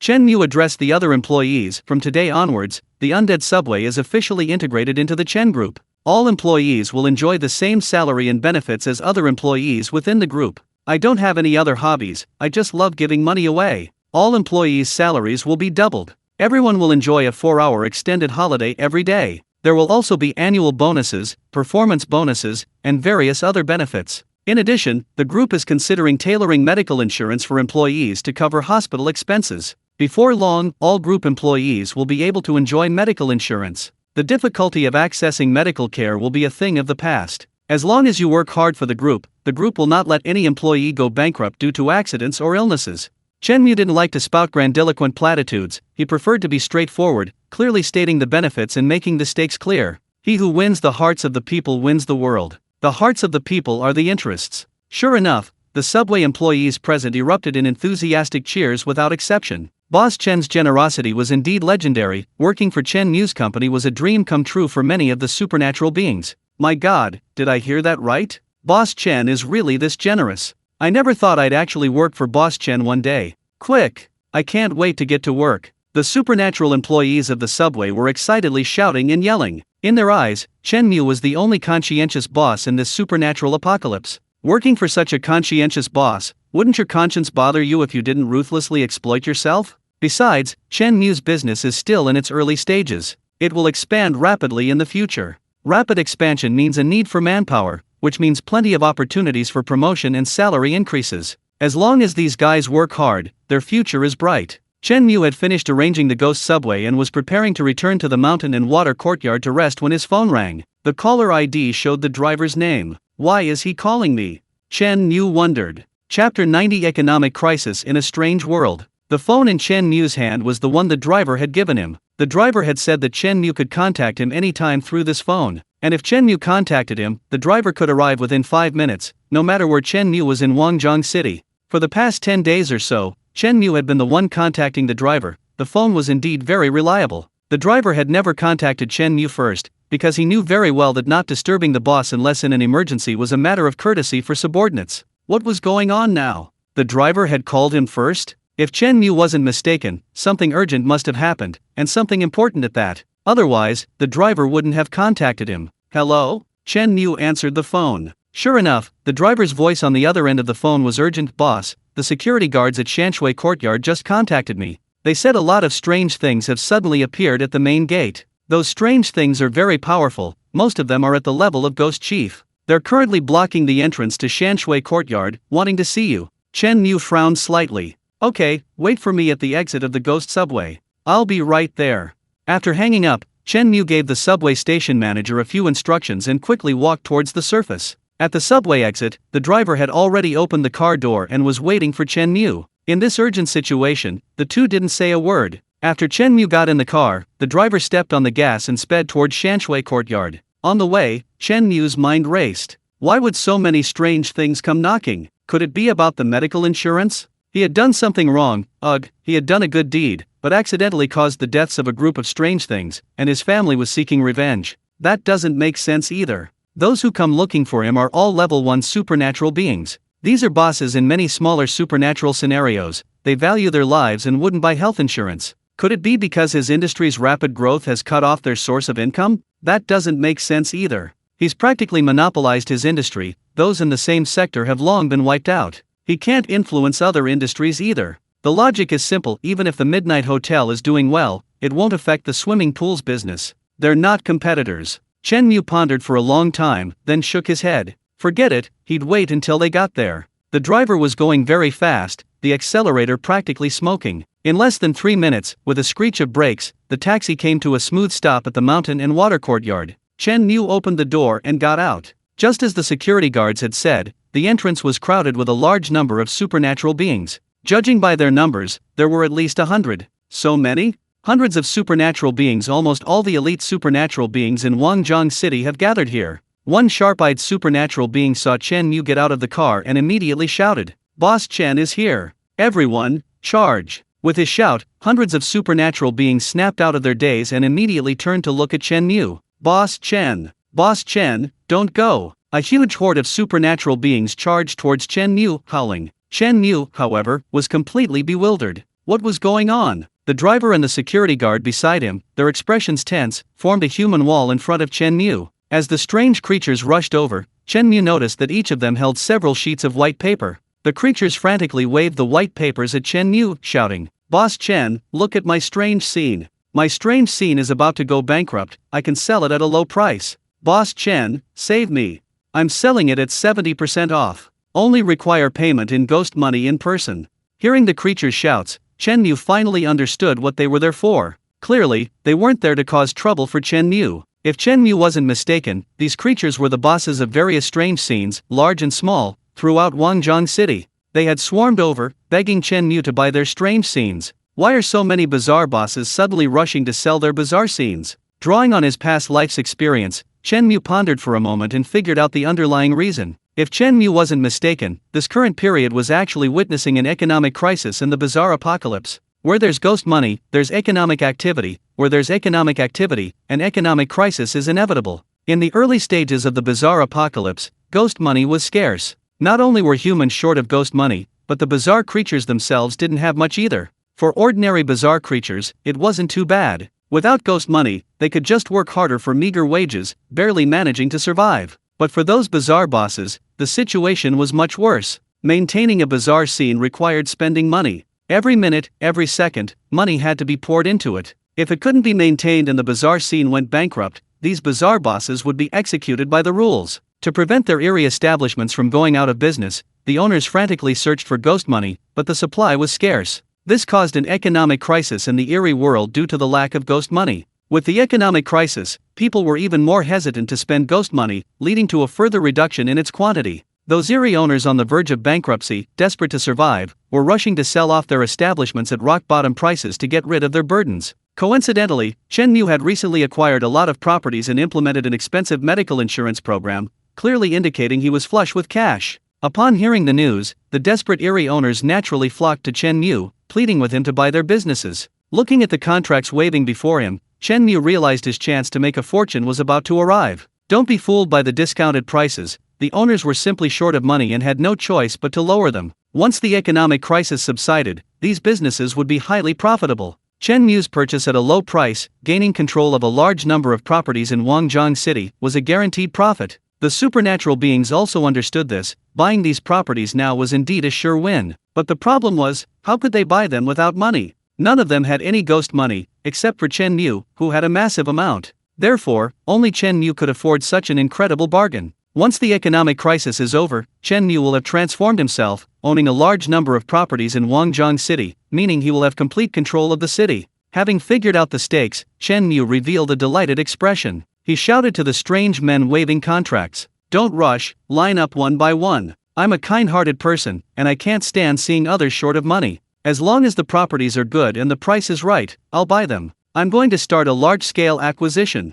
Chapter 91 Frenzied Acquisition. As Chen Mu shouted, the Erie business owners present erupted in cheers. Boss Chen is a real villain. Yes, there are fewer and fewer people as despicable as Boss Chen. They all say Boss Chen is a living Yama, and seeing him today, it's truly well-deserved. Hearing these eerie cheers, Chen Mu knew they were praising him, but why did it sound so awkward? Well, from a human perspective, calling Chen Mu a villain wasn't entirely wrong. Taking advantage of a crisis. Buying up prime properties at rock-bottom prices while everyone's broke, making a killing. And the business owners should be thanking us. The Erie business owners lined up, begging Chen Mu to sign contracts. "Mr. Chen, look at my business, it's a top-notch convenience store. I'm not kidding, I'll sell it to you at 30% off. That's the best price I can offer. Before, I wouldn't have sold it even for double the price," a convenience store owner said confidently. Before Chen Mu could speak, another retail store owner nearby interrupted, saying quickly, "Only 30% off for Mr. Chen? Who do you think you are? Mr. Chen, come by my general store, I'll give you a 50% discount." Another strange-looking owner shouted, "Only 50% off? Where's the sincerity? Mr. Chen, look at me, I'll give you a 40% discount. I'll give you 35% off. I'll give you 30% off." Before Chen Mu could even speak, the strange store owners started fighting amongst themselves. They were all ruthlessly haggling over their prices. It pained Chen Mu to watch. The reason was simple: all the 100+ supernatural beings present wanted to sell their supernatural scenes, but Chen Mu was the only buyer. Naturally, everyone frantically offered low prices. Whoever offered the lowest price was more likely to sell. Compared to bankruptcy and execution, a small loss was acceptable. Boss Chen was kind-hearted and couldn't bear to see others arguing and hurting feelings. So Boss Chen directly shouted, "Everyone, stop fighting. My purchase price is a maximum of 30% off. That means those offering 40% or 50% off can take their contracts and leave. I'm not buying. Those who want me to buy, the maximum price is 30% off. Of course, even 20% or 10% off, I'll accept." The other bosses present all cried. When it comes to haggling, Boss Chen is ruthless. Alright, everyone stopped arguing. Because everyone's been ripped off by Boss Chen, ripped off to a pulp. And a comminuted one at that. Selling at a 70% discount. Boss Chen's making a killing. Even at such low prices, the other Erie shop owners present were all scrambling to sell. Like the saying goes, if they sell, they might lose a little money. If they don't, they'll go bankrupt, and then they're just waiting to die. Anyone with a normal brain can tell which is more important. Next, Chen Mu faced a dilemma. In this Erie apocalypse, you can't just sign a contract and buy a strange place. For example, if Chen Mu wanted to buy a strange shop, he had to go to the shop and complete a strange mission before signing the contract. Only then could he sign the contract and complete the transaction. As for why this is the case, Chen Mu guessed it's to prevent violent takeovers. If a powerful anomaly wanted to absorb the shops of other smaller anomalies, if a simple contract were sufficient, the larger anomaly could easily use force to kidnap the smaller anomalies and force them to sign. This would lead to incredibly fast mergers in the anomaly apocalypse. It would be a true survival of the fittest, where strength reigns supreme. In the anomaly apocalypse, rules supersede violence. Even the most powerful anomaly must abide by the rules. Rules are above strength. Therefore, there's this protective measure to acquire a smaller anomaly shop. The larger anomaly must personally go and complete the anomaly task assigned by the smaller anomaly. In this way, even if a smaller anomaly is weak, within its own anomaly realm, it can still use its advantage in setting the rules to restrain the larger anomaly. If the smaller supernatural entities don't want to sell, then create some tricky rules to prevent the larger ones from completing their supernatural missions. This ensures that rules supersede violence. Unfortunately, the transcendent being who created this unspoken rule probably never imagined that one day, the smaller supernatural entities would be begging Chen Mu to buy them. In the supernatural apocalypse, ghost money is often far more effective than violence. Gentlemen, I suddenly remembered something. With so many supernatural scenes, I'm afraid I won't have enough time to go, Chen Mu said, looking troubled. Completing a single supernatural mission is very time-consuming and mentally taxing. With over 100 supernatural scenes, I might not be able to finish them all in 6 months. Hearing Chen Mu say this, the supernatural bosses panicked. 6 months? My shop won't even last half a month. 6 months is for them to come and collect my corpse, isn't it? Boss Chen, don't worry, you absolutely don't need to worry about the bizarre missions. Just come to the bizarre scenarios, and we guarantee you'll clear them in minutes. And the whole process won't require you to use your brain at all. You just need to show up and go through the motions. The bizarre bosses present all assured Chen Mu with unwavering confidence. Alright, I want to clear 100 bizarre scenarios in one day. Chen Mu said. 100 bizarre scenarios in one day, that's enough to apply for a record in this bizarre apocalypse. Don't underestimate these bizarre bosses just because they're small bosses. Their bizarre scenarios aren't comparable to behemoths like Midnight Hotel or Dark Knight High School. Even so, clearing 100 in a day is astonishing. In Chen Mu's memory, no one has ever achieved this. If Chen Mu succeeds in this challenge, he will become the only man in the entire bizarre apocalypse to clear 100 bizarre scenarios in one day. As far as Chen Mu knew, in this bizarre apocalypse, achieving certain accomplishments would reward one with a Medal of Honor. These medals of honor were extremely rare, and the conditions for obtaining them were very demanding. In his previous life, Chen Mu had never received one, he had only heard of others having received them. Chen Mu thought to himself, if he could clear 100 bizarre scenarios a day, such an impressive achievement should be enough to earn him a Medal of Honor. Of course, Chen Mu's success in the challenge didn't depend on his own efforts, but rather on the efforts of these eerie shopkeepers. To achieve this, Chen Mu decided to unleash the potential of the eerie shopkeepers. Let me make this clear beforehand, I only buy eerie scenes that I complete today. If I haven't completed your eerie scene today, or don't have time to complete it, then I'm sorry, even if the price is lower, I won't buy it. Upon hearing this, the eerie shopkeepers present erupted in anger. Suddenly, they became even more anxious than Chen Mu, urging him to set off immediately. Chapter 92 My bizarre apocalyptic world has a strange art style. The eerie shopkeepers present clamored. Boss Chen, hurry up and get going. Go to my shop first. Mine's a general store, the fastest. Don't bother with his, Boss Chen, go to mine first. I guarantee you'll feel right at home, no brainpower required. 3 minutes for a lightning fast pass. Mine's even faster, 30 seconds for a lightning fast pass. The eerie shopkeepers started arguing again, their faces flushed. Chen Mu clapped his hands. Alright, line up one by one. Peace brings wealth. As long as Chen Mu spoke, no eerie dared to contradict him. Yes, Boss Chen is right. Everyone, line up properly, don't disrespect Boss Chen. I agree, whatever Boss Chen says goes.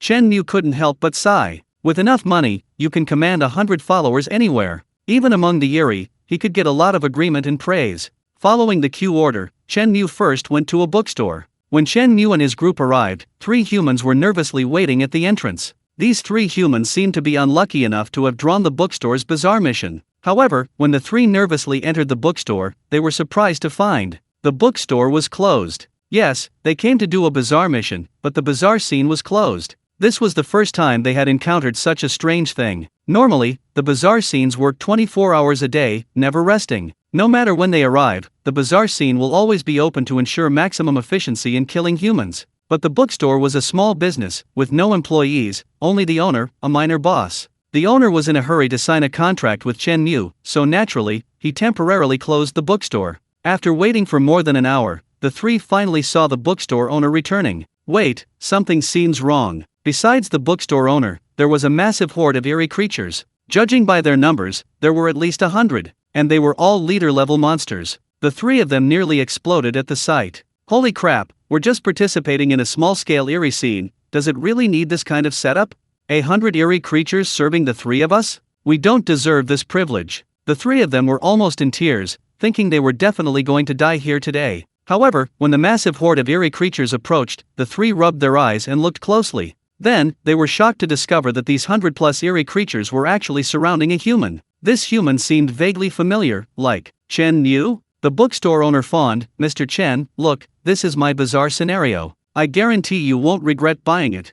Chen Mu, like a big boss, stood with his hands behind his back, nodding occasionally like a leader on an inspection tour. A large group of bizarre bookstore owners surrounded Chen Mu. These owners all fawned over him. "Mr. Chen, my bizarre mission is very simple. Don't worry, I guarantee you won't need to use your brain at all," the bookstore owner said. "This bizarre mission has only one rule. If you can answer the question 1 plus 1, then you will pass the weird mission." The three human players beside them thought they had misheard. What the hell? 1 plus 1? Isn't that a kindergarten question? A weird mission with such a stupid question? No, there's definitely a conspiracy here. A few of the more astute weird bosses had already started to flatter them. "Oh dear, it's said that only a handful of people in the world can answer the question 1 plus 1. Yes, I heard there's a genius who spent a whole day just to calculate 1 plus 1. Giving Mr. Chen such a difficult question, this bookstore owner is obviously up to no good." A large group of eccentric bookstore owners chimed in, all knowing full well that 1 plus 1 was a kindergarten problem. But could they say such a thing? If someone said the question was simple, even a kindergartner could answer it, what would that mean? Was it an insult to Mr. Chen's intelligence, implying he could only do kindergarten problems? Therefore, only by exaggerating the difficulty of the question could they highlight Mr. Chen's intelligence. The eccentric bookstore owners present were all shrewd individuals, and under the pressure of bankruptcy if they couldn't sell the books, they all shamelessly flattered him. Chen Mu said quietly, 1 plus 1 equals 2. This statement immediately drew cheers from the room. My God, Mr. Chen calculated such a difficult problem in his head in an instant. Mr. Chen is truly a genius. You can't argue with that.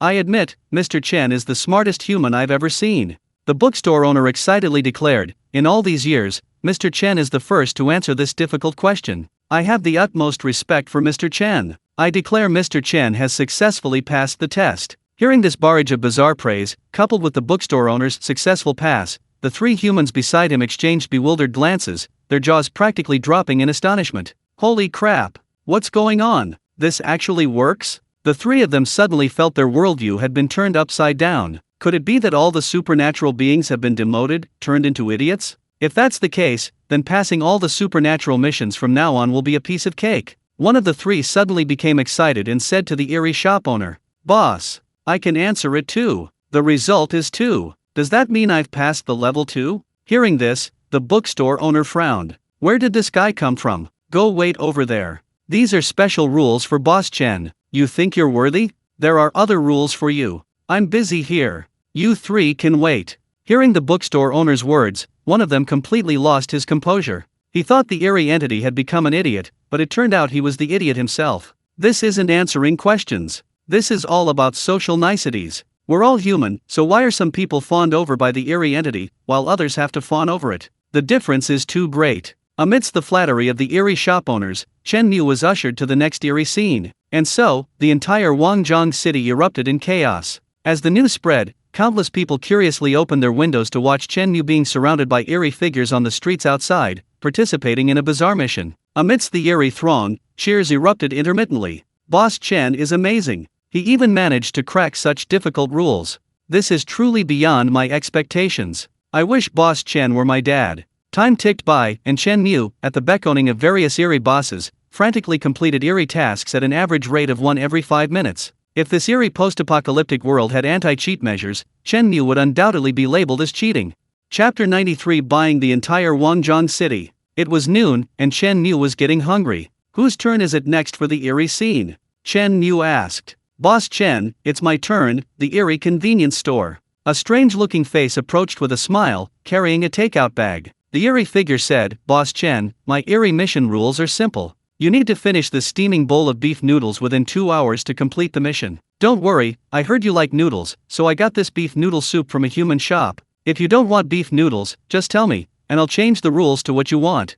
The other eerie shop owners nearby, seeing this, slapped their foreheads in regret. That's right, Boss Chen is hungry. He should be eating now. This convenience store owner had already bought food for Boss Chen and even designed rules so that Boss Chen could complete an eerie mission while eating. Damn it! Such a great opportunity to fawn over them, why didn't we think of that? This convenience store owner is really getting a bargain. Chen Mu felt a little embarrassed. They'd gone to such lengths to curry favor, he'd feel bad if he didn't buy the store. By this time, a crowd of curious onlookers had already gathered around the convenience store. They were surprised to find that the strange creature, whenever it was near Chen Mu, would transform from a menacing figure into someone exceptionally amiable. Perhaps this is the power of money. After finishing lunch, Chen Mu continued with his mission. Time ticked by, and by 6 p.m., Chen Mu had completed 137 eerie quests. 137 quests in one day. Even in a supernatural apocalypse, let alone with cheat codes in an online game, you couldn't complete them that fast. By 10 p.m., Chen Mu was exhausted after a long day. Don't be fooled by how easily Chen Mu completed the quests.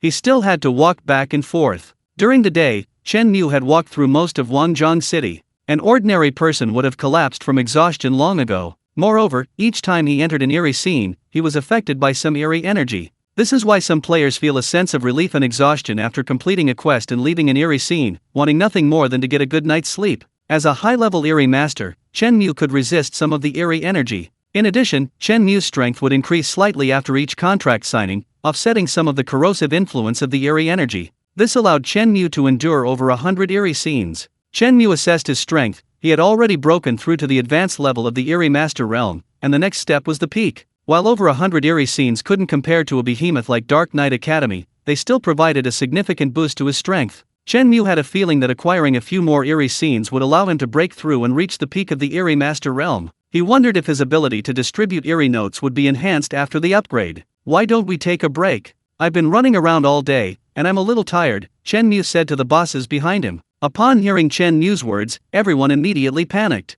Rest? Are you kidding me? It's already 10 p.m., and there are only 2 hours left before the day is over. If Boss Chen rests, won't no one buy our eerie experiences? One of the eerie shop owners hurriedly said, Boss Chen, you've had a long day and definitely deserve a rest. How about this? We'll prepare a sedan chair for you. You can sleep and rest in the sedan chair, and we'll carry you into the eerie experience. You don't need to do anything, just sleep well, and leave the rest to us. We guarantee you'll pass without any trouble. Having been put on such a show, Chen Mu couldn't refuse any longer. After all, Boss Chen was kind-hearted and couldn't bear to see others in trouble. Soon, 2 eerie shop owners found a sedan chair in one of the eerie experiences. Please get in, Boss Chen, we'll carry you, a large group of eerie shouted to Chen Mu. In this bizarre apocalypse, no one but Chen Mu could enjoy such treatment. In the dead of night, a shocking scene unfolded on the streets of Wangjang City. A large group of bizarre beings carried a sedan chair, inside which Chen Mu slept peacefully. Drivers and security guards stood by, protecting him. Countless people lined both sides of the street,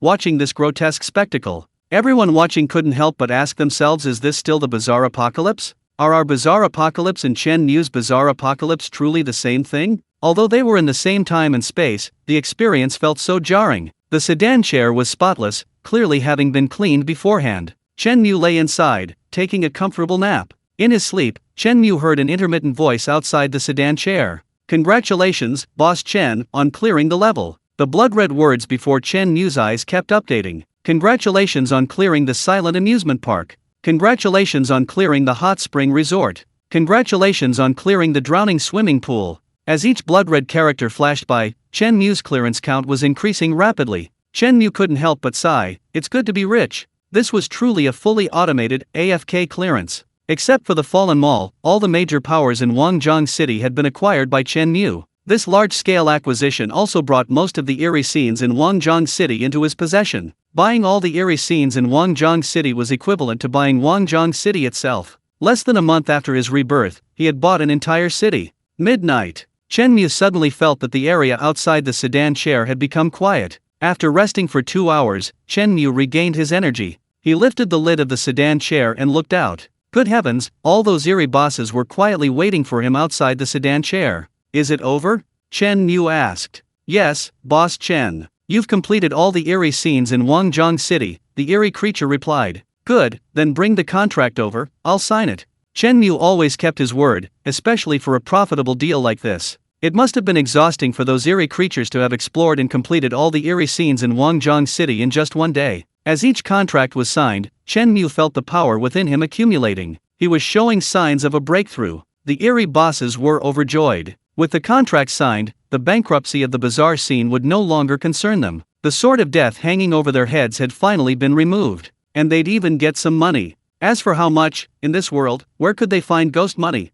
They should be grateful to get any money at all. Finally, half an hour later, Chen Mu had signed all the contracts. Chapter 94 New Skill, Weird Transformation. After signing all the contracts, Chen Mu felt a vast power surging within him. This vast power was composed of over 100 smaller forces. Each small, eerie scene, while not comparable to a massive force like Dark Knight Academy, contributed a small amount of power. Many drops make a mickle. Even the smallest force adds up. Including the ghostly subway, Chen Mu acquired a total of 188 eerie scenes in just one day. These numerous forces, large and small, converged and began to aid Chen Mu's breakthrough. The levels of eerie scenes are similar to levels in online games, starting easy and progressing to more difficult. Early on, leveling up is easy. A single experience point can level up a mile. The later the level, the more experience points are required to level up. The power required to leap from the mid-stage to the peak of the eerie scene is equivalent to 5 to 10 times that required from the early to mid-stage. Based on Chen Mu's experience, the more power required to level up, the greater the benefits afterward. Such an enormous energy demand proved that reaching the peak of the mysterious path level would grant extraordinary and wondrous skills. The 188 bizarre scenarios provided just the right amount of power. Chen Mu clearly felt a vast power surging within him. He closed his eyes, sat in the sedan chair, and patiently awaited his breakthrough. Time ticked by. 10 minutes later, Chen Mu finally felt that the time had come. He closed his eyes tightly, guiding the powerful energy within him, patiently searching for an opportunity to break through. Suddenly, Chen Mu felt his body rapidly cooling. His limbs began to grow cold, his blood flow slowed, and his skin turned eerily pale. This series of changes made Chen Mu panic. In his 5 years in his previous life, he had never witnessed such strange changes. Chen Mu could feel his heart slowly stopping. Not only that, his breathing changed from warm to icy, and eventually, it gradually ceased. All these changes indicated one thing: Chen Mu was dying. No, that's not accurate. It should be said Chen Mu was becoming a dead man. Chen Mu was still alive, he could still control his breathing and movements. If he wanted to raise his arm, he could do it easily. But Chen Mu's vital signs were gradually decreasing, even disappearing. His appearance was gradually becoming grotesque. At the same time, lines of blood-red text appeared before Chen Mu. New skill: Ethereal Transformation. Skill description: due to your rapid level increase, reaching the peak of Ethereal Transformation within half a month, you have triggered a hidden reward and gained a new skill: Ethereal Transformation. After using this skill, you will temporarily switch from the human faction to the ethereal faction, possessing all the characteristics of an ethereal. During the skill's duration, you will briefly become an ethereal. The skill lasts for 3 to 10 minutes. This skill has a cooldown period of 7 days. It can be used again after the cooldown ends.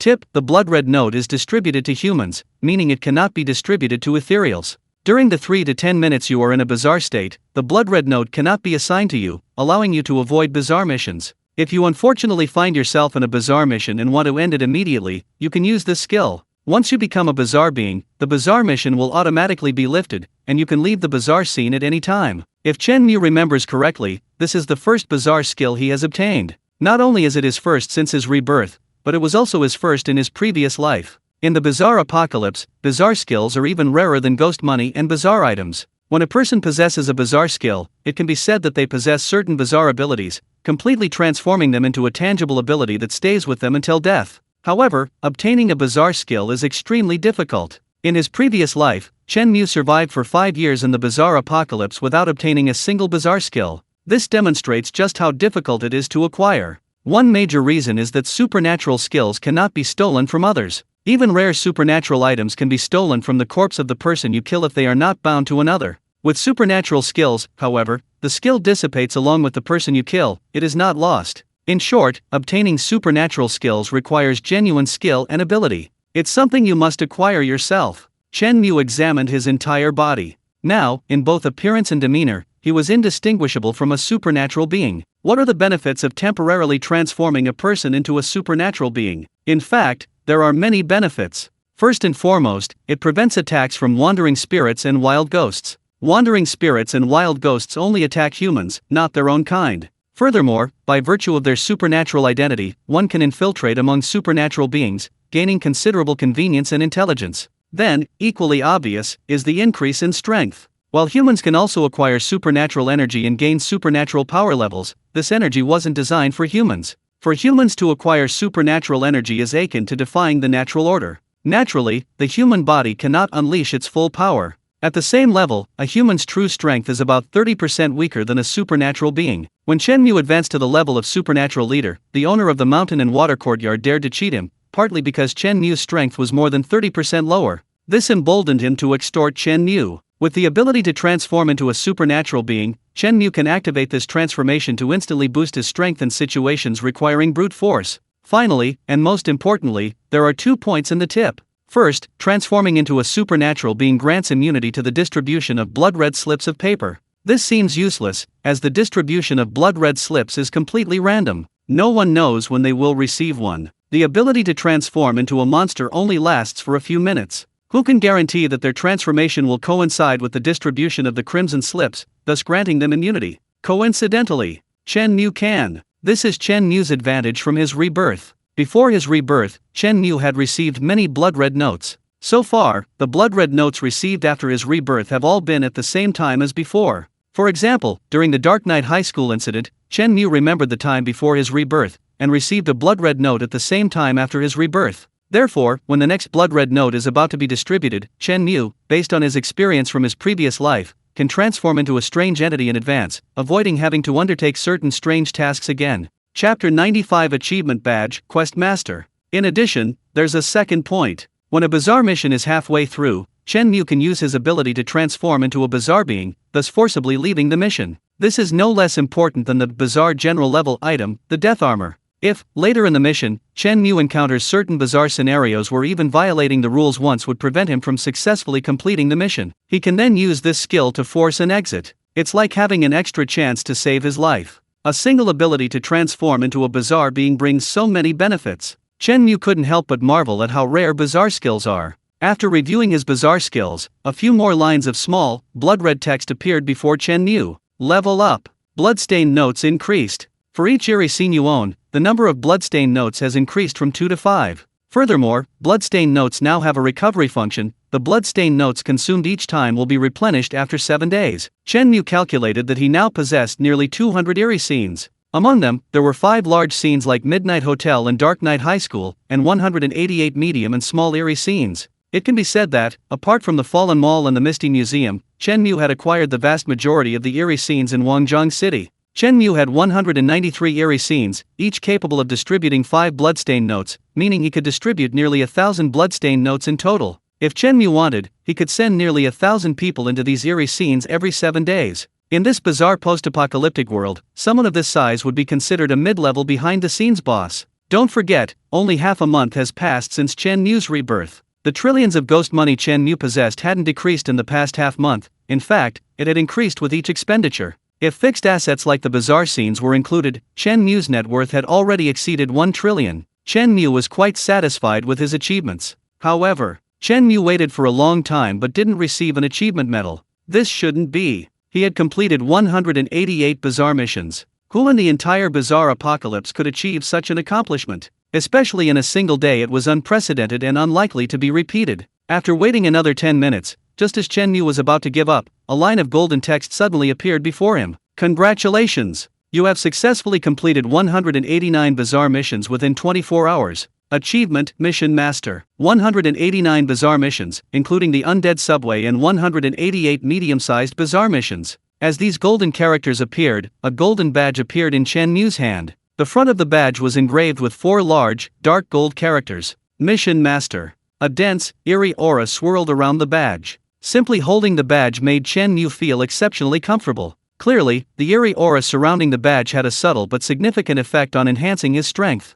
At the same time, a line of blood-red characters appeared before the eyes of everyone in Wangjong City. Chen Mu successfully completed 189 bizarre missions in 24 hours, unlocking the new achievement, Mission Master, becoming the number 1 person to complete bizarre missions. When most people saw this line of blood-red text, their first reaction was that they were seeing things. What the hell? 24 hours, 189 bizarre missions, successfully completed. I recognize every word, I understand every phrase. But why, when put together, do I not understand what it means? Successfully completed 189 bizarre missions in 24 hours. Can anyone really do that? Most people's first reaction was, impossible. Many of them had experienced bizarre missions and knew their difficulty and terror. Successfully completing even one was considered incredibly lucky. Successfully completing 189? This was a goal that most people wouldn't even dare to dream of in their entire lives. Chen Mu not only did it, but he achieved it in 24 hours? What an incredible talent! In an instant, Chen Mu became the talk of the town in Wangjong City. The focus of everyone's attention shifted from whether they had received the blood-red note that day to whether they had heard that Chen Mu had become a quest master. Have you heard? Chen Mu from Guangzhou City has completed 189 bazaar quests. You saw this news too? Is it really true? Is that even possible? I can't even begin to understand how he did it. So you're not Chen Mu. This is news announced in blood. How could it be fake? I want to cling to Chen Mu's coattails. Chen Mu not only acquired all the bazaar scenes, becoming the talk of the town, but he also became the hottest topic of conversation in Guangzhou City's human society. Chen Mu was mentally prepared for this situation. In his previous life, he knew that obtaining an achievement badge would have a promotional effect similar to a server-wide announcement. In his previous life, Chen Mu had seen other people's server-wide announcements and learned about achievement badges. Back then, Chen Mu was incredibly envious, thinking that while he was still struggling to survive in the bazaar apocalypse, others had already unlocked achievement badges. How could the gap between people be so vast? Now, reborn, what Chen Mu thought back then is what others think. Chen Mu isn't opposed to becoming famous in human society. He's still in the early stages, and as his business grows, he'll inevitably need human help in addition to the help from the bazaar. This is perfectly normal. Although the bazaar are stronger than humans, they are still inferior in some aspects. For example, the internet. The bazaar aren't as adept at it as humans. Using the internet is a good way for Chen Mu to quickly and extensively reap rewards in the future. The bazaar's internet is too poor, not as good as human programmers. Chen Mu wouldn't mind hiring a few top programmers to help him develop some online applications. For example, if a hotel chain like Midnight Hotels could develop an app and launch a delivery service, its revenue-generating ability, its sales ability would definitely improve significantly. Of course, these are all future plans. After receiving the achievement badge, Chen Mu felt somewhat exhausted. He was already quite satisfied with the amazing achievement he had accomplished after spending the entire day. It was already midnight, and Chen Mu decided to return to the mountain and water courtyard for a good night's rest. "Driver, please take me back to the mountain and water courtyard," Chen Mu said to the driver. The driver, who was waiting nearby, nodded and respectfully opened the car door for Chen Mu. The Netherworld taxi started moving and drove along the night road. Behind him, a large group of eerie bosses of the Ghost Chief level bowed in the direction Chen Mu had left, respectfully seeing him off. Chapter 96 Invincible Time. The ghostly taxi drove along the road. Chen Mu lay back in the back seat, contemplating his next plan. The potential of Guangzhou City had been completely exhausted. Having acquired all the eerie scenes in Guangzhou City, Chen Mu's level had risen to the peak of the Ghostly Master Realm. The next step up was the half-step Ghostly General Realm. The principal of Dark Knight High School was at this level. Chen Mu's upgrade strategy differed from other ghosts and humans.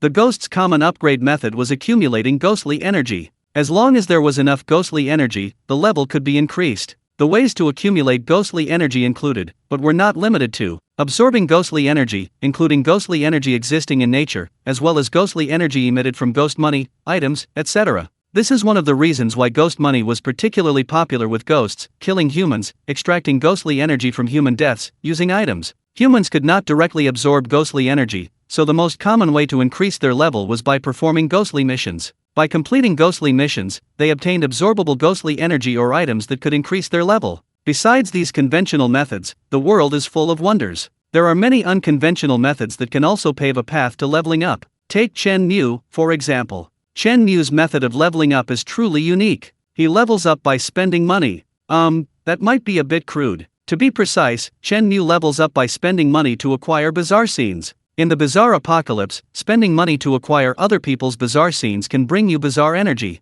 This is indeed a way to level up. However, before Chen Mu, this method was only theoretically feasible. The reason is simple: who the hell has trillions of ghost coins to spend on buying things? Spending a few million ghost coins to acquire a bazaar scene can raise one's level by one small amount. But to obtain a few million ghost coins, an ordinary person needs to participate in countless bazaar missions, acquire countless amounts of bazaar energy, and level up to become a beastmaster.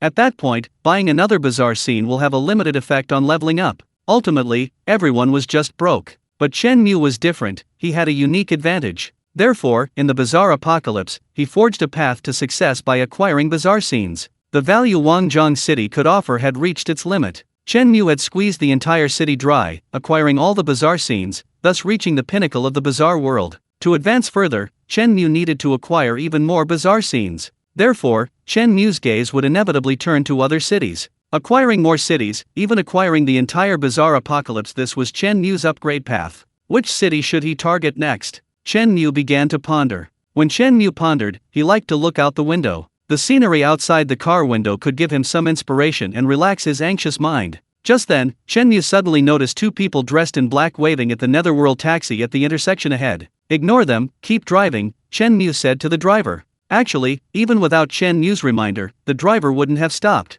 This Netherworld taxi was originally chartered by Chen Mu. How could he possibly take anyone else? Chen Mu wondered if he should start thinking about getting a new car. While the Netherworld taxi was nice, it always looked like a taxi. It wasn't classy enough. Chen Mu was now incredibly wealthy. Taking a taxi just didn't feel right, it didn't suit his status. He'd been so busy buying things, acquiring various businesses, that he hadn't had time to buy himself a new car. No, he had to set aside a day or two to buy a luxury car. The Netherworld taxi drove on, ignoring the two people on the roadside. Suddenly, as the Netherworld taxi passed them, one of the men abruptly took off his backpack, pulled out a black object, and threw it at the Netherworld taxi. Thump! With a dull thud, the black object stuck firmly to the taxi's trunk. Chen Mu and the driver both realized something was wrong. Chen Mu immediately became serious and said to the driver, "Something's wrong. Speed up and get out of here." Just a dozen seconds after the Netherworld taxi drove off, the block-like object in the trunk suddenly exploded violently.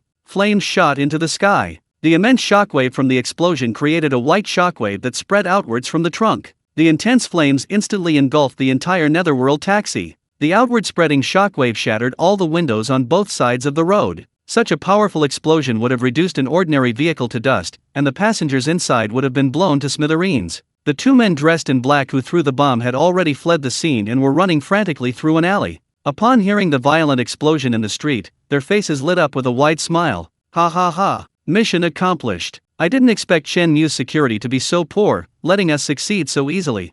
It's also his fault for being too arrogant. Young people are all like that, achieving success early and thinking they're invincible. Chen Mu is dead, and will be set for life. Inside the Netherworld taxi, Chen Mu remained calmly seated in the back. The driver remained in the front, his foot on the accelerator almost smoking. The explosion clearly occurred in the trunk, separated from Chen Mu only by a thin layer of glass. However, Chen Mu was completely unaffected, as if the explosion had occurred in another dimension. This was one of the Netherworld taxi's most incredible features. Invincible time. When the Netherworld taxi is carrying passengers, it enters a period of invincibility. During this time, no external attack can harm the passengers inside. Not even a bomb, let alone the Ghost King, could break the Netherworld taxi's invincible time. This is the power of the rules, the supreme rules of this bizarre apocalypse, granting the Netherworld taxi incredible protective abilities. Chen Mu initially chartered the Netherworld taxi precisely because of this. Unexpectedly, this feature has come in handy today. However, to be fair, Chen Mu now has many ways to protect himself. Even without the Netherworld taxi, Chen Mu has the death armor protecting him and won't suffer much harm. Even without the death armor, Chen Mu still possessed the ability to transform into a monster. In this form, a monster of the monster leader level would be immune to ordinary physical attacks. Even without sustaining any harm, Chen Mu's eyes turned icy. Clearly, the other party was targeting him. When had he offended anyone? Chen Mu began to ponder. He always sought revenge. Since the other party had provoked him, in Chen Mu's eyes, they were seeking death, so Chen Mu wouldn't hesitate to grant their wish. Regardless of the other party's identity, even if they were a monster king, if they had offended Chen Mu, then Chen Mu would kill the monster king. Chapter 97, the first eerie scene across the city-hidden capital. Stop the car, Chen Mu said to the driver. The Netherworld taxi stopped, flames still burning on its body. On the other side, in a dark alley, two men in black, having just thrown the bomb, ran away, laughing triumphantly. A getaway car was already waiting at the other end of the alley. Once they got in, they could quickly leave Wangzhong City and escape. Quick, open the door and get in. The two men opened the car doors on either side and sat in the back seats. Drive faster. Don't let Chen Mu's men catch up. They anxiously leaned back into the car, urging the driver in the front. However, after a few seconds, the driver still hadn't pressed the accelerator. Why aren't we leaving? We'll be too late if we don't leave now. Do you want to die? One of them cursed. But after he finished cursing, the driver in the front seat remained motionless, only a dark figure sat steadily in the driver's seat. Finally, the two men in black in the back seat realized something was wrong. Hey, brother, hurry up and drive. The man who had been cursing softened his tone and couldn't help but push the driver. The driver finally turned around. The car lights were off, and by the moonlight streaming through the window, the two men in black were shocked to discover the driver wasn't their brother. The driver sitting in the driver's seat was wearing a security guard uniform, his skin deathly pale and cold. Thin streams of bright red blood were flowing from his eyes. This is weird. One of the men in black cried out in fright. If you haven't done anything wrong, you have nothing to fear. You two seem to be in such a hurry. Have you done something wrong? The eerie security guard said coldly. At the same time, the car door was pulled open from the outside, revealing several eerie figures dressed in security guard uniforms. The driver, who was supposed to be the accomplice, was now bound hand and foot by the eerie security guards and thrown aside, terrified and having wet himself. These eerie security guards were none other than Chen Mu's security team. When the explosion occurred, the eerie security guards immediately sprang into action. They were responsible for protecting Chen Mu and staying close to him, so they were all near the intersection when the incident happened. When they saw the ghostly taxi explode, all the eerie security guards broke out in a cold sweat. The boss was blown up. Chen Mu had always treated them well, and the men were worried about how to repay him. But before they could do so, their boss was blown to bits right before their eyes. If this really happened, they wouldn't be able to forgive themselves. And the employees in Chen Mu's businesses, if they learned of this, would surely be furious. Fortunately, Mr. Chen was lucky and survived.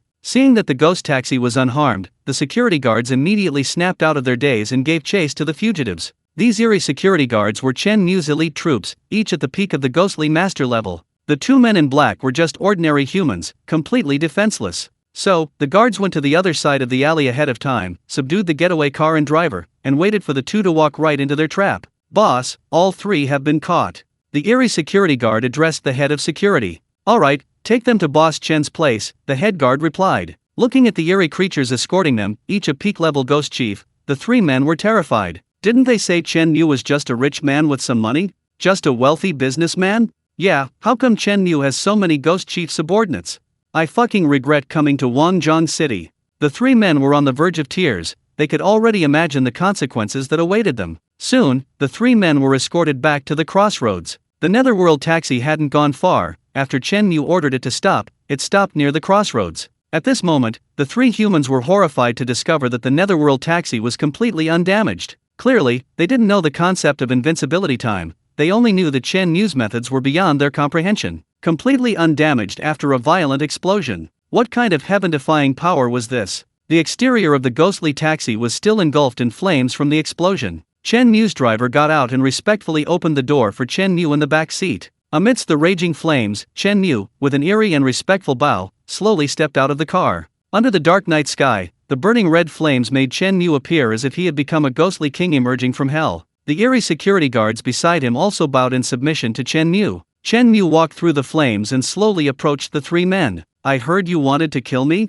Chen Mu revealed a disdainful smile. I'm standing right here, right in front of you. Come on, you wanted to kill me? Let's see who dares to make a move. Arrogance. Confidence. The three men trembled with fear. They realized with horror that when facing Chen Mu, they didn't even have the courage to look him in the eye, let alone kill him. Speak, who sent you? You wouldn't dare assassinate me without someone instructing you. Who is your mastermind? Chen Mu's words carried an imposing authority. This was partly due to his strength. As a peak-level expert in the ghostly realm, Chen Mu naturally possessed an overwhelming advantage over ordinary humans. This overwhelming strength naturally created a powerful aura. On the other hand, it was the temperament honed by Chen Mu's 5 years of fighting his way through mountains of corpses and seas of blood. Don't be fooled by Chen Mu's usual cheerful demeanor and friendly attitude. If he were still smiling when someone wanted to kill him, that wouldn't be composure, it would be idiocy. It's the marshal from the hidden capital next door. It ordered us to find an opportunity to assassinate you. One of the men in black said, trembling. Hearing this, Chen Mu frowned.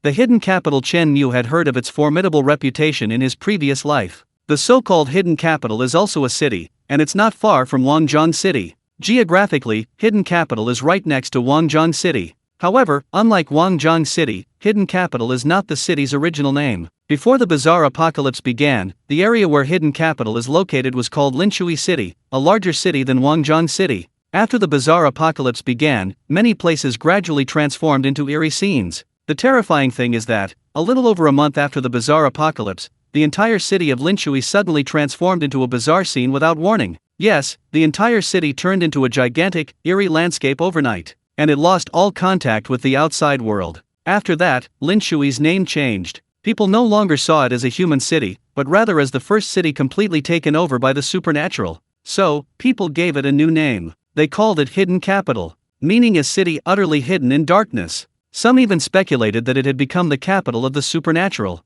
Chapter 98. A Great Crisis, a Great Opportunity. Chen Mu knew all this because of his memories from his past life. When Chen Mu was reborn, Linshui City was still a normal city, not yet the hidden capital. During the days Chen Mu was aggressively acquiring assets, the bizarre apocalypse quietly invaded, and the world was undergoing earth-shattering changes. In those few days, Linshui City transformed into the hidden capital overnight. This was the first citywide bizarre scene in the bizarre apocalypse. An entire city turning into a bizarre scene. This was unimaginable a month ago. If this had happened a month ago, the entire human society would have been shaken, with news reports flying everywhere. Unfortunately, a month and a half after the bizarre apocalypse, normal order had begun to collapse. Because of Chen Mu's presence, normal order was preserved in Wangjiang City. The entire city maintained a calm, as if a storm was brewing. In other cities, order had long since begun to collapse. When people discover that order can no longer provide them with protection, and they are still forced to participate in bizarre missions, struggling to survive by relying on the rules,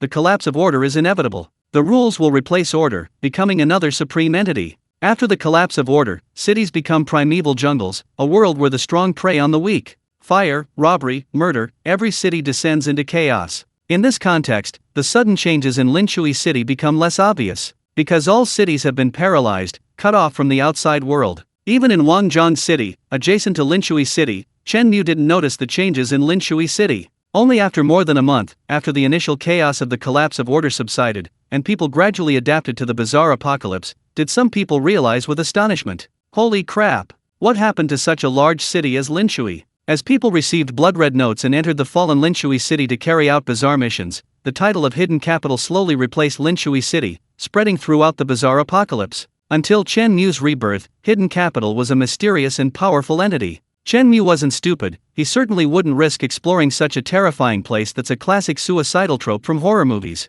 Fortunately, Chen Mu didn't receive any strange missions from hidden capital, so he never went there. Later, some speculated that the mastermind behind hidden capital might even be a Ghost King level being. Hidden capital might be a city of ghosts. Of course, these were all just speculations, impossible to know for sure. If Chen Mu wasn't mistaken, the marshal mentioned by the three was likely the mastermind behind this bizarre scene in hidden capital. He might even truly be a Ghost King. A city has become a bizarre scene, the bizarre apocalypse has finally begun to become cruel. Chen Mu couldn't help but sigh. However, what Chen Mu should be more concerned about right now is the mastermind behind hidden capital. This mastermind wants to kill Chen Mu. Clearly, these three were sent by him. The big boss of hidden capital definitely knows about the Netherworld taxi, but these three are just low-level henchmen, or to put it bluntly, expendable resources. They know nothing about the Netherworld taxi. So they plan to blow up Chen Mu by bombing the Netherworld taxi. The three men's mission failed, causing no loss to the hidden capital's big boss, the marshal. After all, they were just three cannon fodder, the marshal didn't even know their names.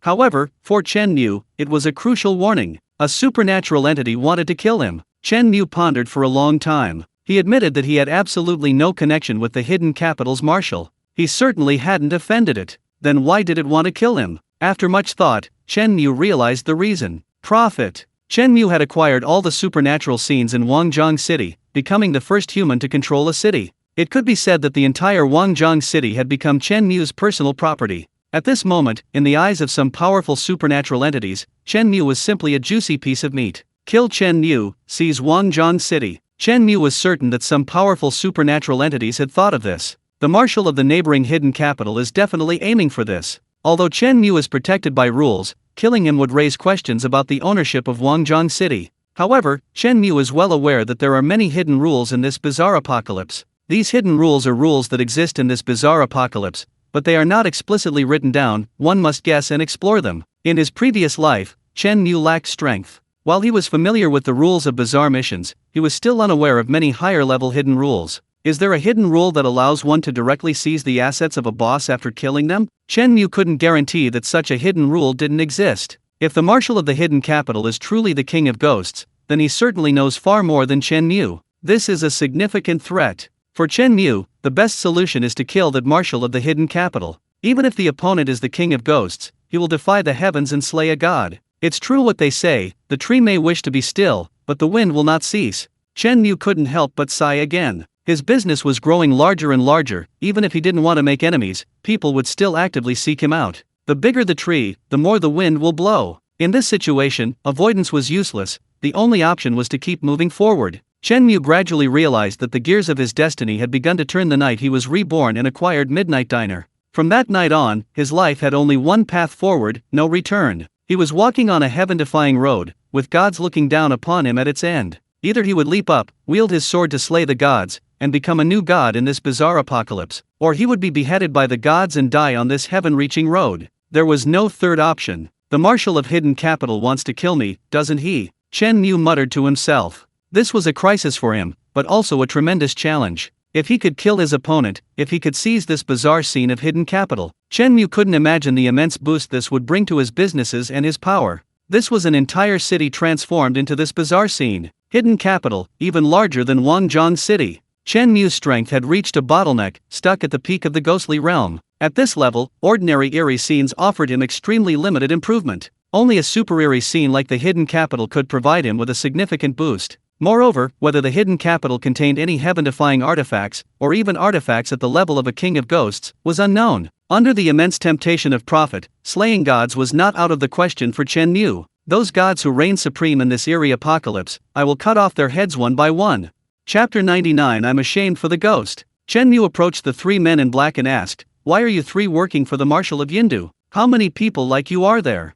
This was one of Chen Mu's biggest concerns. The Marshal of Yindu had humans working for him. Humans were more covert than supernatural beings, posing a greater threat to Chen Mu. If supernatural beings entered Wangjiang City, given their territorial nature, they would be detected as unfamiliar. But humans were different. Supernatural beings couldn't distinguish human presence. In other words, if the Marshal of Yindu sent humans into Wangjiang City, like these three men in black, Chen Mu's supernatural subordinates wouldn't be able to detect them in time. This was a huge threat to Chen Mu. The best solution was to strike first and eliminate all of the Marshal of Yindu's human subordinates. This would at least ensure the safety of Wangjiang City. As long as Chen Mu remained in Wangjiang City, he wouldn't encounter such human assassination attempts again. The three men in black trembled. They knew that if they didn't tell the truth today, they would likely die a horrible death. About 300 or 400 people. One of them answered cautiously, head bowed, avoiding Chen Mu's gaze. How could there be so many people? Chen Mu frowned slightly. What exactly happened during the days that Yindu disappeared? Why were so many people willing to work for the Yindu boss? A series of questions filled Chen Mu's mind. In fact, these were the questions Chen Mu had in his previous life. And the questions of most people in his previous life. No one knew what had happened in Yindu, and no one knew what terrifying things would happen when a city transformed into a bizarre scene overnight. In his past life, Hidden Capital wasn't the only city to experience a citywide bizarre scene. Other cities, after transforming into such scenes, all experienced similar outcomes. First, they were cut off from the outside world for 1 to 7 days. When those outside received bizarre missions and entered the bizarre scenes, they were all horrified to find the entire city reduced to ruins. Scattered high-rises, burning streets, deserted residences, the pervasive stench of blood, and corpses everywhere. The death toll was in the hundreds of thousands. This was the truly terrifying aspect of a citywide bizarre scene. If Chen Mu wasn't mistaken, Hidden Capital, now known as Linshui City, was already in this horrific state.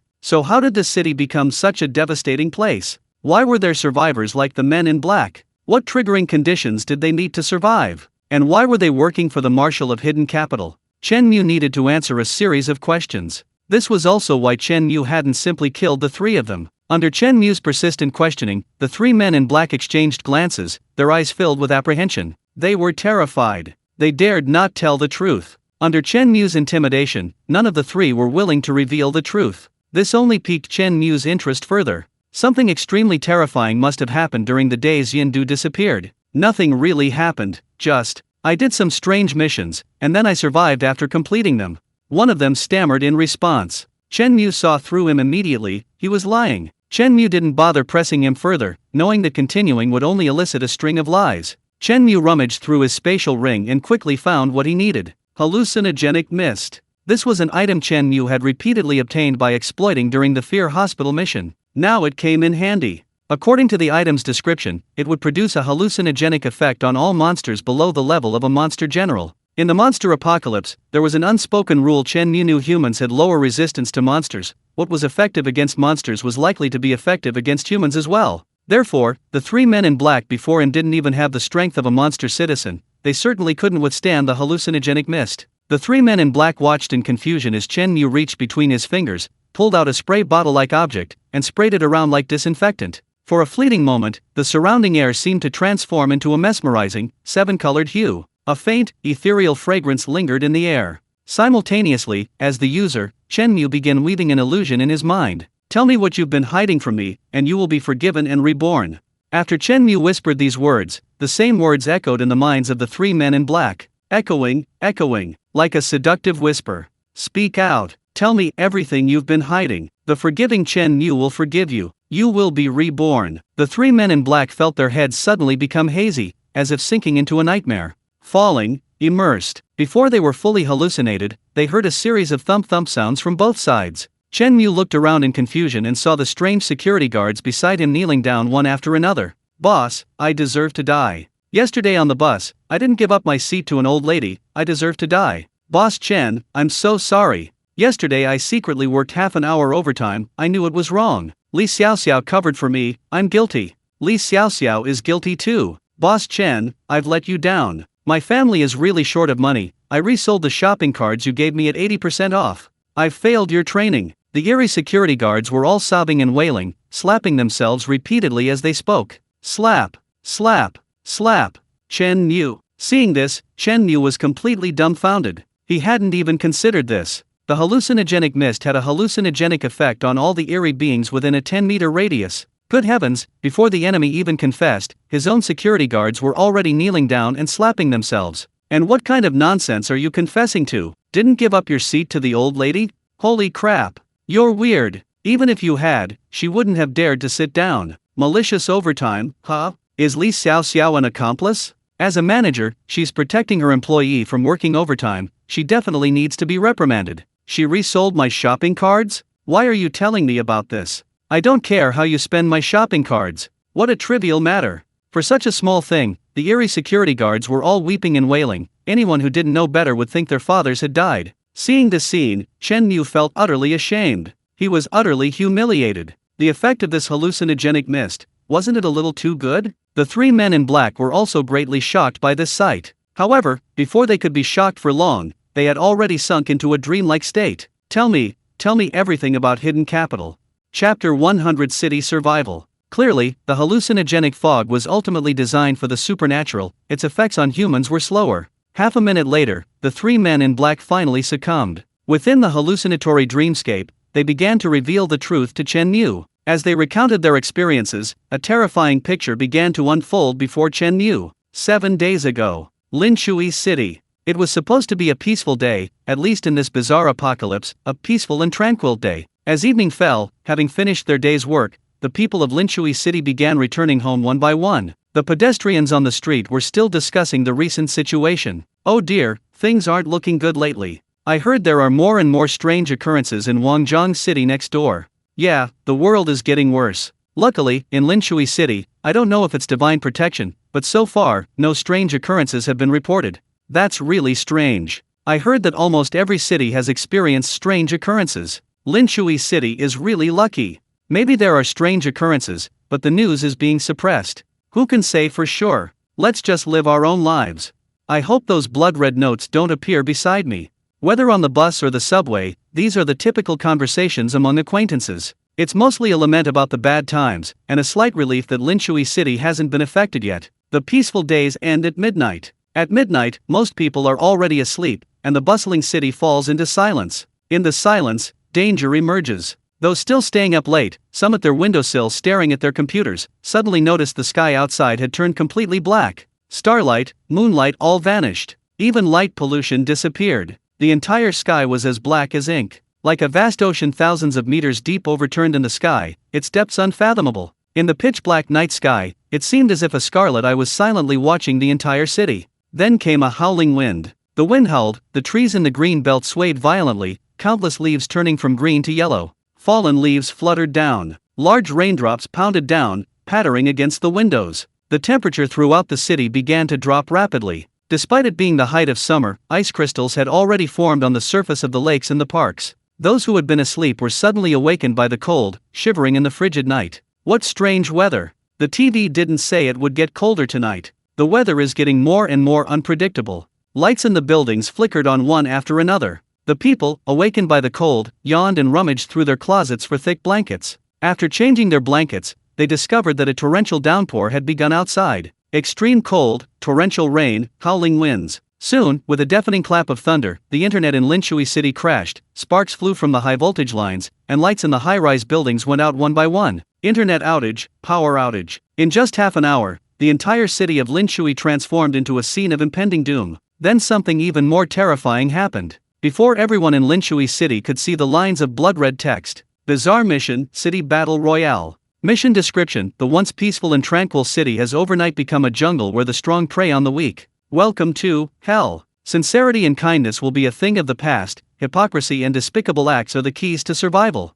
To survive in this battle royale game, you must abide by the following 3 rules. Rule 1: if you want to live, you must have at least 20 lives on your hands. Rule 2: only a maximum of 300 people can survive in the entire city. If more than 300 people remain at the end of the game, ranking will be based on the number of lives lost. Rule 3: the game lasts for 5 days. Leaving Linshui City during the game is prohibited, doing so will result in execution. The Battle Royale game begins now. Friendly reminder: why not check out your friends? They might be your easiest targets. When Chen Mu heard the details of the bizarre mission, a chill ran down his spine. The truly terrifying rules have appeared. A careful analysis of the rules of this bizarre mission reveals that the path to survival is clearly stated. Whoever has more lives on their hands, whoever is more ruthless, will survive. The 3 rules are straightforward. It is precisely these rules that are most terrifying. It leaves you no loopholes, no foolproof methods, only a naked survival of the fittest. It seems to have rules, but in reality, there are no rules, only the complete collapse of order. Those who survive these rules are both pitiful and terrifying. Chen Mu could already imagine the horrific consequences this bizarre mission would bring. In the 3 men in black's accounts, almost everyone's first reaction upon seeing the content and rules of the bizarre mission was utter bewilderment. The vast majority of them had never undertaken a bizarre mission before, only heard about them online. A hellish, bizarre mission. Right from the start they were completely unprepared. This, it could be said, is the cruelty of the bizarre apocalypse. The bizarre apocalypse doesn't show any mercy to the weak or the newbies. In the bizarre apocalypse, there is no compassion or pity. Initially, order could be maintained in the city. The entire city was torrentially wet, and every household awoke from their sleep. The first phase of response began. Most were ordinary people, asking them to kill was out of the question. In the pouring rain of Yindu, every household began sealing their doors and windows, using wardrobes and refrigerators to block doors and prevent anyone from breaking into their homes. However, a very small minority had already begun to take action. With a population of hundreds of thousands, there were bound to be those willing to pick up a knife first. Just over an hour later, the first explosion occurred in the city. Amidst the torrential rain, the riots began. Amidst the towering flames, cries and screams mingled. No one tried to maintain order anymore. Bloodshed began to spread through the city streets. A paradise for outlaws, a hell for ordinary people. Once the spark of the riots was ignited, everything was inevitable. The riots in Hidden Capital were far more ferocious than those in other cities. A group of rioters began to organize themselves, systematically attacking other citizens. These 3 men in black, originally street thugs, also joined this organization during the riots. Just 2 days later, the first person to reach the kill count appeared.